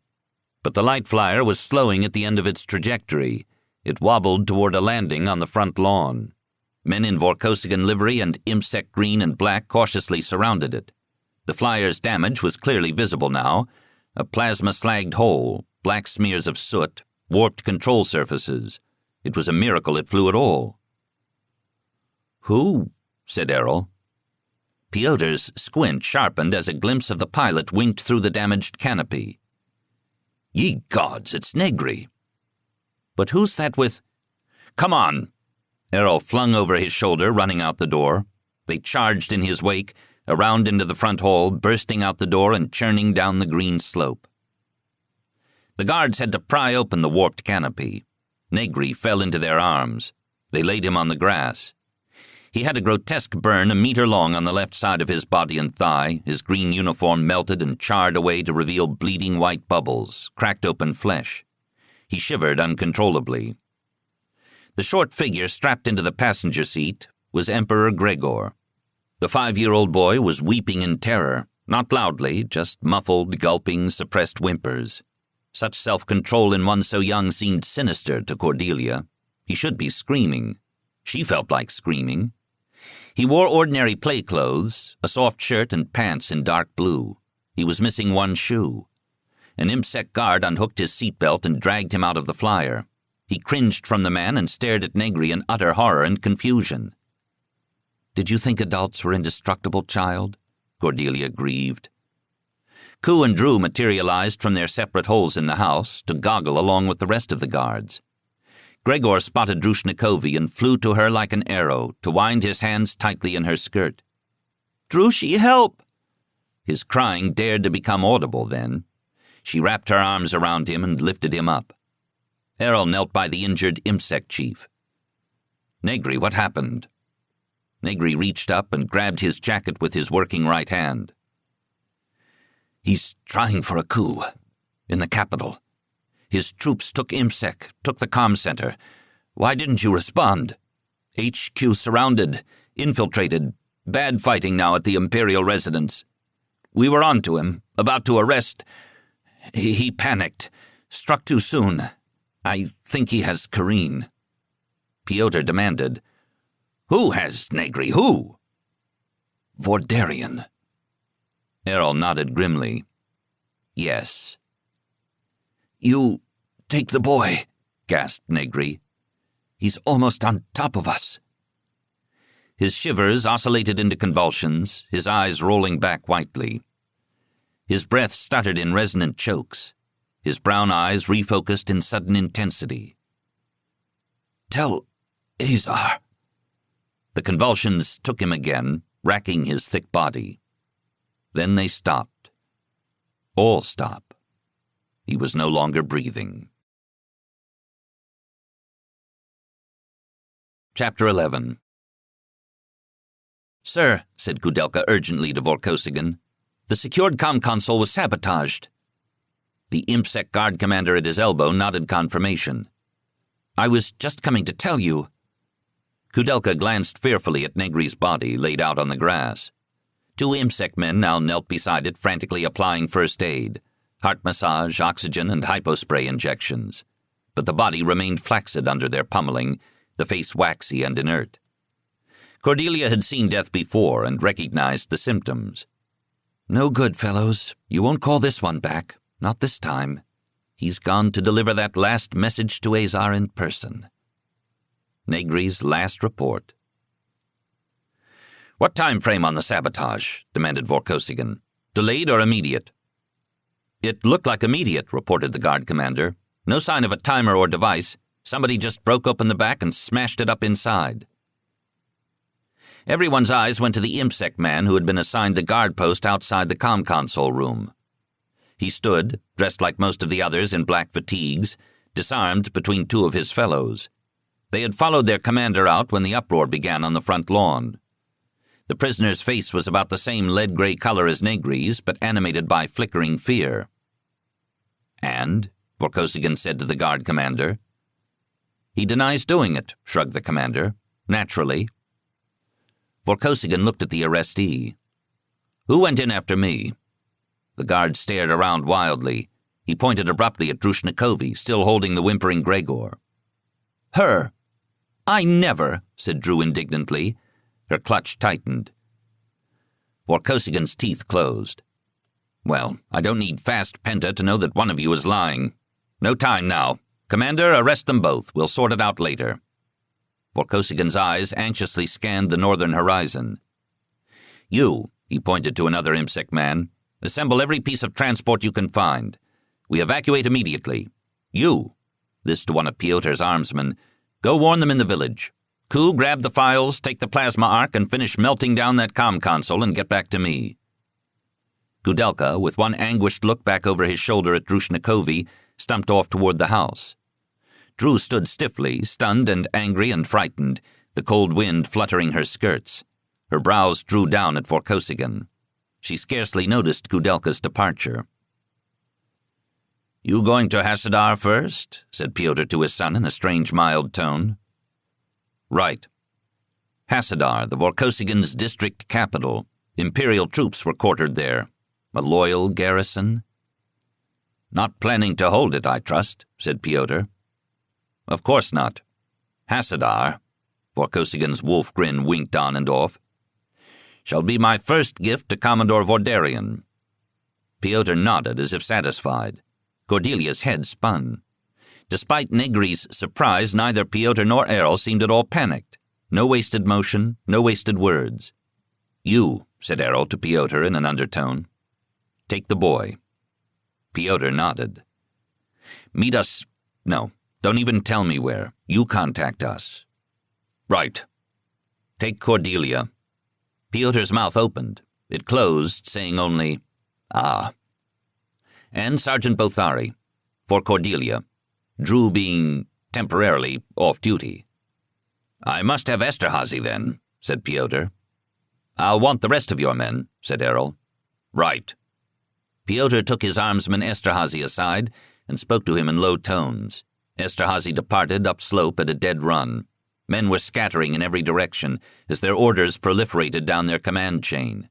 Pyotr called another liveried retainer to him and told him to take his ground car and start driving west. "How far, my lord?" "As far as your ingenuity can take you. Then escape if you can and rejoin my lord Regent, eh?" The man nodded and galloped off like Esterhazy. "Sergeant, you will obey Lady Vorkosigan's voice as my own," Errol told Bothari. "Always, my lord." "I want that light flyer." Pyotr nodded to Negri's damaged vehicle, which, while no longer smoking, did not look very airworthy to Cordelia. Not nearly ready for wild flight, jinking or diving to evade determined enemies. "It's in about as good a shape for this as I am," she feared. "And Negri," Pyotr continued. "He would appreciate that," said Errol. "I am certain of it." Pyotr nodded shortly and turned to the first aid squad. "Leave off, boys. It's no damn good by now." He directed them instead to load the body into the light flyer. Errol turned to Cordelia at last, for the first time. "Dear Captain." The same sear expression had been fixed on his face since Negri had fallen out of the light flyer. "Errol, was this a surprise to anyone but me?" "I didn't want to worry you with it when you were so sick." His lips thinned. "We'd found Vordarian was conspiring at HQ and elsewhere. Illian's investigation was inspired. Top security people must have that sort of intuition, I suppose. But to convict a man of Vordarian's magnitude and connections of treason, we needed the hardest of evidence. The Council of Counts as a body is highly intolerant of Central Imperial interference with their members. We couldn't take a mere vapor plot before them. But Negri called me last night with the word he had his evidence in hand, enough to move on at last. He needed an Imperial order from me to arrest a ruling district count. I was supposed to go up to Vorbar Sultana tonight and oversee the operation. Clearly, Vordarian was warned. His original move wasn't planned for another month, preferably right after my successful assassination. But go now." He pushed her toward the light flyer. "Vordarian's troops will be here in minutes. You must get away. No matter what else he holds, he can't make himself secure while Gregor stays free." "Errol." Her voice came out a stupid squeak. She swallowed what felt like freeze-dried chunks of spit. She wanted to gabble 1,000 questions, 10,000 protests. "Take care." "You too." A last light flared in his eyes, but his face was already distant, lost to the driving internal rhythm of tactical calculation. No time. Errol went to take Gregor from Drew's arms, whispering something to her. Reluctantly, she released the boy to him. They piled into the light flyer, Bothari at the controls, Cordelia jammed into the back beside Negri's corpse, Gregor dumped into her lap. The boy made no noise at all, but only shivered. His eyes were wide and shocky, turned up to hers. Her arms encircled him automatically. He did not cling back, but wrapped his arms around his own torso. Negri, lolling, feared nothing now, and she almost envied him. "Did you see what happened to your mother, Gregor?" Cordelia murmured to him. "The soldiers took her." His voice was thin and flat. The overloaded light flyer hiccuped into the air, and Bothari aimed it generally upslope, wavering only meters from the ground. It whined and moaned and rattled. Cordelia did too, internally. She twisted around to stare back through the distorted canopy for a last look, at Errol, who had turned away and was double-timing toward the driveway where his soldiers were assembling a motley collection of vehicles, personal and governmental. "Why aren't we taking one of those?" "When you clear the second ridge, if you can, turn right, Sergeant," Pyotr directed Bothari. "Follow the creek." Branches slashed at the canopy as Bothari flew less than a meter above the trickling water and sharp rocks. "Land in that little space there and kill the power," ordered Pyotr. "Everyone, strip off any powered items you may be carrying." He divested his chrono and a comlink. Cordelia shed her chrono. Bothari, easing the flyer down beside the creek beneath some earth import trees that had only half shed their leaves, asked, "Does that include weapons, my lord?" "Especially weapons, Sergeant. The charge unit on a stunner shows up on a scanner like a torch. A plasma arc power cell lights it up like a bloody bonfire." Bothari fished 2 of each from his person, plus other useful gear. A hand tractor, his comlink, his chrono, some kind of small medical diagnostic device. "My knife too, my lord?" "Vibra knife?" "No, just steel." "Keep that." Pyotr hunched over the light flyer's controls and began reprogramming the automatic pilot. "Everyone out. Sergeant, jam the canopy half open." Bothari managed this task with a pebble crammed forcibly into the canopy's seating groove, then whirled at a sound from the undergrowth. "It's me," came Armsman Esterhazy's breathless voice. Esterhazy, age 40, a mere stripling beside some of Pyotr's other grizzled veterans, kept himself in top shape. He'd been hustling indeed to get so puffed. "I have them, my lord." The them in question turned out to be 4 of Piotr's horses, tied together by lines attached to the metal bars in their mouths the Barrayarans called bits. Cordelia thought it a very small control surface for such a large piece of transport. The big beasts twitched and stamped and shook their jingling heads, red nostrils round and flaring, ominous bulky shapes in the vegetation. Piotr finished reprogramming the autopilot. "Bothari, here," he said. Together they manhandled Negri's corpse back to the pilot's seat and strapped it in. Bothari powered the light flyer up and jumped out. It lurched into the air, nearly crashing into a tree, and lumbered back over the ridge. Piotr, standing watching it rise, muttered under his breath, "Salute him for me, Negri." "Where are you sending him?" Cordelia asked. "Valhalla?" "Bottom of the lake," said Piotr with some satisfaction. "That will puzzle them." "Won't whoever follows trace it? Hoist it back out?" "Eventually. But it should go down in the 200-meter deep section. It will take them time. And they won't know at first when it went down or how many bodies are missing from it. They'll have to search that whole section of the lake bottom to be sure that Gregor isn't stuck in it. And negative evidence is never quite conclusive, eh? They won't know even then. Mount up, troops, we're on our way." He headed purposefully toward his animals. Cordelia trailed doubtfully. Horses.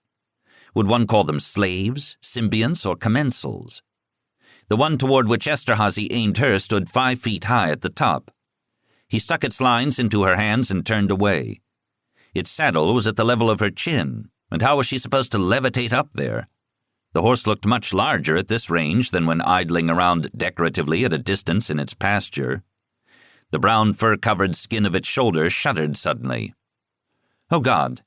They've given me a defective one. It's going into convulsions." A small mew escaped her. Bothari had climbed atop his, somehow. He at least was not overpowered by the size of the animal. Given his height, he made the full-sized beast look like a pony. City-bred, Bothari was no horseman, and seemed all knees and elbows, despite what cavalry training Piotr had managed to inflict on him in the months of his service. But he was clearly in control of his mount, however awkward and rough his motions. "Your point, man, Sergeant," Piotr told him. "I want us strung out to the limit of mutual visibility. No bunching up. Start up the trails for the flat rock. You know the place. And wait for us." Bothari jerked his horse's head around and kicked at its sides and clattered off up the woodland path at the seat-thumping pace called a canter. Supposedly creaky Piotr swung up into his saddle in one fluid motion. Esterhazy handed Gregor up to him, and Piotr held the boy in front of him. Gregor had actually seemed to cheer up at the sight of the horses. Cordelia could not imagine why. Piotr appeared to do nothing at all, but his horse arranged itself neatly, ready to start up the trail. Telepathy, Cordelia decided wildly. They've mutated into telepaths here and never told me. Or maybe it was the horse that was telepathic. "Come on, woman, you're next," Piotr snapped impatiently. Desperately, Cordelia stuck her foot through the footholder, stirrup, grabbed and heaved. The saddle slid slowly around the horse's belly, and Cordelia with it, till she was clinging underneath among a forest of horse legs. She fell to the ground with a thump and scrambled out of the way. The horse twisted its neck around and peered at her, in a dismay much milder than her own, then stuck its rubbery lips to the ground and began nibbling up weeds. "Oh, God," Piotr groaned in exasperation. Esterhazy dismounted again and hurried to her elbow to help her up. "Milady, are you all right? Sorry, that was my fault. Should have rechecked. Haven't you ever ridden before?" "Never," Cordelia confessed. He hastily pulled off the saddle, straightened it back around, and fastened it more tightly. "Maybe I can walk. Or run. Or slit my wrists. Errol, why did you send me off with these madmen?" "It's not that hard, milady," Esterhazy promised her. "Your horse will follow the others. Rose is the gentlest mare in the stables. Doesn't she have a sweet face?" Malevolent brown eyes with purple centers ignored Cordelia. "I can't." Her breath caught in a sob, the first of this ungodly day. Piotr glanced at the sky and back over his shoulder. "Useless bait and frill," he snarled at her. "Don't tell me you've never ridden astride."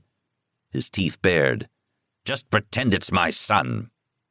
"Here, give me your knee," said Esterhazy after an anxious look at the Count, cupping his hands. "Take the whole damned leg." She was shaking with anger and fear. She glared at Pyotr and grabbed again at the saddle. Somehow Esterhazy managed to boost her aboard. She clung like grim death, deciding after one glance not to look down. Esterhazy tossed her reins to Pyotr, who caught them with an easy wrist flick and took her horse in tow. The trail became a kaleidoscope of trees, rocks, sucking mud puddles, whipping branches, all whirling and bumping past. Her belly began to ache, her new scar twinging. If that bleeding starts again inside... They went on and on and on. They bumped down at last from a canter to a walk. She blinked, red-faced and wheezing and dizzy-sick. They had climbed, somehow, to a clearing overlooking the lake, having circled behind the broad, shallow inlet that lay to the left of the Vorkosigan property. As her vision cleared, she could make out the little green patch in the general red-brown background that was the sloping lawn of the old stone house. Across the water lay the tiny village. Bothari was there before them, waiting, hunkered down in the scrub out of sight, his blowing horse tied to a tree. He rose silently and approached them to stare worriedly at Cordelia. She half fell, half slid off into his arms. "You go too fast for her, my lord. She's still sick." Pyotr snorted. "She'll be a lot sicker if Vordarian's squads overtake us." "I'll manage," gasped Cordelia, bent over. "In a minute. Just give me a minute." The breeze, chilling down as the autumn sun slanted toward evening, lapped her hot skin. The sky had grayed over to a solid, shadowless milk color. Gradually, she was able to straighten against the abdominal pain. Esterhazy arrived at the clearing, bringing up the rear at a less hectic pace. Bothari nodded to the distant green patch. "There they are." Pyotr squinted. Cordelia stared. A couple of flyers were landing on the lawn, not Errol's equipment. Men boiled out of them like black ants in their military fatigues, maybe one or two bright flecks of maroon and gold among them, and a few spots of officers' dark green. "Great. Our friends and our enemies are all wearing the same uniforms. What do we do, shoot them all and let God sort them out?" Pyotr looked sour indeed. Were they smashing his home down there, tearing the place apart looking for the refugees? "Won't they be able to tell when they count the horses missing from the stable, where we've gone and how?" asked Cordelia. "I let them all out, milady," said Esterhazy. "At least they'll all have a chance that way. I don't know how many will get back." "Most of them will hang around, I'm afraid," said Pyotr, "hoping for their grain. I wish they had the sense to scatter. God knows what viciousness those vandals will come up with if they're cheated of all their other prey." A trio of flyers was landing around the perimeter of the little village. Armed men disembarked and vanished among the houses. "I hope Zai warned them all in time," muttered Esterhazy. "Why would they bother those poor people?" asked Cordelia. "What do they want there?" "Us, milady," said Esterhazy grimly. At her confused look, he went on. "Us armsmen, our families. They're on a hostage hunt down there."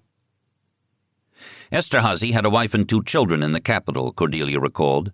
And what was happening to them right now? Had anyone passed them a warning? Esterhazy looked like he was wondering that too. "No doubt Vordarian will play the hostage game," said Pyotr. "He's in for it now. He must win or die." Sergeant Bothari's narrow jaw worked as he stared through the murky air. Had anyone remembered to warn Mistress Hyssopy? "They'll be starting their air search shortly," said Pyotr. "Time to get under cover. I'll go first. Sergeant, lead her." He turned his horse and vanished into the undergrowth, following a path so faint Cordelia could not have recognized it as one. It took Bothari and Esterhazy together to lift her back aboard her transport. Pyotr chose a walk for the pace, not for her sake, Cordelia suspected, but for his sweat-darkened animals. After that first hideous gallop, a walk was like a reprieve. At first. They rode among trees and scrub, along a ravine, over a ridge, the horse's hooves scraping over stone. Her ears strained for the whine of flyers overhead. When one came, Bothari led her on a wild and head-spinning slide down into a ravine, where they dismounted and cowered under a rock ledge for minutes until the whine faded. Getting back out of the ravine was even more difficult. They had to lead the horses up, Bothari practically seeming to hoist his along the precarious, scrubby slope. It grew darker and colder and windier. 2 hours became 3, 4, 5, and the smoky darkness turned pitchy. They bunched up with the horses nose to tail, trying not to lose Piotr. It began to rain, a sad black drizzle that made Cordelia's saddle even slipperier. Around midnight they came to a clearing, hardly less black than the shadows, and Piotr at last called a halt. Cordelia sat against a tree, stunned with exhaustion, nerve-strung, holding Gregor. Bothari split a ration bar he'd been carrying in his pocket, their only food, between Cordelia and Gregor. With Bothari's uniform jacket wrapped around him, Gregor finally overcame the chill enough to sleep. Cordelia's legs went pins and needles beneath him, but at least he was a lump of warmth. Where was Errol by now? For that matter, where were they? Cordelia hoped Piotr knew. They could not have made more than 5 kilometers an hour at most, with all that up and down and switchback doubling.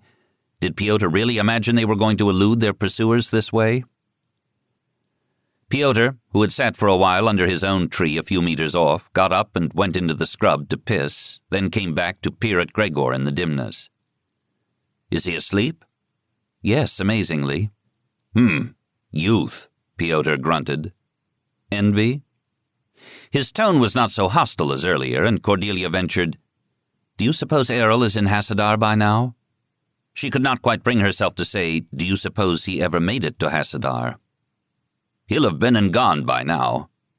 "I thought he would raise its garrison." "Raise and disperse in 100 different directions. And which squad has the Emperor? Vordarian won't know, but with luck, that traitor will be lured into occupying Hassadar." "Luck?" "A small but worthy diversion. Hassadar has no strategic value to speak of for either side. But Vordarian must divert a part of his, surely finite number of loyal troops to hold it, deep in a hostile territory with a long guerrilla tradition. We'll get good intelligence of everything they do there, but the population will be opaque to them. And it's my capital. He occupies a count's district capital with imperial troops. All my brother counts must pause and think about that one. Am I next?" Errol probably went on to Tannery Base Shuttleport. He must open an independent line of communication with the space-based forces if Vordarian has truly choked off Imperial headquarters. The Spacer's choice of loyalties will be critical. I predict a severe outbreak of technical difficulties in their comm rooms, while the ship commanders scramble to figure out which is going to be the winning side. Piotr emitted a macabre chuckle in the shadows. Vordarian is too young to remember Mad Emperor Yuri's war. Too bad for him. He's gained sufficient advantage with his quick start. I'd loathe to grant him more. How fast did it all happen? Fast. There was no hint of any trouble when I was up to the capital at noon. It must have broken out right after I left. A chill that had nothing to do with the rain fell between them briefly, as both remembered why Piotr had made that journey this day. Does the capital have great strategic value? Cordelia asked, changing the subject, unwilling to break open that raw issue again. In some wars it would, not this one. This is not a war for territory. I wonder if Vordarian realizes that. It's a war for loyalties, for the minds of men. No material object in it has more than a passing tactical importance. Vorbar Sultana is a communications center, though, and communication is much, but not the only center. Collateral circulation will serve. We have no communications at all, thought Cordelia dully. Out here in the woods in the rain. But if Vordarian holds the Imperial military headquarters right now, what he holds right now, unless I miss my guess, is a very large building full of chaos. I doubt a quarter of the men are at their posts, and half of them are plotting sabotage to benefit whatever side they secretly favor. The rest are out running for cover, or trying to get their families out of town. Will Captain Vorpatrol be all... Will Vordarian bother Lord and Lady Vorpatrol, do you think? Alice Vorpatrol's pregnancy was very close to term. When she had visited Cordelia at Imp Mill, only 10 days ago, her gliding walk had become a heavy flat-footed waddle, her belly a swaying high arc. Her doctor promised her a big boy. Ivan, he was to be named. His nursery was completely equipped and fully decorated, she had groaned, shifting her stomach uncomfortably in her lap. And now would be a good time. Now was not a good time any more. Padma Vorpatrol will head the list. The hunt will be up for him all right. He and Errol are the last descendants of Prince Zav, now, if anybody's fool enough to start up that damned succession debate again. Or if anything does happen to Gregor. He bit down on this last line as if he might hold back fate with his teeth. Lady Vorpatrol and the baby, too? Perhaps not Alice Vorpatrol. The boy, definitely. Not exactly a separable matter just at the moment. The wind had died down at last. Cordelia could hear the horse's teeth tearing up plants. A steady munch, munch, munch. Won't the horses show up on thermal sensors? And us too, despite dumping our power cells? I don't see how they can miss us for long. Were troops up there right now, eyes in the clouds? Oh, all the people and beasts in these hills will show up on their thermal sensors once they start aiming them in the right direction. All? I hadn't seen any. We've passed about 20 little homesteads so far tonight. All the people and their cows and their goats and their red deer and their horses and their children. We're straws in a haystack. Still, it will be well for us to split up soon. If we can make it to the trail at the base of Ami Pass before mid-morning, I have an idea or two. By the time Bothari shoved her back atop Rose, the deep blackness was graying. Pre-dawn light seeped into the woods as they began to move again. Tree branches were charcoal strokes in the dripping mist. She clung to her saddle in silent misery, towed along by Bothari. Gregor actually still slept for the first 20 minutes of the ride, open-mouthed and limp and pale in Piotr's grip. The growing light revealed the night's ravages. Bothari and Esterhazy were both muddy and scuffed, beard-peppered, their brown and silver uniforms rumpled. Bothari, having given up his jacket to Gregor, went in shirt-sleeves. The open round collar of his shirt made him look like a condemned criminal being led to the beheading block. Piotr's general's dress greens had survived fairly well, but his stubbled, red-eyed face above it was like a derelict's. Cordelia felt herself a hopeless tangle, with her wet tendrils of hair, mishmash of old clothing, and house slippers. It could be worse. I could still be pregnant. At least if I die singly now. Was little Miles safer than she right now? Anonymous in his replicator on some shelf in Vaughan and Henri's restricted laboratory? She could pray so, even if she couldn't believe so. You Barrayaran bastards had better leave my boy alone. They zigzagged up a long slope. The horses blew like bellows even though just walking, getting balky, stumbling over roots and rocks. They came to a halt at the bottom of a little hollow. Both horses and people drank from the murky stream. Esterhazy loosened girths again. He scratched under the horses' headbands, and they butted against him, nuzzling his empty pockets for tidbits. He murmured apologies and little encouragements to them. It's all right, Rosie.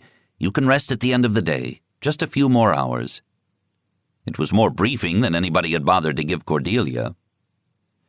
Esterhazy left the horses to Bothari and accompanied Piotr into the woods, scrabbling up the slope.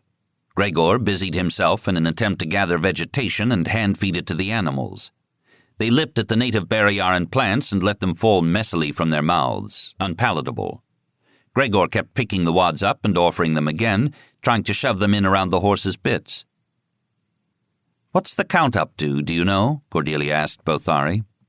He shrugged. Gone to make contact with somebody. This won't do. A jerk of his head in no particular direction indicated their night of beating around in the brush. Cordelia could only agree. She lay back and listened for light flyers, but heard only the babble of water in the little stream, echoed by the gurgles of her empty stomach. She was galvanized into motion once to keep the hungry Gregor from sampling some of the possibly toxic plants himself. "But the horses ate these ones," he protested. "No." Cordelia shuddered, detailed visions of unfavorable biochemical and histamine reactions dancing in a molecular crack-the-whip through her head. "It's one of the first habits you have to learn for Baton Astronomical Survey, you know. Never put strange things in your mouth till they've been cleared by the lab. In fact, avoid touching your eyes, mouth, and mucous membranes." Gregor, unconsciously compelled, promptly rubbed his nose and eyes. Cordelia sighed and sat back down. She sucked on her tongue, thinking about that stream water and hoping Gregor wouldn't point out her inconsistency. Gregor threw pebbles into the pools. Fully an hour later, Esterhazy returned. "Come on." They merely led the horses this time, sure sign of a steep climb to come. Cordelia scrambled and scraped her hands. The horses' haunches heaved. Over the crest, down, up again, and they came out on a muddy double trail carved through the forest. "Where are we?" asked Cordelia. "A me-pass road, milady," supplied Esterhazy. "This is a road?" Cordelia muttered in dismay, staring up and down it. Piotr stood a little way off, with another old man holding the reins of a sturdy little black and white horse. The horse was considerably better groomed than the old man. Its white coat was bright and its black coat shiny. Its mane and tail were brushed to feather softness. Its feet and fetlocks were wet and dark, though, and its belly flecked with fresh mud. In addition to an old cavalry saddle like Piotr's horses, the Pinto bore 4 large saddlebags, a pair in front and a pair behind, and a bedroll. The old man, as unshaven as Piotr, wore an Imperial Postal Service jacket so weather-worn its blue had turned gray. This was supplemented by odd bits of other old uniforms, a black fatigue shirt, an ancient pair of trousers from a set of dress greens, worn but well-oiled officer's knee-high riding boots on his bent bow legs. He also wore a non-regulation felt hat with a few dried flowers stuck in its faded print headband. He smacked his black-stained lips and stared at Cordelia. He was missing several teeth. The rest were long and yellow-brown. The old man's gaze fell on Gregor, holding Cordelia's hand. "So that's him, eh? Huh. Not much." He spat reflectively into the weeds by the side of the path. "Might do in time," asserted Piotr. "If he gets time." "I'll see what I can do, General." Piotr grinned as if at some private joke. "You have any rations on you?" "Course." The old man smirked and turned to rummage in one of his saddlebags. He came up with a package of raisins in a discarded plastic flimsy, some little cakes of brownish crystals wrapped in leaves, and what looked like a handful of strips of leather, again in a twist made of a used plastic flimsy. Cordelia caught a heading. Update of Postal Regulations C677A, modified 617. File immediately in permanent files. Piotr looked the stores over judiciously. "Dried goat?" He nodded toward the leathery mess. "Mostly," said the old man. "We'll take half, and the raisins. Save the maple sugar for the children." Piotr popped 1 cube in his mouth, though. "I'll find you in maybe 3 days, maybe a week. You remember the drill from Yuri's war, eh?" "Oh, yes," drawled the old man. "Sergeant," Piotr waved Bothari to him. "You go with the major here. Take her and the boy. He'll take you to ground. Lie low till I come get you." "Yes, my lord," Bothari intoned flatly. Only his flickering eyes betrayed his uneasiness. "What we got here, General?" inquired the old man, looking up at Bothari. "New one?" "A city boy," said Piotr. "Belongs to my son. Doesn't talk much. He's good at throats, though. He'll do." "Aye? Good." Piotr was moving a lot more slowly. He waited for Esterhazy to give him a leg up on his horse. He settled into his saddle with a sigh, his back temporarily curved in an uncharacteristic slump. "Damn, but I'm getting old for this sort of thing." Thoughtfully, the man Piotr had called the major reached into a side pocket and pulled out a leather pouch. "Want my gum leaf, General? A better chew than goat, if not as long-lasting." Piotr brightened. Ah, I would be most grateful, but not your whole pouch, man. Pyotr dug among the pressed dried leaves that filled the container and crumbled himself off a generous half, which he stuffed in his breast pocket. He put a wad in his cheek and returned the pouch with a sincere salute. Gumleaf was a mild stimulant. Cordelia had never seen Pyotr chew it in Vorbar Sultana. "Take care of my lord's horses," called Esterhazy rather desperately to Bothari. "They're not machines, remember." Bothari grunted something non-committal as the Count and Esterhazy headed their animals back down the trail. They were out of sight in a few moments. A profound quiet descended. Chapter 12. The Major put Gregor, comfortably padded by the bedroll and saddlebags, up behind him. Cordelia faced one more climb onto that torture device for humans and horses called a saddle. She would never have made it without Bothari. The Major took her reins this time, and Rose and his horse walked side by side with a lot less jerking of the bridle.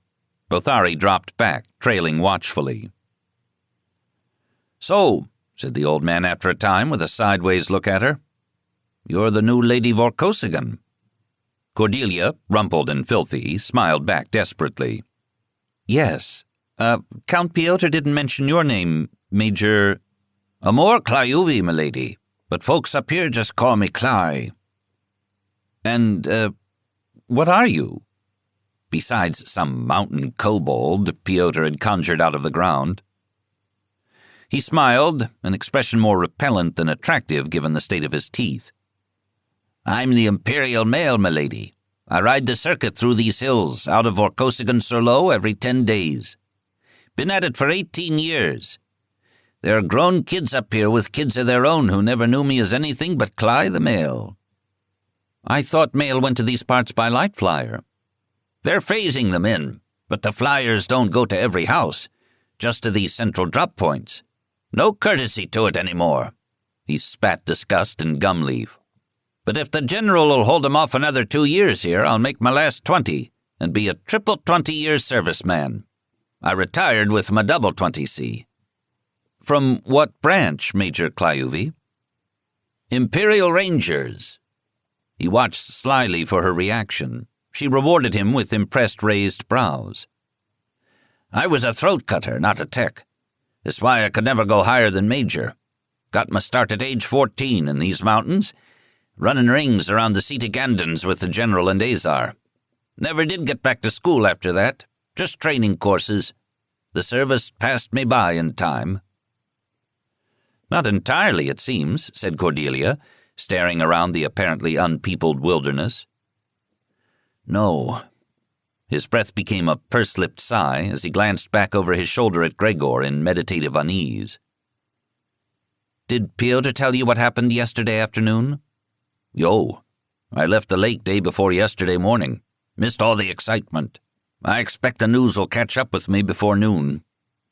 "Is anything else likely to catch up with us by then?" "We'll just have to see." He added more hesitantly, "You'll have to get out of those clothes, milady. The name Vorkosigan A in big block letters over your jacket pocket isn't any too anonymous." Cordelia glanced down at Errol's black fatigue shirt, quelled. "My lord's livery sticks out like a flag, too," Cly added, looking back at Bothari.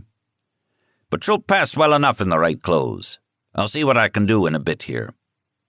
Cordelia sagged, her belly aching in anticipation of rest. Refuge. But at what price to those who gave her refuge? "Will helping us put you in danger?" His tufted gray brow rose. "Belike." His tone did not invite further comment on the topic. She had to bring her tired mind back online somehow, if she was to be asset and not hazard to everyone around her. "That gum leaf of yours, does it work anything like coffee?" "Oh, better than coffee, milady." "Can I try some?" Shyness lowered her voice. It might be too intimate a request. His cheeks creased in a dry grin. "Only backcountry sticks like me chew gum leaf, milady. Pretty Vor ladies from the capital wouldn't be caught dead with it in their pearly teeth." "I'm not pretty, I'm not a lady, and I'm not from the capital, and I'd kill for coffee right now. I'll try it."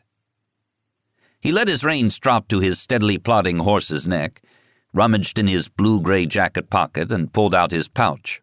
He broke off a chunk in none-too-clean fingers and leaned across. She regarded it a doubtful moment, dark and leafy in her palm. "Never put strange organics in your mouth till they've been cleared by the lab." She lapped it up. The wad was made self-sticking by a bit of maple syrup, but after her saliva washed away the first startling sweetness, the flavor was pleasantly bitter and astringent. It seemed to peel away the night's film coating her teeth, a real improvement. She straightened. Cly regarded her with bemusement. "So what are you, off-worlder not a lady?" "I was an astrocartographer, then a survey captain, then a soldier, then a POW, then a refugee. And then I was a wife, and then I was a mother.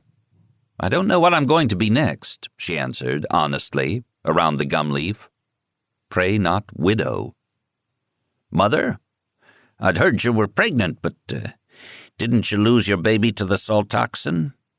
He eyed her waist in confusion. "Not yet. He still has a fighting chance, though it seems a little uneven to match him against all of Barrayar just yet. He was born prematurely, by surgical section." She decided not to try to explain the uterine replicator. "He's at the Imperial Military Hospital, in Vorbar Sultana, which, for all I know, has just been captured by Vordarian's rebel forces." She shivered. Vaughan's lab was classified, nothing to draw anyone's attention. Miles was all right,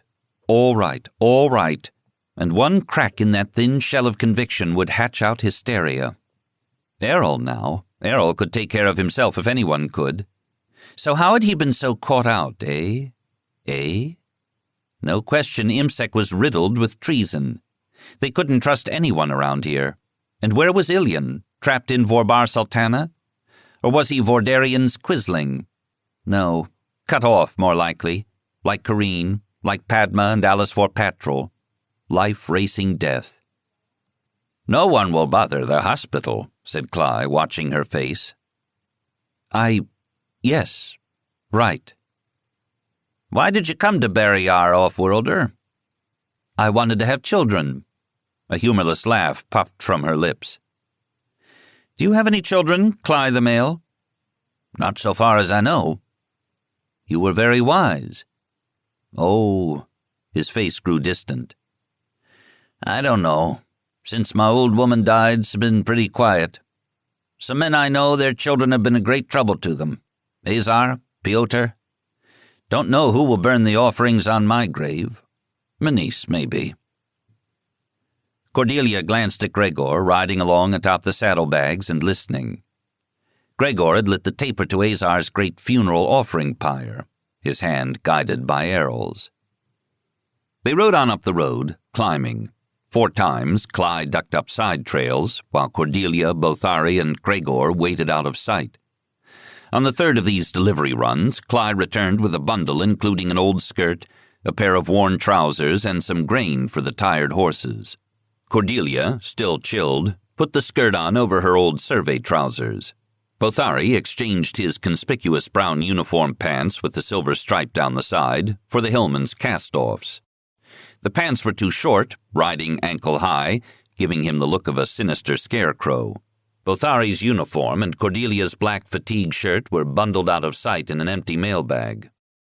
Cly solved the problem of Gregor's missing shoe by simply stripping off the remaining one and letting the boy go barefoot, and concealing his too nice blue suit beneath a man's oversized shirt with the sleeves rolled up. Man, woman, child, they looked a haggard, ragged little hill family. They made the top of Ami Pass and started back down. Occasionally, folk waited by the roadside for Cly. He passed on verbal messages, rattling them off in what sounded to Cordelia to be verbatim style. He distributed letters on paper and cheap voco discs, their self-playbacks tinny and thin. Twice he paused to read letters to apparently illiterate recipients, and once to a blind man guided by a small girl. Cordelia grew twitchier with each mild encounter, drained by nervous exhaustion. Will that fellow betray us? What do we look like to that woman? At least the blind man can't describe us. Toward dusk, Cly returned from one of his side loops to gaze up and down the silent, shadowed wilderness trail and declare, "This place is just too crowded." It was a measure of Cordelia's overstrain that she found herself mentally agreeing with him. He looked her over, worry in his eyes. "Think you can go on for another 4 hours, milady?" "What's the alternative? Sit by this mud puddle and weep till we're captured?" She struggled to her feet, pushing up from the log she'd been perched on, waiting their guide's return. "That depends on what's at the end of 4 more hours of this." "My place. I usually spend this night at Manise's, near here. My route ends about another 10 hours farther on, when I'm making my deliveries, but if we go straight up, we can do it in 4. I can double back to this point by tomorrow morning and keep my schedule as usual. Real quiet-like. Nothing to remark on." What does straight up mean? But Cly was clearly right. Their whole safety lay in their anonymity, their invisibility. The sooner they were out of sight, the better. "Lead on, Major." It took 6 hours. Bothari's horse went lame, short of their goal. He dismounted and towed it. It limped and tossed its head. Cordelia walked too, to ease her raw legs and to keep herself warm and awake in the chilling darkness. Gregor fell asleep and fell off, cried for his mother, then fell asleep again when Cly moved him around to his front to keep a better grip. The last climb stole Cordelia's breath and made her heart race, even though she hung on to Rose's stirrup for help. Both horses moved like old women with arthritis, stumping along jerkily. Only the animal's innate gregariousness kept them following Cly's hardy pinto. The climb became a drop suddenly, over a ridge and into a great vale. The woods grew thin and ragged, interspersed with mountain meadows. Cordelia could feel the spaces stretching out around her, true mountain scale at last, vast gulfs of shadow, huge bulks of stone, silent as eternity.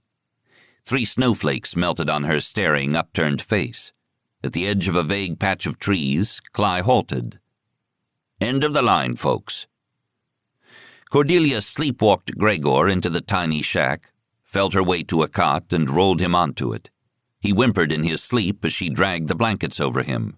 She stood swaying, numb-brained, then, in a last burst of lucidity, kicked off her slippers and climbed in with him. His feet were cold as a cryo-corpse's. As she warmed them against her body, his shivering gradually relaxed into deeper sleep. Dimly, she was aware that Cly, Bothari, somebody had started a fire in the fireplace. Poor Bothari, he'd been awake every bit as long as she had. In a quite military sense, he was her man. She should see that he ate, cared for his feet, slept. She should. Cordelia snapped awake to discover that the movement that had roused her was Gregor, sitting up beside her and rubbing his eyes in bleary disorientation. Light streamed in through 2 dirty windows on either side of the wooden front door. The shack, or cabin, 2 of the walls were made of whole logs stacked up, was only a single room. In the gray stone fireplace at one end, a kettle and a covered pot sat on a grating over a bed of glowing coals. Cordelia reminded herself again that wood represented poverty, not wealth here. They must have passed 10 million trees yesterday. She sat up and gasped from the pain in her muscles. She straightened her legs. The bed was a rope net strung on a frame and supporting first a straw-stuffed mattress, then a feather-stuffed one. She and Gregor were warm, at least, in their nest. The air of the room was dusty-smelling, tinged with a pleasant edge of wood smoke. Booted footsteps sounded on the boards of the porch outside, and Cordelia grasped Gregor's arm in sudden panic. She couldn't run. That black iron fireplace poker would make a pretty poor weapon against a stunner or nerve disruptor. But the steps were Bothari's. He slipped through the door along with a puff of outside air. His crudely sewn tan cloth jacket must be a borrowing from Cly, judging from the way his bony wrists stuck out beyond the turned-down sleeve cuffs. He'd pass for a hillman easily, as long as he kept his urban-accented mouth shut. He nodded at them. "Milady, sire." He knelt by the fireplace, glanced under the pot lid, and tested the kettle's temperature by cupping a big hand a few centimeters above it. "There's groats and syrup," he said. Hot water, herb tea, dried fruit. No butter. What's happening? Cordelia rubbed her face awake and swung her legs overboard, planning a stumble toward that herb tea. Not much. The Major rested his horse a while and left before light to keep his schedule. It's been real quiet since. Did you get any sleep yet? Couple of hours, I think. The tea had to wait while Cordelia escorted the Emperor downslope to Cly's outhouse. Gregor wrinkled his nose and eyed the adult-sized seat nervously. Back on the cabin porch, Cordelia supervised hand and face washing over a dented metal basin. The view from the porch, once she'd toweled her face dry and vision clear, was stunning. Half of Vorkosigan's district seemed spread out below, the brown foothills, the green and yellow-specked peopled plains beyond. "Is that our lake?" Cordelia nodded to a glint of silver in the hills near the limits of her vision. "I think so," said Bothari, squinting. "So far, to have come this fast on foot. So fearfully near in a light flyer. Well, at least you could see whatever was coming." The hot groats and syrup, served on a cracked white plate, tasted wonderful. Cordelia guzzled herb tea and realized she'd become dangerously dehydrated. She tried to encourage Gregor to drink, but he didn't like the astringent taste of the tea. Bothari looked almost suffused with shame that he couldn't produce milk out of the air at his Emperor's direct request. Cordelia solved the dilemma by sweetening the tea with syrup, rendering it acceptable. By the time they finished breakfast, washed up the few utensils and dishes, and flung the bit of wash water over the porch rail, the porch had warmed enough in the morning sun to make sitting tolerable. "Why don't you take over the bed, Sergeant? I'll keep watch. Did Cly have any suggestions what we should do if somebody hostile drops down on us here before he gets back? It kind of looks like we've run out of places to run to." "Not quite, m'lady. There's a set of caves up in that patch of woods in back, an old gorilla cache. Cly took me back last night to see the entrance." Cordelia sighed. "Right. Get some sleep, Sergeant. We'll surely need you later." She sat in the sun in one of the wooden chairs, resting her body, if not her mind. Her eyes and ears strained for the whine of a distant light flyer or heavy air car. She tied Gregor's feet up with makeshift rag shoes, and he wandered about examining things. She accompanied him on a visit to the shed to see the horses. The sergeant's beast was still very lame, and Rose was moving as little as possible, but they had fodder in a rick and water from a little stream that ran across the end of their enclosure. Cly's other horse, a lean and fit-looking sorrel, seemed to tolerate the equine invasion, only nipping when Rose edged too close to its side of the hayrick. Cordelia and Gregor sat on the porch steps as the sun passed zenith, comfortably warm now. The only sound in the vast vale besides a breeze in the branches was Bothari's snores resonating through the cabin walls. Deciding this was as relaxed as they were likely to get, Cordelia at last dared quiz Gregor on his view, her only eyewitness report, of the coup in the capital. It wasn't much help. Gregor's 5-year-old eyes saw the what well enough. It was the whys that escaped him. On a higher level, she had the same problem, Cordelia admitted ruefully to herself. "The soldiers came. The colonel told Mama and me to come with him. One of our liveried men came in. The colonel shot him." "Stunner or nerve disruptor?" "Nerve disruptor. Blue fire. He fell down. They took us to the marble courtyard. They had air cars. Then Captain Negri ran in with some men. A soldier grabbed me and Mama grabbed me back, and that's what happened to my shoe. It came off in her hand. I should have fastened it tighter in the morning. Then Captain Negri shot the soldier who was carrying me, and some soldiers shot Captain Negri." "Plasma arc? Is that when he got that horrible burn?" Cordelia asked. She tried to keep her tone very calm. Gregor nodded mutely. "Some soldiers took Mama, those other ones, not Negri's ones. Captain Negri picked me up and ran. We went through the tunnels, under the residence, and came out in a garage. We went in the light flyer. They shot at us. Captain Negri kept telling me to shut up, to be quiet. We flew and flew, and he kept yelling at me to be quiet, but I was. And then we landed by the lake." Gregor was trembling again. Corinne spun in vivid detail in Cordelia's head, despite the simplicity of Gregor's account. That serene face wrenched into screaming rage and terror as they tore the son she'd borne the Barrayaran hard way from her grip, leaving nothing but a shoe of all their precarious life and illusory possessions. So Vordarian's troops had Corinne, as hostage, victim, alive or dead. "Do you think Mama's all right?" "Sure." Cordelia shifted uncomfortably. "She's a very valuable lady. They won't hurt her. Till it becomes expedient for them to do so." "She was crying." "Yes." She could feel that same knot in her own belly.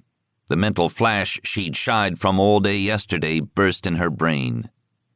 Boots kicking open a secured laboratory door, kicking over desks, tables. No faces, just boots. Gun butts sweeping delicate glassware and computerized monitors from benches into a tangled smash on the floor. A uterine replicator rudely jerked open, its sterile seals slashed, its contents dumped pell-mell wetly on the tiles. No need even for the traditional murderous swing by the heels of infant head against the nearest concrete wall. Miles was so little the boots could just step on him and smash him to jam. She drew in her breath. Miles is all right, anonymous, just like us. We are very small and very quiet and safe. Shut up. Keep quiet, kid.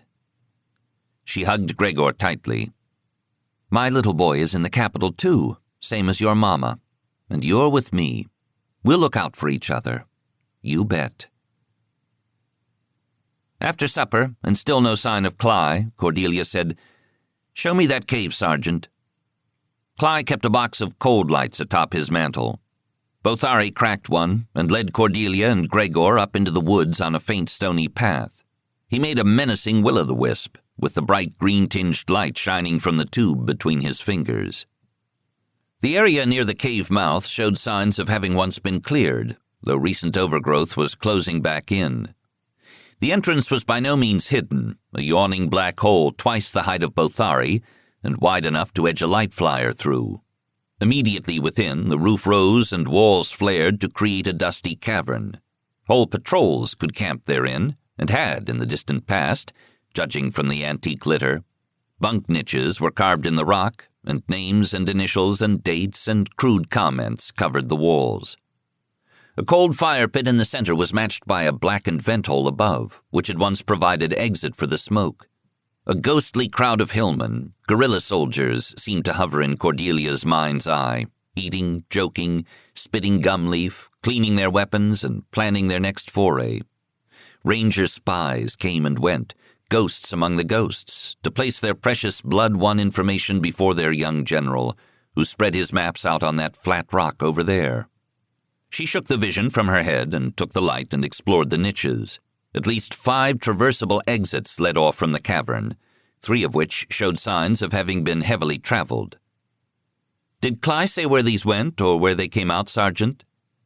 Not exactly, milady. He did say the passages went back for kilometers, into the hills. He was late and in a hurry to get on. Is it a vertical or horizontal system, did he say? Beg pardon, milady. All on one strata, or with unexpected big drops? Are there lots of blind alleys? Which path were we supposed to take? Are there underground streams? I think he expected to be leading us if we went in. He started to explain, then said it was too complicated. She frowned, contemplating the possibilities. She'd done a bit of cave work in her survey training, enough to grasp what the term respect for the hazards meant. Vents, drops, cracks, labyrinth and cross passages, plus here the unexpected rise and fall of water. Not a matter of much concern on Beta Colony. It had rained last night. Sensors were not much help in finding a lost cave explorer. And whose sensors? If the system was as extensive as Cly suggested, it could absorb hundreds of searchers. Her frown changed to a slow smile. Sergeant, let's camp here tonight. Gregor liked the cave, especially when Cordelia described the history of the place. He rattled around the cavern, whispering military dialogue to himself like, "Zap, zap, zap," climbed in and out of all the niches, and tried to sound out the rude words carved in the walls. Bothari lit a small fire in the pit and spread a bedroll for Gregor and Cordelia, taking the night watch for himself. Cordelia set a second bedroll, wrapped around trail snacks and supplies, in a grabbable bundle near the entrance. She arranged the black fatigue jacket with the name Vorkosigan A artistically in a niche, as if used to sit upon and keep someone's haunches from the cold stone, and then temporarily forgotten when the sitter rose. Last of all, Bothari brought up their lame and useless horses, resaddled and bridled, and tethered them just outside. Cordelia emerged from the widest passage, where she dropped an almost spent cold light a quarter-kilometer along, over a rope-strung 10-meter cliff. The rope was natural fiber, and very old and brittle. She'd elected not to test it. "I don't quite get it, milady," said Bothari. "With the horses abandoned out there, if anyone comes looking, they'll find us at once and know exactly where we've gone." "Find this, yes," said Cordelia. "Know where we've gone, no. Because without Cly, there is no way I'm taking Gregor down into this labyrinth. But the best way to look like we were here is to actually be here for a bit." Bothari's flat eyes lit in understanding at last, as he gazed around at the 5 black entrances at their various levels. "Ah. That means we also need to find a real bolt hole, somewhere up in the woods where we can cut across to the trail Cly brought us up yesterday. Wish we'd done this in daylight." "I see what you mean, milady. I'll scout." "Please do, Sergeant." Taking their trail bundle, he disappeared into the dim woods. Cordelia tucked Gregor into the bedroll, then perched outside among the rocks above the cave mouth, and kept watch. She could see the veil stretched out grayly below the tops of the trees, and make out Cly's cabin roof. No smoke rose now from its chimney. Beneath the stone, no remote thermal sensor would find their new fire, though the smell of it hung in the chill air, detectable to nearby noses. She watched for moving lights in the sky till the stars were a watery blur in her eyes. Bothari returned after a very long time. "I have a spot. Shall we move now?" "Not yet. Cly might still show up." "First." "Your turn to sleep then, milady." "Oh, yes." The evening's exertions had only partly warmed the acid fatigue from her muscles. Leaving Bothari on the limestone outcrop in the starlight like a guardian gargoyle, she crawled in with Gregor. Eventually, she slept. She woke with the gray light of dawn making the cavern entrance a luminous, misty oval. Bothari made hot tea, and they shared cold lumps of pan bread left from last night and nibbled dried fruit. "I'll watch some more," Bothari volunteered. "I can't sleep so good without my medication anyway." "Medication?" said Cordelia. "Yeah, I left my pills at Vorkosigan sur l'eau. I can feel it clearing out of my system. Things seem sharper." Cordelia chased a suddenly very lumpy bite of bread with a swallow of hot tea. But were his psychoactive drugs truly therapeutic, or merely political in their effect? "Let me know if you are experiencing any kind of difficulty, Sergeant," she said cautiously. "Not so far, except it's getting harder to sleep. They suppress dreams."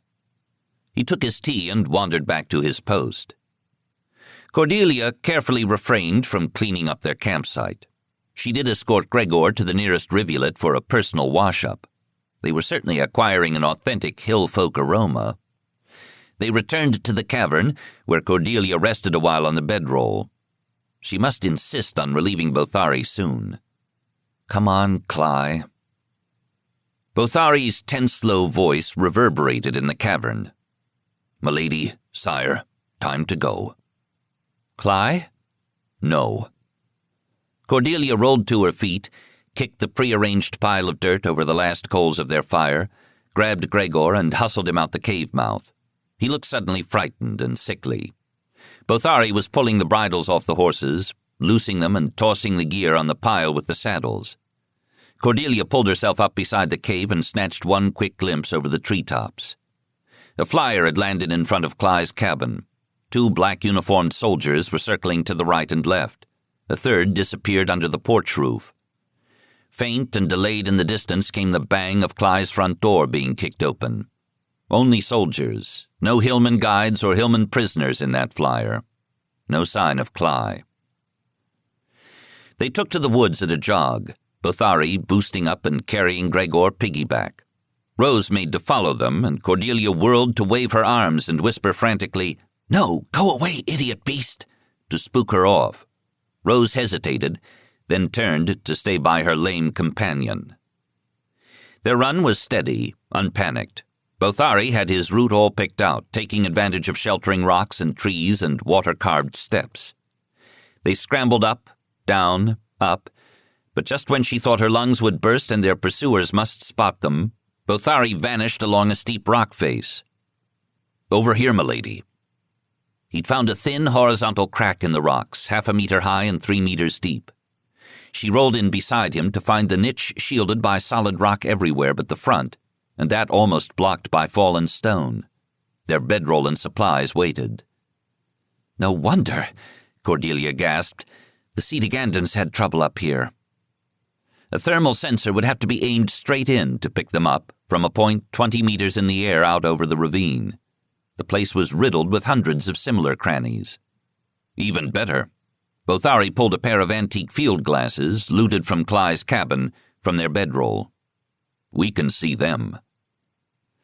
The glasses were nothing but binocular tubes with sliding glass lenses, purely passive light collectors. They must have dated from the time of isolation. The magnification was poor by modern standards, no UV or infrared boost, no rangefinder pulse, no power cell to leak detectable energy traces. Flat on her belly, chin in the rubble, Cordelia could glimpse the distant cavern entrance on the slope rising beyond the ravine and a knife-backed ridge.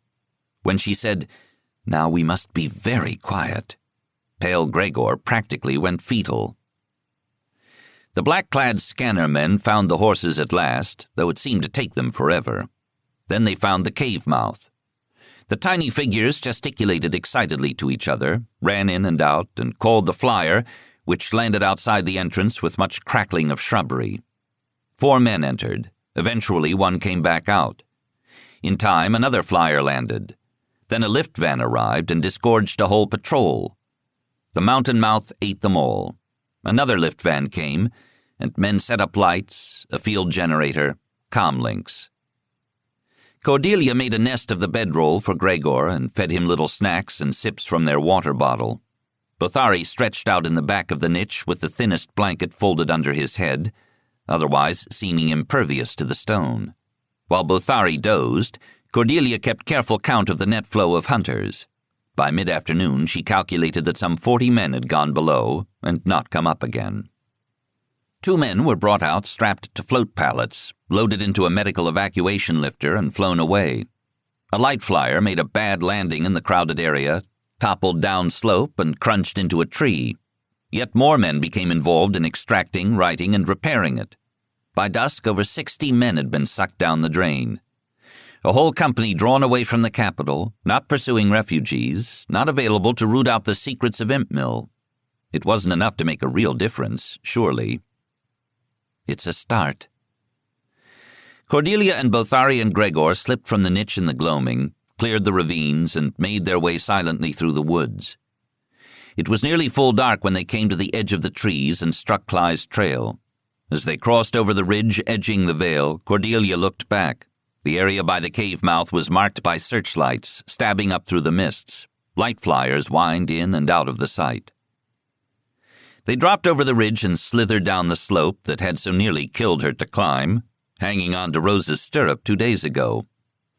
Fully 5 kilometers down the trail, in a rocky region of treeless scrub, Bothari came to an abrupt halt. "Shh! Milady, listen!" Voices. Men's voices. Not far off, but strangely hollow. Cordelia stared into the darkness, but no lights moved. Nothing moved. They crouched beside the trail, senses straining.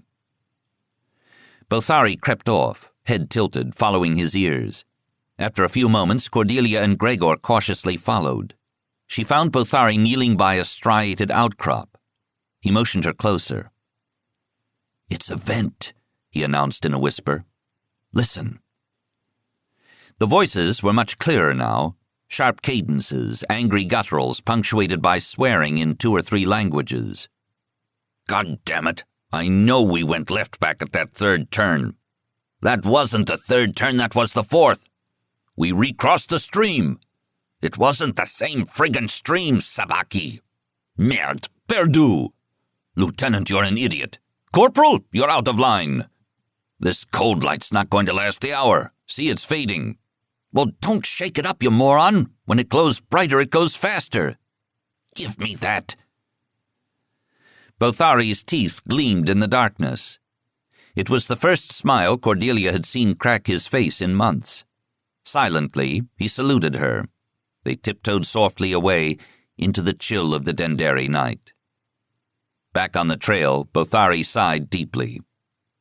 If only I'd had a grenade to drop down that vent. Their search parties would still be shooting at each other this time next week. Chapter 13. 4 hours down the night trail, the distinctive black and white horse loomed out of the dark. Cly was a shadow aboard it, but his thick profile and battered hat were instantly recognizable. "Bothari!" The name huffed from Cly's mouth. "We live! Grace of God!" Bothari's voice was flat. "What happened to you, Major?" "I almost ran into one of Vordarian's squads at a cabin I was delivering mail to. They're actually trying to go over these hills house by house, dosing everyone they meet with fast penta. They must be bringing the drug in by the barrel." "We expected you back last night," said Cordelia. She tried not to let her tone sound too accusing. The felt hat bobbed as Cly gave her a weary nod of greeting. "Would have been, except for Vordarian's bloody patrol. I didn't dare let them question me. I spent a day and a night dodging them. Sent my niece's husband to get you. But when he got to my place this morning, Vordarian's men were all over. I figured we'd lost everything. But when they were still all over by nightfall, I took heart. They wouldn't still be looking for you if they'd found you. Figured I'd better get my ass up here and do some scouting myself. This is beyond hope." Cly turned his horse around, heading back down the trail. "Here, Sergeant, put the boy up." "I can carry the boy. Think you'd better give m'lady a lift. She's about out."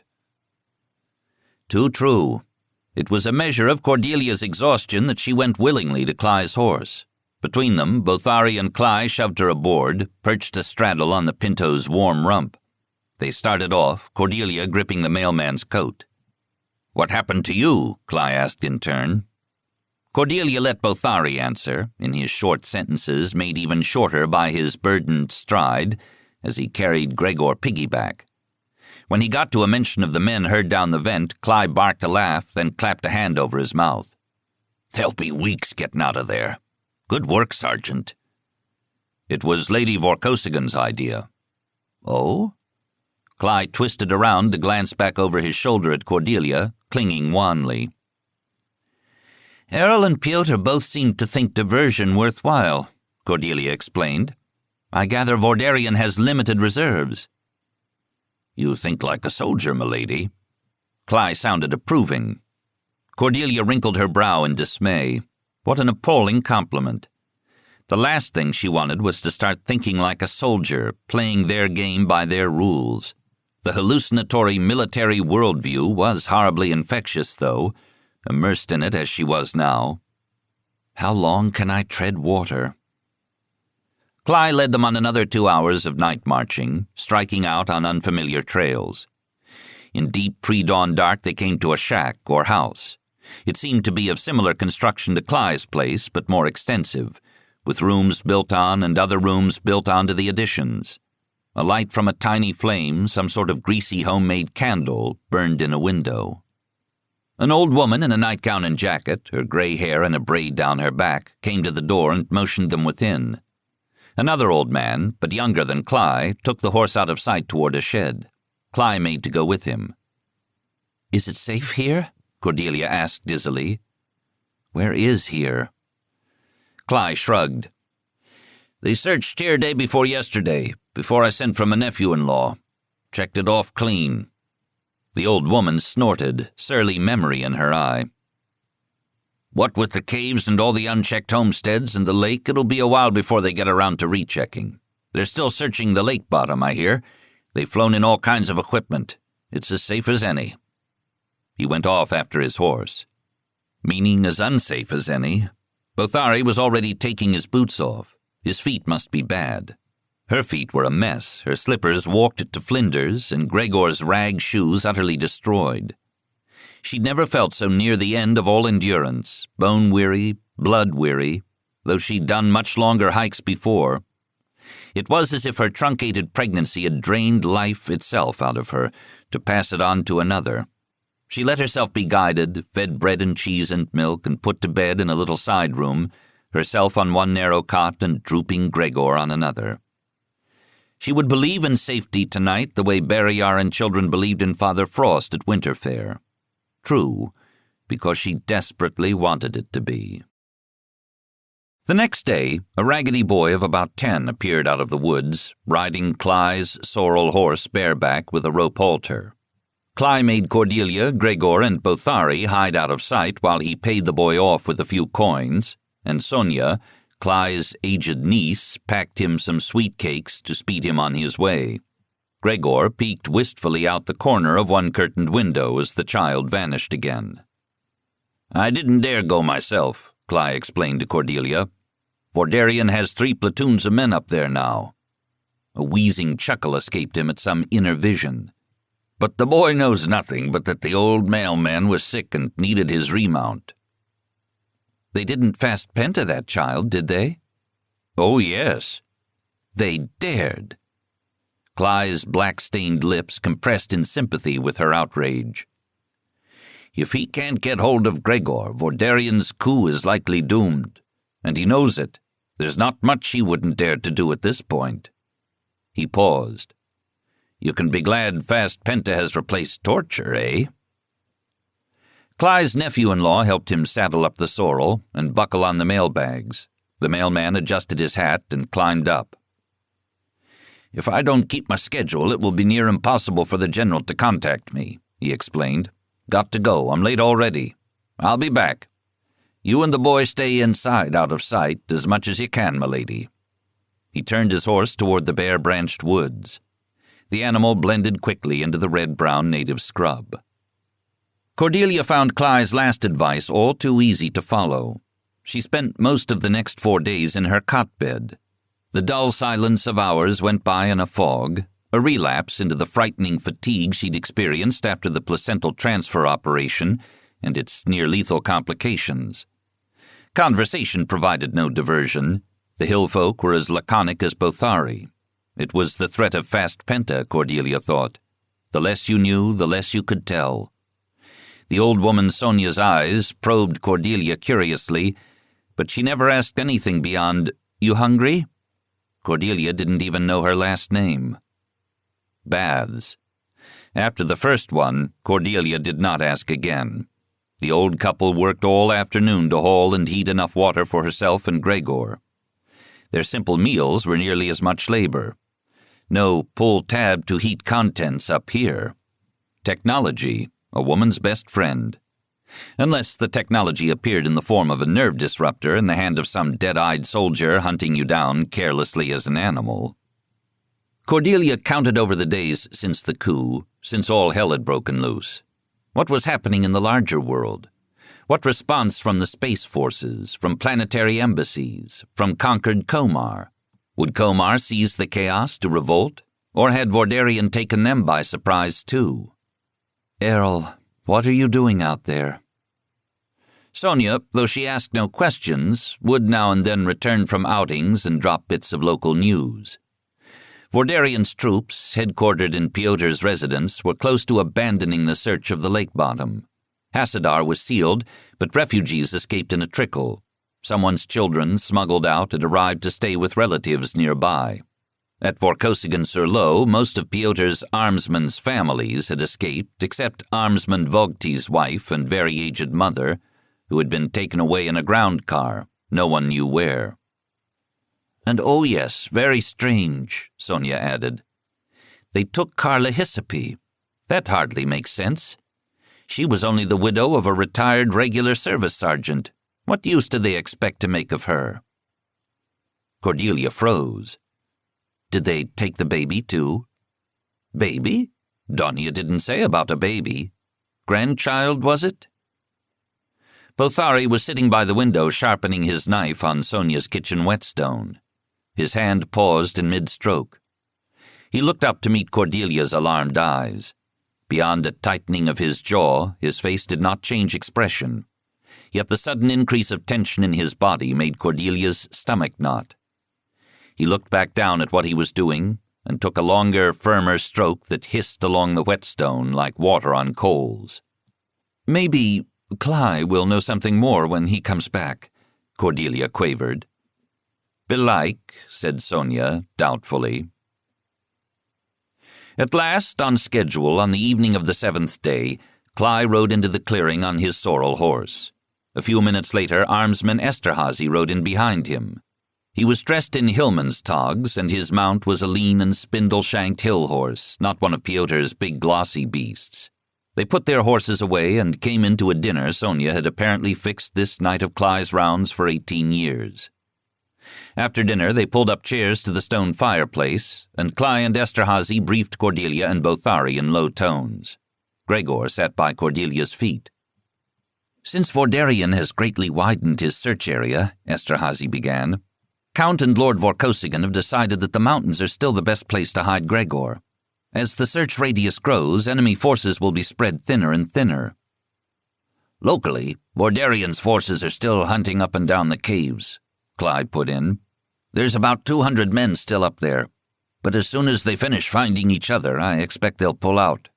I hear they've given up on finding you in there, milady. Tomorrow, sire. Clyde glanced down and addressed Gregor directly. Armsman Esterhazy will take you to a new place, a lot like this one. You'll have a new name for a while, for pretend, and Armsman Esterhazy will pretend he's your da. Think you can do that? Gregor's hand tightened on Cordelia's skirt. Will Lady Vorkosigan pretend she's my ma? We're going to take Lady Vorkosigan back to Lord Vorkosigan, at Tannery Base Shuttleport. At Gregor's alarmed look, Cly added, There's a pony where you're going, and goats. The lady there might teach you how to milk the goats. Gregor looked doubtful, but did not fuss further, though the next morning, as he was put up behind Esterhazy on the shaggy horse, he looked near to tears. Cordelia said anxiously, Take care of him, Armsman. Esterhazy gave her a driven look. He's my emperor, milady. He holds my oath. He's also a little boy, Armsman. Emperor is a delusion you all have in your heads. Take care of the Emperor for Piotr, yes, but you take care of Gregor for me, eh? Esterhazy met her eyes. His voice softened. My little boy is 4, milady. He did understand, then. Cordelia swallowed relief and grief. Have you heard anything from the capital about your family? Not yet, said Esterhazy bleakly. I'll keep my ears open. Do what I can. Thank you. He gave her a nod, not as retainer to his lady, but as one parent to another. No other word seemed necessary. Bothari was out of earshot, having returned to the cabin to pack up their few supplies. Cordelia went to Cly's stirrup as he prepared to swing his black and white horse about and lead Esterhazy and Gregor on their way. Major, Sonia passed on a rumor that Vordarian's troops took Mistress Hyssopy. Bothari had hired her to foster his baby girl. Do you know if they took Elena, the baby, too? Cly lowered his voice. 'Twas the other way around as I have it. They went for the baby, Carla Hyssopy raised hell, so they took her too, even though she wasn't on the list. Do you know where? He shook his head. Somewhere in Vorbar Sultana. Belike your husband's intelligence will know exactly by now. Have you told the sergeant yet? His brother Armsman told him last night. Ah. Gregor looked back over his shoulder at her as they rode away, until they were obscured from sight by the tree boles. For 3 days, Cly's nephew guided them through the mountains, Bothari on foot leading Cordelia on a bony-hipped little hill horse with a sheepskin pad cinched to its back. On the third afternoon they came to a cabin which sheltered a skinny youth who led them to a shed that held, wonder of wonders, a rickety light flyer. He loaded up the back seat with Cordelia and 6 jugs of maple syrup. Bothari shook hands silently with Cly's nephew, who mounted the little horse and vanished into the woods. Under Bothari's narrow eye, the skinny youth coaxed his vehicle into the air. Brushing treetops, they followed ravines and ridges up over the snow-frosted spine of the mountains and down the other side, out of Vorkosigan's district. They came at dusk to a little market town. The youth brought his flyer down in a side street. Cordelia and Bothari helped him carry his gurgling produce to a small grocer's shop, where he bartered the syrup for coffee, flour, soap, and power cells. Upon returning to his light flyer, they found that a battered ground truck had pulled up and parked behind it. The youth exchanged no more than a nod with its driver, who hopped out and slid the door to the cargo bay aside for Bothari and Cordelia. The bay was a quarter full of fiber sacks of cabbages. They did not make very good pillows, though Bothari did his best to arrange Cordelia a nest of them as the truck rocked along above the dismally uneven roads. Bothari then sat wedged against the side of the cargo bay and compulsively polished the edge of his knife to molecular sharpness with a makeshift strop, a bit of leather he begged from Sonia. 4 hours of this, and Cordelia was ready to start talking to the cabbages. The truck thumped to a halt at last. The door slid aside, and first Bothari, then Cordelia emerged to find themselves in the middle of nowhere, a gravel-surfaced road over a culvert, in the dark, in the country, in an unfamiliar district of unknown loyalties. "They'll pick you up at kilometer marker 96, the truck driver said, pointing to a white smudge in the dimness that appeared to be merely a painted rock. "When?" asked Cordelia desperately. For that matter, who were they? "Don't know." The man returned to his truck and drove off in a spray of gravel from the hover fan, as if he were already pursued. Cordelia perched on the painted boulder and wondered morbidly which side was going to leap out of the night first, and by what test she might tell them apart. Time passed, and she entertained an even more depressed vision of no one picking them up at all. But at last a darkened light flyer floated down out of the night sky, its engines pitched to eerie near silence. Its landing feet crunched in the gravel. Bothari crouched beside her, his useless knife gripped in his hand. But the man awkwardly levering himself up out of the passenger seat was Lieutenant Kudelka. "Milady?" he called uncertainly to the 2 human scarecrows. "Sergeant?" A breath of pure delight puffed from Cordelia as she recognized the pilot's blonde head as Drushnikovi. "My home is not a place. It is people, sir."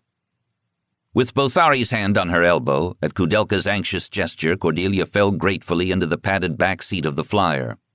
Drushnikovi cast a dark look over her shoulder at Bothari, wrinkled her nose, and asked, "Are you all right, milady?" "Better than I expected. Really. Go, go." The canopy sealed, and they rose into the air. Vent fans powered up, cycling filtered air. Colored lights from the control interface highlighted Ku's and Drew's faces. A technological cocoon.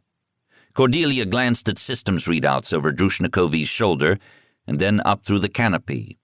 Yes, dark shapes paced them, guardian military flyers. Bothari saw them too, his eyes narrowing in approval. Some fraction of tension eased from his body. "Good to see you two." Some subtle cue of their body language, some hidden reserve kept Cordelia from adding, "together again." "I gather you got that accusation about the comm console sabotage straightened out in good order?" "As soon as we got the chance to stop and fast penta that guard corporal, milady," Drushnikovi answered. "He didn't have the nerve to suicide before questioning." "He was the saboteur?" "Yes," answered Kudelka. "He'd intended to escape to Vordarian's troops when they arrived to capture us. Vordarian apparently suborned him months ago." "That accounts for our security problems. Or does it?" "He passed information about our route, the day of the sonic grenade attempt." Kudelka rubbed at his sinuses in memory. "So it was Vordarian behind that. Confirmed, but the guard doesn't seem to have known anything about the salt toxin. We turned him inside out. He wasn't a high-level conspirator, just a tool. Nasty flow of thought, but... Has Ilion reported in yet? Not yet. Admiral Vorkosigan hopes he may be hiding in the capital if he wasn't killed in the first fighting.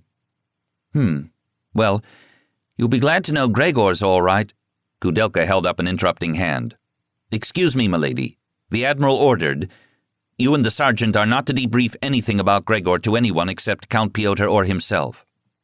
All right. Damn fast Penta. How is Errol? He's well, milady. He ordered me to bring you up to date on the strategic situation. Screw the strategic situation, what about my baby? Alas, the two seemed inextricably intertwined. And answer any questions you had.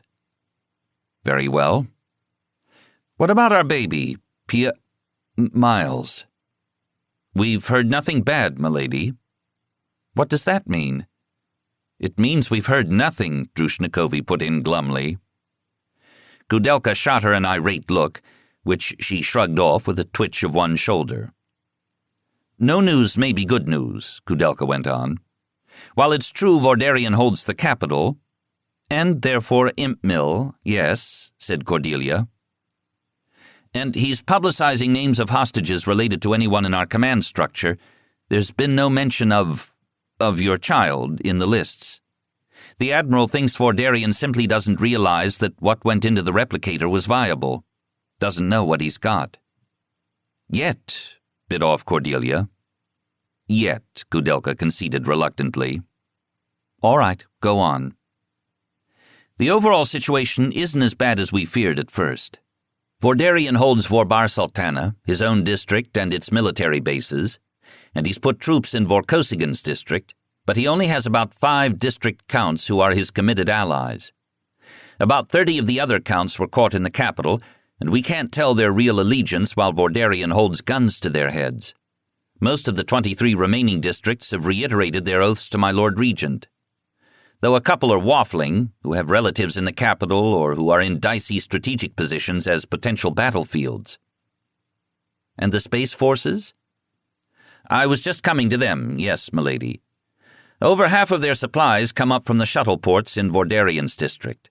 For the moment, they're still holding out for a clear result rather than moving in to create one. But they've refused to openly endorse Vordarian.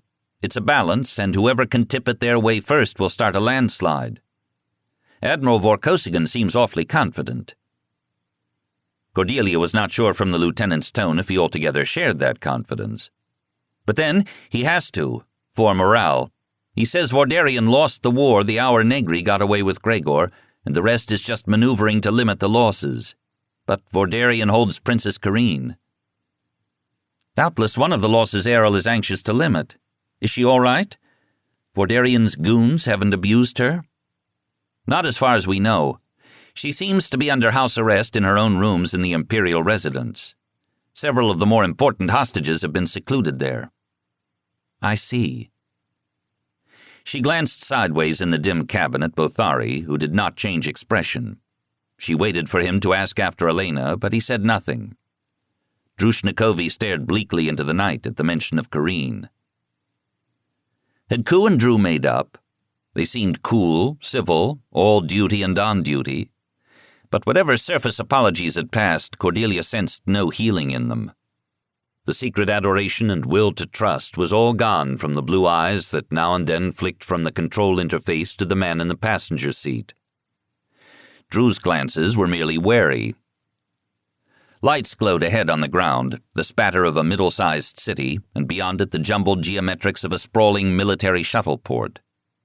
Drew went through code check after code check as they approached. They spiraled down to a pad that lit for them, peopled with armed guards. Their guard flyers passed on overhead to their own landing zones. The guards surrounded them as they exited the flyer and escorted them as fast as Kudelka's pace would permit to a lift tube. They went down, took a slide walk, and went down again through blast doors. Tannery Base clearly featured a hardened underground command post. Welcome to the bunker. And yet a throat-catching whiff of familiarity shook Cordelia for a terrifying moment of confusion and loss. Beta Colony did a lot better on the interior decorating than these barren corridors, but she might have descended to the utility level of some buried Batan city, safe and cool. I want to go home. There were 3 green-uniformed officers talking in a corridor. One was Errol. He saw her. "Thank you, dismissed, gentlemen," he said in the middle of someone's sentence. Then, more consciously, "We'll continue this shortly." But they lingered to goggle. He looked no worse than tired. Her heart ached to look at him, and yet, "Following you has brought me here, not to the Barrayar of my hopes, but to the Barrayar of my fears." With a voiceless, "Ha," he embraced her, hard to him. She hugged him back. "This is a good thing. Go away, world." But when she looked up, the world was still waiting in the form of 7 watchers, all with agendas. He held her away and scanned her anxiously up and down. "You look terrible, dear Captain."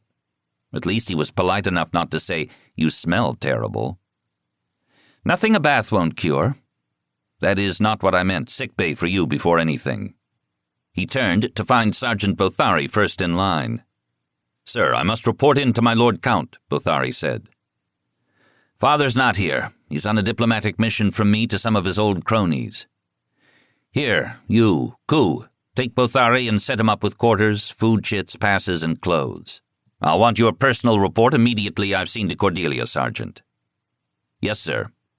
Kudelka led Bothari away. "Bothari was amazing," Cordelia confided to Errol. "No, that's unjust. Bothari was Bothari, and I shouldn't have been amazed at all. We wouldn't have made it without him." Errol nodded, smiling a little. "I thought he would do for you." He did indeed. Drushnikovi, taking up her old position at Cordelia's elbow the moment Bothari vacated it, shook her head in doubt, and followed along as Errol steered Cordelia down the corridor. The rest of the parade followed less certainly. "Hear any more about Ilion?" Cordelia asked. "Not yet. Did Ku brief you?" "A sketch. Enough for now. I don't suppose any more words come in on Padma and Alice Vorpatrol then either." He shook his head regretfully. "But neither are they on the list of Vordarian's confirmed captures. I think they're hiding in the city. Vordarian's side is leaking information like a sieve. We'd know if any arrest that important had happened. I can only wonder if our own arrangements are so porous. That's the trouble with these damned civil affrays. Everybody has a brother." A voice from down the corridor hailed loudly, "Sir! Oh, sir!" Only Cordelia felt Errol flinch, his arm jerking under her hand. An HQ staffer led a tall man in black fatigues with colonel's tabs on the collar toward them. "There you are, sir. Colonel Gerald is here from Marigrad." "Oh, good. I have to see this man now." Errol looked around hurriedly, and his eye fell on Drushnikovi. "Drew, please escort Cordelia to the infirmary for me. Get her checked, get her everything." The colonel was no HQ desk pilot. He looked, in fact, as if he'd just flown in from some front line, wherever the front was in this war for loyalties. His fatigues were dirty and wrinkled and looked slept in, their smoke stink eclipsing Cordelia's mountain reek. His face was lined with fatigue, but he looked only grim, not beaten. "The fighting in Marigrad has gone house to house, Admiral," he reported without preamble. Vorkosigan grimaced. "Then I want to hopscotch it. Come with me to the tactics room." "What is that on your arm, Colonel?" A wide piece of white cloth and a narrower strip of brown circled the officer's black upper left sleeve. "ID, sir. We couldn't tell who we were shooting at up close. Vordarian's people are wearing red and yellow, as close as they could come to maroon and gold, I guess. That's supposed to be brown and silver for Vorkosigan, of course." "That's what I was afraid of." Vorkosigan looked extremely stern. "Take it off, burn it, and pass the word down the line. You already have a uniform, Colonel, issued to you by the Emperor. That's who you're fighting for. Let the traitors alter their uniforms." The colonel looked shocked at Vorkosigan's vehemence, but after a beat enlightened. He stripped the cloth hastily from his arm and stuffed it in his pocket. "Right, sir." Errol let go of Cordelia's hand with a palpable effort. "I'll meet you in our quarters, love. Later. Later in the week at this rate.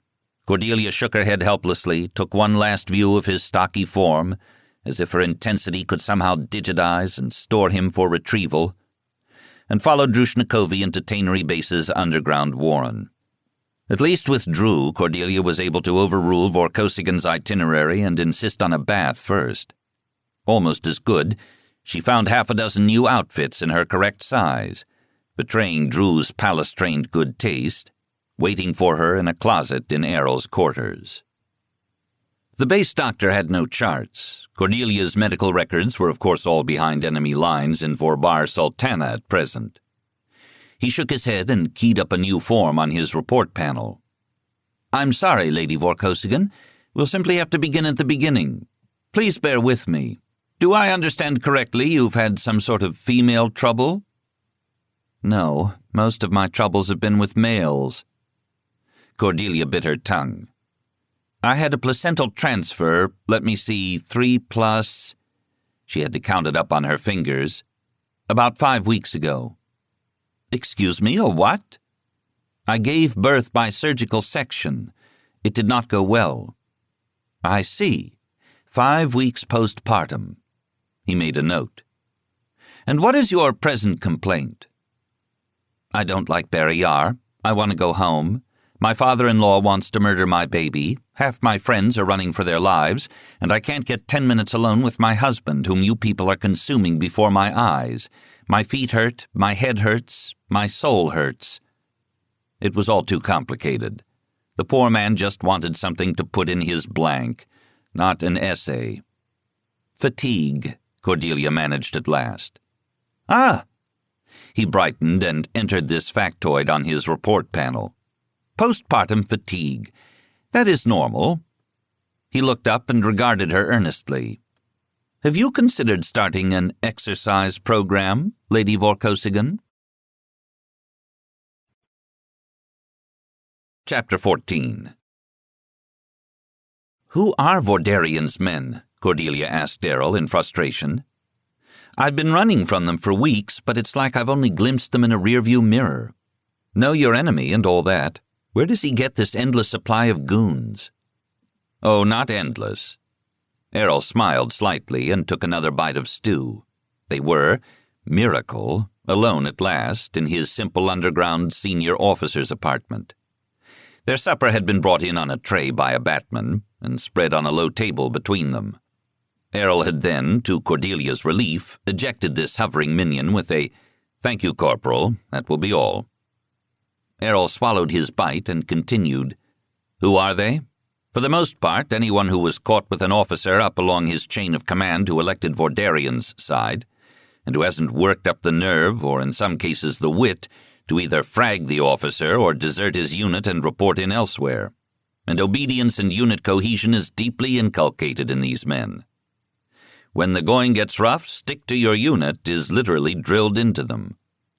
So the unfortunate fact that their officer is leading them into treason makes clinging to their squad brothers even more natural. Besides," he grinned bleakly, "it's only treason if Vordarian loses." "And is Vordarian losing?" "As long as I live and keep Gregor alive, Vordarian cannot win." He nodded in conviction. "Vordarian is imputing crimes to me as fast as he can invent them. Most serious is the rumor he's floating that I've made away with Gregor and seek the Imperium for myself. I judge this a ploy to smoke out Gregor's hiding place. He knows that Gregor's not with me, or he'd be tempted to lob a nuclear in here." Cordelia's lips curled in aversion. "So does he want to capture Gregor, or kill him?" "Kill only if he can't capture. I will, when the time is right, produce Gregor." "Why not right now?" He sat back with a tired sigh and pushed away his tray with a few bites of stew and a ragged bread shred still left in his bowl. "Because I wish to see how many of Vordarian's forces I can woo back to my side before the denouement. Desert to me is not quite the right term. Come over, maybe. I don't wish to inaugurate my second year of office with 4,000 military executions. All below a certain rank can be given a blanket pardon on the grounds that they were oath-bound to follow their officers. But I want to save as many of the senior men as I can. 5 district counts and Vordarian are doomed now, no hope for them. Damn him for starting this. What are Vordarian's troops doing? Is this a sitzkrieg? Not quite. He's wasting a lot of his time, and mine, trying to gain a couple of useless strong points, like the supply depot at Marigrad. We oblige and draw him in or out. It keeps Vordarian's commanders occupied, and their minds off the real high ground, which are the space-based forces. If only I had Kanzian.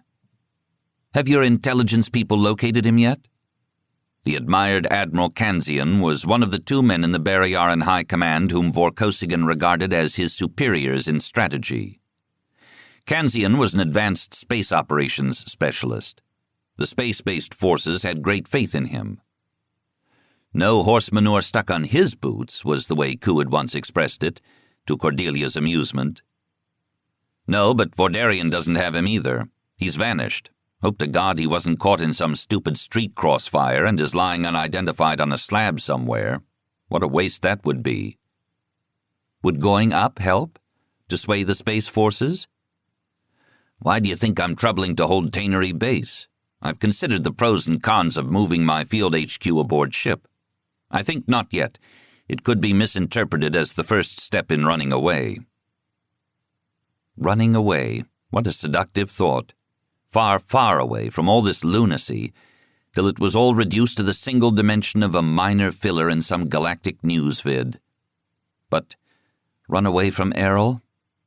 She studied him as he sat back on the padded sofa, staring at but not seeing the remains of his supper. A weary middle-aged man in a green uniform, of no particular handsomeness, except perhaps for the sharp gray eyes. A hungry intellect at constant internal war with fear-driven aggression, each fueled by a lifetime crowded with bizarre experience, Barrayaran experience. You should have fallen in love with a happy man if you wanted happiness, but no, you had to fall for the breathtaking beauty of pain. The 2 shall be made one flesh. How literal that ancient pious mouthing had turned out to be. One little scrap of flesh, prisoned in a uterine replicator behind enemy lines, bound them now like Siamese twins. And if little Miles died, would that bond be slashed? What are we doing about Vordarian's hostages? He sighed. That is the hard nut in the center. Stripped of everything else, as we are gradually doing, Vordarian still holds over 20 district counts and Kareen, and several hundred lesser folk. Such as Elena? Yes, and the city of Vorbar Sultana itself, for that matter. He could threaten to atomize the city at the end to get passage off planet. I've toyed with the idea of dealing. Have him assassinated later. Can't just let him go free. It would be unjust to all those who've died already in loyalty to me. What burning could satisfy those betrayed souls? No. So we're planning various rescue raid options for the end. The moment when the shift in men and loyalties reaches critical mass and Vordarian really starts to panic. Meanwhile, we wait. In the end, I'll sacrifice hostages before I let Vordarian win. His unseeing stare was black now. Even Kareen? All the hostages? Even the tiniest? Even Kareen. She is Vor. She understands. The surest proof I am not Vor, said Cordelia glumly.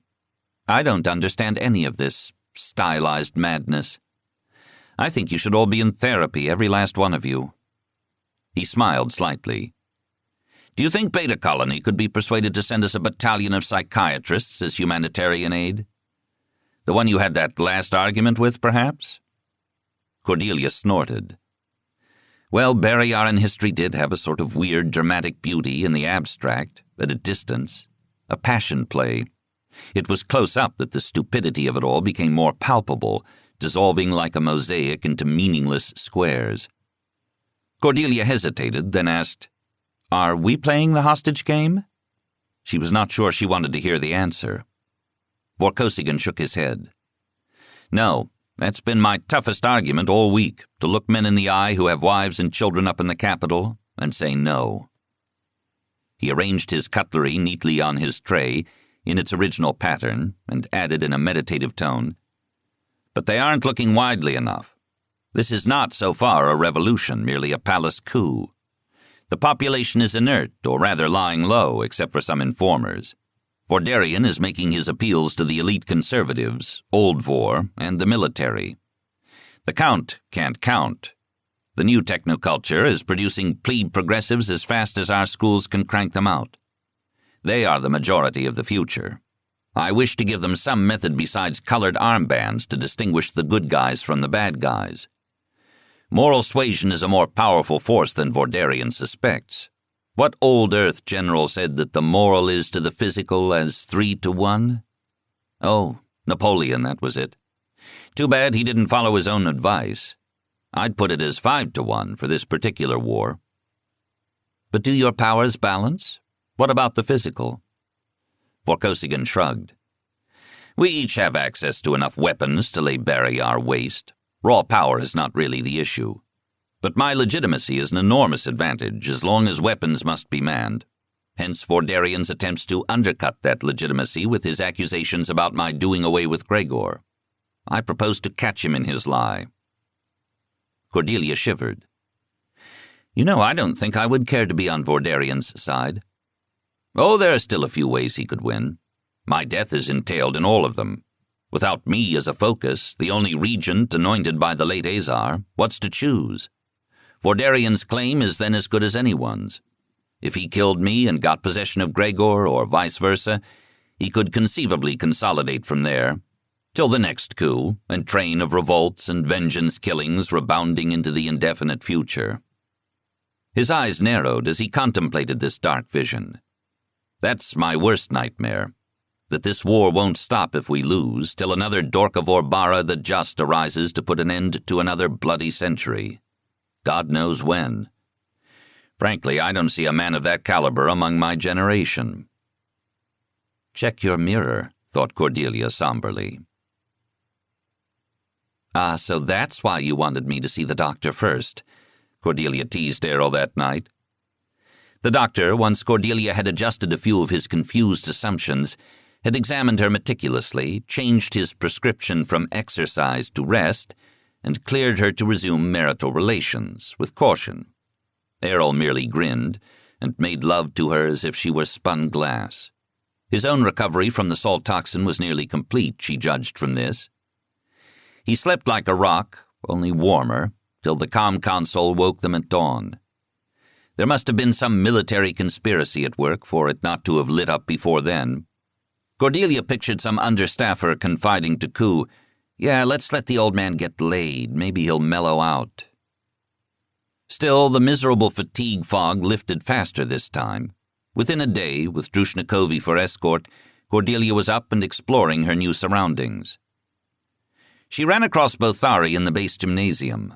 Count Piotr had not yet returned, so once he'd debriefed to Errol, Bothari had no duties either. "Got to keep in training," he told her shortly. "You been sleeping?" "Not much," he said, and resumed his running. Compulsively, too long, far past the optimum effect for time spent trade-off. He sweated to fill time and kill thought, and Cordelia silently wished him luck. She caught up on the details of the war from Errol and Koo and the controlled news vids.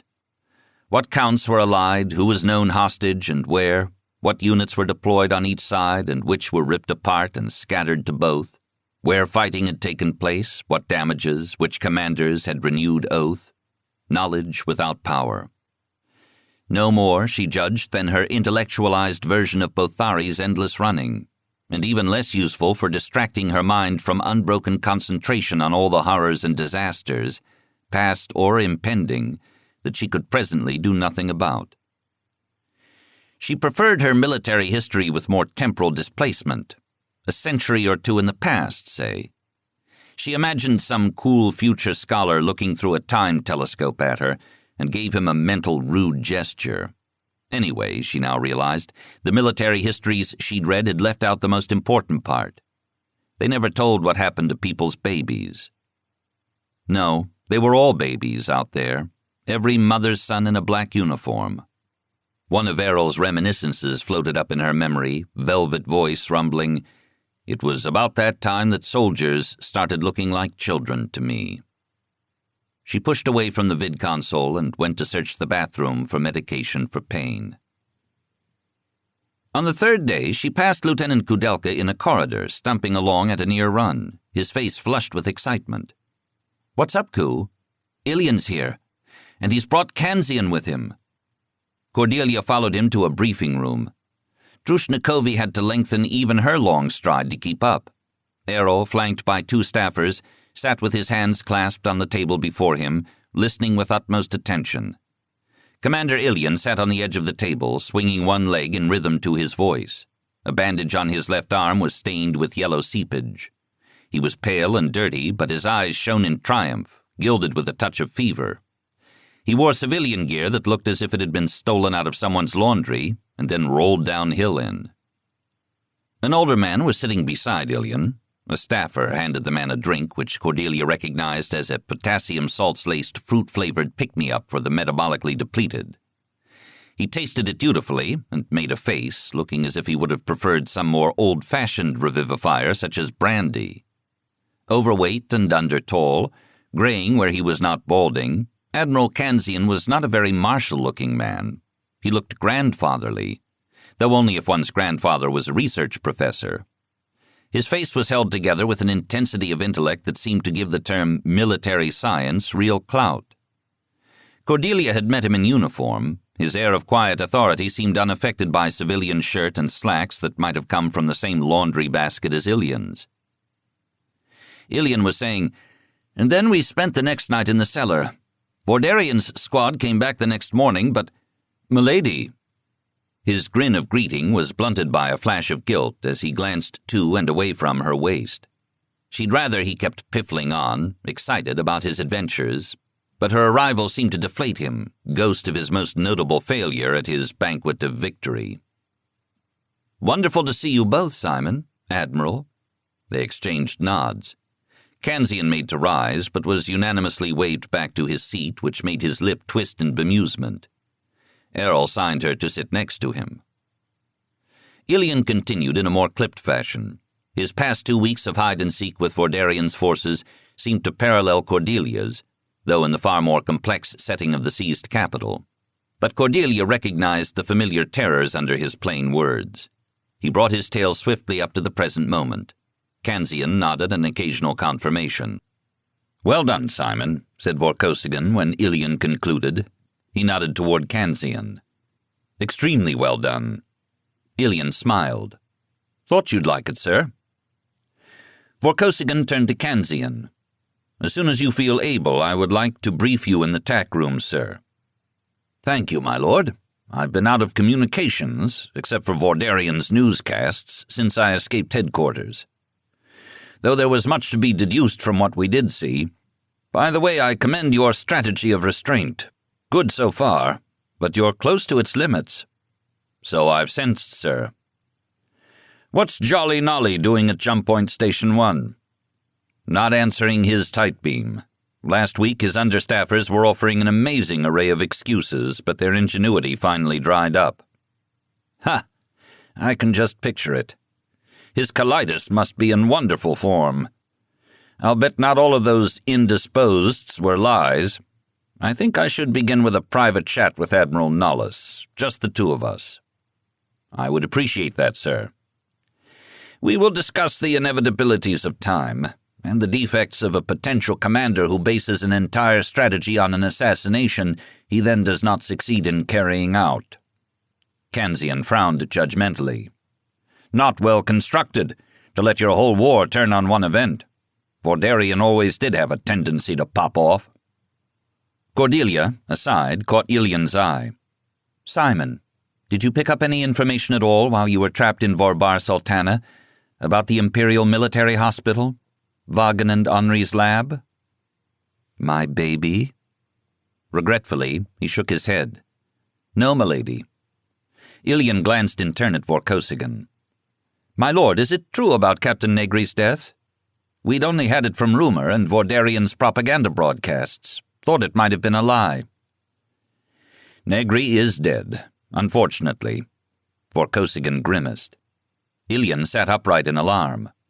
And the Emperor, too? Gregor is safe and well. Ilian slumped again. Thank God. Where? Elsewhere, said Vorkosigan dryly. Oh, quite, sir. Beg pardon. As soon as you've hit sickbay and the showers, Simon, I have some house-cleaning chores for you, Vorkosigan continued. I want to know just exactly how IMSEC was blindsided by Vordarian's coup. I have no wish to malign the dead, and God knows the man paid for his mistakes, but Negri's old personal system for running IMSEC, with all his little secret compartments shared only with Azar, has to be taken completely apart. Every component, every man re-examined, before it's all put back together. That will be your first job as the new Chief of Imperial Security, Captain Ilian. Ilian's face went from pale tired to green-white. Sir, you want me to step into Negri's shoes? Shake them out first, Vorkosigan advised dryly. And with dispatch, if you please. I cannot produce the Emperor until IMSEC is again fit to guard him. Yes, sir. Ilian's voice was thin with his staggerment. Kanzian levered out of his seat, shrugging off the help of an anxious staff officer. Errol squeezed Cordelia's hand under the table and rose to accompany the nucleus of his new general staff. As they all exited, Ku grinned over his shoulder at Cordelia and whispered, "Things are looking up, eh?" She smiled bleakly back at him. Vorkosigan's words echoed in her head. When the shift in men and loyalties reaches the critical point, and Vordarian starts to panic. The trickle of refugees appearing at Tannery Base became a steady stream as the week wore on. The most spectacular after Kanzian was the breakout of Prime Minister Vortala from Vordarian's house arrest. He arrived with several wounded liveried men and a hair-raising tale of bribery, trickery, chase, and exchange of fire. 2 lesser imperial ministers also turned up, one on foot. Morale rose with each notable addition. The base's atmosphere grew electric with anticipation of action. The question exchanged by staffers in corridors became not, "Who's come in?" but, "Who's come in this morning?" Cordelia tried to appear cheered by it all, hugging her dread to her private mind. Vorkosigan grew both pleased and tenser. As instructed, Cordelia rested a lot in Vorkosigan's quarters. All too soon she felt re-energized enough to start beating on the walls. She then tried varying the prescription with a few experimental push-ups and knee bends, but not sit-ups. She was just contemplating the merits and drawbacks of going to join Bothari in the gym when the comm console chimed. Kudelka's apprehensive face appeared over the vid plate. "Milady, my lord requests you join him now in briefing room 7. Something's come in he wants you to see." Cordelia's stomach twisted. "All right, on my way." An array of men were waiting in briefing room 7, clustered around a vid console in low-voiced debate. Staffers, Kanzian, Minister Vortala himself. Vorkosigan looked up and gave her a brief, unfelt smile. "Cordelia, I'd like your opinion on something that's come in." Flattering, but what sort of something? Vordarian's latest special report has a new twist. Ku, replay the vid, please. Vordarian's propaganda broadcasts from the capital were mostly subjects for derision among Vorkosigan's men. Their faces looked rather more serious this time. Vordarian appeared in what was recognizably one of the state rooms of the imperial residence, the formal and serene Blue Room. Azar Vorbara used to make his rare public pronouncements from that background. Vorkosigan frowned. Vordarian, in full-dress greens, was seated on an ivory silk sofa, Princess Karine at his side. Her dark hair was pulled back severely from her oval face with jeweled combs. She wore a striking black gown, somber and formal. Vordarian spoke only a few earnest words, invoking the viewer's attention. Then the vid cut away to the great chamber of the Council of Counts at Vorhartung Castle. The vid zoomed in on the Lord Guardian of the Speaker's Circle, dressed in his full regalia.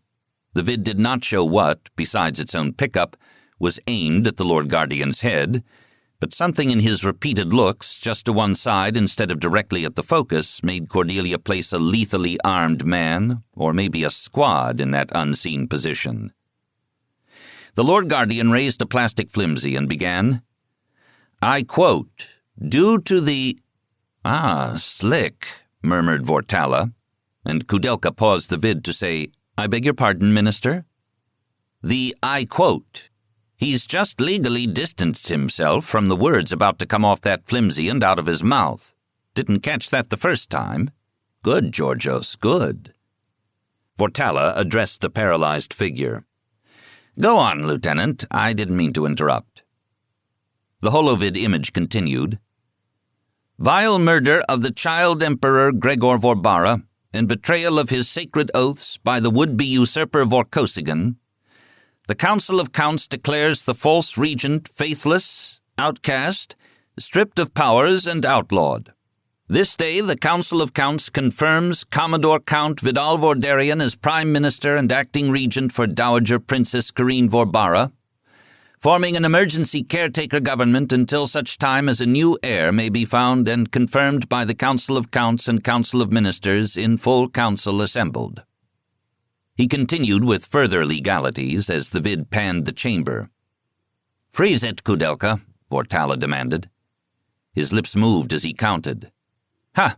Not even 1/3 present. He doesn't have near a quorum. Who does he think he's fooling?" "Desperate man, desperate measures," Kanzian murmured as the holo continued at Kudelka's touch. "Watch Karine," Vorkosigan said to Cordelia. The holo cut back to Vordarian and the princess. Vordarian went on in such mealy terms it took Cordelia a moment to unravel the fact that in the phrase personal protector, Vordarian was announcing an engagement of marriage. His hand closed earnestly over Karine's, though his eye contact was reserved for the holovid. Karine lifted her hand to receive a ring without changing her calm expression in the slightest. The vid closed with solemn music. The end. They were thankfully spared Baton-style post-mortem commentary. Apparently, nobody ever asked the Barrayaran in the street much of anything, at least until major rioting raised the volume to a level no one dared ignore. "How would you analyze Karine's reaction?" Errol asked Cordelia. Cordelia's brows rose. "What reaction? How analyze? She never said a word." "Just so. Does she look drugged to you? Or under compulsion? Or was that real assent? Is she duped by Vordarian's propaganda, or what?" Frustrated, Vorkosigan eyed the space where the woman's image had lately been. "She's always been reserved, but that was the most unreadable performance I've ever seen." "Run it again, Ku," said Cordelia. She had him stop at the best views of Karine. She studied the frozen face, scarcely less animate than when the holo was running. "She doesn't look woozy or sedated, and her eyes don't look aside the way the speakers did." "Nobody threatening her with a weapon?" Vortala guessed. "Or perhaps she simply doesn't care," Cordelia suggested grimly. "Assent or compulsion?" Vorkosigan repeated. "Maybe neither. She's been dealing with this sort of nonsense all her adult life. What do you expect of her? She survived 3 years of marriage with Serg before Azar sheltered her. She must be a bona fide expert in guessing what not to say and when not to say it." "But to publicly submit to Vordarian? If she thinks he's responsible for Gregor's death—" "Yes, what does she believe? If she truly thinks her son is dead, even if she doesn't believe you killed him, then all she has left to look out for is her own survival. Why risk that survival for some dramatic futility if it won't help Gregor? What does she owe you? Owe us, after all? We've all failed her, as far as she knows." Vorkosigan winced. Cordelia went on. "Vordarian's been controlling her access to information, surely. She may even be convinced he's winning. She's a survivor. She survived Serg and Azar so far. Maybe she means to survive you and Vordarian both. Maybe the only revenge she thinks she'll ever get is to live long enough to spit on all your graves." One of the staff officers muttered, "But she's Vor. She should have defied him." Cordelia favored him with a glittery grin. "Oh, but you never know what any Barrayaran woman thinks by what she says in front of Barrayaran men. Honesty is not exactly rewarded, you know." The staffer gave her an unsettled look. Drew smiled sourly. Vorkosigan blew out his breath. Kudelka blinked.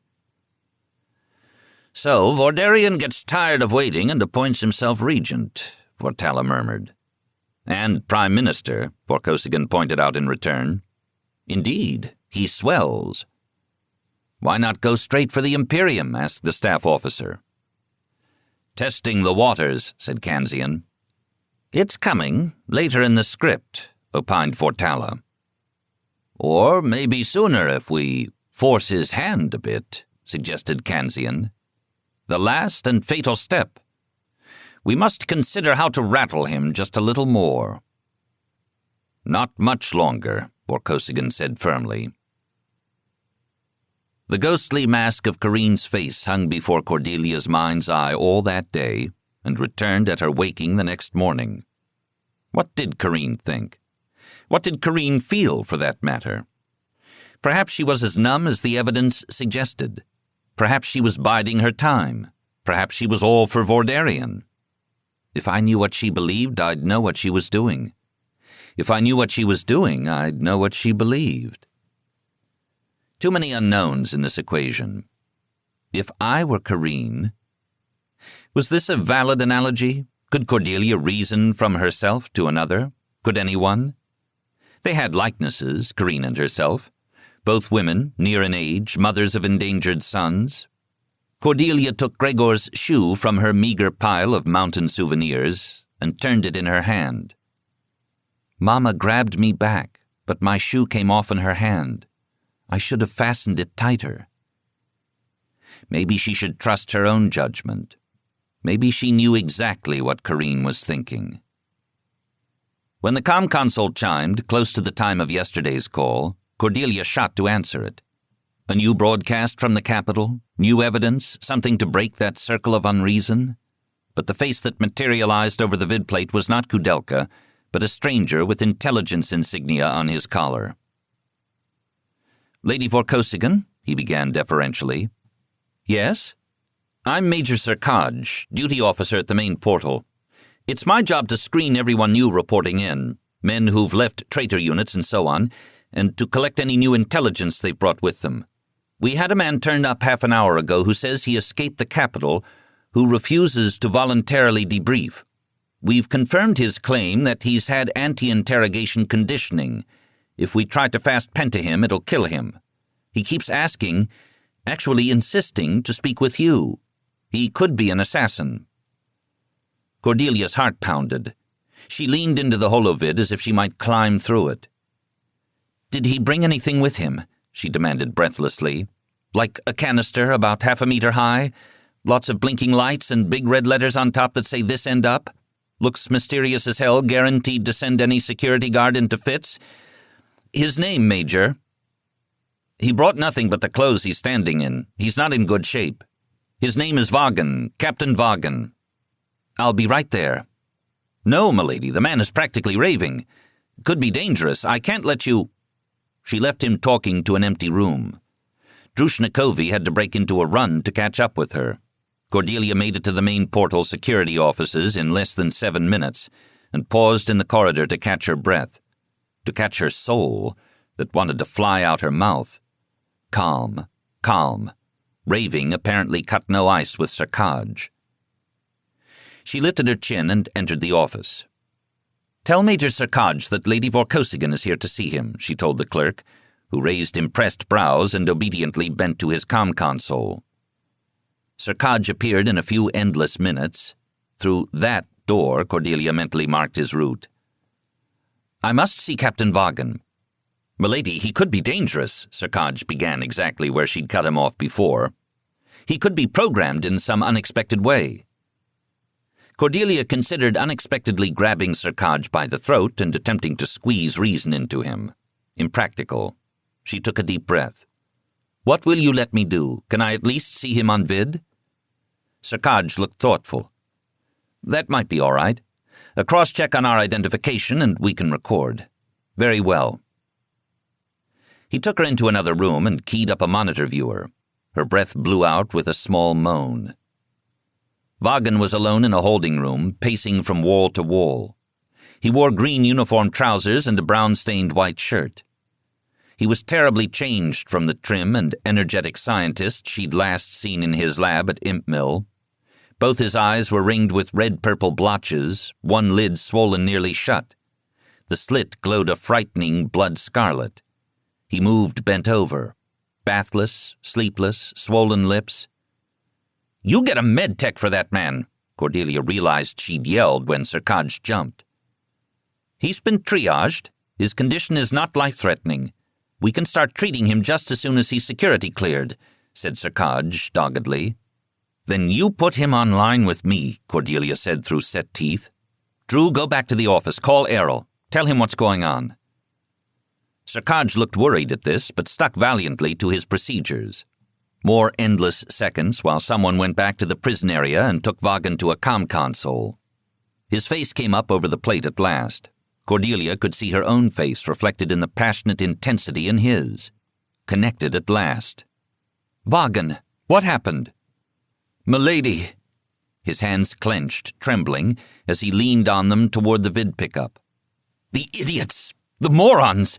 The ignorant, stupid—" He sputtered into helpless obscenities, then caught his breath and began again, quickly, concisely, as if her image might be snatched away again at any moment. "We thought we might be all right at first, after the first 2 days fighting trailed off. We hid the replicator at Imp Mill, but nobody came. We lay low and took turns sleeping in the lab. Then Henri managed to smuggle his wife out of town, and we both stayed. We tried to continue the treatments in secret. Thought we might wait it out, wait till rescue. Things had to break, one way or another. We'd almost stopped expecting them, but they came. Yesterday." He rubbed a hand through his hair as if seeking some connection between real time and nightmare time, where clocks ran crazy. "Vordarian's squad came looking for the replicator. We locked the lab. They broke in, demanded it. We refused to talk. They couldn't fast pen to either of us. So they beat us up. Beat him to death, like street scum, like he was nobody. All that intelligence, all that education, all that promise wasted. Dropped by some mumbling moron swinging a gun butt." Tears were running down his face. Cordelia stood white and stricken. Bad attack of defective déjà vu. She'd played the lab scene in her head already 1,000 times, but she'd never seen Dr. Henri dead on the floor, nor Vagan beaten senseless. Then they ripped into the lab. Everything, all the treatment records, all Henri's work on burns, gone. They didn't have to do that. All gone for nothing. His voice cracked, hoarse with fury. "Did they find the replicator? Dump it out?"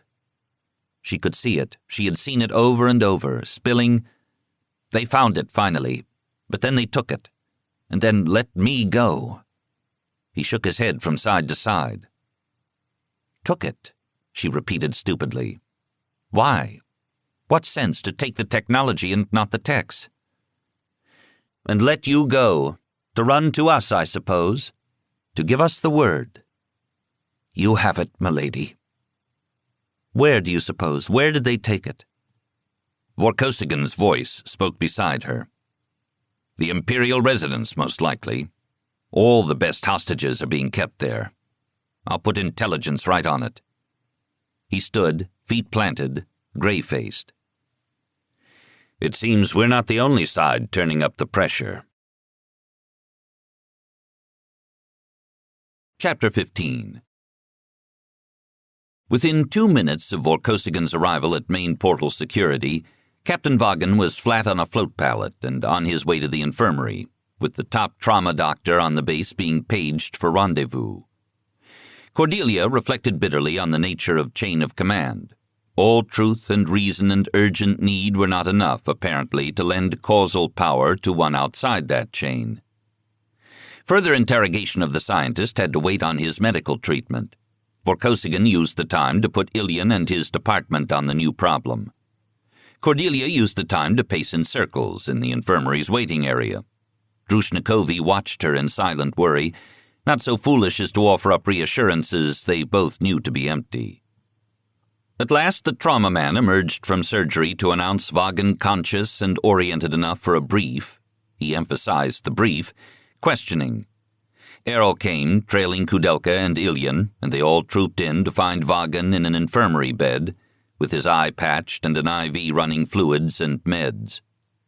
Vagan's hoarse and weary voice added a few horrific details, but nothing to change the word picture he'd first given Cordelia. Ilyan listened with steady attention. "Our people at the residence confirm," he reported when Vagan ran down, depressed whisper trailing to silence. "The replicator was apparently brought in yesterday and has been placed in the most heavily guarded wing near Princess Kareen's quarters. Our loyalists don't know what it is. They think it's some kind of a device, maybe a bomb to take out the residence and everyone in it in the final battle." Vagan snorted, coughed, and winced. "Do they have anyone tending it?" Cordelia asked the question no one else had so far. "A doctor, a medtech, anyone?" Ilyan frowned. "I don't know, milady. I can try to find out, but every extra communication endangers our people up there." "The treatment's interrupted anyway," Vagan muttered. His hand fiddled with the edge of his sheet. "Bitch to hell." "I realize you've lost your notes, but could you reconstruct your work?" Cordelia asked diffidently. "If you got the replicator back, that is. Take up where you left off." "It wouldn't be where we left off by the time we got it back. And it wasn't all in my head. Some of it was in Henri's." Cordelia took a deep breath. "As I recall, these Escobaran portable replicators run on a 2-week service cycle. When did you last recharge the power and change the filters and add nutrients?" "Power cells good for months," Vagan corrected. "Filters are more of a problem, but the nutrient solution will be the first limiting factor it'll hit. At its hyped-up metabolic rate, the fetus would starve a couple of days before the system choked on its waste. Breakdown products might overload the filters pretty soon after lean tissue metabolism began, though." She avoided Errol's gaze and looked straight at Vagan, who looked straight back with his one good eye, more than physical pain on his face. "And when did you and Henri last service the replicator?" "The 14th. "Less than 6 days left," Cordelia whispered, appalled. About that. What day is this?" Vagan looked around in an uncharacteristic uncertainty that hurt Cordelia's heart to watch. "The time limit applies only if it's not being properly taken care of," Errol put in. "The residence physician, Kareen and Gregor's man, wouldn't he realize something was needed?" "Sir," Ilyan said, "the princess's physician was reported killed in the first day's fighting at the residence. 2 cross-confirmations. I have to consider it certain." "They could let Miles die out of sheer ignorance up there," Cordelia realized in dismay, "as well as on purpose. Even one of their own secret loyalists, under the heroic impression he was defusing a bomb, could be a menace to her child." Vagan twisted in his sheets. Errol caught Cordelia's eye and jerked his head toward the door. "Thank you, Captain Vagan. You have done us extraordinary service, beyond duty." "Screw duty," Vagan muttered. "Bitch to hell. Damned ignorant goons." They withdrew to leave Vagan to his unrestful recovery. Vorkosigan dispatched Ilyan to his multiplied duties. Cordelia faced Errol. "Now what?" His lips were a flat, hard line, his eyes half absent with calculation, the same calculations she was running, Cordelia guessed, complicated by 1,000 added factors she could only imagine. He said slowly, "Nothing's changed, really, from before." "It is changed, whatever the difference there is between being in hiding and being a prisoner. But why did Vordarian wait till now for this capture? If he was ignorant of Miles's existence before this, who told him of it? Kareen, maybe, when she decided to cooperate?" Drushnikovi looked sick at this suggestion. Errol said, "Maybe Vordarian's playing with us. Maybe he was always keeping the replicator in reserve till he most needed a new lever." "Our son, in reserve," Cordelia corrected. She stared into those half-there gray eyes, willing, "See me, Errol." "We have to talk about this." She towed him down the corridor to the nearest private room, a doctor's conference chamber, and turned up the lights. Obediently, he seated himself at the table, Ku at his elbow, and waited for her. She sat down opposite him. "We've always sat on the same side before." Drew stood behind her. Errol watched her warily. "Yes, Cordelia?" "What's going on in your head?" she demanded. "Where are we in this?" "I regret, in hindsight. Regret not sending a raid earlier. The residence is a far more difficult fortress to penetrate right now than the military hospital. Dangerous as a raid on Imp Mill would have been. And yet, I could not change that choice. When men on my own staff were asked to wait and sweat, I could not risk men and expend resources for my private benefit. Miles's position gave me the power to demand their loyalty in the face of Vordarian's pressure. They knew I asked no risk of them and theirs I was unwilling to share myself." "But now the situation's changed," Cordelia pointed out. "Now you aren't sharing the same risks. Their relatives have all the time there is. Miles has only 6 days, minus the time we spend arguing." She could feel that clock ticking in her head. He said nothing. "Errol, in all our time here, what favor have I ever asked of you, of your official powers?" A sad half-smile quirked across his lips and vanished. His eyes were wholly on her now. "Nothing," he whispered. They both sat tensely, leaning toward the other, his elbows planted and hands clasped near his chin, her hands out flat before her, controlled. "I'm asking now." "Now," he said after a long hesitation, "is an extremely delicate time in the overall strategic situation. We are right now engaged in secret negotiations with 2 of Vordarian's top commanders to sell him out. The Space Forces are about to commit. We are on the verge of being able to shut Vordarian down without a major set battle." Cordelia's thought was diverted just long enough to wonder how many of Vorkosigan's commanders were secretly negotiating right now to sell them out. Time would tell. Time. Vorkosigan continued, If we bring this negotiation off as I wish, we will be in a position to rescue most of the hostages in one major surprise raid, from a direction Vordarian does not expect." "I'm not asking for a big raid." "No, but I'm telling you that a small raid, particularly if things went wrong, might seriously interfere with the success of the larger later one." "Might." "Might." He tilted his head in concession to the uncertainty. "Time?" "About 10 days. Not good enough." "No, I will try to speed things up."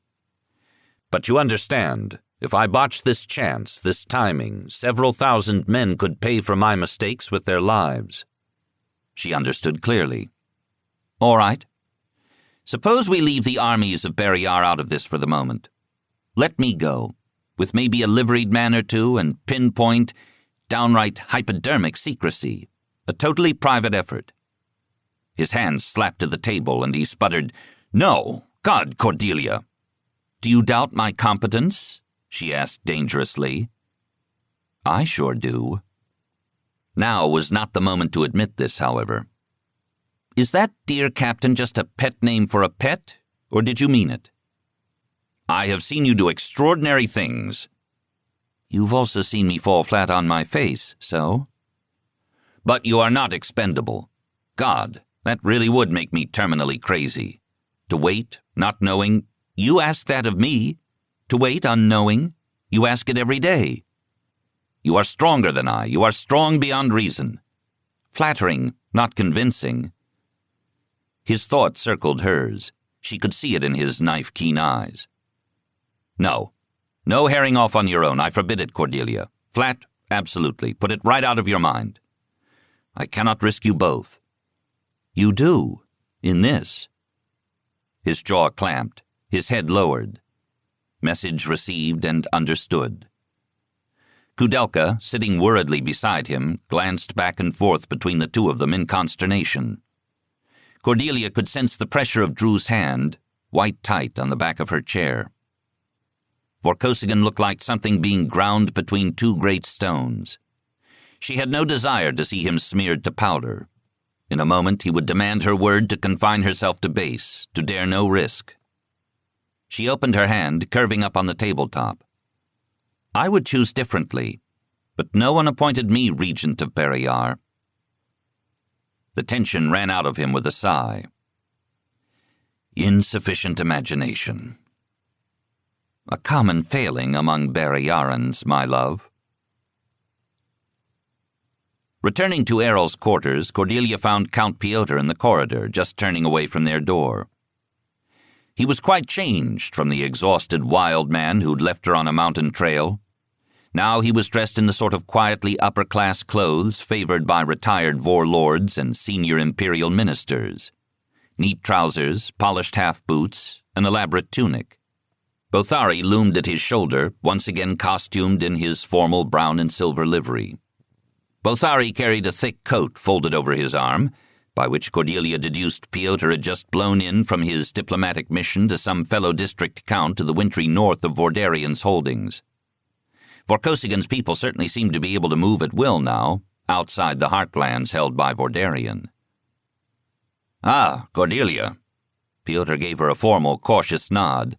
Not reopening hostilities here. That was fine with Cordelia. She was not sure she had any will to fight left in her gnawed-out heart. Good day, sir. Was your trip a success? Indeed it was. Where is Errol? Gone to Sector Intelligence, I believe, to consult with Ilian about the most recent reports from Vorbar Sultana. Ah? What's happening? Captain Vagan turned up at our door. He'd been beaten half senseless, but he still somehow made it from the capital. It seems Vordarian finally woke up to the fact that he had another hostage. His squad looted Miles's replicator from Impmill and took it back to the Imperial residence. I expect we'll hear more from him soon about it, but he's doubtless waited to give us the full pleasure of Captain Vagan's tale first. Piotr threw back his head in a sharp, bitter laugh. Now there's an empty threat. Cordelia unclenched her jaw long enough to say, What do you mean, sir? She knew perfectly well what he meant, but she wanted to see him run to his limit. All the way, damn you, spit it all out. His lips twitched, half frown, half smile. I mean, Vordarian inadvertently offers House Vorkosigan a service. I'm sure he doesn't realize it. You wouldn't say that if Errol were standing here, old man. Did you set this up? God, she couldn't say that to him. Did you set this up? Cordelia demanded tightly. Piotr's head jerked back. I don't deal with traitors. He's of your old Vor party, your true allegiance. You always said Errol was too damned progressive. You dare accuse me? His outrage edged into plain rage. Her rage was shadowing her vision with red. I know you are an attempted murderer, why not an attempted traitor too? I can only hope your incompetence holds good. His voice was breathy with fury. Too far. No, old man. Not nearly far enough. Drew looked absolutely terrorized. Bothari's face was a stony blank. Piotr's hand twitched as if he wanted to strike her. Bothari watched that hand, his eyes glittering oddly, shifting. While dumping that mutant out of its can is the best favor Vidal Vordarian could do me, I am hardly likely to let him know it, Piotr bit out. It will be far more amusing to watch him try to play a joker as if it were an ace, and then wonder what went wrong. Errol knows. I imagine he's relieved as hell to have Vordarian do his job for him. Or have you bewitched him into planning something spectacularly stupid? Errol's doing nothing. Oh, good boy. I was wondering if you'd stolen his spine permanently. He is Barrayaran after all. So it seems, she said woodenly. She was shaking. Piotr was not in much better case. This is a side issue, he said, as much to himself as her, trying to regain his self-control. I have major issues to pursue with the Lord Regent. Farewell, my lady. He tilted his head in ironic effort and turned away. Have a nice day, she snarled to his back, and flung herself through the door into Errol's quarters. She paced for 20 minutes back and forth before she trusted herself enough to speak even to Drew, who had squeezed into a corner seat as if trying to make herself small. "You don't really think Count Pyotr is a traitor, do you, milady?" Drushnikovi asked, when Cordelia's steps finally slowed. Cordelia shook her head. No. I just wanted to hurt him back. This place is getting to me. Has gotten to me." Wearily, she sank into a seat and leaned her head back against the padding. After a silence, she added, "Errol's right. I have no right to risk. No, that's not quite correct. I have no right to failure. And I don't trust myself anymore. I don't know what's happened to my edge. Lost it in a strange land. I can't remember how I did it." She and Bothari were twins, right enough. Two personalities separately but equally crippled by an overdose of Barrayar. "Milady?" Drushnikovi plucked at her skirts, looking down into her lap. "I was in Imperial Residence security for 3 years." "Yes." Her heart lurched, gulped. As an exercise in self-discipline, Cordelia closed her eyes and did not open them again. "Tell me about that, Drew." "Negri trained me himself. Because I was Kareen's body servant, he always said I would be the last barrier between Kareen and Gregor and anything that was bad enough to get that far. He showed me everything about the residence. He used to drill me about it. He showed me things I don't think he showed anybody else. We had 5 emergency escape routes worked out in our disaster drills. 2 of them were common security procedure. One of them he showed only to a few top staffers like Ilian. The other 2, I don't know that anybody knew about them but Negri and Emperor Azar. And I'm thinking," she moistened her lips, "a secret route out of something ought to be an equally secret route in. Don't you think?" "Your reasoning interests me extremely, Drew. As Errol might say. Go on." Cordelia still did not open her eyes. "That's about it. If I could somehow get to the residence, I bet I could get in. If Vordarian's just taken over all the standard security arrangements and beefed them up." "And get back out?" "Why not?" Cordelia found she had to remember to breathe. "Who do you work for, Drew?" "Captain," she started to answer, but slowed self-consciously. "Negri. But he's dead. Captain Ilian now, I suppose." "Let me rephrase that." Cordelia opened her eyes at last. "Who did you put your life on the line for?" "Kareen, and Gregor, of course. They were kind of the same thing.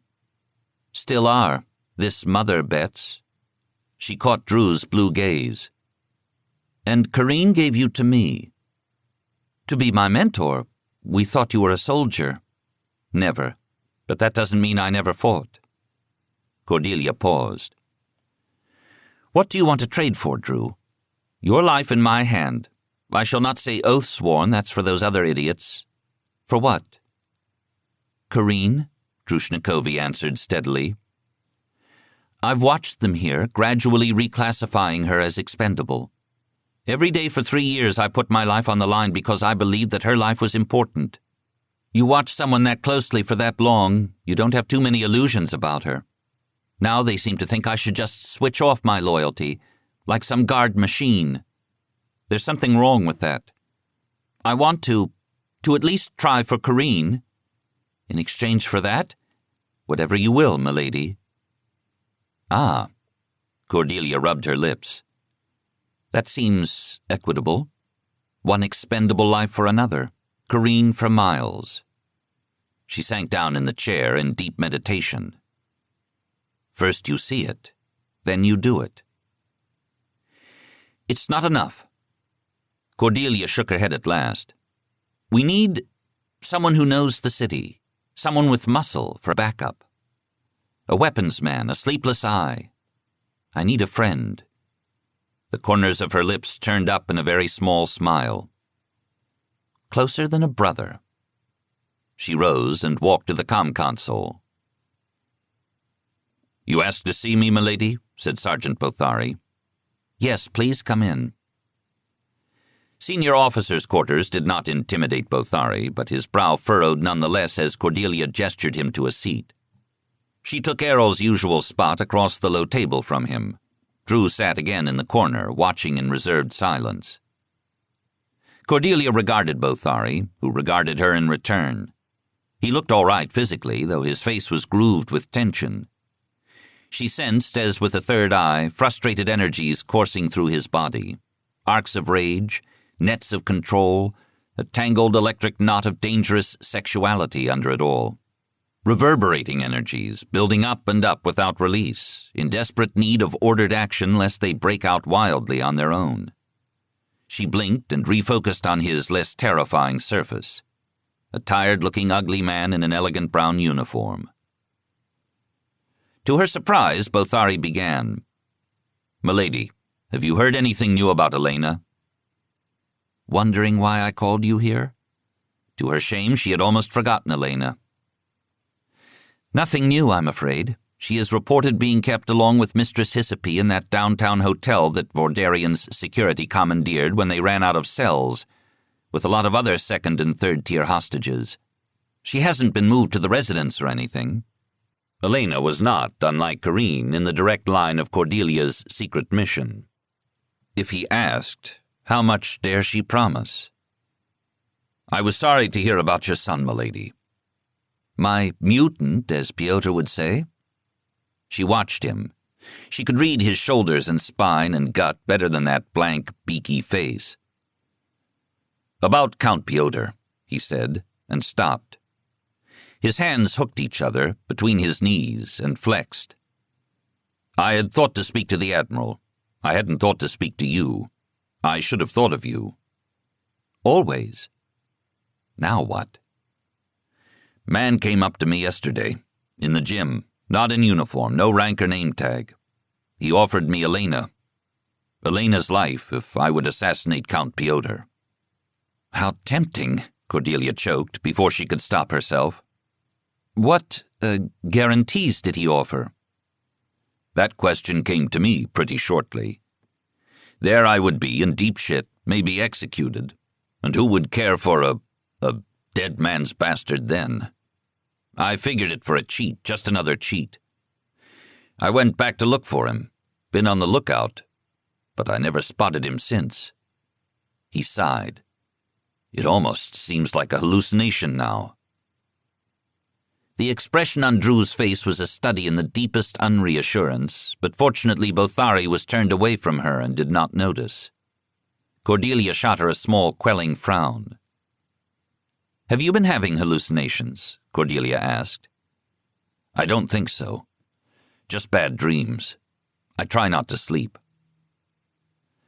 "I have a dilemma of my own," Cordelia said, "as you heard me tell Piotr." "Yes, milady." "Had you heard about the time limit?" "Time limit?" "If it's not serviced, the replicator will start to fail to support Miles in less than 6 days. Errol argues that Miles is in no more danger than any of his staffers' families. I disagree." "Behind his back, I've heard some say otherwise." "Ah?" "They say it's a cheat.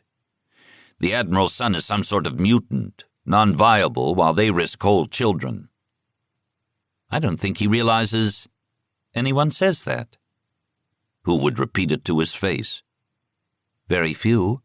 Maybe not even Ilian. Though Piotr probably wouldn't fail to pass it on if he picked it up. Damn it, no one on either side would hesitate to dump that replicator." She brooded and began again. "Sergeant, who do you work for?" "I am oath-sworn armsman to Count Piotr." Bothari recited the obvious. He was watching her closely now, a weird smile tugging at one corner of his mouth. "Let me rephrase that. I know the official penalties for an armsman going AWOL or fearsome, but suppose—" "Milady." He held up a hand. She paused in mid-breath. "Do you remember back on the front lawn at Vorkosigan when we were loading Negri's body into the light flyer, when my Lord Regent told me to obey your voice as his own?" Cordelia's brows went up. Yes? He never countermanded that order. Sergeant, she breathed at last. I'd never have guessed you for a barracks lawyer.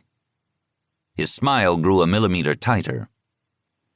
Your voice is as the voice of the Emperor himself. Technically.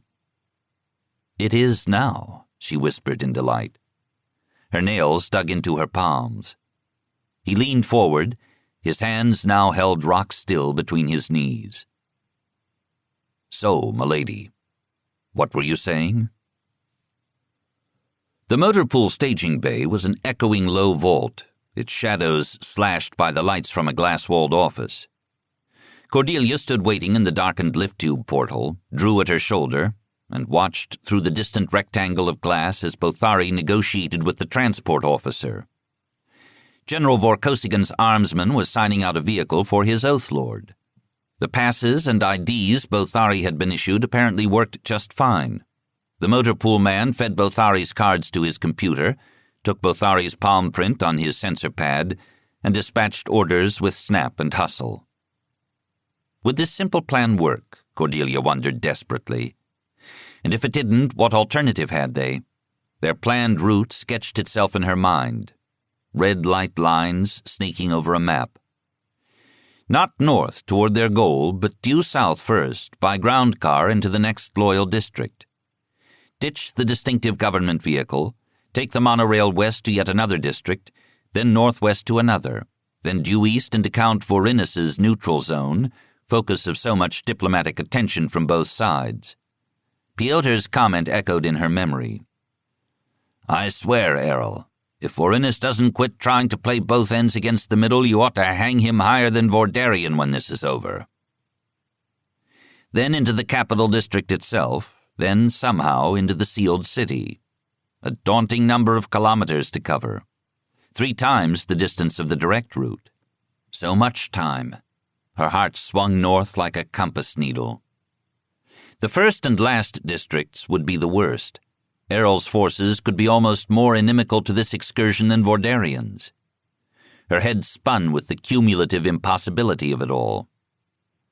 Step by step, she told herself firmly, 1 step at a time. Just to get off Tannery Base. That they could do. Divide the infinite future into 5-minute blocks and take them one by one. There, the first 5 minutes down already, and a swift and shining general staff car appeared from underground storage. A small victory in reward for a little patience and daring. What might great patience and daring yet bring? Judiciously, Bothari inspected the vehicle as if in doubt that it was quite fit for his master. The transport officer waited anxiously and seemed to deflate with relief when the great general's armsman, after running his hand over the canopy and frowning at some minute speck of dust, gave it a grudging acceptance. Bothari brought the vehicle around to the lift tube portal and parked it, neatly blocking the officer's view of the entering passengers. Drew bent to pick up their satchel, packed with a very odd variety of clothing, including Bothari's and Cordelia's mountain souvenirs, and their thin assortment of weapons. Bothari set the polarization on the rear canopy to mirror reflection, and raised it. "Milady!" Lieutenant Kudelka's anxious voice called from the lift tube entry behind them. "What are you doing?" Cordelia's teeth closed on vile words. She converted her savage expression to a light, surprised smile, and turned. "Hello, Ku, what's up?" He frowned, looking at her, at Drushnikovi, at the satchel. "I asked first." He was out of breath. He must have been chasing them down for some minutes after not finding her in Errol's quarters. An ill-timed errand. Cordelia kept her smile fixed as her mind blinked on a vision of a security team piling out of the lift tube to arrest her, or at least her plans. "We're going into town." His lips thinned in skepticism. "Oh, does the Admiral know? Where's Ilyan's outer perimeter team, then?" "Gone on ahead," said Cordelia blandly. The vague plausibility actually raised a flicker of doubt in his eyes. Alas, only for a moment. "Now, wait just a bloody minute." "Lieutenant," Sergeant Bothari interrupted. "Take a look at this." He gestured toward the rear passenger compartment of the staff car. Kudelka leaned to look. "What?" he said impatiently. Cordelia winced as Bothari's open hand chopped down across the back of Kudelka's neck, and winced again at the heavy thud of Kudelka's head hitting the far side of the compartment's interior after a powerful boost assist to neck and belt by Bothari. His sword stick clattered to the pavement. "In." Bothari's voice was a strained, low growl, accompanied by a quick glance across the bay toward the glass-walled transport office. Drushnikovi flung the satchel into the compartment and dove in after Kudelka, shoving the long, loose limbs out of the way. Cordelia grabbed up the stick and piled in after. Bothari stood back, saluted, closed the mirrored canopy, and entered the driver's compartment. They started smoothly. Cordelia had to control irrational panic as Bothari stopped at the first checkpoint. She could see and hear the guards so clearly it was difficult to remember they saw only the reflections of their own hard eyes. But apparently General Pyotr could indeed pass anywhere at will. How pleasant to be General Pyotr. Though in these trying times, probably not even Pyotr could have entered Tannery Base without that rear canopy being opened and scanned. The final gate crew that waved them out was busily engaged in just such an inspection of a large incoming convoy of freight haulers. Their timing was just as Cordelia had planned and prayed. Cordelia and Drushnikovi finally got the sprawling Kudelka straightened up between them. His first alarming flexidity was passing off. He blinked and moaned. Kudelka's head, neck, and upper torso were of the few areas of his body not rewired. Cordelia trusted nothing inorganic was broken. Drushnikovi's voice was taut with worry. "What'll we do with him?" "We can't dump him out on the road. He'll run back and give the word," said Cordelia. "Yet if we cinched him to a tree out of sight somewhere, there's a chance he might not be found. We'd better tie him up. He's coming around." "I can handle him. He's had enough handling, I'm afraid." Drushnikovi managed to immobilize Kudelka's hands with a twisted scarf from the satchel. She was quite good at clever knots. "He might prove useful," mused Cordelia. "He'll betray us," frowned Drushnikovi. "Maybe not. Not once we're in enemy territory. Once the only way out is forward." Kudelka's eyes stopped jerking, following some invisible starry blur, and came at last into focus. Both his pupils were still the same size, Cordelia was relieved to note. "Milady, Cordelia," he croaked. His hands yanked futilely at the silky bonds. "This is crazy. You'll run right into Vordarian's forces. And then Vordarian will have two handles on the Admiral instead of just one. And you and Bothari know where the Emperor is." "Was," corrected Cordelia, "a week ago. He's been moved since then, I'm sure. And Errol has demonstrated his capacity to resist Vordarian's leverage, I think. Don't underestimate him." "Sergeant Bothari!" Kudelka leaned forward, appealing into the intercom. The front canopy was also silvered now. "Yes, Lieutenant," Bothari's bass monotone returned. "I order you to turn this vehicle around." A slight pause. "I'm not in the Imperial service anymore, sir. Retired." "Pyotr didn't order this. You're Count Pyotr's man." A longer pause, a lower tone. "No, I am Lady Vorkosigan's dog." "You're off your meds." How such could travel over a purely audio link, Cordelia was not sure, but a canine grin hung in the air before them. "Come on, Ku," Cordelia coaxed. "Back me. Come for luck. Come for life. Come for the adrenaline rush." Drushnikovi leaned over, a sharp smile on her lips, to breathe in Kudelka's other ear. "Look at it this way, Ku. Who else is ever going to give you a chance at field combat?" His eyes shifted right and left between his two captors. The pitch of the ground car's power whine rose as they arrowed into the growing twilight. Chapter 16. Illegal vegetables. Cordelia sat in bemused contemplation between sacks of cauliflower and boxes of cultivated brilberries as the creaking hover truck coughed along. southern vegetables that flowed toward Vorbar Sultana on a covert route just like hers. She was half certain that under that pile were a few sacks of the same green cabbages she'd traveled with 2 or 3 weeks ago, migrating according to the strange economic pressures of the war. The districts controlled by Vordarian were now under strict interdiction by the districts loyal to Vorkosigan. Though starvation was still a long way off, food prices in the capital of Vorbar Sultana had skyrocketed in the face of hoarding and the coming winter. So poor men were inspired to take chances. And a poor man already taking a chance was not averse to adding a few unlisted passengers to his load for a bribe. It was Kudelka who generated the scheme, abandoning his urgent disapproval, drawn into their strategizing almost despite himself. It was Kudelka who'd found the produce wholesale warehouses in the town in Vorinus's district and cruised the loading docks for independents striking out with their loads. Though it was Bothari who'd ruled the size of the bribe, pitifully small to Cordelia's mind, but just right for the parts they now played of desperate country folk. My father was a grocer, Kudelka had explained stiffly when selling his scheme to them. I know what I'm doing. Cordelia had puzzled for a moment what his wary glance at Drushnikovi meant, till she recalled Drew's father was a soldier.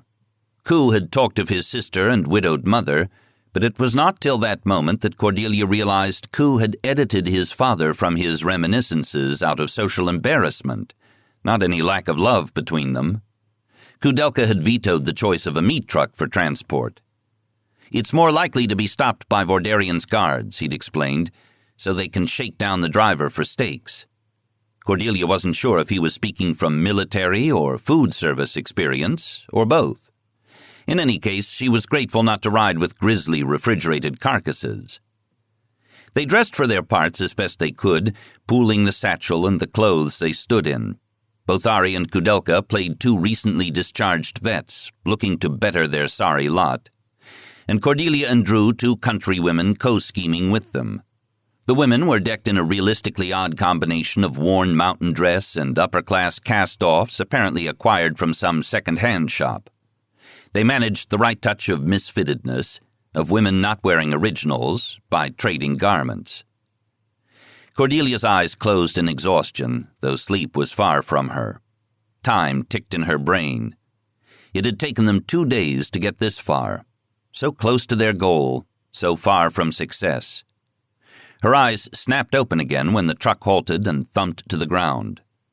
Bothari eased through the opening to the driver's compartment.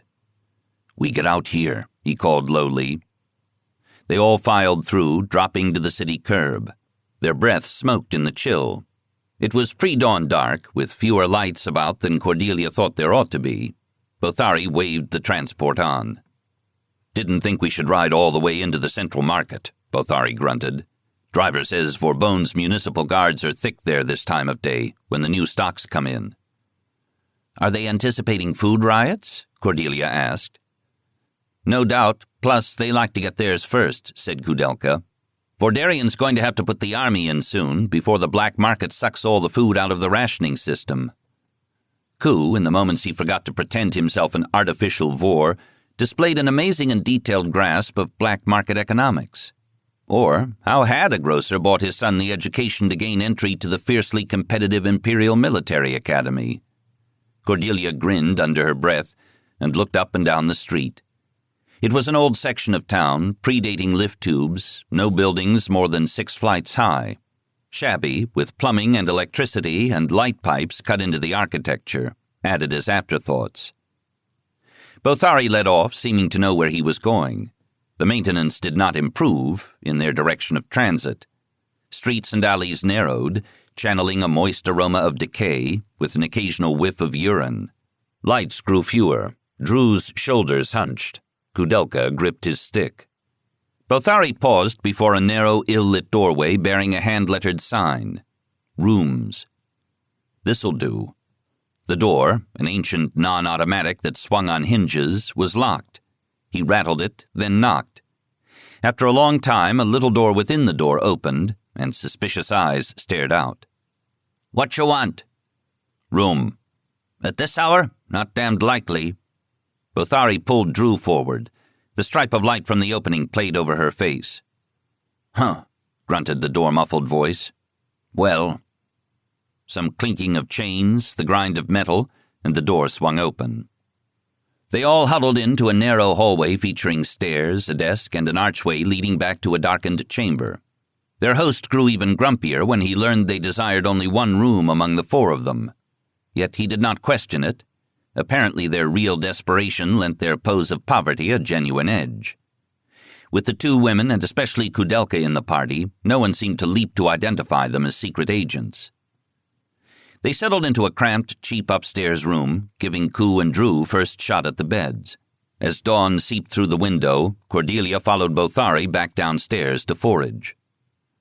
"I should have realized we'd need to bring rations to a city under siege," Cordelia muttered. "It's not that bad yet," said Bothari. Best you don't talk, milady. Your accent." "Right. In that case, strike up a conversation with this fellow if you can.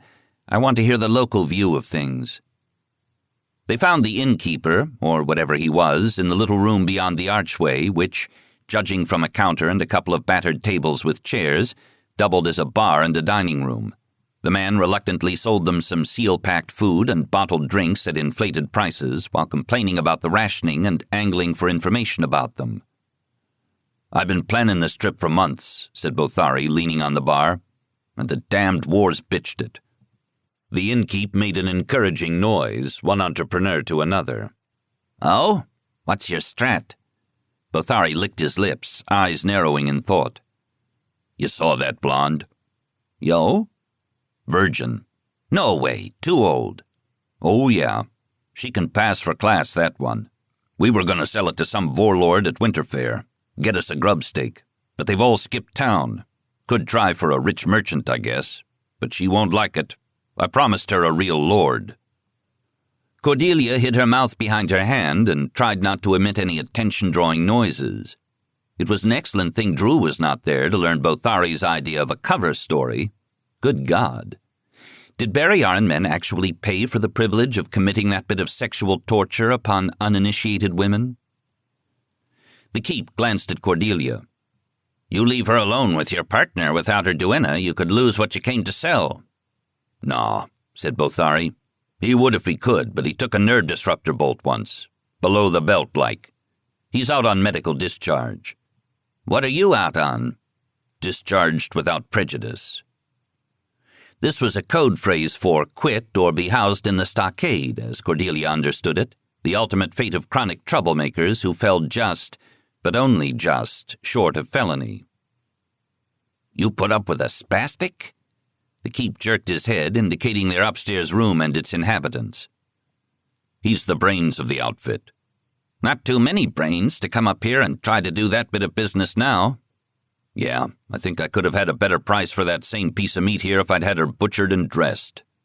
"You got that right," snorted the keep glumly, eyeing the food piled on the counter before Cordelia. "She's too good to waste, though. Guess I'll have to find something else till this mess blows over. Kill some time. Somebody may be hiring muscle." Bothari let this trail off.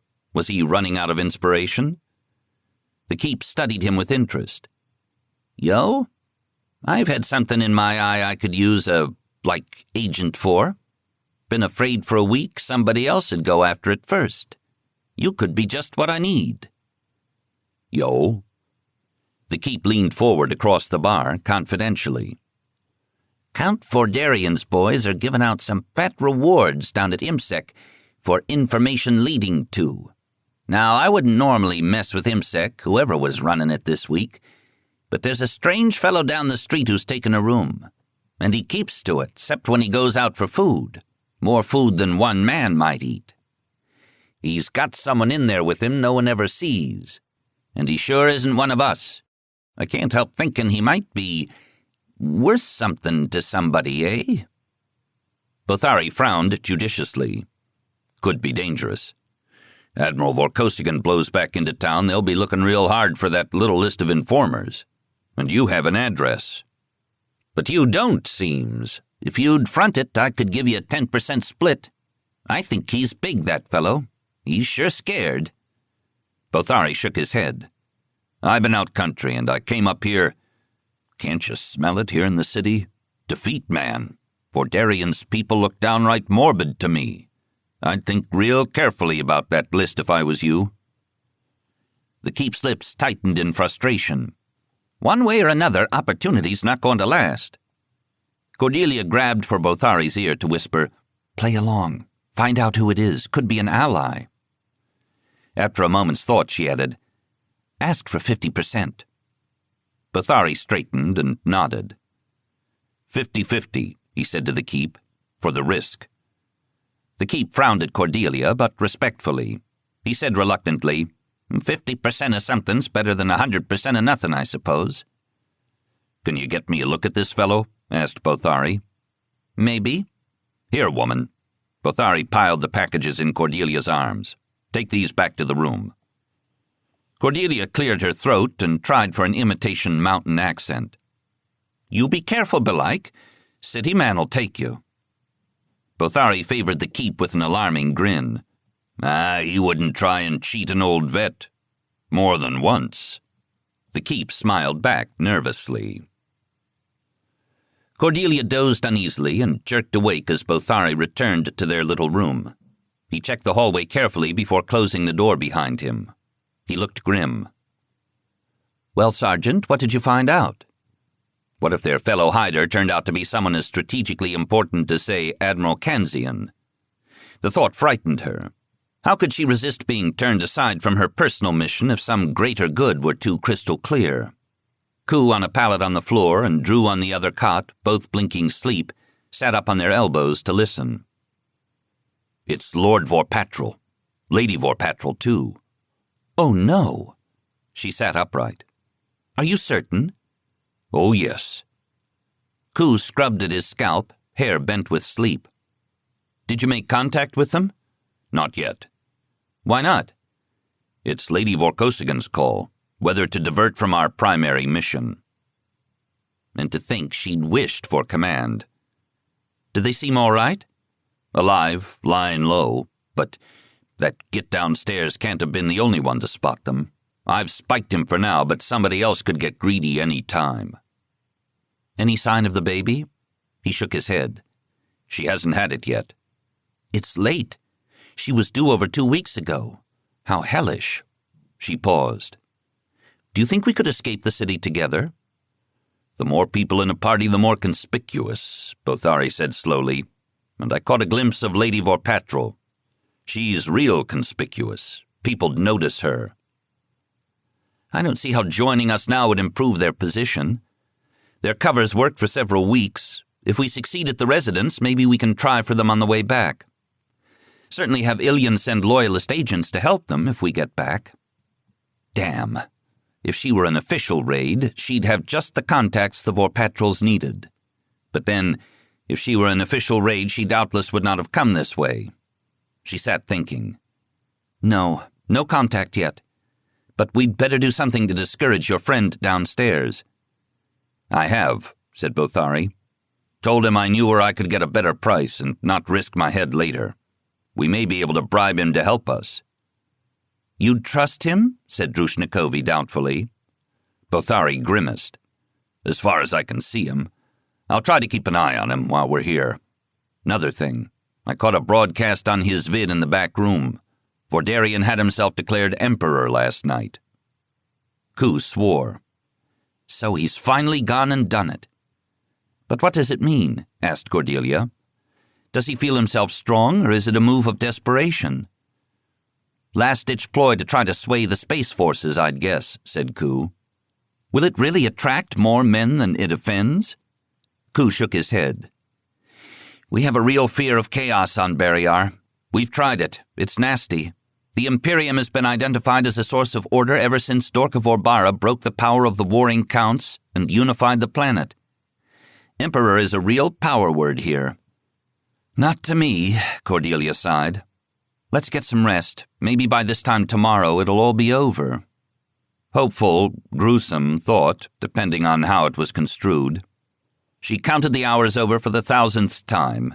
1 day left to penetrate the residence, 2 to get back to Vorkosigan's territories. Not much to spare. She felt as if she was flying, faster and faster, and running out of turning room. Last chance to call the whole thing off. A fine misting rain had brought early dusk to the city. Cordelia stared out the dirty window into the slick street, striped with the reflections of a few sickly, amber-haloed streetlights. Only a few bundled shapes hurried along, heads down. It was as if war and the winter had inhaled autumn's last breath and blew back out a deathly silence. Nerves, Cordelia told herself, straightened her back and led her little party downstairs. The desk was deserted. Cordelia was just deciding to skip such formalities as checking out. They had, after all, paid in advance. When the keep came stomping in through the front door, shaking cold drops from his jacket and swearing. He spotted Bothari. "You! It's all your fault, you gutless git. We missed it. We bloody missed it. And now someone else will collect. That reward could have been mine, should have been mine." The keep's invective was cut off with a thump as Bothari pinned him to the wall. The man's toes stretched for the floor as Bothari's suddenly feral face leaned into his. "What happened?" "One of Vordarian's squads picked up that fellow. Looks like he led them back to his partner, too." The keep's voice wavered between anger and fear. "They've got 'em both, and I've got nothing." "Got them?" Cordelia repeated sickly. "Picking 'em off right now, damn it." There might still be a chance, Cordelia realized. Command decision or tactical compulsion, it hardly mattered now. She grabbed a stunner out of the satchel. Bothari stepped back and she buzzed to keep where he stood, open-mouthed. Bothari shoved his inert form behind the desk. "We have to try for them. Drew, break out the rest of the weapons. Sergeant, lead us there. Go." And so she found herself running down the street toward a scene any right-minded Barrayaran would run the other way to avoid. A night arrest by security forces. Drew kept up with Bothari. Kudelka, burdened with the satchel, lagged behind. Cordelia wished the mist were thicker. The Vorpatrol's bolt hole turned out to be 2 blocks down and 1 over, in a shabby, narrow building much like the one they'd spent the day in. Bothari held up a hand and they peered cautiously around the corner, then drew back. 2 security ground cars were parked out front of the little hostel, covering the entrance. But for themselves, the area was strangely deserted. Kudelka came panting up behind. "Drushnikovi," said Bothari. "Circle around. Get a crossfire position covering the other side of those ground cars. Watch out, they're sure to have men at the back door." Yes, street tactics were clearly Bothari's call. Drew nodded, checked her weapons charges, and walked as if casually across the corner, not even turning her head. Once out of the enemy's line of sight, she flowed into a silent run. "We got to get a better position," Bothari muttered, risking his head once more around the corner. "Can't bloody see." A man and a woman walked down the street, Cordelia visualized desperately. They stopped to talk in a doorway. They goggle curiously at the security men who are engrossed in their arrest. "Would we pass?" "Not for long," said Bothari, "once they spot our energy weapons on their area scanners. But we'd last longer than 2 men. It's going to move fast when it moves. Might pass just long enough. Lieutenant, cover us from here. Have the plasma arc ready. It's all we've got to stop a vehicle." Bothari shoved his nerve disruptor out of sight under his jacket. Cordelia tucked her stunner in the waistband of her skirt and lightly took Bothari's arm. They strolled around the corner. This was a really stupid idea, Cordelia decided, matching steps to Bothari's booted stride. They should have set up hours ago if they'd been going to try an ambush like this. Or they should have hooked Padma and Alice out hours ago. And yet, how long ago had Padma been spotted? Might they have fallen into some long-laid trap and gone down together? No might-have-beens. Pay attention to the now. Bothari's steps slowed as they approached a deep-shadowed doorway. He swung her in and leaned with his arm on the wall, close to her. They were near enough now to the arrest scene to catch voices. Snatches of crackle from the comlinks carried clearly in the damp air. Just in time. Despite the shabby shirt and trousers, Cordelia readily recognized the dark-haired man pinned against the ground car by 1 guard as Captain Vorpatrol. His face was marred with a grated, bleeding contusion and swollen lips, pulled back in a stereotypical fast penta-induced smile. The smile slipped to anguish and back again, and his giggles choked on moans. Black-clad security men were bundling a woman out the hostel door and into the street. The security team's attention was drawn to her. Cordelia's and Bothari's, too. Alice Vorpatral wore only a nightgown and robe, with her feet jammed bare into flat shoes. Her dark hair was loose, flowing down wildly around her white face. She looked a fair madwoman.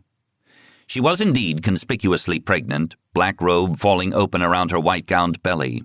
The guard manhandling her had her arms locked behind her. Her legs splayed for balance against his backward pull. The guard commander, a full colonel, checked a report panel. "That's it, then. The Lord and the heir." His eye locked to Alice Vorpatral's abdomen. He shook his head as if to clear it and spoke into his comlink. "Pull back, boys. We're done here." "What the hell are we supposed to do about this, Colonel?" asked his lieutenant uneasily. His voice blended fascination with dismay as he walked over to Lady Vorpatral and lifted her gown high. She had gained weight these last 2 months. Her chin and breasts were rounded, thighs thickened, belly padded out. He poked a curious finger deep into that soft white flesh. She stood silent, trembling, face on fire with rage at his liberty, and eyes glistening dark with tears of fear. "Our orders are to kill the Lord and the heir. It doesn't say her. Are we supposed to sit around and wait? Squeeze? Cut her open?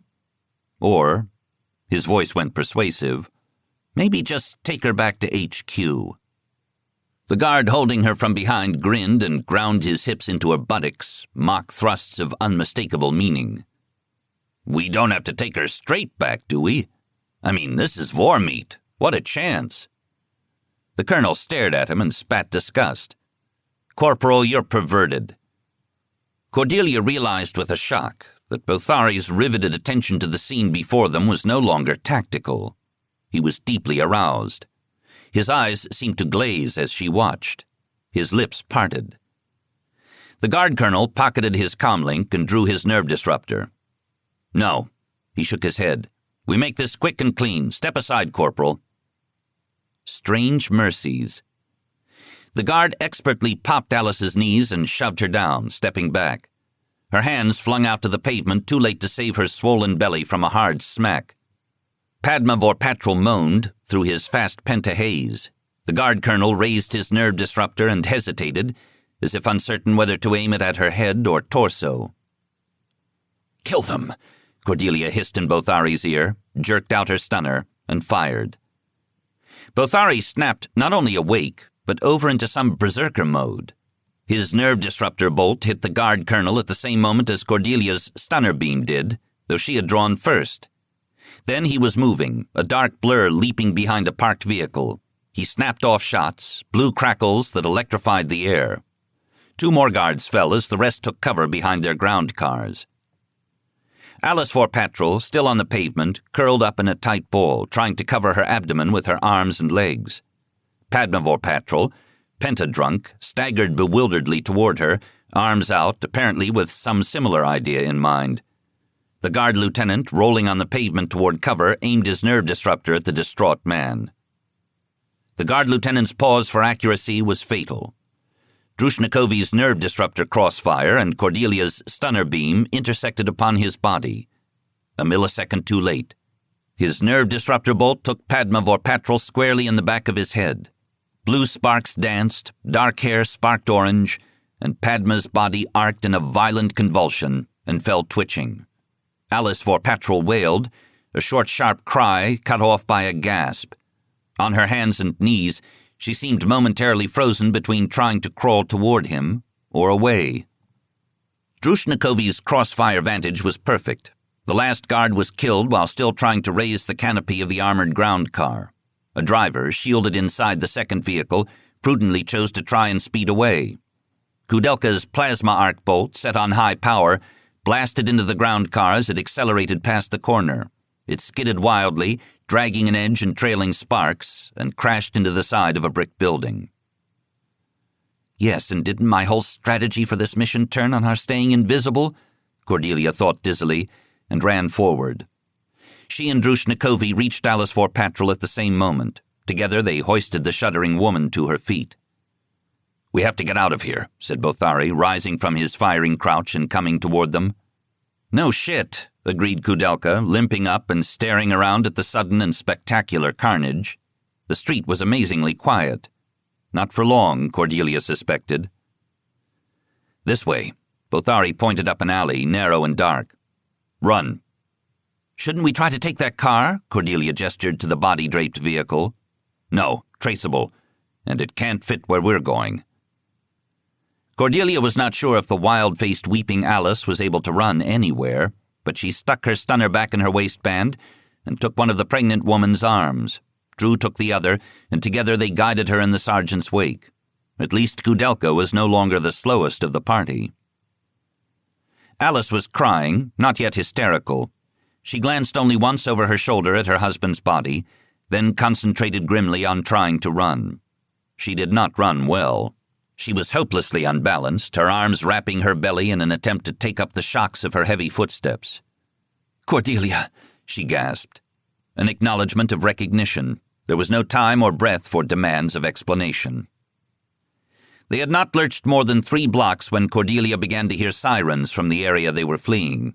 But Bothari seemed controlled again, unpanicked. They traversed another narrow alley, and Cordelia realized they had crossed into a region of the city with no street lights, or indeed any lights at all.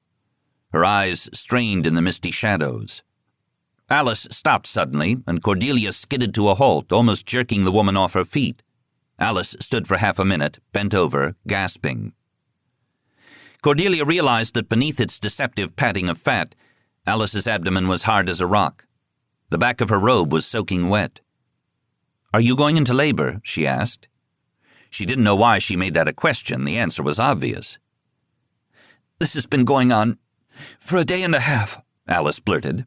She seemed unable to straighten. "I think my water broke back there when that bastard knocked me down. Unless it's blood.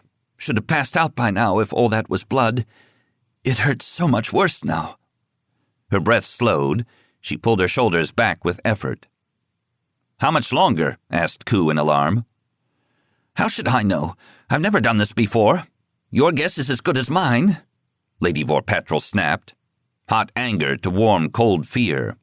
It wasn't enough warmth, a candle against a blizzard.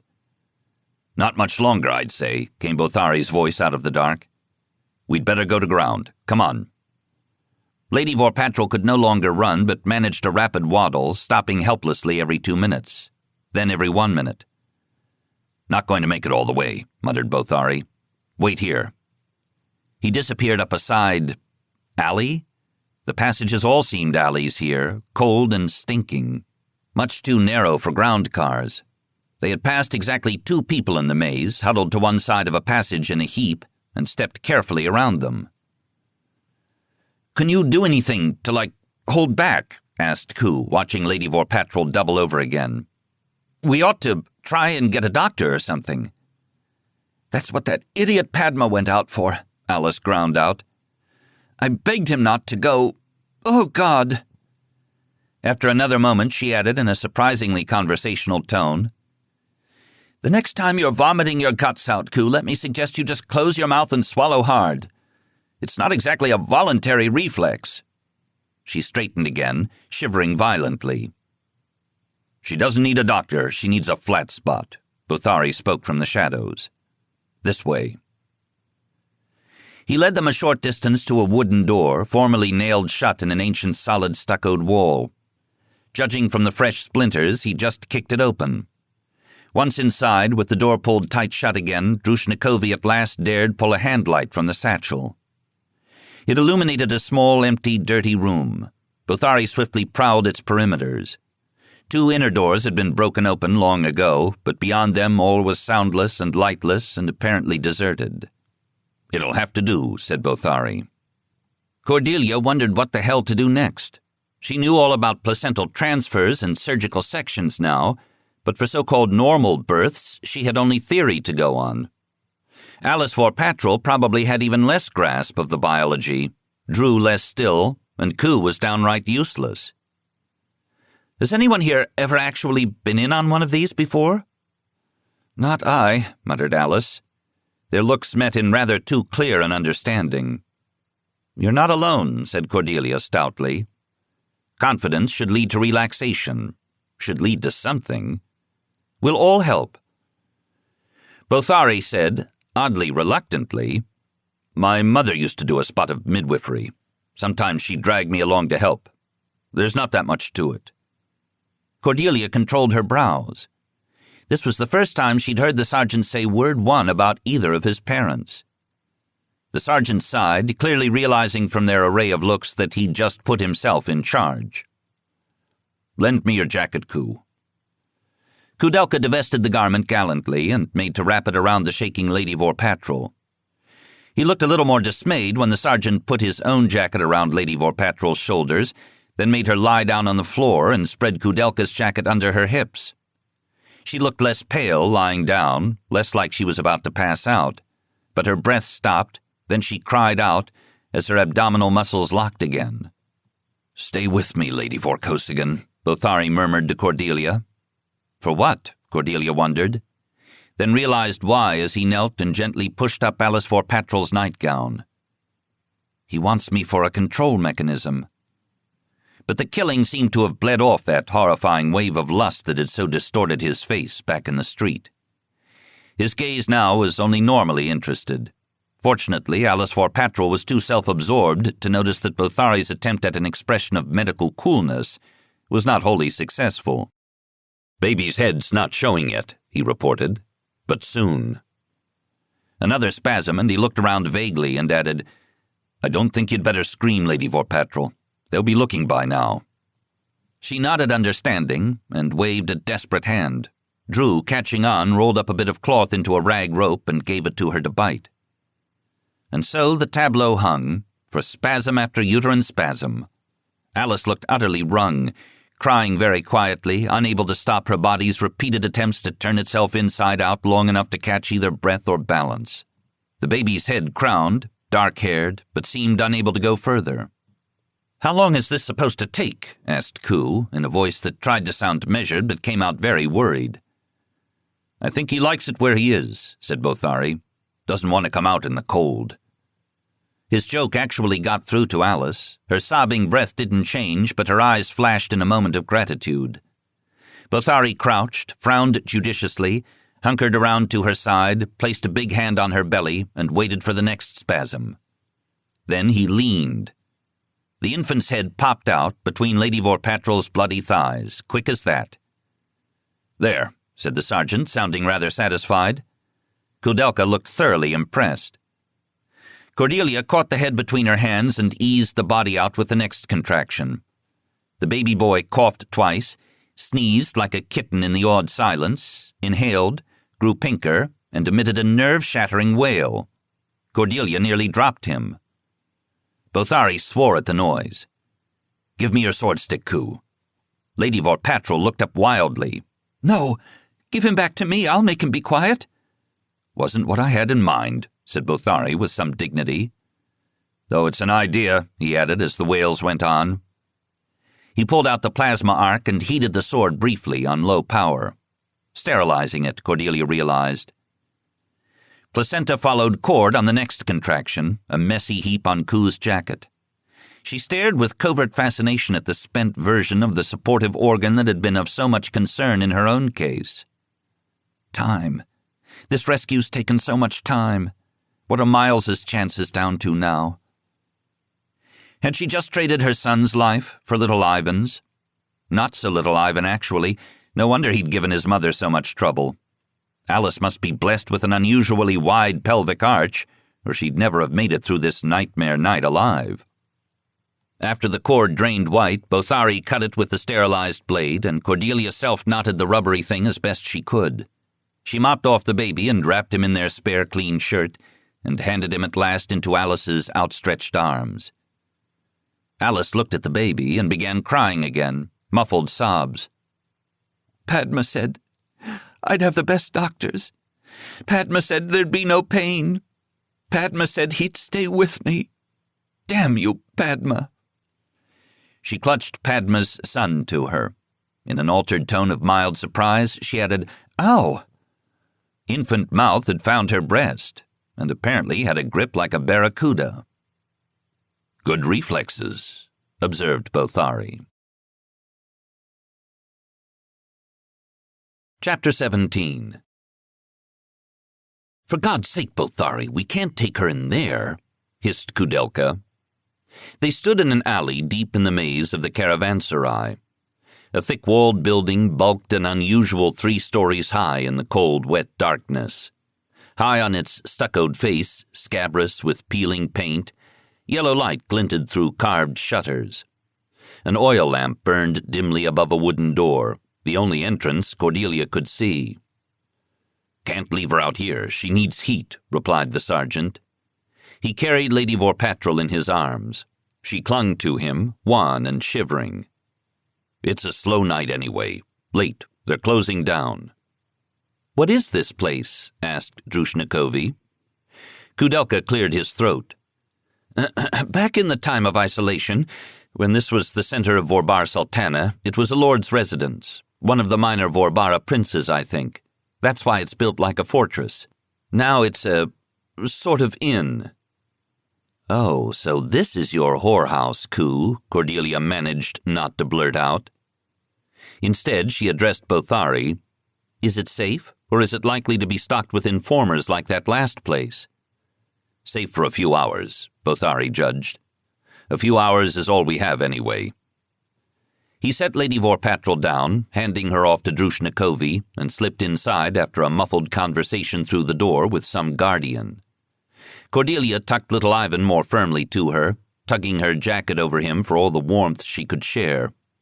Fortunately, he had slept quietly through their several minutes' hike from the abandoned building to this place. In a few moments, Bothari returned and motioned them to follow. They passed through an entryway, almost like a stone tunnel, with narrow slits in the walls and holes every half-meter above. "For defense, in the old days," whispered Kudelka, and Drushnikovi nodded understanding. No arrows or boiling oil awaited them tonight, though. A man as tall as Bothari, but wider, locked the door again behind them. They came out in a large, dim room that had been converted into some sort of bar dining room. It was occupied only by 2 dispirited-looking women in robes and a man snoring with his head on the table. As usual, an extravagant fireplace glowed with coals of wood. They had a guide, or hostess. A rangy woman beckoned them silently toward the stairs. 15 years ago, or even 10 years ago, she might have achieved a leggy aquiline look. Now she was bony and faded, misclad in a gaudy magenta robe with drooping ruffles that seemed to echo her inherent sadness. Bothari swept up Lady Vorpatrol and carried her up the steep stairs. Kudelka stared around uneasily and seemed to brighten slightly upon not finding someone. The woman led them to a room off an upstairs hallway. "Change the sheets," muttered Bothari, and the woman nodded and vanished. Bothari did not set the exhausted Lady Vorpatrol down. The woman returned in a few minutes and whisked off the bed's rumpled coverings and replaced them with fresh linens. Bothari laid Lady Vorpatrol in the bed and backed up. Cordelia tucked the sleeping infant in her arm, and Lady Vorpatrol managed a grateful nod. The housewoman, Cordelia decided she would think of her, stared with a spark of interest at the baby. "That's a new one. Big boy, eh?" Her voice swung to a tentative coo. 2 weeks old, stated Bothari in a repelling tone. The woman snorted, hands on hips. "I do my bit of midwifery, Bothari. 2 hours, more like." Bothari shot Cordelia an odd look, almost a flash of fear. The housewoman held up a hand to ward off his frown. "Whatever you say." "We should let her sleep," said Bothari, "till we're sure she isn't going to bleed." "Yes, but not alone," said Cordelia, "in case she wakes up disoriented in a strange place." In the range of strange, Cordelia suspected this place qualified as downright alien for the Vor woman. "I'll sit with her a while," volunteered Drushnikovi. She glowered suspiciously at the housewoman, who was apparently leaning too near the baby for her taste. Cordelia didn't think Drew was at all fooled by Kudelka's pretense that they had stumbled into some sort of museum. Nor would Lady Vorpatrol be once she'd rested enough to regain her wits. Drushnikovi plunked down in a shabby padded armchair, wrinkling her nose at its musty smell. The others withdrew from the room. Kudelka went off to find whatever this old building used for a lavatory, and to try and buy them some food. An underlying tang to the air suggested to Cordelia that nothing in the caravanserai was hooked up to the municipal sewerage. No central heating either. At Bothari's frown, the housewoman made herself scarce. A sofa, a couple of chairs, and a low table occupied a space at the end of the hall, lit by a red-shaded, battery-driven lamp. Wearily, Bothari and Cordelia sat there. With the pressure off for a moment, not fighting the strain, Bothari looked ragged. Cordelia had no idea what she looked like, but she was certain it wasn't her best. "Do they have whores on Beta Colony?" Bothari asked suddenly. Cordelia fought mental whiplash. His voice was so tired the question sounded almost casual, except that Bothari never made casual conversation. How much had tonight's violent events disturbed his precarious balance, stressed his peculiar fault lines? "Well, we have the LPSTs," she answered cautiously. "I guess they fill some of the same social functions." "LPSTs?" "Licensed practical sexuality therapists. You have to pass the government boards and get a license. You're required to have at least an associate degree in psychotherapy. Except that all three sexes take up the profession. The hermaphrodites make the most money. They're very popular with the tourists. It's not a high social status job, but neither are they dregs. I don't think we have dregs on Beta Colony. We sort of stop at the lower middle class. It's like..." She paused, struggling for a cultural translation. "Sort of like being a hairdresser on Barrayar, delivering a personal service to professional standards, with a bit of art and craft." She'd actually managed to boggle Bothari, surely a first. His brow wrinkled. "Only Betans would think you needed a bleeding university degree. Do women hire them?" "Sure, couples too. The teaching element is rather more emphasized there." He shook his head and hesitated.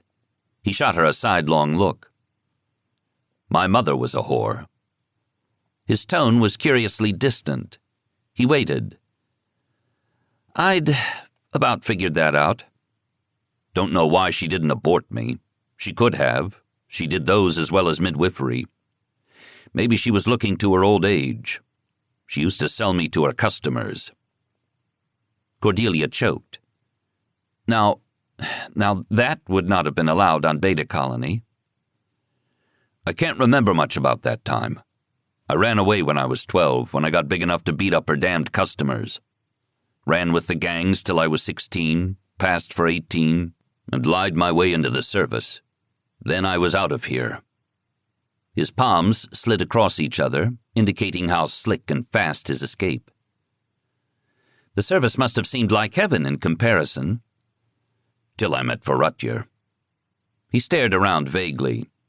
"There were more people around here back then. It's almost dead here now." His voice went meditative. "There's a great deal of my life I can't remember very well. It's like I'm all patchy. Yet there are some things I want to forget and can't." She wasn't about to ask what, but she made an "I am listening" noise down in her throat. "Don't know who my father was. Being a bastard here is damn near as bad as being a mutant." "Bastard" is used as a negative description of a personality, but it doesn't really have an objective meaning in the Betan context. Unlicensed children aren't the same thing, and they're so rare they're dealt with on a case-by-case basis. Why is he telling me all this? What does he want of me? When he started, he seemed almost fearful. Now he looks almost contented. What did I say right? She sighed.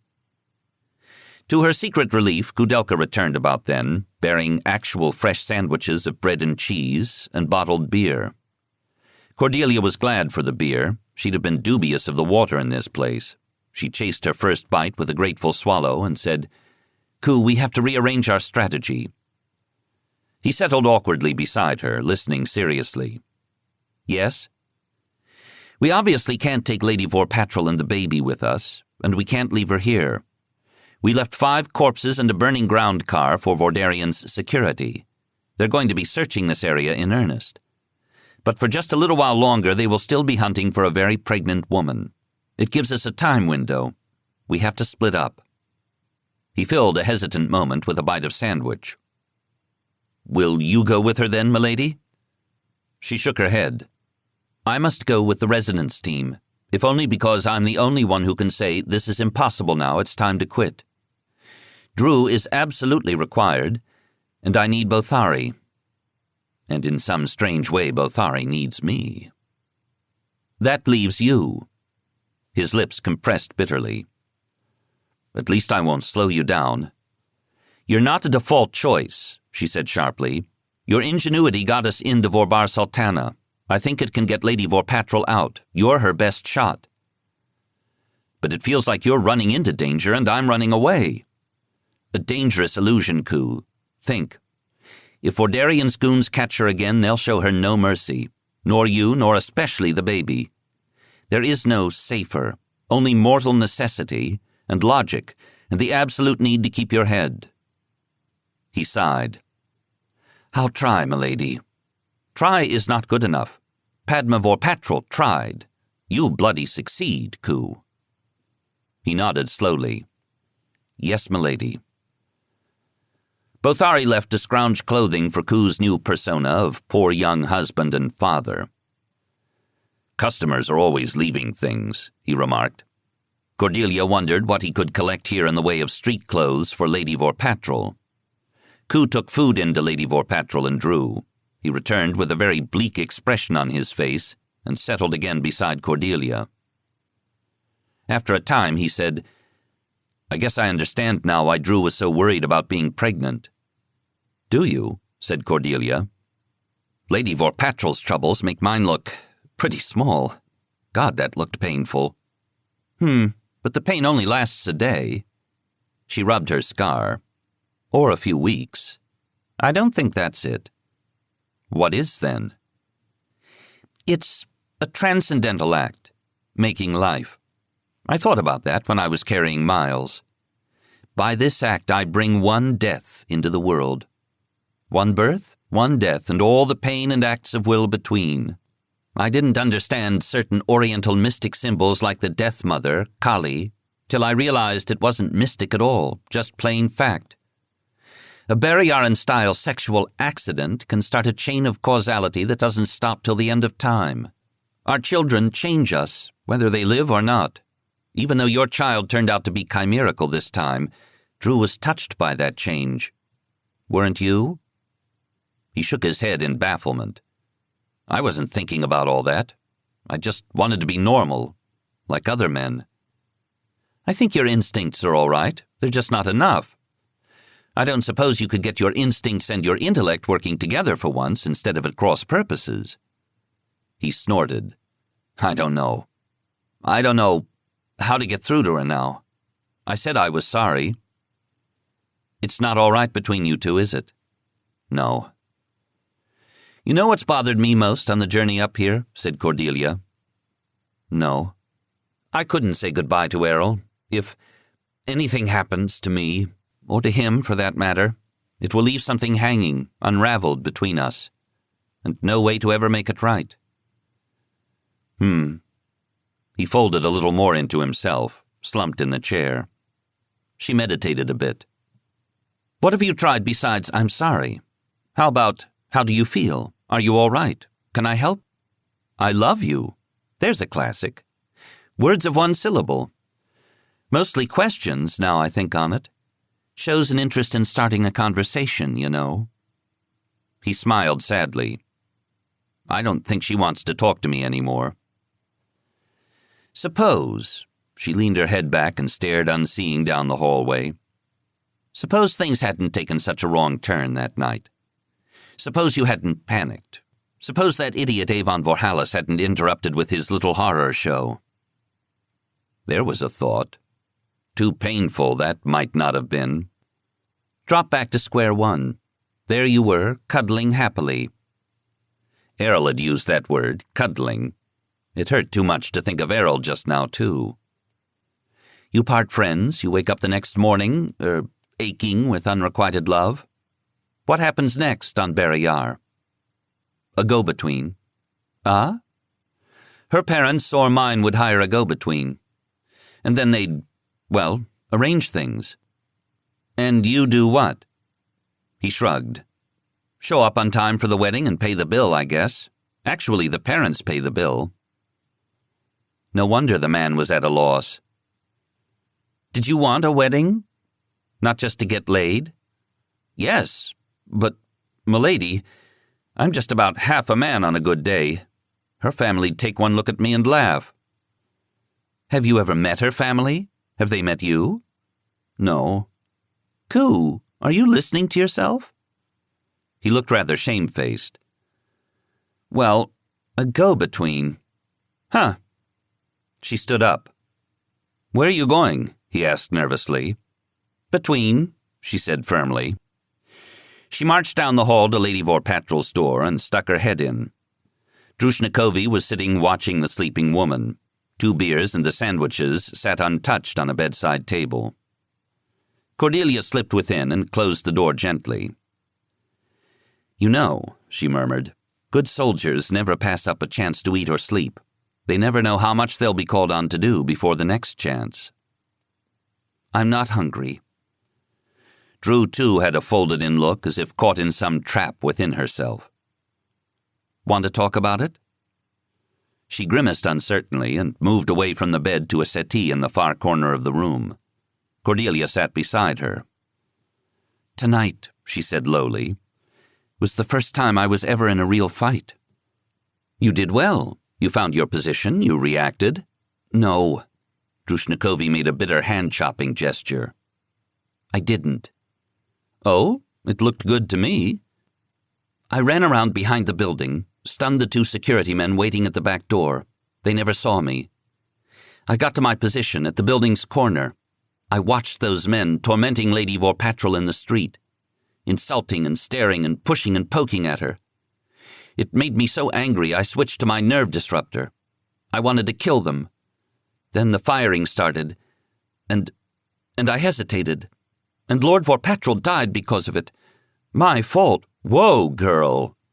That goon who shot Padma Vorpatrol wasn't the only one taking aim at him. Padma was so penta-soaked and confused he wasn't even trying to take cover. They must have double-dosed him to force him to lead them back to Alice. He might as easily have died from another shot or blundered into our own crossfire. Sergeant Bothari didn't hesitate, Drushnikovi said flatly. No, agreed Cordelia. Sergeant Bothari doesn't waste energy feeling sorry for the enemy either. No, do you? I feel sick. You killed 2 total strangers and expect to feel jolly? Bothari does.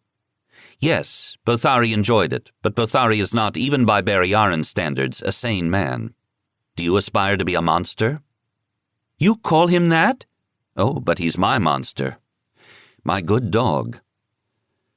She always had trouble explaining Bothari, sometimes even to herself. Cordelia wondered if Drushnikovi knew the Earth historical origin of the term scapegoat, the sacrificial animal that was released yearly into the wilderness to carry the sins of its community away. Bothari was surely her beast of burden. She saw clearly what he did for her. She was less certain what she did for him, except that he seemed to find it desperately important. I, for one, am glad you are heartsick. 2 pathological killers in my service would be in excess. Treasure that nausea, Drew. She shook her head. I think I'm in the wrong trade. Maybe, maybe not. Think what a monstrous thing an army of Botharis would be. Any community's arm of force, military, police, security, needs people in it who can do the necessary evil and yet not be made evil by it. To do only the necessary and no more. To constantly question the assumptions, to stop the slide into atrocity. The way that security colonel quashed that obscene corporal. Yes, or the way that lieutenant questioned the colonel. I wish we might have saved him, Cordelia sighed. Drew frowned deeply into her lap. Koo thought you were angry with him, said Cordelia. Koo? Drushnikovi looked up dimly. Oh yes, he was just in here. Did he want something? Cordelia smiled. Just like Ku, to imagine all your unhappiness must center on him. Her smile faded. I'm going to send him with Lady Vorpatrol to try and smuggle her and the baby out. We'll go our separate ways as soon as she's able to walk. Drew's face grew worried. He'll be in terrible danger. Vordarian's people will be rabid over losing her and the young lord tonight. Yes, there was still a Lord Vorpatrol to disturb Vordarian's genealogical calculations, wasn't there? Insane system that made an infant seem a mortal danger to a grown man. There's no safety for anybody till this vile war is ended. Tell me, do you still love Ku? I know you're over your initial starry-eyed infatuation. You see his faults. Egocentric and with a bug in his brain about his injuries and terribly worried about his masculinity. But he's not stupid. There's hope for him. He has an interesting life ahead of him in the Regent's service. Assuming they all lived through the next 48 hours. A passionate desire to live was a good thing to instill in her agents, Cordelia thought. Do you want him? I'm bound to him now. I don't know how to explain. I gave him my virginity. Who else would have me? I'd be ashamed. Forget that. After we bring off this raid, you're going to be covered in so much glory, men will be lining up for the status of courting you. You'll have your pick. In Errol's household, you'll have a chance to meet the best. What do you want, a general? An imperial minister? A Vor lordling? An off-world ambassador? Your only problem will be choosing, since Barrayar and customs stingily only allows you one husband at a time. A clumsy young lieutenant hasn't got a prayer of competing with all those polished seniors. Drushnikovi smiled, a bit skeptically at Cordelia's painted vision. Who says Ku won't be a general himself someday? She said softly. She sighed, her brow creasing. Yes, I still want him, but I guess I'm afraid he'll hurt me again. Cordelia thought that one over. Probably. Errol and I hurt each other all the time. Oh, not you two, milady. You seem so perfect. Think, Drew. Can you imagine what mental state Errol is in right this minute because of my actions? I can. I do. Oh. But pain seems to me an insufficient reason not to embrace life. Being dead is quite painless. Pain, like time, is going to come on regardless. Question is, what glorious moments can you win from life in addition to the pain? I'm not sure I follow that, milady, but I have a picture in my head of me and Ku on a beach all alone. It's so warm, and when he looks at me, he sees me, really sees me, and loves me. Cordelia pursed her lips. Yeah, that'll do. Come with me. The girl rose obediently. Cordelia led her back into the hall, forcefully arranged Ku at one end of the sofa, sat Drew down on the other, and plopped down between them. Drew, Ku has a few things to say to you. Since you apparently speak different languages, he's asked me to be his interpreter. Ku made an embarrassed negative motion over Cordelia's head. That hand signal means I'd rather blow up the rest of my life than look like a fool for 5 minutes. Ignore it, Cordelia said. Now, let me see. Who begins? There was a short silence. Did I mention I'm also playing the parts of both your parents? I think I shall begin by being Ku's ma.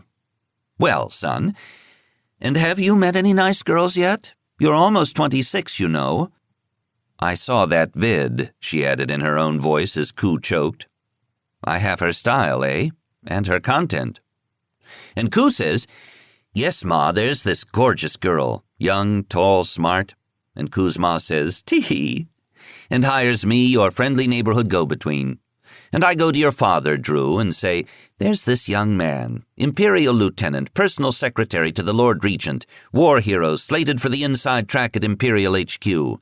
And he says, say no more, we'll take him. Tee-hee. And I think he'll have more to say than that, interrupted Ku. Cordelia turned to Drushnikovi. What Ku just said was he thinks your family won't like him 'cause he's a crip. No, said Drew indignantly. That's not so. Cordelia held up a restraining hand. As your go-between, Ku, let me tell you, When one's only lovely daughter points and says firmly, "Da, I want that one," a prudent Da responds only, "Yes, dear." I admit the 3 large brothers may be harder to convince. Make her cry and you could have a serious problem in the back alley. By which I presume you haven't complained to them yet, Drew. She stifled an involuntary giggle. No. Koo looked as if this was a new and daunting thought. See, said Cordelia, you can still evade fraternal retribution, Koo, if you scramble. She turned to Drew. I know he's been a lout, but I promise you he's a trainable lout. I said I was sorry, said Koo, sounding stung. Drew stiffened. Yes, repeatedly, she said coldly. And there we come to the heart of the matter, Cordelia said slowly, seriously. What Koo actually means, Drew, is that he isn't a bit sorry. The moment was wonderful, you were wonderful, and he wants to do it again, and again, and again, with nobody but you, forever, socially approved and uninterrupted. Is that right, Koo? Koo looked stunned. Well, yes. Drew blinked. But that's what I wanted you to say. It was? He peered over Cordelia's head. This go-between system may have some real merits, but also its limits. Cordelia rose from between them and glanced at her chrono. The humor drained from her spirit. You have a little time yet. You can say a lot in a little time, if you stick to words of 1 syllable. Chapter 18. Pre-dawn in the alleys of the caravanserai was not so pitchy black as night in the mountains. The foggy night sky reflected back a faint amber glow from the surrounding city. The faces of her friends were gray blurs, like the very earliest of ancient photographs. Cordelia tried not to think, like the faces of the dead. Lady Vorpatrol, cleaned and fed and rested a few hours, was still none too steady, but she could walk on her own. The housewoman had contributed some surprisingly sober clothes for her, a calf-length gray skirt and sweaters against the cold. Kudelka had exchanged all his military gear for loose trousers, old shoes, and a jacket to replace the one that had suffered from its emergency obstetrical use. He carried baby Lord Ivan, now makeshift diapered and warmly wrapped, completing the picture of a timid little family trying to make it out of town to the wife's parents in the country before the fighting started. Cordelia had seen hundreds of refugees just like them in passing on her way into Vorbar Sultana. Kudelka inspected his little group, ending with a frowning look at the sword stick in his hand. Even when seen as a mere cane, the satin wood, polished steel ferrule, and inlaid grip did not look very middle class. Kudelka sighed. Drew, can you hide this somehow? It's conspicuous as hell with this outfit, and more of a hindrance than a help when I'm trying to carry this baby. Drushnikovi nodded and knelt and wrapped the stick in a shirt and stuffed it into the satchel. Cordelia remembered what had happened the last time Koo had carried that stick down to the caravanserai and stared nervously into the shadows.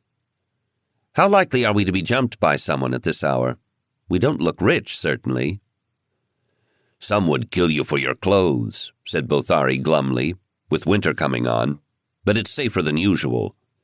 Vordarian's troops have been sweeping the quarter for volunteers to help dig those bomb shelters in the city parks. I never thought I'd approve of slave labor, Cordelia groaned. It's nonsense anyway, Kudelka said, tearing up the parks. Even if completed, they wouldn't shelter enough people. But it looks impressive, and it sets up Lord Vorkosigan as a threat in people's minds. Besides, Bothari lifted his jacket to reveal the silvered gleam of his nerve disruptor. This time I've got the right weapon. This was it, then.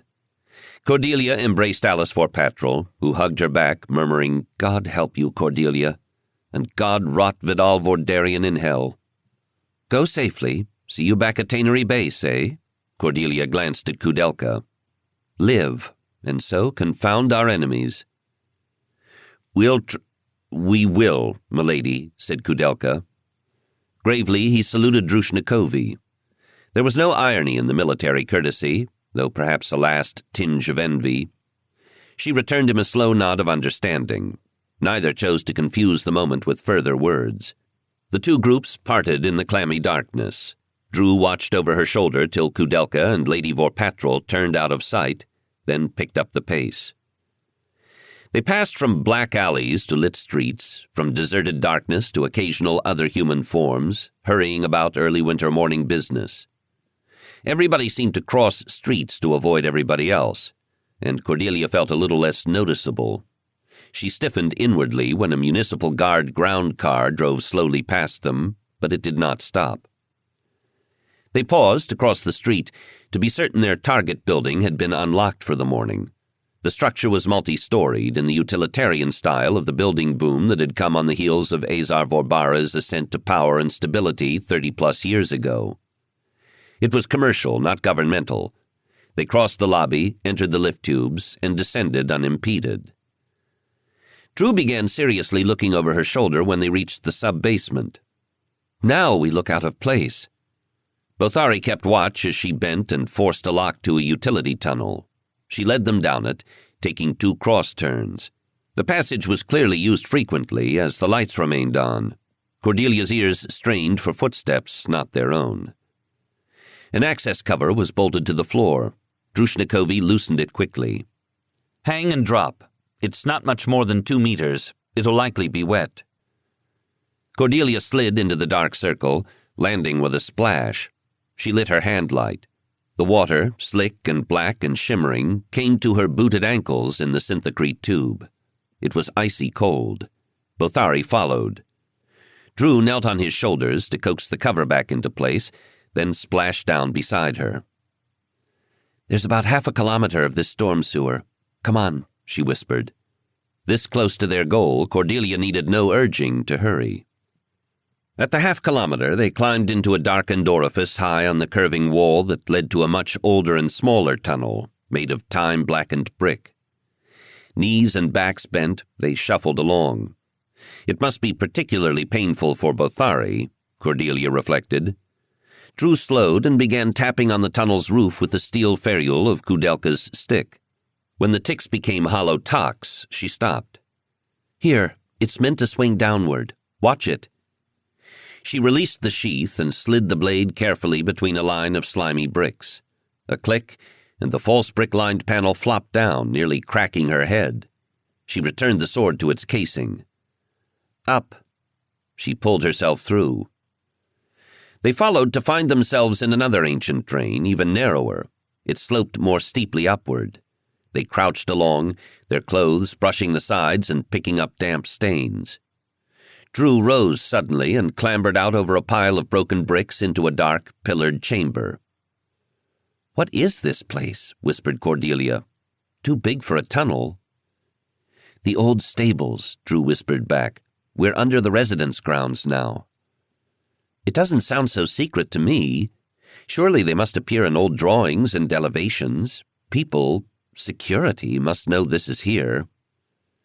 Cordelia stared into the dim, musty recesses, past pale arches picked out by their wavering handlights. "Yes, but this is the cellar of the old stables. Not Dorca's, but Dorca's great-uncle's. He kept over 300 horses. They burned down in a spectacular fire about 200 years ago, and instead of rebuilding on the site, they knocked them flat and put up the new old stables on the east side, downwind. Those got converted to staff apartments in Dorca's day. Most of the hostages are being kept over there now." Drew marched firmly forward, as if sure of her ground. "We're to the north of the main residence now, under the gardens Azar designed. Azar apparently found this old cellar and arranged this passage with Negri 30 years ago. A bolt hole that even their own security didn't know about. Trusting, eh?" "Thank you, Azar," Cordelia murmured wryly. "Once we're out of Azar's passage, the real risk starts," the girl commented. Yes, they could still pull out now, retrace their steps, and no one the wiser. Why have these people so blithely handed me the right to risk their lives? God, I hate command. Something skittered in the shadows, and somewhere water dripped. "Here," said Drushnikovi, shining her light on a pile of boxes. "Azar's cash, clothes, weapons, money. Captain Negri had me add some women's and boys' clothes to it just last year, at the time of the Escobar invasion. He was keyed up for trouble about it, but the riots never reached here. My clothes should only be a little big for you." They discarded their beslimed street clothes. Drushnikovi shook out clean dresses, suitable for senior residence women servants, too superior for menials' uniforms. The girl had worn them for just such service. Bothari unbundled his black fatigue uniform again from the satchel and donned it, adding correct imperial security insignia. From a distance he made a proper guard, though he was perhaps a little too rumpled to pass inspection up close. As Drew had promised, a complete array of weapons lay fully charged in sealed cases. Cordelia chose a fresh stunner, as did Drew. Their eyes met. "No hesitation this time, eh?" Cordelia murmured. Drew nodded grimly.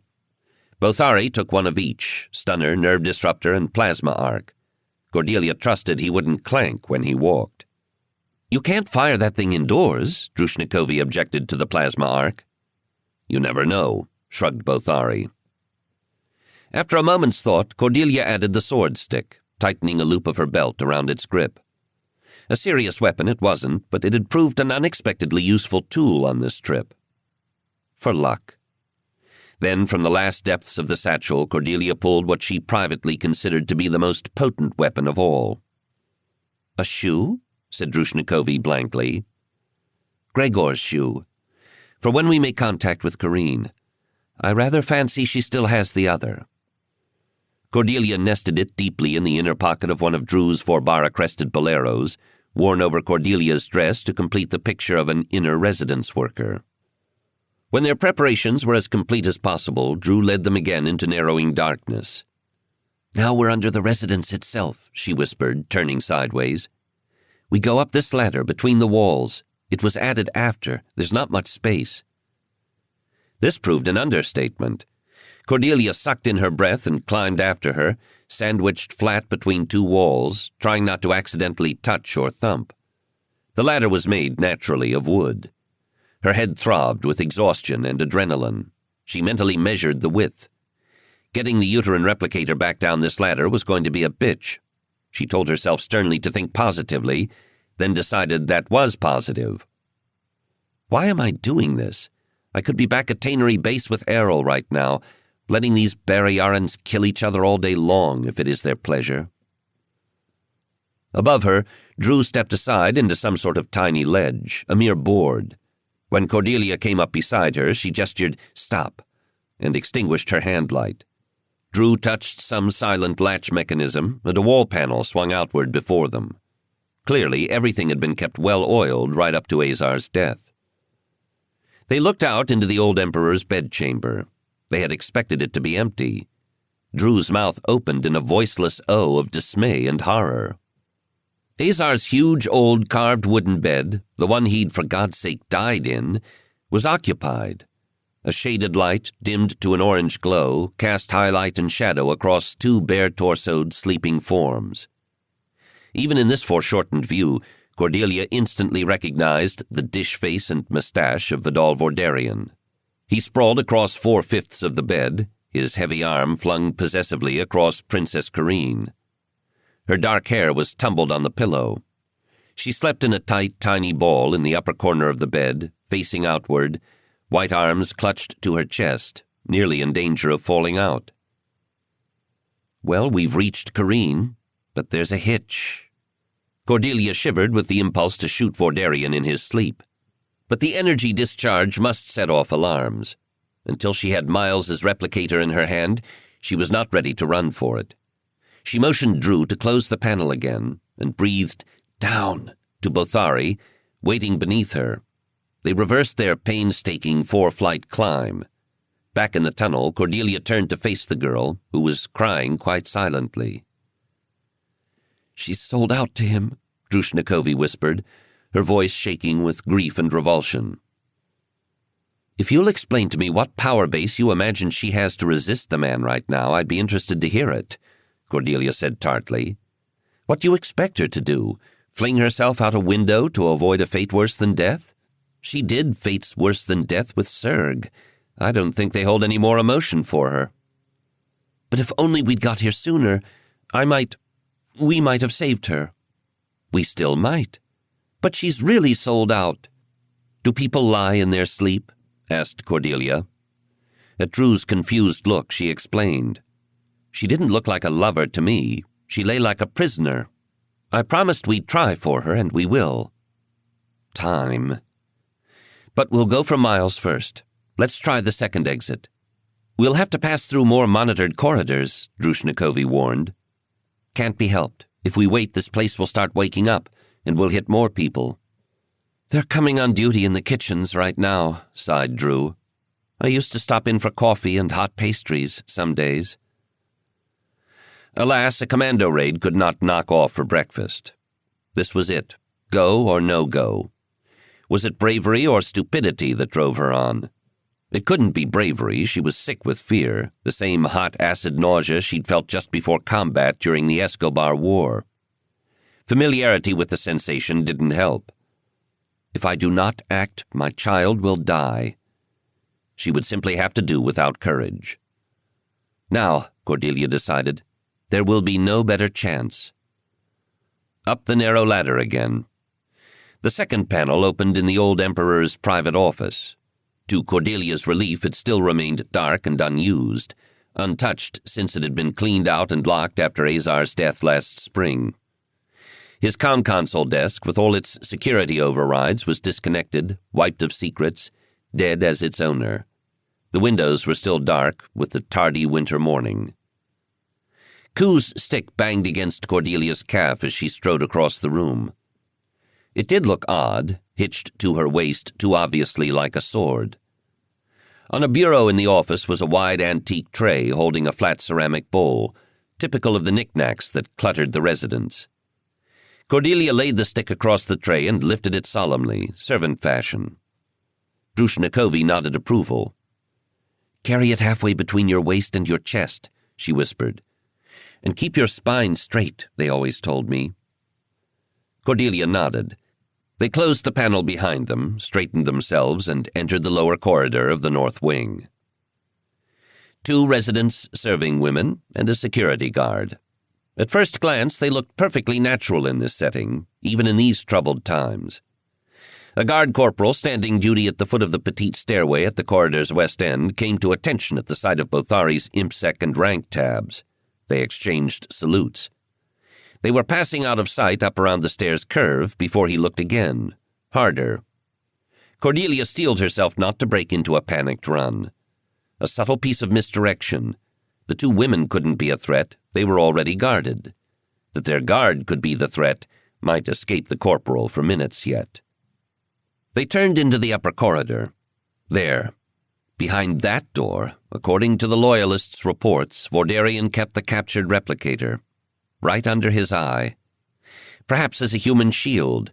Any explosive dropped on Vordarian's quarters must kill tiny Miles as well. Or did the Barrayaran think of her damaged child as human? Another guard stood outside that door. He stared at them suspiciously, his hand touching his sidearm. Cordelia and Drushnikovi walked on by without turning their heads. Bothari's exchanged salute flowed smoothly into a clip to the man's jaw that snapped his head back into the wall. Bothari caught him before he dropped. They swung the door open and dragged the guard inside. Bothari took his place in the corridor. Silently, Drew closed the door. Cordelia stared wildly around the little chamber, looking for automatic monitors. The room might formerly have been a bedroom of the sort once slept in by body servants to be near their Vorish masters, or perhaps an unusually large wardrobe. It didn't even have a window overlooking some dull inner court. The portable uterine replicator sat on a cloth-covered table in the exact center of the room. Its lights still glowed their reassuring greens and ambers. No feral red eyes warned of malfunction yet. A breath, half agony, half relief, tore from Cordelia's lips at the sight of it. Drushnikovi gazed around the room unhappily. "What's wrong, Drew?" whispered Cordelia. "Too easy," the girl muttered. "We're not done yet. Say easy an hour from now."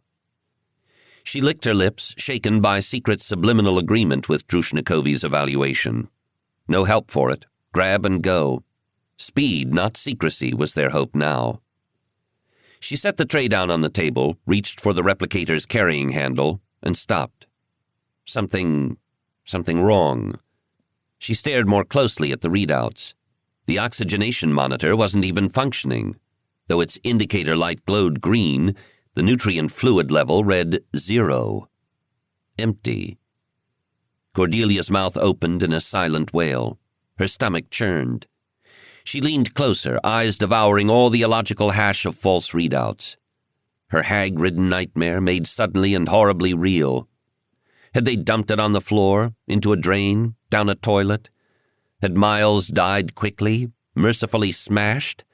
Or had they let the tiny infant, bereft of life support, twitch to death in agony while they watched? Perhaps they hadn't even bothered to watch. The serial number. Look at the serial number. A hopeless hope, but she forced her blurring eyes to focus, her racing mind to try and remember. She had fingered that number, pensively, back in Vaughan and Henri's lab, meditating upon this piece of technology and the distant world that had created it. And this number didn't match. Not the same replicator, not Miles's. One of the 16 others used to bait this trap. Her heart sank. How many other traps were laid? She pictured herself running frantically from replicator to replicator like a distraught child in some cruel game of keep-away, searching. I shall go mad. No, wherever the real replicator was, it was near to Vordarian's person. Of that she was sure. She knelt beside the table, putting her head down a moment to fight the blood-drained black balloons that clouded her vision and threatened to empty her mind of consciousness. She lifted the cloth. There. A pressure sensor. Was this Vordarian's own clever idea? Slick and vicious. Drew bent to follow her gesture. A trap, whispered Cordelia. Lift the replicator and the alarms go off. If we disarm it? No, don't bother. It's false bait.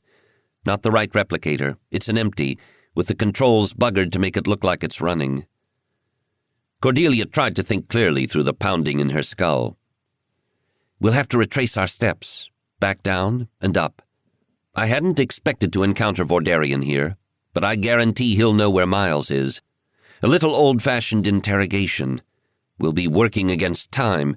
When the alarm goes up... Footsteps thudded in the corridor and shouts. The chirping buzz of stunner fire. Swearing, Bothari flung himself backward through the door. That's done it. They've spotted us.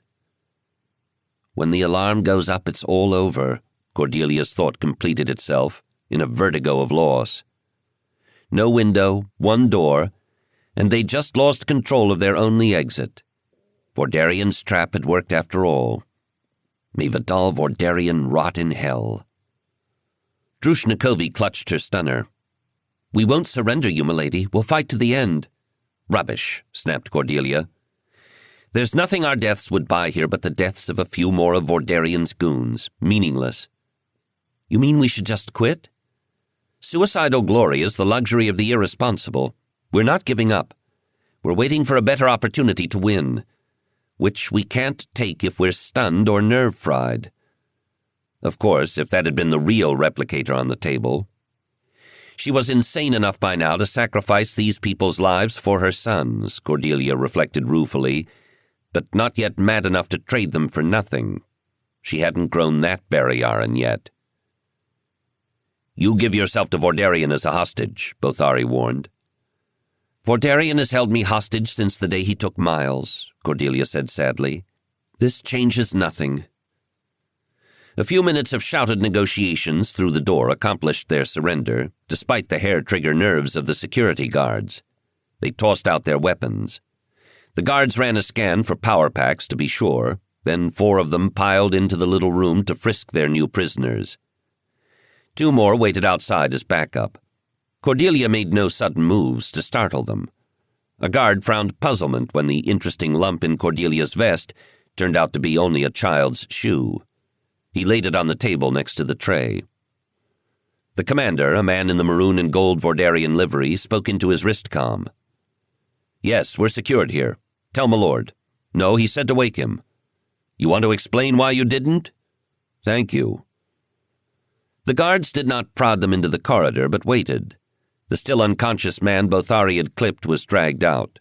The guards placed Cordelia, arms outstretched to the wall and legs straddled, in a row with Bothari and Drushnikovi. She was dizzy with despair. But Kareen would come to her sometime, even as a prisoner. Must come to her. All she needed was 30 seconds with Kareen, maybe less. When I see Kareen, you are a dead man, Vordarian. You may walk and talk and give orders, unconscious of your demise for weeks, but I'll seal your fate as surely as you've sealed my son's. The reason for the wait materialized at last. Vordarian himself, in green uniform trousers and slippers, bare-chested, shouldered his way through the doorway. He was followed by Princess Kareen, clutching a dark red velvet robe around her. Cordelia's heart hammered at a doubled rate. Now? So, the trap worked, Vordarian began complacently, but added a genuinely shocked, "Huh," as Cordelia pushed away from the wall and turned to face him. A hand signal stopped a guard from shoving her back into position. The shock on Vordarian's face gave way to a wolfish grin. My God, did it work! Excellent!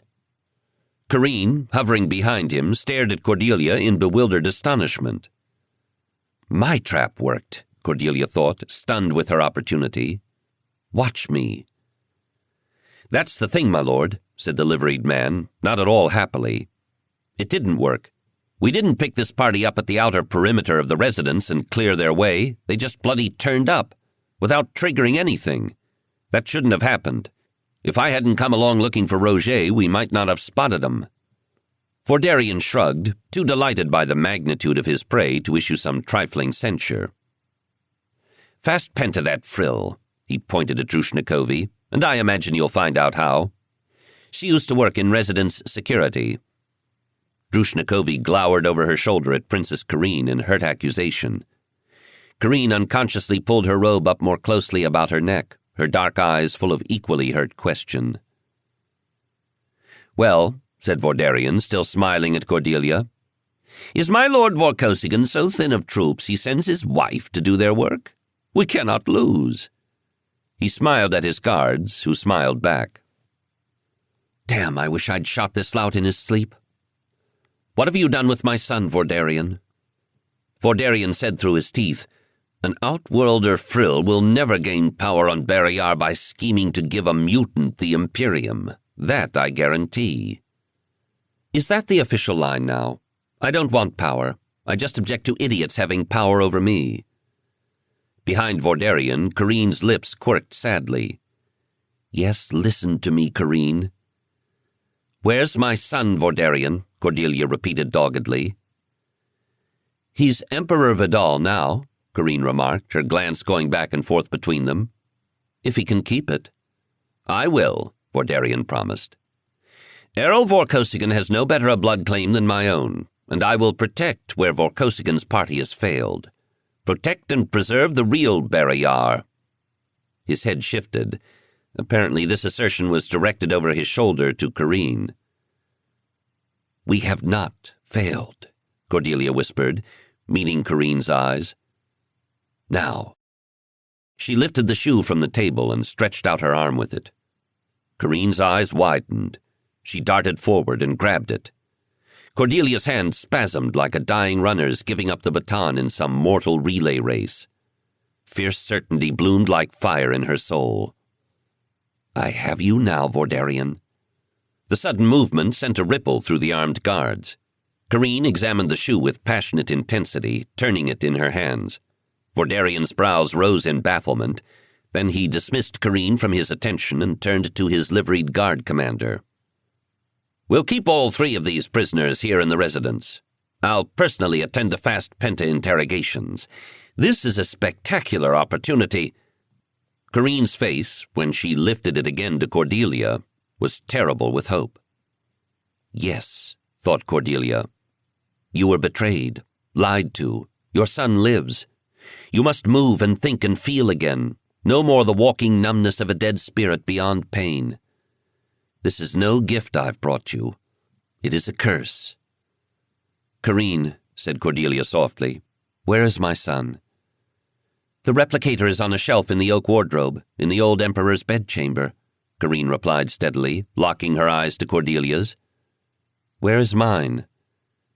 Cordelia's heart melted in gratitude for her curse. Live pain. "Safe and well when I last saw him, as long as this pretender," she jerked her head at Vordarian, "doesn't find out where. Gregor misses you. He sends his love." Her words might have been spikes pounded into Corinne's body. That got Vordarian's attention. "Gregor is at the bottom of a lake, killed in the flyer crash with that traitor Negri," he said roughly. "The most insidious lie is the one you want to hear. Guard yourself, my Lady Corrine. I could not save him, but I will avenge him. I promise you that." "Uh-oh. Wait, Corrine." Cordelia bit her lip. "Not here. Too dangerous. Wait your best opportunity. Wait till the bastard's asleep at least." But if even a Baton hesitated to shoot her enemy sleeping, how much less a Vor? She is true Vor. An unfriendly smile crinkled Corinne's lips. Her eyes were alight. "This has never been immersed," she said softly. Cordelia heard the murderous undertones ringing like a bell. Vordarian, apparently, only heard the breathiness of some girlish grief. He glanced at the shoe, not grasping its message, and shook his head as if to clear it of static. "You'll bear another son someday," he promised her kindly. "Our son." "Wait, wait, wait," Cordelia screamed inside. "Never," whispered Corrine. She stepped back beside the guard in the doorway, snatched his nerve disruptor from his open holster, aimed it point blank at Vordarian, and fired. The startled guard knocked her hand up. The shot went wide, crackling into the ceiling. Vordarian dove behind the table, the only furniture in the room, rolling. His liveried man, in pure spinal reflex, snapped up his nerve disruptor and fired. Corinne's face muscles locked in death agony as the blue fire washed around her head. Her mouth pulled open in a last soundless cry. "Wait," Cordelia's thought wailed. Vordarian, utterly horrified, bellowed, "No!" scrambled to his feet, and tore a nerve disruptor from the hand of another guard. The liveried man, realizing the enormity of his error, tossed his weapon away as if to divorce himself from his action. Vordarian shot him. The room tilted around her. Cordelia's hand locked around the hilt of the sword stick and triggered its sheath, flying into the head of one guard, then brought the blade smartly down across Vordarian's weapon wrist. He screamed, and blood and the nerve disruptor flew wide. Drushnikovi was already diving for the first discarded nerve disruptor. Bothari just took his target out with one lethal hand blow to the neck. Cordelia slammed the door shut against the guards in the corridor, surging forward. A stunner charge buzzed into the walls, then 3 blue bolts in rapid succession from Drushnikovi took out the last of Vordarian's men. "Grab him!" Cordelia yelled to Bothari. Vordarian, shaking, his left hand clamped around his half-severed right wrist, was in poor condition to resist, though he kicked and shouted. His blood ran the color of Corinne's robe. Bothari locked Vordarian's head in a firm grip, nerve disruptor pressed to his skull. "Out of here!" snarled Cordelia, and kicked the door back open. "To the Emperor's chamber." To Miles. Vordarian's other guards, preparing to fire, held back at the sight of their master. "Back off!" Bothari roared, and they fell away from the door. Cordelia grabbed Drushnikovi by the arm, and they stepped over Corinne's body. Her ivory limbs lay muddled in the red fabric, abstractly beautiful forms, even in death.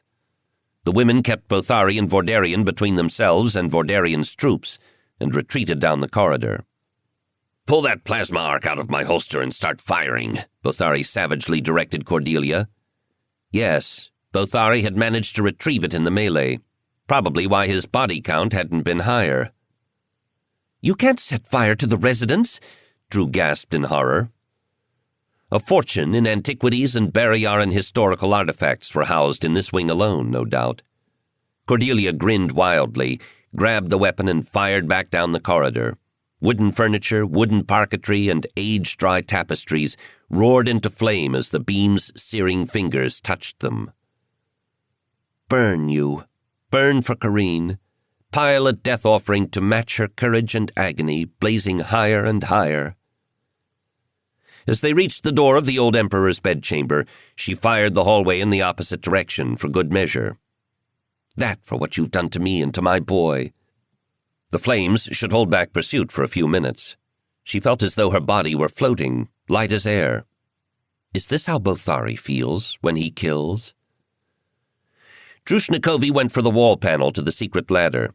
She was functioning steadily now, as if her hands belonged to a different body than her tear-ravaged face. Cordelia dropped the sword on the bed and raced straight for the huge old carved oak wardrobe that stood against the near wall and flung its doors wide. Green and amber lights glowed in the dim recesses of the center shelf. God, don't let it be another decoy. Cordelia wrapped her arms around the canister and lifted it out into the light. The right weight this time, heavy with fluids. The right readouts, the right numbers. The right one. Thank you, Corrine. I didn't mean to kill you. Surely she was mad. She didn't feel anything, no grief or remorse, though her heart was racing and her breath came in gasps. A shocky combat high, that immortal rush that made men charge machine guns. So this was what the war addicts came for. Vordarian was still struggling against Bothari's grip, swearing horribly. "You won't escape!" He stopped bucking and tried to catch Cordelia's eyes. He took a deep breath. "Think, Lady Vorkosigan. You'll never make it. You must have me for a shield, but you can't carry me stunned. Conscious, I'll fight you every meter of the way. My men will be all over you out there." His head jerked toward the window. "Stun us all and take you prisoner." His voice went persuasive. "Surrender now and you'll save your lives. That one's life too, if it means so much to you." He nodded to the replicator Cordelia held in her arms. Her steps were heavier than Alice Vorpatrol's now. "I never gave orders for that fool Vorhalis to kill Vorkosigan's heir," Vordarian continued desperately into her silence. Blood leaked rapidly between his fingers. "It was only his father, with his fatal progressive policies, who threatened Barrayar. Your son might have inherited the countship from Piotr with my goodwill. Piotr should never have been divided from his party of true allegiance. It's a crime what Lord Errol has put Piotr through." So, it was you, even at the very beginning. Blood loss and shock were making a jerky parody of Vordarian's usual smooth delivery of political argument. It was as if he sensed he could talk his way out of retribution, if only he hit on the right keywords. Somehow, Cordelia doubted he would. Vordarian was not gaudily evil like Vorutjer had been, not personally degraded like Serg, yet evil had flowed from him nonetheless, not from his vices, but from his virtues, the courage of his conservative convictions, his passion for Corrine. Cordelia's head ached vilely. "We'd never proved you were behind Avon Vorhalis," Cordelia said quietly. "Thank you for the information." That shut him up for a moment. His eyes shifted uneasily to the door, soon to burst inward, ignited by the inferno behind it. "Dead, I'm no use to you as a hostage," he said, drawing himself up in dignity. "You're no use to me at all, Emperor Vidal," said Cordelia frankly. "There are at least 5,000 casualties in this war so far. Now that Corrine is dead, how long will you keep fighting?" "Forever," he snarled whitely. "I will avenge her. Avenge them all." Wrong answer, Cordelia thought with a curious light-headed sadness. "Bothari." He was at her side instantly. "Pick up that sword." He did so. She set the replicator on the floor and laid her hand briefly atop his, wrapped around the hilt. "Bothari, execute this man for me, please." Her tone sounded weirdly serene in her own ears, as if she just asked Bothari to pass the butter. Murder didn't really require hysterics. "Yes, milady," Bothari intoned, and lifted the blade. His eyes gleamed with joy. "What?" yelped Vordarian in astonishment. "You're a Baton!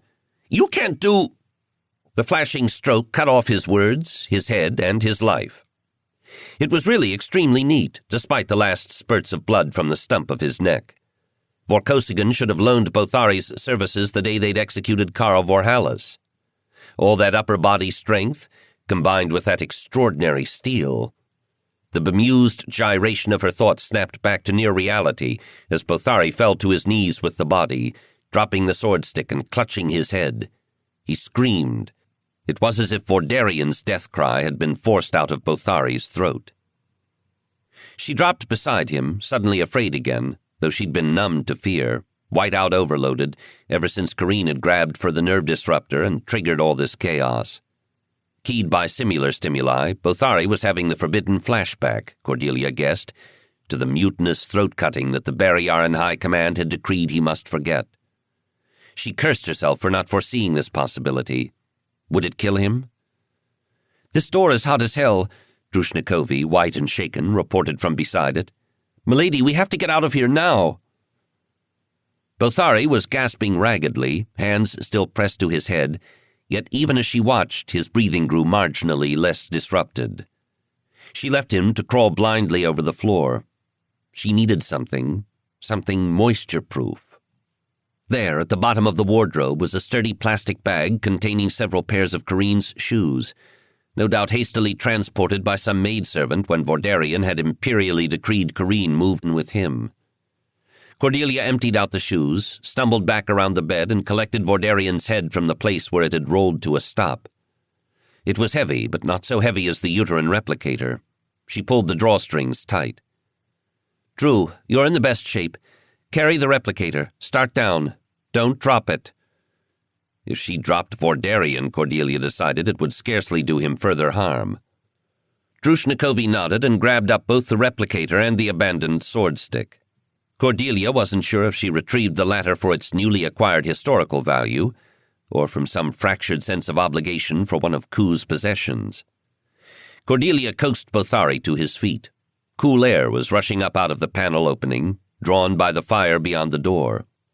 It would make a neat flue till the burning wall crashed in and blocked the entry. Vordarian's people were going to have a very puzzling time poking through the embers and wondering where they'd gone. The descent was nightmarish in the compressed space, with Bothari whimpering below her feet. She could carry the bag neither beside nor in front of her, so had to balance it on one shoulder and go one-handed, palms slapping down the rungs and her wrist aching. Once on the level, she prodded the weeping Bothari ruthlessly forward and wouldn't let him stop till they came again to Azar's cache in the ancient stable cellar. "Is he all right?" Drushnikovi asked nervously, as Bothari sat down with his head between his knees. "He has a headache," said Cordelia. "It may take a while to pass off." Drushnikovi asked even more diffidently, "Are you all right, milady?" Cordelia couldn't help it. She laughed. She choked down the hysteria as Drew began to look really scared. "No." Chapter 19. Azar's cache included a crate of currency, Barrayaran marks of various denominations. It also included a choice of IDs tailored to Drew, not all of which were obsolete. Cordelia put the two together and sent Drew out to purchase a used ground car. Cordelia waited by the cache while Bothari slowly uncurled from his tight fetal ball of pain, recovering enough to walk.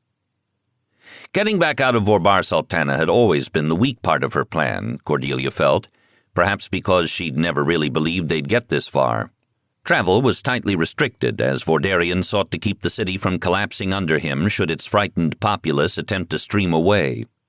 The monorail required passes and cross-checks. Light flyers were absolutely forbidden, targets of opportunity for trigger-happy guards. Ground cars had to cross multiple roadblocks. Foot travel was too slow for her burdened and exhausted party. There were no good choices. After an eternity, pale Drew returned to lead them back through the tunnels and out to an obscure side street. The city was dusted with sooty snow. From the direction of the residence, a kilometer off, a darker cloud boiled up to mix with the winter-gray sky. The fierce fire was still not under control, apparently.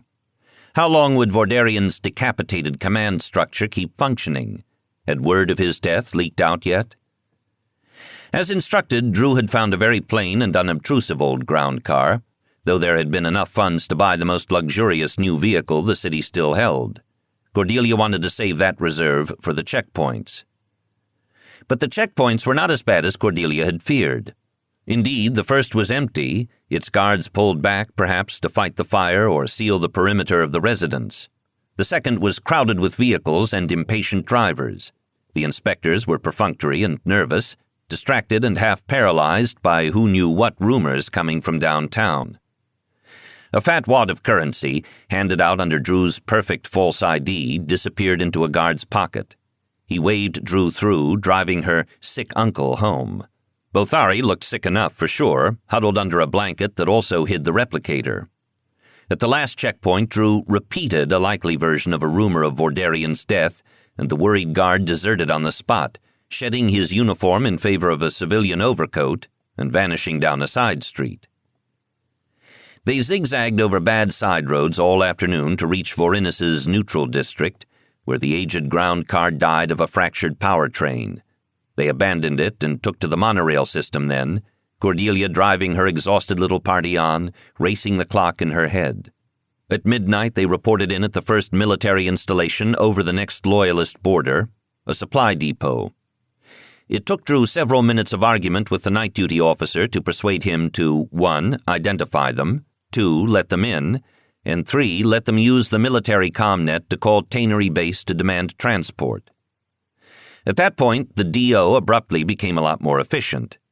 A high-speed air shuttle with a hot pilot was scrambled to pick them up. Approaching Tannery Base at dawn from the air, Cordelia felt the most unpleasant flash of déjà vu. It was so like her first arrival from the mountains, she had the sense of being caught in a time loop. Perhaps she'd died and gone to hell, and her eternal torment would be to repeat the last 3 weeks' events over and over, endlessly. She shivered. Drushnikovi watched her with concern. The exhausted Bothari dozed in the air shuttle's passenger cabin. Ilian's 2 IMSEC men, identical twins for all Cordelia could tell to Vordarian's ones they'd murdered back at the residence, maintained a nervous silence. Cordelia held the uterine replicator possessively on her lap. The plastic bag sat between her feet. She was irrationally unable to let either item out of her sight, though it was clear Drew would much rather the bag had ridden in the luggage compartment. The air shuttle touched neatly down on its landing pad, and its engines whined to silence. "I want Captain Vagan, and I want him now," Cordelia repeated for the 5th time as Ilian's men led them underground into the security debriefing area. "Yes, milady, he's on his way," the IMSEC man assured her again. She glowered suspiciously at him.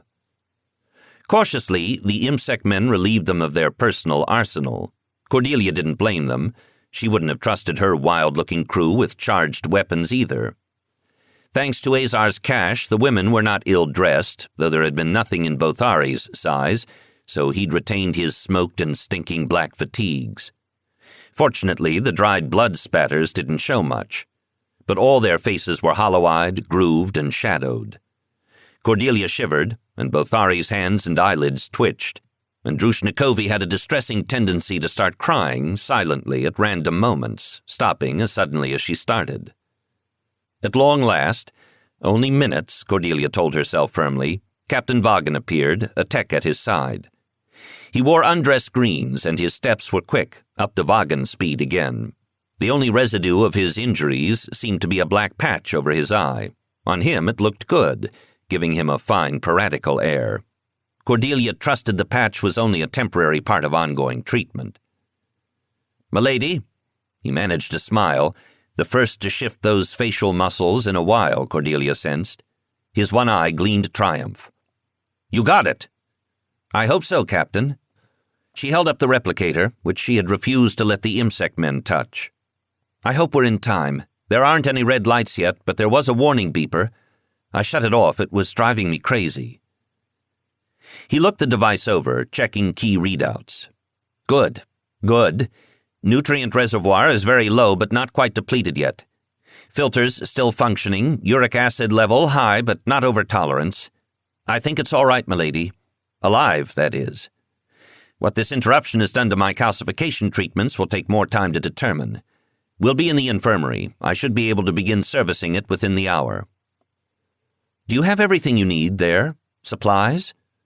His white teeth flashed. Lord Vorkosigan had me begin setting up a lab the day after you left. Just in case, he said. Errol, I love you.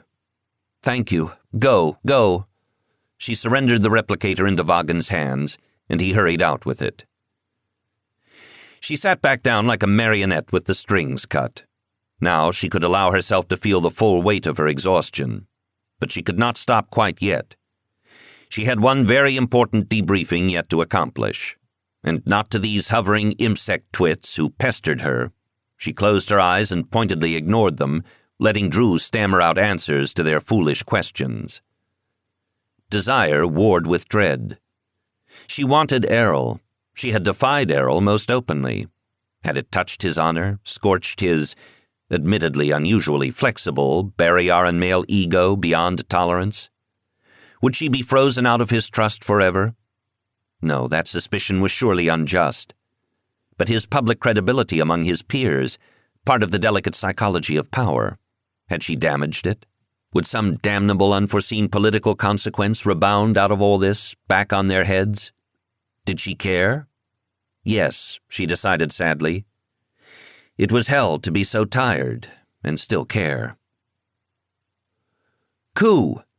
Drew's cry snapped Cordelia's eyes open.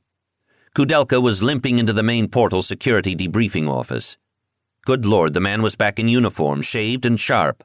Only the gray rings under his eyes were non-regulation. Ku and Drew's reunion, Cordelia was delighted to note, was not in the least military. The staff soldier was instantly plastered all over with tall and grubby blonde, exchanging muffled unregulation greetings like darling, love, thank God, safe, sweet. The IMSEC men turned away uncomfortably from the blast of naked emotion radiating from their faces. Cordelia basked in it. A far more sensible way to greet a friend than all that moronic saluting. They parted only to see each other better, still holding hands. "You made it," chortled Drushnikovi. "How long have you... Is Lady Vorpatrol?" "We only made it in about 2 hours ahead of you," Ku said breathlessly, reoxygenating after a heroic kiss. "Lady Vorpatrol and the young lord are bedded down in the infirmary. The doctor says she's suffering mainly from stress and exhaustion. She was incredible. We had a couple of bad moments getting past Fordarian's security, but she never cracked. And you did it. I passed Vaughan in the corridor with the replicator. You rescued my lord's son." Drushnikovi's shoulders sagged. "But we lost Princess Karine." "Oh." He touched her lips. "Don't tell me. Lord Vorkosigan instructed me to bring you all to him the instant you arrived. Debrief to him before anyone. I'll take you to him now." He waved away the IMSEC men like flies, something Cordelia had been longing to do. Bothari had to help her rise. She gathered up the yellow plastic bag. She noted ironically that it bore the name and logo of one of the capital's most exclusive women's clothiers. "Karine encompasses you at last, you bastard." "What's that?" asked Ku. "Yes, Lieutenant," the urgent IMSEC man put in. "Please, she's refused to let us examine it in any way. By regulations, we shouldn't let her carry it into the base." Cordelia pulled open the top of the bag and held it out for Ku's inspection. He peered within. "Shit!" The IMSEC men surged forward as Kudelka jumped back. He waved them down. I see," he swallowed. "Yes, Admiral Vorkosigan will certainly want to see that." "Lieutenant, what should I put on my inventory?" The IMSEC man whined, Cordelia decided was what he was doing. "I have to register it if it's going in." "Let him cover his ass, Ku," Cordelia sighed. Ku peeked again, his lips twisting into a very crooked grin. "It's all right.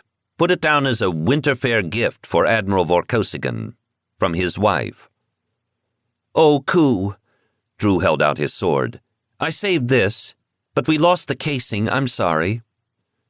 Ku took it, looked at the bag, made the connection, and carried it more carefully. That's all right. Thank you." "I'll take it back to Siegling's and get a duplicate casing made," Cordelia promised. The IMSEC men gave way before Admiral Vorkosigan's top aide. Ku led Cordelia, Bothari, and Drew into the base. Cordelia pulled the drawstring tight and let the bag swing from her hand. "We're going down to the staff level. The Admiral's been in a sealed meeting for the last hour.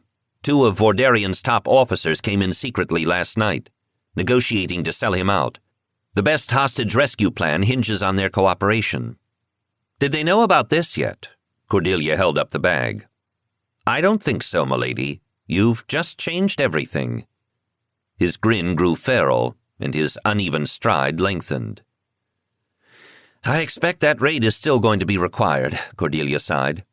"Even in collapse, Vordarian's side is still dangerous, maybe more dangerous in their desperation." She thought of that downtown Vorbar Sultana hotel, where Bothari's baby girl Elena was, as far as she knew, still housed. Lesser hostages.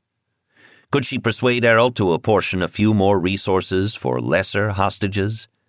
Alas, she had probably not put all the soldiers out of work even yet. "I tried. God, I tried."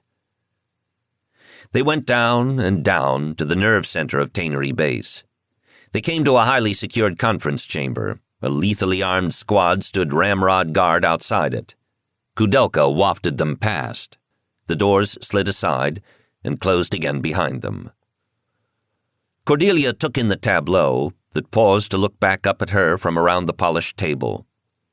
Errol was in the center, of course. Ilian and Count Piotr flanked him on either side. Prime Minister Vortala was there, and Kanzian, and some other senior staffers all in formal dress greens. The 2 double traitors sat across with their aides. Clouds of witnesses. She wanted to be alone with Errol, be rid of the whole bloody mob of them. Soon. Errol's eyes locked to hers in silent agony. His lips curled in an utterly ironic smile. That was all, and yet her stomach warmed with confidence again, sure of him. No frost. It was going to be all right. They were in step again, and a torrent of words and hard embraces could not have communicated it any better. Embraces would come, though, the gray eyes promised. Her own lips curved up for the first time since... when? Count Piotr's hand slapped down hard upon the table. "Good God, woman, where have you been?" he cried furiously. A morbid lunacy overtook her. She smiled fiercely at him and held up the bag. "Shopping."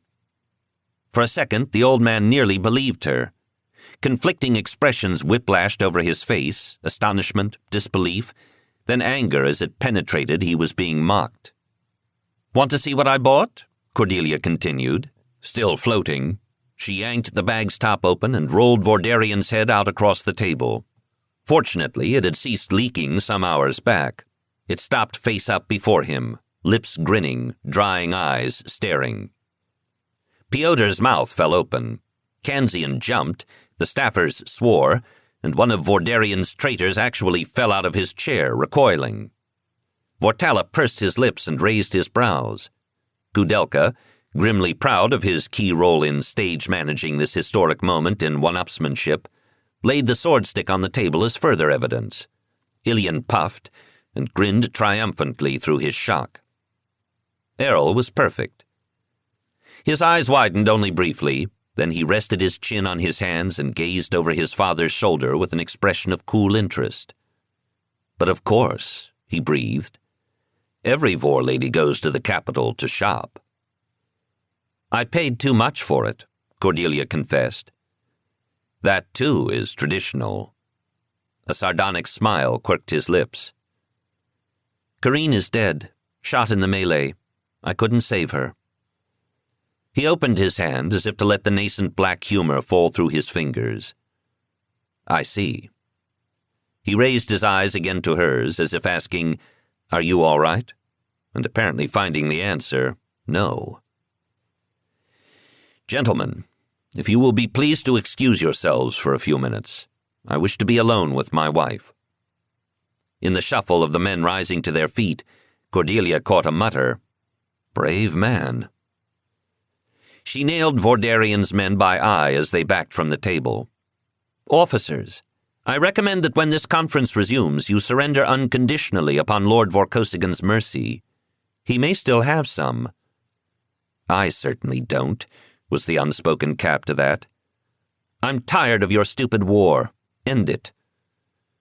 Piotr edged past her. She smiled bitterly at him. He grimaced uneasily back. "It appears I underestimated you," he murmured. "Don't you ever cross me again. And stay away from my son." A look from Vorkosigan held back her outpouring of rage, quivering on the lip of her cup. She and Pyotr exchanged wary nods, like the vestigial bows of two duelists. "Ku," said Vorkosigan, staring bemusedly at the grisly object lying by his elbow. "Will you please arrange for this thing to be removed to the base morgue? I don't fancy it as a table decoration. It will have to be stored till it can be buried with the rest of him, wherever that may be." "Sure you don't want to leave it there to inspire Vordarian's staffers to come to terms?" said Ku. "No," said Vorkosigan firmly. "It's had a sufficiently salutary effect already." Gingerly, Ku took the bag from Cordelia, opened it, and used it to capture Vordarian's head without actually touching it. Errol's eye took in her weary team. Drushnikovi's grief, Bothari's compulsive twitching. "Drew, Sergeant, you are dismissed to wash and eat. Report back to me in my quarters after we finish here." Drushnikovi nodded, and the sergeant saluted, and they followed Kudelka out. Cordelia fell into Errol's arms as the door sighed shut, into his lap, catching him as he rose for her. They both landed with enough force to threaten the balance of the chair. They embraced each other so tightly they had to back off to manage a kiss. "Don't you ever," he husked, "pull a stunt like that again. Don't you ever let it become necessary again. Deal." He held her face away from his, between his hands, his eyes devouring her.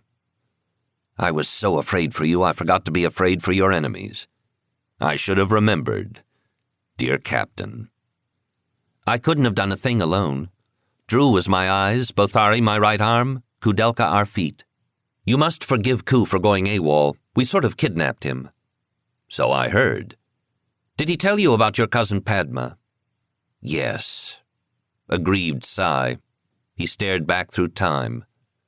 "Padma and I were the only survivors of Mad Yuri's massacre of Prince Zav's descendants that day. I was 11. Padma was 1, a baby. I always thought of him as the baby ever after. Tried to watch out for him. Now I'm the only one left. Yuri's work is almost done." "Bothari's Elena. She must be rescued. She's a lot more important than that barn full of counts at the residence." "We're working on that right now," he promised. "Top priority now that you've removed Emperor Vidal from consideration." He paused, smiling slowly. "I fear you've shocked my Barrayarans, love." "Why? Did they think they had a monopoly on savagery? Those were Vordarian's last words. 'You're a Baton. You can't do.'" "Do what?" "This, I suppose he would have said, if he'd had the chance." "A lurid trophy to carry on the monorail. Suppose someone had asked you to open your bag." "I would have." "Are you quite all right, love?" His mouth was serious under his smile. "Meaning, have I lost my grip?" "Yes, a little. More than a little." Her hands still shook, as they had for a day, a continuing tremula that did not pass off. "It seemed necessary to bring Vordarian's head along. I hadn't actually thought about mounting it on the wall of Vorkosigan House along with your father's hunting trophies, though it's an idea. I don't think I consciously realized why I was hanging on to it till I walked into this room. If I'd staggered in here empty-handed and told all those men I'd killed Vordarian and undeclared their little war, who'd have believed me? Besides you. Ilian, perhaps. He's seen you in action before. The others? You're quite right. I think I also had some idea stuck in my mind from ancient history. Didn't they used to publicly display the bodies of slain rulers to Scotch pretenders? It seemed appropriate, though Vordarian was almost a side issue from my point of view. Your IMSEC escort reported to me you'd recovered the replicator. Was it still working? Vagan has it now, checking it. Miles is alive. Damage unknown. Oh, it seems Vordarian had some hand in setting up Avon Vorhalis. Not directly, through some agent. Ilian suspected it. His arms tightened around her. "About Bothari," she said. "He's not in good shape, way overstressed. He needs real treatment, medical, not political. That memory wipe was a horror show." "At the time, it saved his life. My compromise with Azar. I had no power then. I can do better now." "You'd better. He's fixated on me like a dog. His words. And I've used him like one. I owe him everything. But he scares me. Why me?" Vorkosigan looked very thoughtful. "Bothari does not have a good sense of self, no strong center. When I first met him at his most ill, his personality was close to separating into multiples. If he were better educated, not so damaged, he would have made an ideal spy, a deep penetration mole. He's a chameleon, a mirror. He becomes whatever is required of him. Not a conscious process, I don't think. Piotr expects a loyal retainer, and Bothari plays the part, deadpan as you please. Vorkosigan wanted a monster, and Bothari became his torturer. And victim. I demanded a good soldier, and he became one for me. You." His voice softened. "You are the only person I know who looks at Bothari and sees a hero. So he becomes one for you. He clings to you because you create him a greater man than he ever dreamed of being." "Errol, that's crazed." "Ah?" He nuzzled her hair. "But he's not the only man you have that peculiar effect upon, dear Captain." "I'm afraid I'm not in much better shape than Bothari. I botched it, and Karine died. Who will tell Gregor? If it weren't for Miles, I'd quit. You keep Piotr off me, or I swear next time I'll try and take him apart." She was shaking again. "Shh." He rocked her a little. "I think you can at least leave the mopping up to me, eh? Will you trust me again? We'll make something of these sacrifices. Not vain." "I feel dirty. I feel sick." "Yes, most sane people do coming in off a combat mission. It's a very familiar state of mind." He paused. "But if a Baton can become so Barrayaran, maybe it's not so impossible for Barrayarans to become a little more Baton. Change is possible." "Change is inevitable," she asserted. "But you can't manage it Azar's way. This isn't Azar's era anymore. You have to find your own way. Remake this world into one Miles can survive in. And Elena, and Ivan, and Gregor." "As you will, milady." On the third day after Vordarian's death, the capital fell to loyal Imperial troops. If not without a shot being fired, at least not nearly so bloodily as Cordelia had feared. Only 2 pockets of resistance, at Imsec and at the residence itself, had to be cleared out by ground troops. The downtown hotel with its hostages was surrendered intact by its garrison after hours of intense covert negotiations. Piotr gave Bothari a 1-day leave to personally retrieve his child and her fosterer and escort them home. Cordelia slept through the night for the first time since her return. Avon Vorhalis had been commanding ground troops for Vordarian in the capital, in charge of the last defense of the Space Communications Center in the military headquarters complex. He died in the final flurry of fighting, shot by his own men when he spurned an offer of amnesty in return for their surrender. In a way, Cordelia was relieved. The traditional punishment for treason upon the part of a warlord was public exposure and death by starvation. The late Emperor Azar had not hesitated to maintain the gruesome tradition.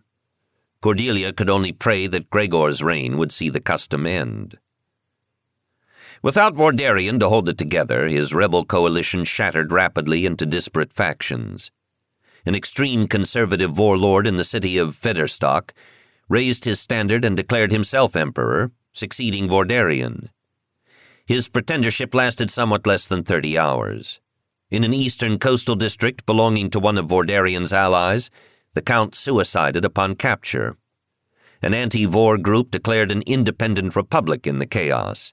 The new Count, an infantry colonel from a collateral family line who had never anticipated such honors falling upon him, took instant and effective exception to this violent swing to the over-progressive.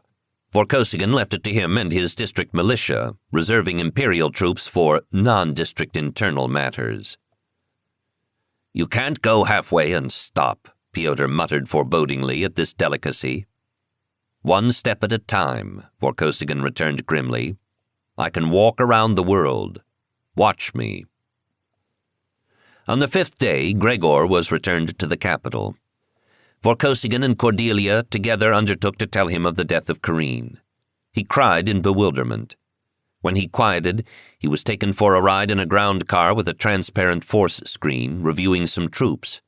In fact, the troops were reviewing him, that he might be seen to be alive, finally dispelling Vordarian's rumors of his death.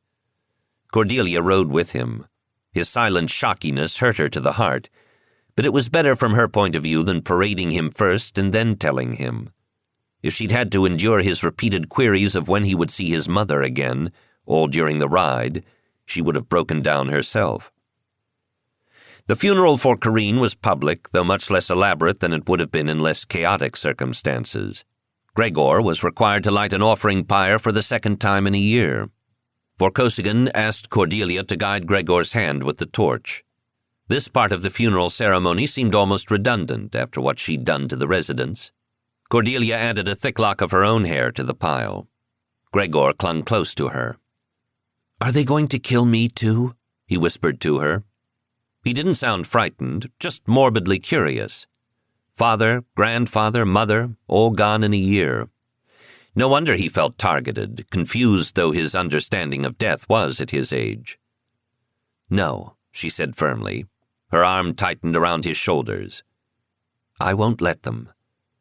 God help her, this baseless assurance actually seemed to console him. "I'll look after your boy, Corinne," Cordelia thought as the flames rose up.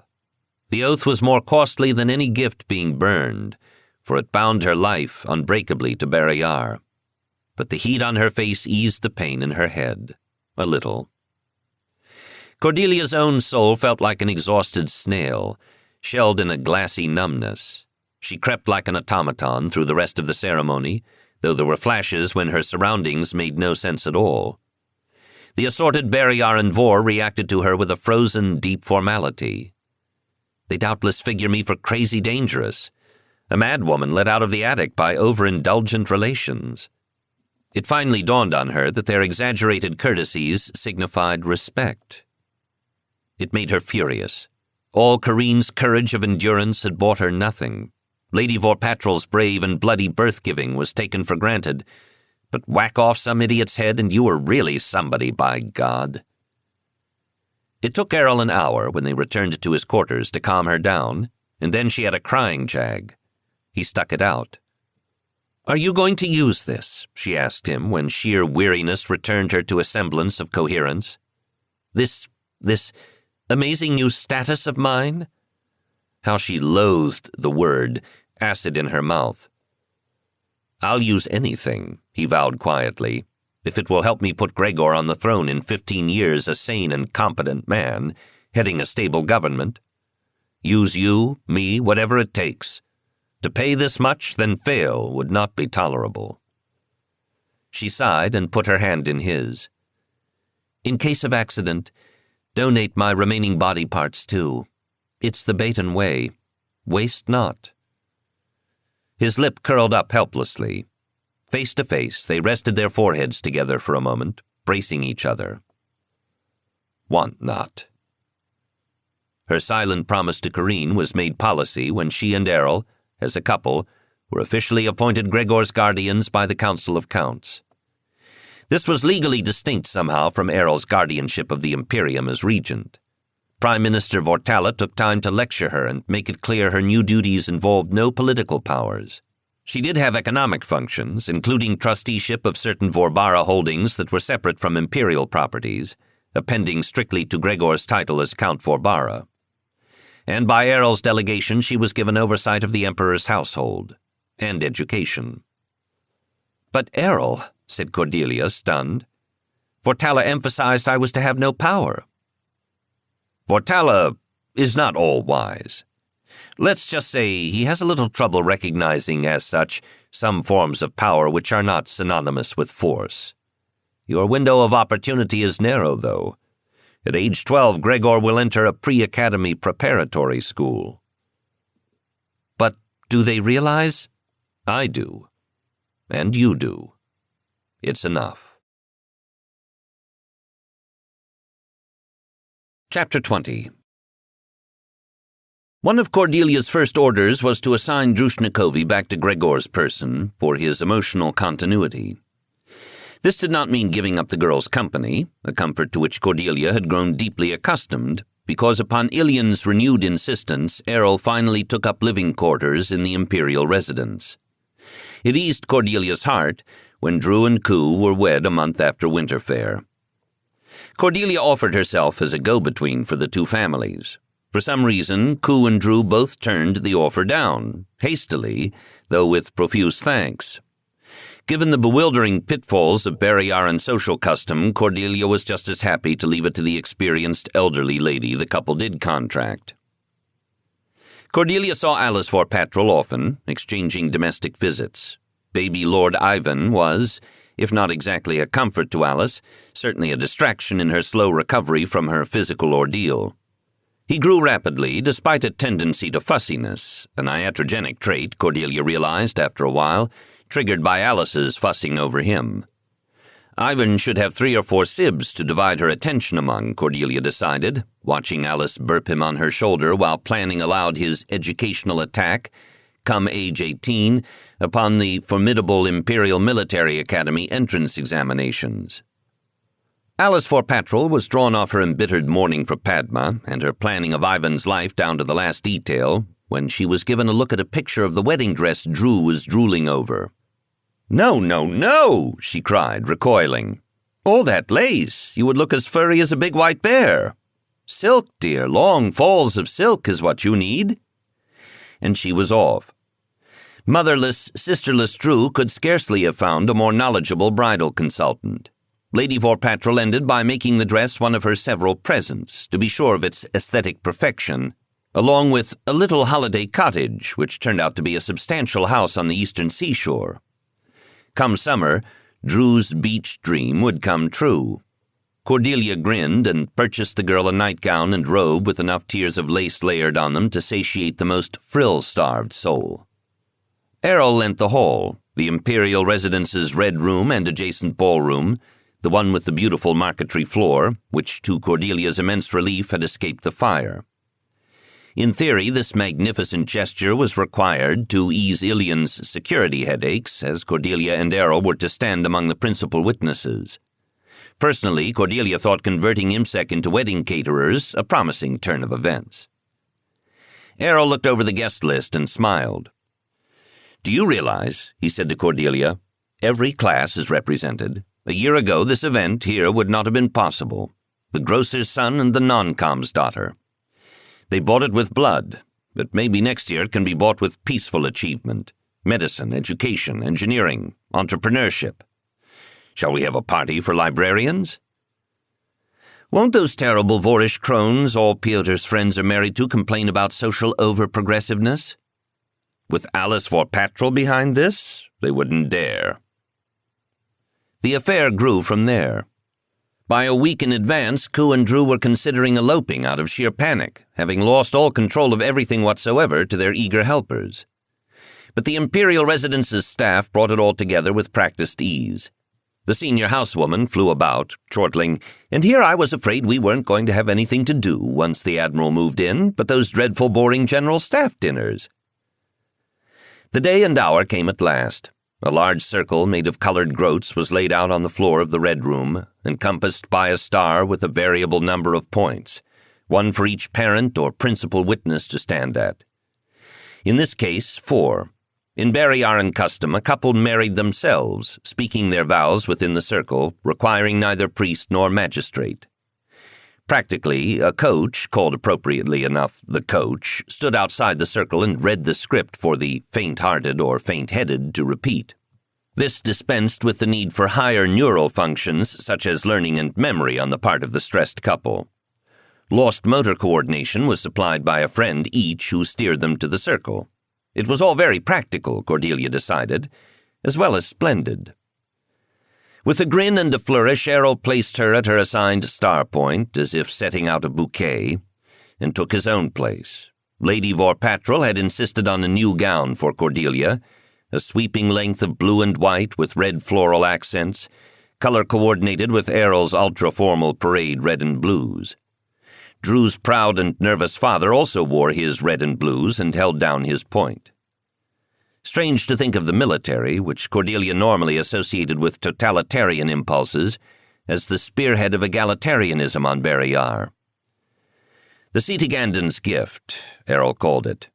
Their invasion had first forced the promotion of talent regardless of origin, and the waves of that change were still traveling through Barrayaran society. Sergeant Drushnikovi was a shorter, slighter man than Cordelia had expected. Either Drew's mother's genes, better nutrition, or both had boosted all his children up taller than himself. All three brothers, from the captain to the corporal, had been broken loose from their military assignments to attend, and stood now in the big outer circle of other witnesses, along with Ku's excited younger sister. Ku's mother stood on the star's last point, crying and smiling, in a blue dress so color-perfect Cordelia decided Alice Vorkosigan must have somehow gotten to her, too. Kudelka marched in first, propped by his stick with its new cover, and Sergeant Bothari. Sergeant Bothari wore the most glittery version of Piotr's brown and silver livery, and whispered helpful, horribly suggestive advice like, "If you feel really nauseous, Lieutenant, put your head down."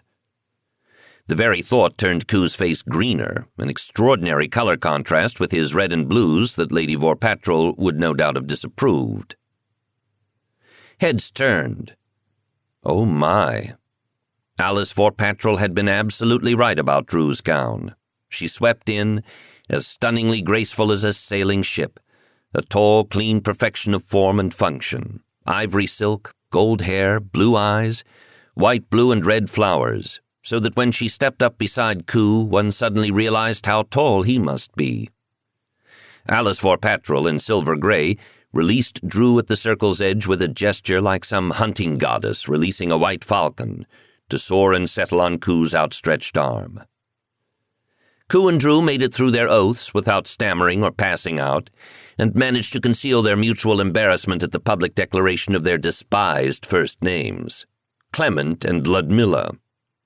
"My brothers used to call me Lud," Drew had confided to Cordelia during the practice yesterday. "Rhymes with mud, also thud, blood, crud, dud, and cud." "You'll always be Drew to me," Ku had promised. As senior witness, Errol then broke the circle of groats with a sweep of one booted foot and let them out, and the music, dancing, eating, and drinking began. The buffet was incredible, the music live, and the drinking traditional. After the first formal glass of the good wine Piotr'd sent on, Cordelia drifted up to Ku and murmured a few words about Baton research on the detrimental effects of ethanol on sexual function, after which he switched to water. "Cruel woman," Errol whispered in her ear, laughing. "Not to Drew, I'm not," she murmured back.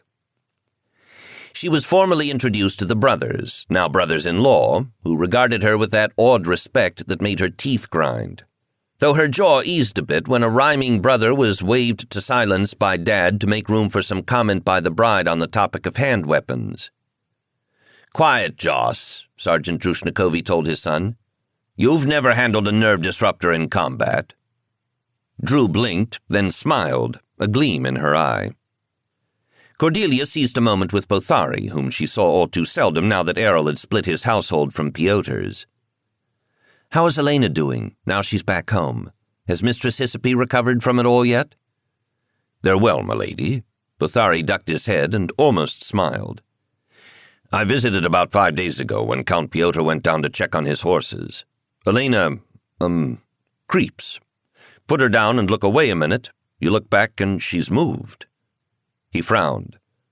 "I hope Carla Hyssopy stays alert." "She saw Elena safely through Vordarian's war. I suspect she'll handle crawling with equal ease. Courageous woman. She should be in line for some of those medals they're handing out." Bothari's brow wrinkled. "Don't know they'd mean much to her." She does understand she can call on me for anything she needs, I trust, any time." "Yes, m'lady, but we're doing all right for the moment." A flash of pride there in that statement of sufficiency.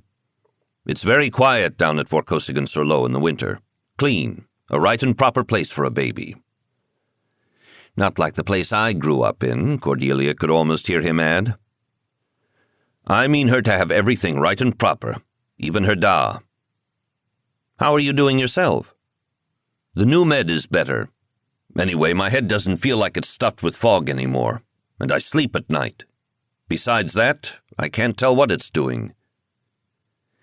Its job, apparently. He seemed relaxed and calm, almost free of that sinister edginess, though he was still the first person in the room to look over to the buffet and ask, "Is he supposed to be up?" Gregor, in pajamas, was creeping along the edge of the culinary array, trying to look invisible and nail down a few goodies before he was spotted and taken away again. Cordelia got to him first before he was either stepped on by an unwary guest or recaptured by security forces in the persons of the breathless maidservant and terrified bodyguard who were supposed to be filling in for Drew. They were followed up by a paper-white Simon Ilian. Fortunately for Ilian's heart, Gregor had apparently only been formally missing for about 60 seconds. Gregor shrank into her skirts as the hyperventilating adults loomed over him. Drew, who had noticed Ilian touch his comm, turn pale and start to move, checked in by sheer force of habit. "What's the matter?" "How'd he get away?" snarled Ilian to Gregor's keepers, who stammered out something inaudible about "thought he was asleep and never took my eyes off." "He's not away," Cordelia put in tartly. "This is his home. He ought to be at least able to walk about inside, or why do you keep all those bloody useless guards on the walls out there?" "Drushy, can't I come to your party?" Gregor asked plaintively, casting around desperately for an authority to outrank Ilian. Drew looked at Ilian, who looked disapproving. Cordelia broke the deadlock without hesitation. "Yes, you can." So, under Cordelia's supervision, the Emperor danced with the bride, ate 3 cream cakes, and was carried away to bed satisfied. 15 minutes was all he'd wanted, poor kid. The party rolled on, elated. "Dance, milady?" Errol inquired hopefully at her elbow. Dare she try it? They were playing the restrained rhythms of the mirror dance. Surely she couldn't go too wrong. She nodded, and Errol drained his glass and led her onto the polished marquetry. Step, slide, gesture. Concentrating, she made an interesting and unexpected discovery. Either partner could lead, and if the dancers were alert and sharp, the watchers couldn't tell the difference. She tried some dips and slides of her own, and Errol followed smoothly. Back and forth the lead passed like a ball between them, the game growing ever more absorbing until they ran out of music and breath. The last snows of winter were melting from the streets of Vorbar Sultana when Captain Vaughan called from Imp Mill for Cordelia. "It's time, milady. I've done all I can do in vitro. The placenta is 10 months old and clearly senescing. The machine can't be boosted any more to compensate." "When, then?" "Tomorrow would be good." She barely slept that night. They all trooped down to the Imperial Military Hospital the next morning. Errol, Cordelia, Count Piotr flanked by Bothari. Cordelia was not at all sure she wanted Piotr present, but until the old man did them all the convenience of dropping dead, she was stuck with him. Maybe one more appeal to reason, one more presentation of the facts, one more try would do the trick. Their unresolved antagonism grieved Errol. At least let the onus for fueling it fall on Piotr, not herself. "Do your worst, old man. You have no future except through me. My son will light your offering pyre."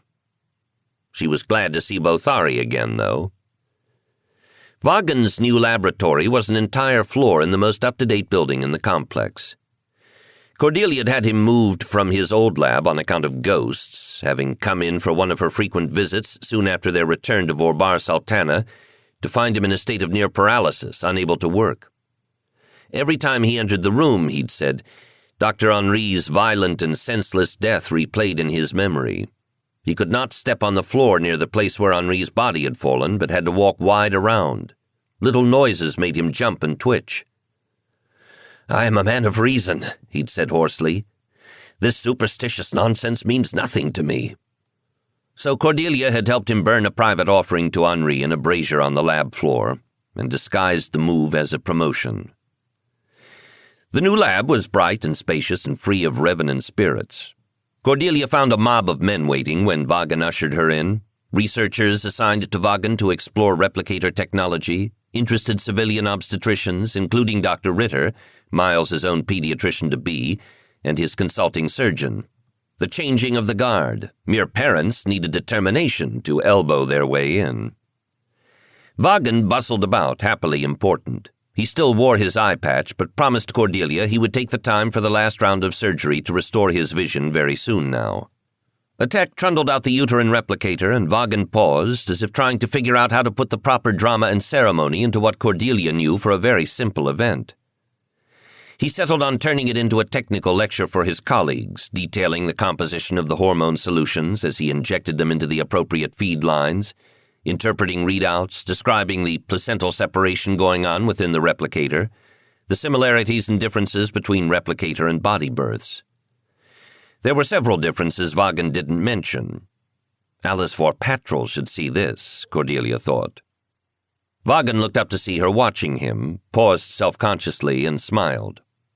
"Lady Vorkosigan," he gestured to the replicator's latch seals. "Would you care to do the honors?" She reached, hesitated, and looked around for Errol. There he was, solemn and attentive at the edge of the crowd. "Errol?" He strode forward. "Are you sure?" "If you can open a picnic cooler, you can do this." They each took a latch and raised them in unison, breaking the sterile seal, and lifted the top off. Dr. Ritter moved in with a vibroscalpel, cutting through the thick felt mat of nutrient tubing with a touch so delicate the silvery amniotic sac beneath was unscored, then cut Miles free of his last bit of biological packaging, clearing his mouth and nose of fluids before his first surprised inhalation. Errol's arm, around her, tightened so hard it hurt. A muffled laugh, no more than a breath, broke from his lips. He swallowed and blinked to bring his features, suffused with elation and pain, back under strict control. "Happy birthday," thought Cordelia. "Good color." Unfortunately, that was about all that was really good. The contrast with baby Ivan was overwhelming. Despite the extra weeks of gestation, 10 months to Ivan's 9.5, Miles was barely half Ivan's size at birth, and far more wizened and wrinkled. His spine was noticeably deformed, and his legs were drawn up and locked in a tight bend. He was definitely a male heir, though, no question about that. His first cry was thin, weak, nothing at all like Ivan's angry, hungry bellow. Behind her, she heard Piotr hiss with disappointment. "Has he been getting enough nutrition?" she asked Vaughan. It was hard to keep the accusation out of her tone. Vaughan shrugged helplessly. "All he would absorb." The pediatrician and his colleague laid Miles out under a warming light and began their examination, Cordelia and Errol on either side. "This bend will straighten out on its own, milady," the pediatrician pointed. "But the lower spine should have surgical correction as early as possible. You were right, Vaughan. The treatment to optimize skull development also fused the hip sockets. That's why the legs are locked in that strange position, my lord. He'll require surgery to crack those bones loose and turn them around before he can start to crawl or walk. I don't recommend that in the first year, on top of the spinal work. Let him gain strength and weight first." The surgeon, testing the infant's arms, swore suddenly and snatched up his diagnostic viewer. Miles mewed. Errol's hand clenched by his trouser seam. Cordelia's stomach sank. "Hell," said the surgeon. His humorist just snapped. "You're right, Vaughan, the bones are abnormally brittle." "At least he has bones," sighed Vaughan. "He almost didn't at one point." "Be careful," said the surgeon, "especially of the head and spine. If the rest are as bad as the long bones, we're going to have to come up with some kind of reinforcement." Piotr stamped toward the door. Errol glanced up, his lips thinning to a frown, and excused himself to follow. Cordelia was torn, but once observation assured her that the bone setting was underway and the doctor's new caution would protect Miles from further damage today, she left their ingenious heads bent over him and followed Errol. In the corridor, Piotr was stalking up and down. Errol stood at parade rest, unmoved and unmoving. Bothari was a silent witness in the background. Piotr turned and saw her. You strung me along. This is what you call great repairs? Gah!" They are great repairs. Miles is unquestionably much better than he was. Nobody promised perfection. You lied. Vagan lied. We did not, denied Cordelia. I tried to give you accurate summaries of Vagan's experiments all the way along. What he's delivered is about what his reports led us to expect. Check your ears. I see what you're trying, and it won't work. I've just told him, he pointed at Errol. This is where I stop. I don't want to see that mutant again, ever. While it lives, if it lives, and it looks pretty damned sickly to me, don't bring it around my door. As God is my judge, woman, you won't make a fool of me. That would be redundant, snapped Cordelia. Piotr's lips curled in a silent snarl. Cheated of a cooperative target, he turned on Errol. And you spineless, skirt-smothered, if your elder brother had lived— Piotr's mouth clamped shut abruptly. Too late. Errol's face strained to a gray hue Cordelia had seen but twice before. Both times he'd been a breath and a chance away from committing murder. Piotr had joked about Errol's famous rages. Only now did Cordelia realize Piotr, though he may have witnessed his son in irritation, had never seen the real thing. Piotr seemed to realize it too, dimly. His brows lowered. He stared, off-balanced. Errol's hands locked to each other behind his back. Cordelia could see them shake, white-knuckled. His chin lifted, and he spoke in a whisper. If my brother had lived, he would have been perfect. You thought so, I thought so. Emperor Yuri thought so, too. So ever after you've had to make do with the leftovers from that bloody banquet, the son Mad Yuri's death squad overlooked. We Vorkosigans, we can make do. His voice fell still further. But my firstborn will live. I will not fail him.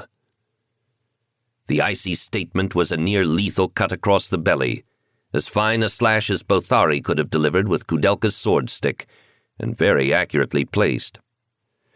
Truly, Piotr should not have lowered the tone of this discussion. The breath huffed from him in disbelief and pain. Errol's expression grew inward. I will not fail him again, he corrected himself lowly. A second chance you were never given, sir.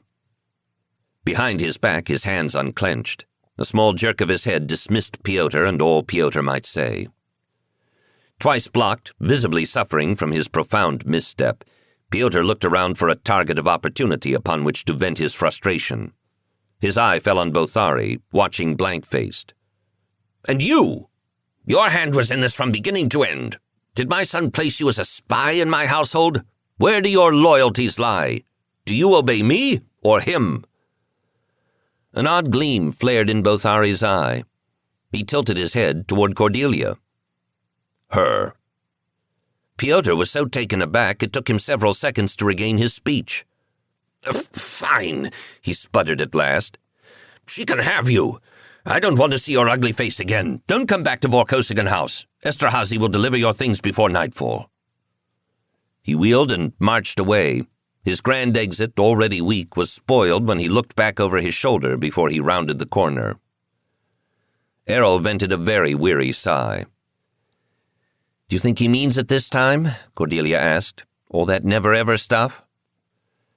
Government concerns will require us to communicate. He knows that. Let him go home and listen to the silence for a bit. Then we'll see. He smiled bleakly. While we live, we cannot disengage. She thought of the child whose blood now bound them, her to Errol, Errol to Piotr, and Piotr to herself. So it seems. She looked an apology to Bothari. I'm sorry, Sergeant. I didn't know Piotr could fire an oath armsman. Well, technically he can't, Errol explained. Bothari was just reassigned to another branch of the household. You. Oh. Just what I always wanted, my very own monster. What am I supposed to do, keep him in my closet? She rubbed the bridge of her nose, then regarded her hand. The hand that had encompassed Bothari's on the sword stick. So. And so. Lord Miles will need a bodyguard, won't he? Errol tilted his head in interest. Indeed. Bothari looked suddenly so intently hopeful it made Cordelia catch her breath. "A bodyguard," he said, "and backup. No Raff could give him a hard time if... Let me help, milady." Let me help. Rhymes with I love you, right? It would be impossible, crazy, dangerous, irresponsible. My pleasure, Sergeant. His face lit like a torch. Can I start now? Why not? I'll wait for you in there, then. He nodded toward Vaughan's lab. He slipped back through the door. Cordelia could just picture him, leaning watchfully against the wall. She trusted that malevolent presence wouldn't make the doctors so nervous they would drop their fragile charge. Errol blew out his breath and took her in his arms. Do you Batons have any nursery tales about the witches' name-day gifts? The good and bad fairies seem to all be out in force for this one, don't they? She leaned against the scratchy fabric of his uniformed shoulder. I don't know if Piotr meant Bothari for a blessing or a curse, but I bet he really will keep the Raff off. Whatever the Raff turns out to be, it's a strange list of birthday presents we've given our boy chick. They returned to the lab to listen attentively to the rest of the doctor's lecture on Miles's special needs and vulnerabilities, arrange the first round of treatment schedules, and wrap him warmly for the trip home. He was so small, a scrap of flesh, lighter than a cat, Cordelia found when she at last took him up in her arms, skin to skin for the first time since he'd been cut from her body. She had a moment's panic. Put him back in the vat for about 18 years. I can't handle this. Children might or might not be a blessing, but to create them and then fail them was surely damnation. Even Piotr knew that. Errol held the door open for them. Welcome to Barrayar, son. Here you go. Have a world of wealth and poverty, wrenching change and rooted history. Have a birth. Have two. Have a name. Miles means soldier, but don't let the power of suggestion overwhelm you. Have a twisted form in a society that loathes and fears the mutations that have been its deepest agony. Have a title, wealth, power, and all the hatred and envy they will draw. Have your body ripped apart and rearranged. Inherit an array of friends and enemies you never made. Have a grandfather from hell. Endure pain, find joy, and make your own meaning because the universe certainly isn't going to supply it. Always be a moving target. Live. Live. Live. Epilogue. Vorkosigan sur Lo, 5 years later.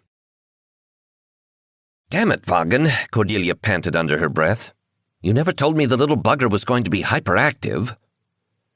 She galloped down the end stairs, through the kitchen, and out onto the terrace at the end of the rambling stone residence. Her gaze swept the lawn, probed the trees, and scanned the long lake sparkling in the summer sun. No movement. Errol, dressed in old uniform trousers and a faded print shirt, came around the house, saw her, and opened his hands in a no-luck gesture. He's not out here. He's not inside. Down or up, do you think? Where's little Elena? I bet they're together. I forbade him to go down to the lake without an adult, but I don't know... Surely not the lake, said Errol. They swam all morning. I was exhausted just watching them. In the 15 minutes I timed it, he climbed the dock and jumped back in 19 times. Multiply that by 3 hours. Up, then, decided Cordelia. They turned and trudged together up the hill on the gravel path lined with native earth import and exotic shrubbery and flowers. And to think, Cordelia wheezed, I prayed for the day he would walk. It's 5 years pent-up motion all let loose at once, Errol analyzed. In a way, it's reassuring that all that frustration didn't turn in on itself and become despair. For a time, I was afraid it might. Yes. Have you noticed since the last operation that the endless chatters dried up?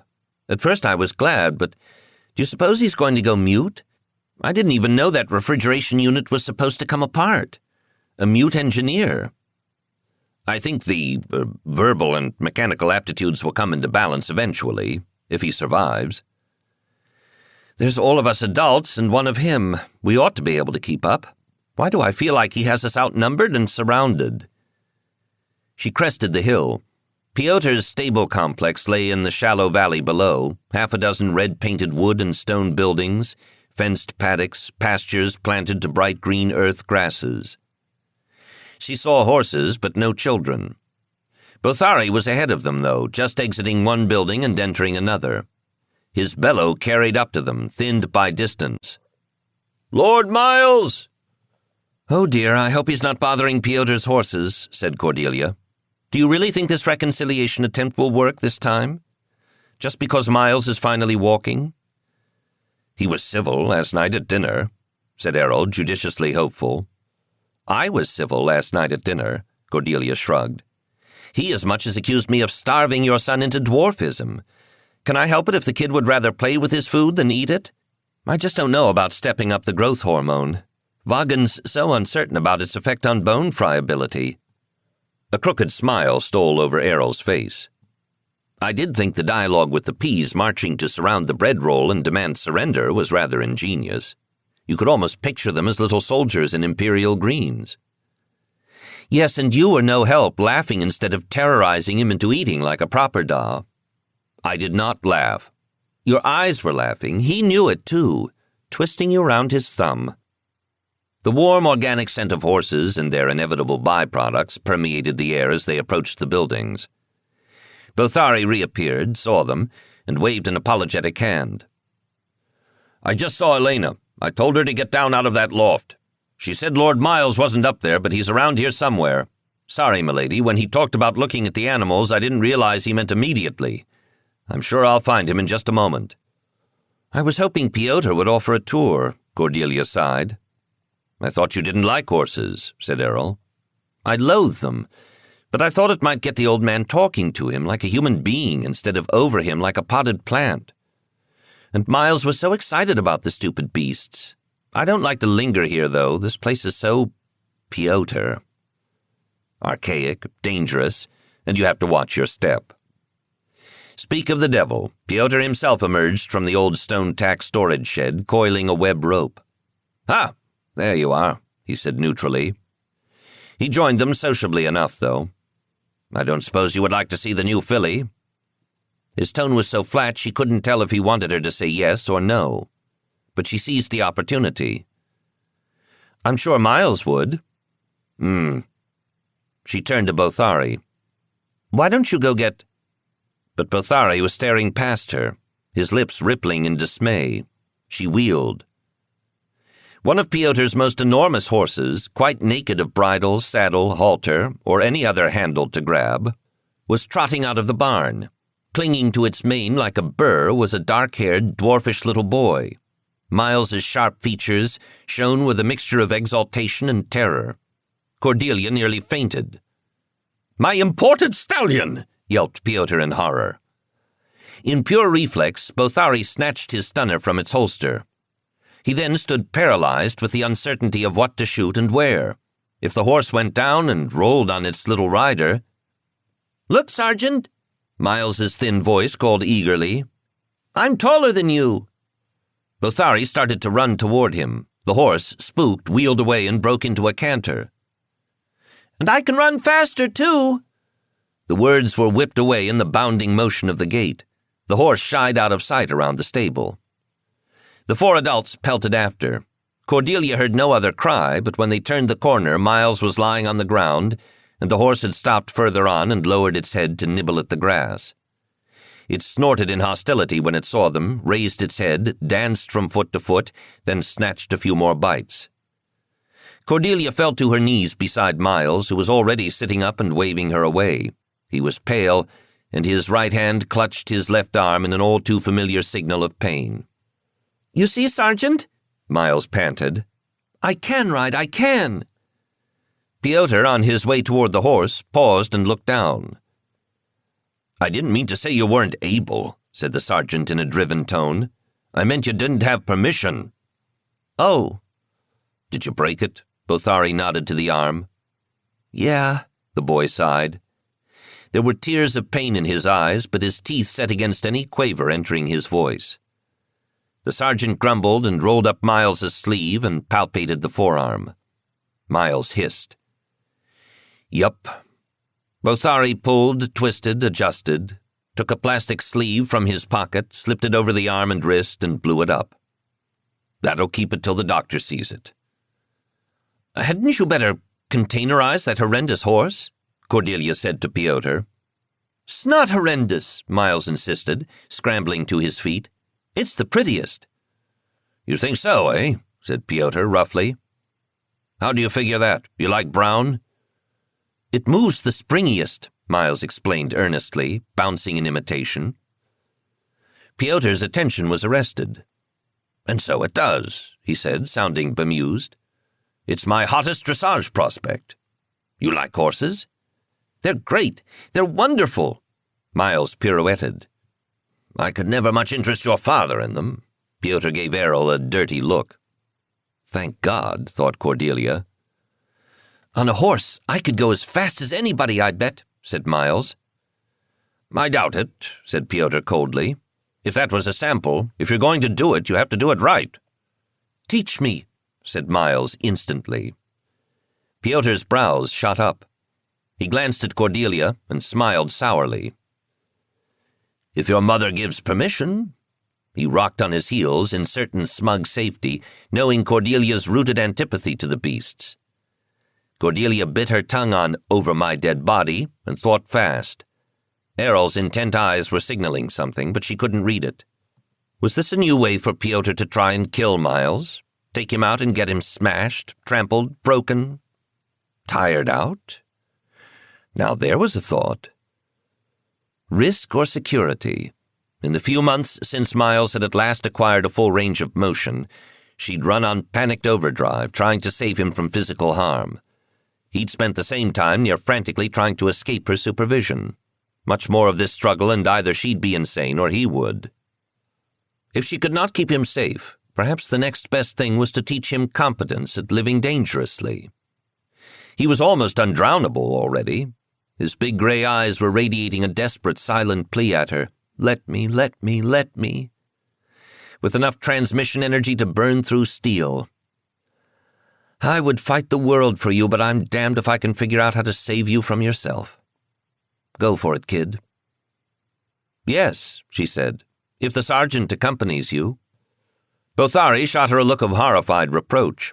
Errol rubbed his chin, his eyes alight. Piotr looked utterly taken aback to have his bluff called. Good, said Miles. Can I have my own horse? Can I have that one?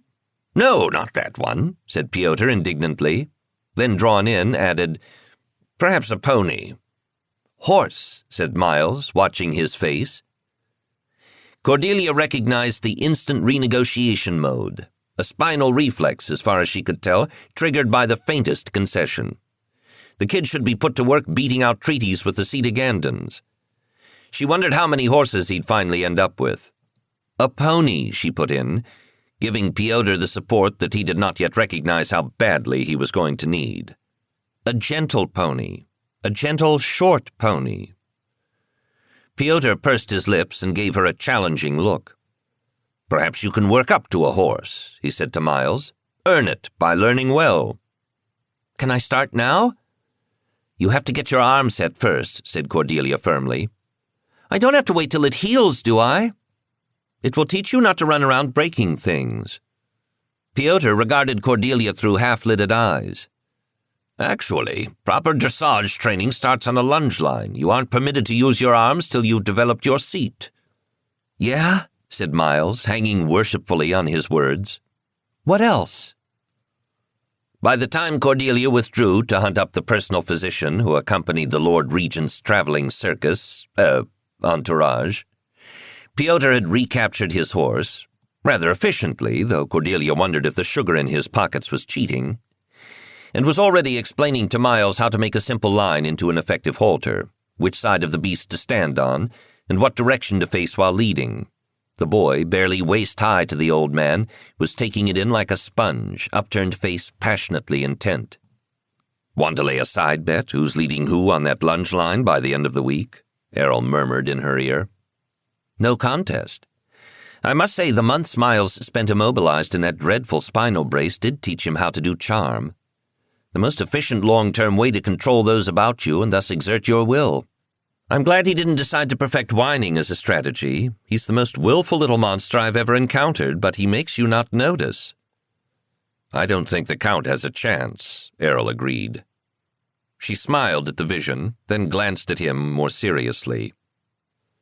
When my father was home on leave one time from the Baton Astronomical Survey, we made model gliders together. 2 things were required to get them to fly. First, we had to give them a running start. Then we had to let them go. She sighed. Learning just when to let go was the hardest part. Piotr, his horse, Bothari, and Miles turned out of sight into the barn. By his gestures, Miles was asking questions at a rapid-fire rate. Errol gripped her hand as they turned to go up the hill. I believe he'll soar high, dear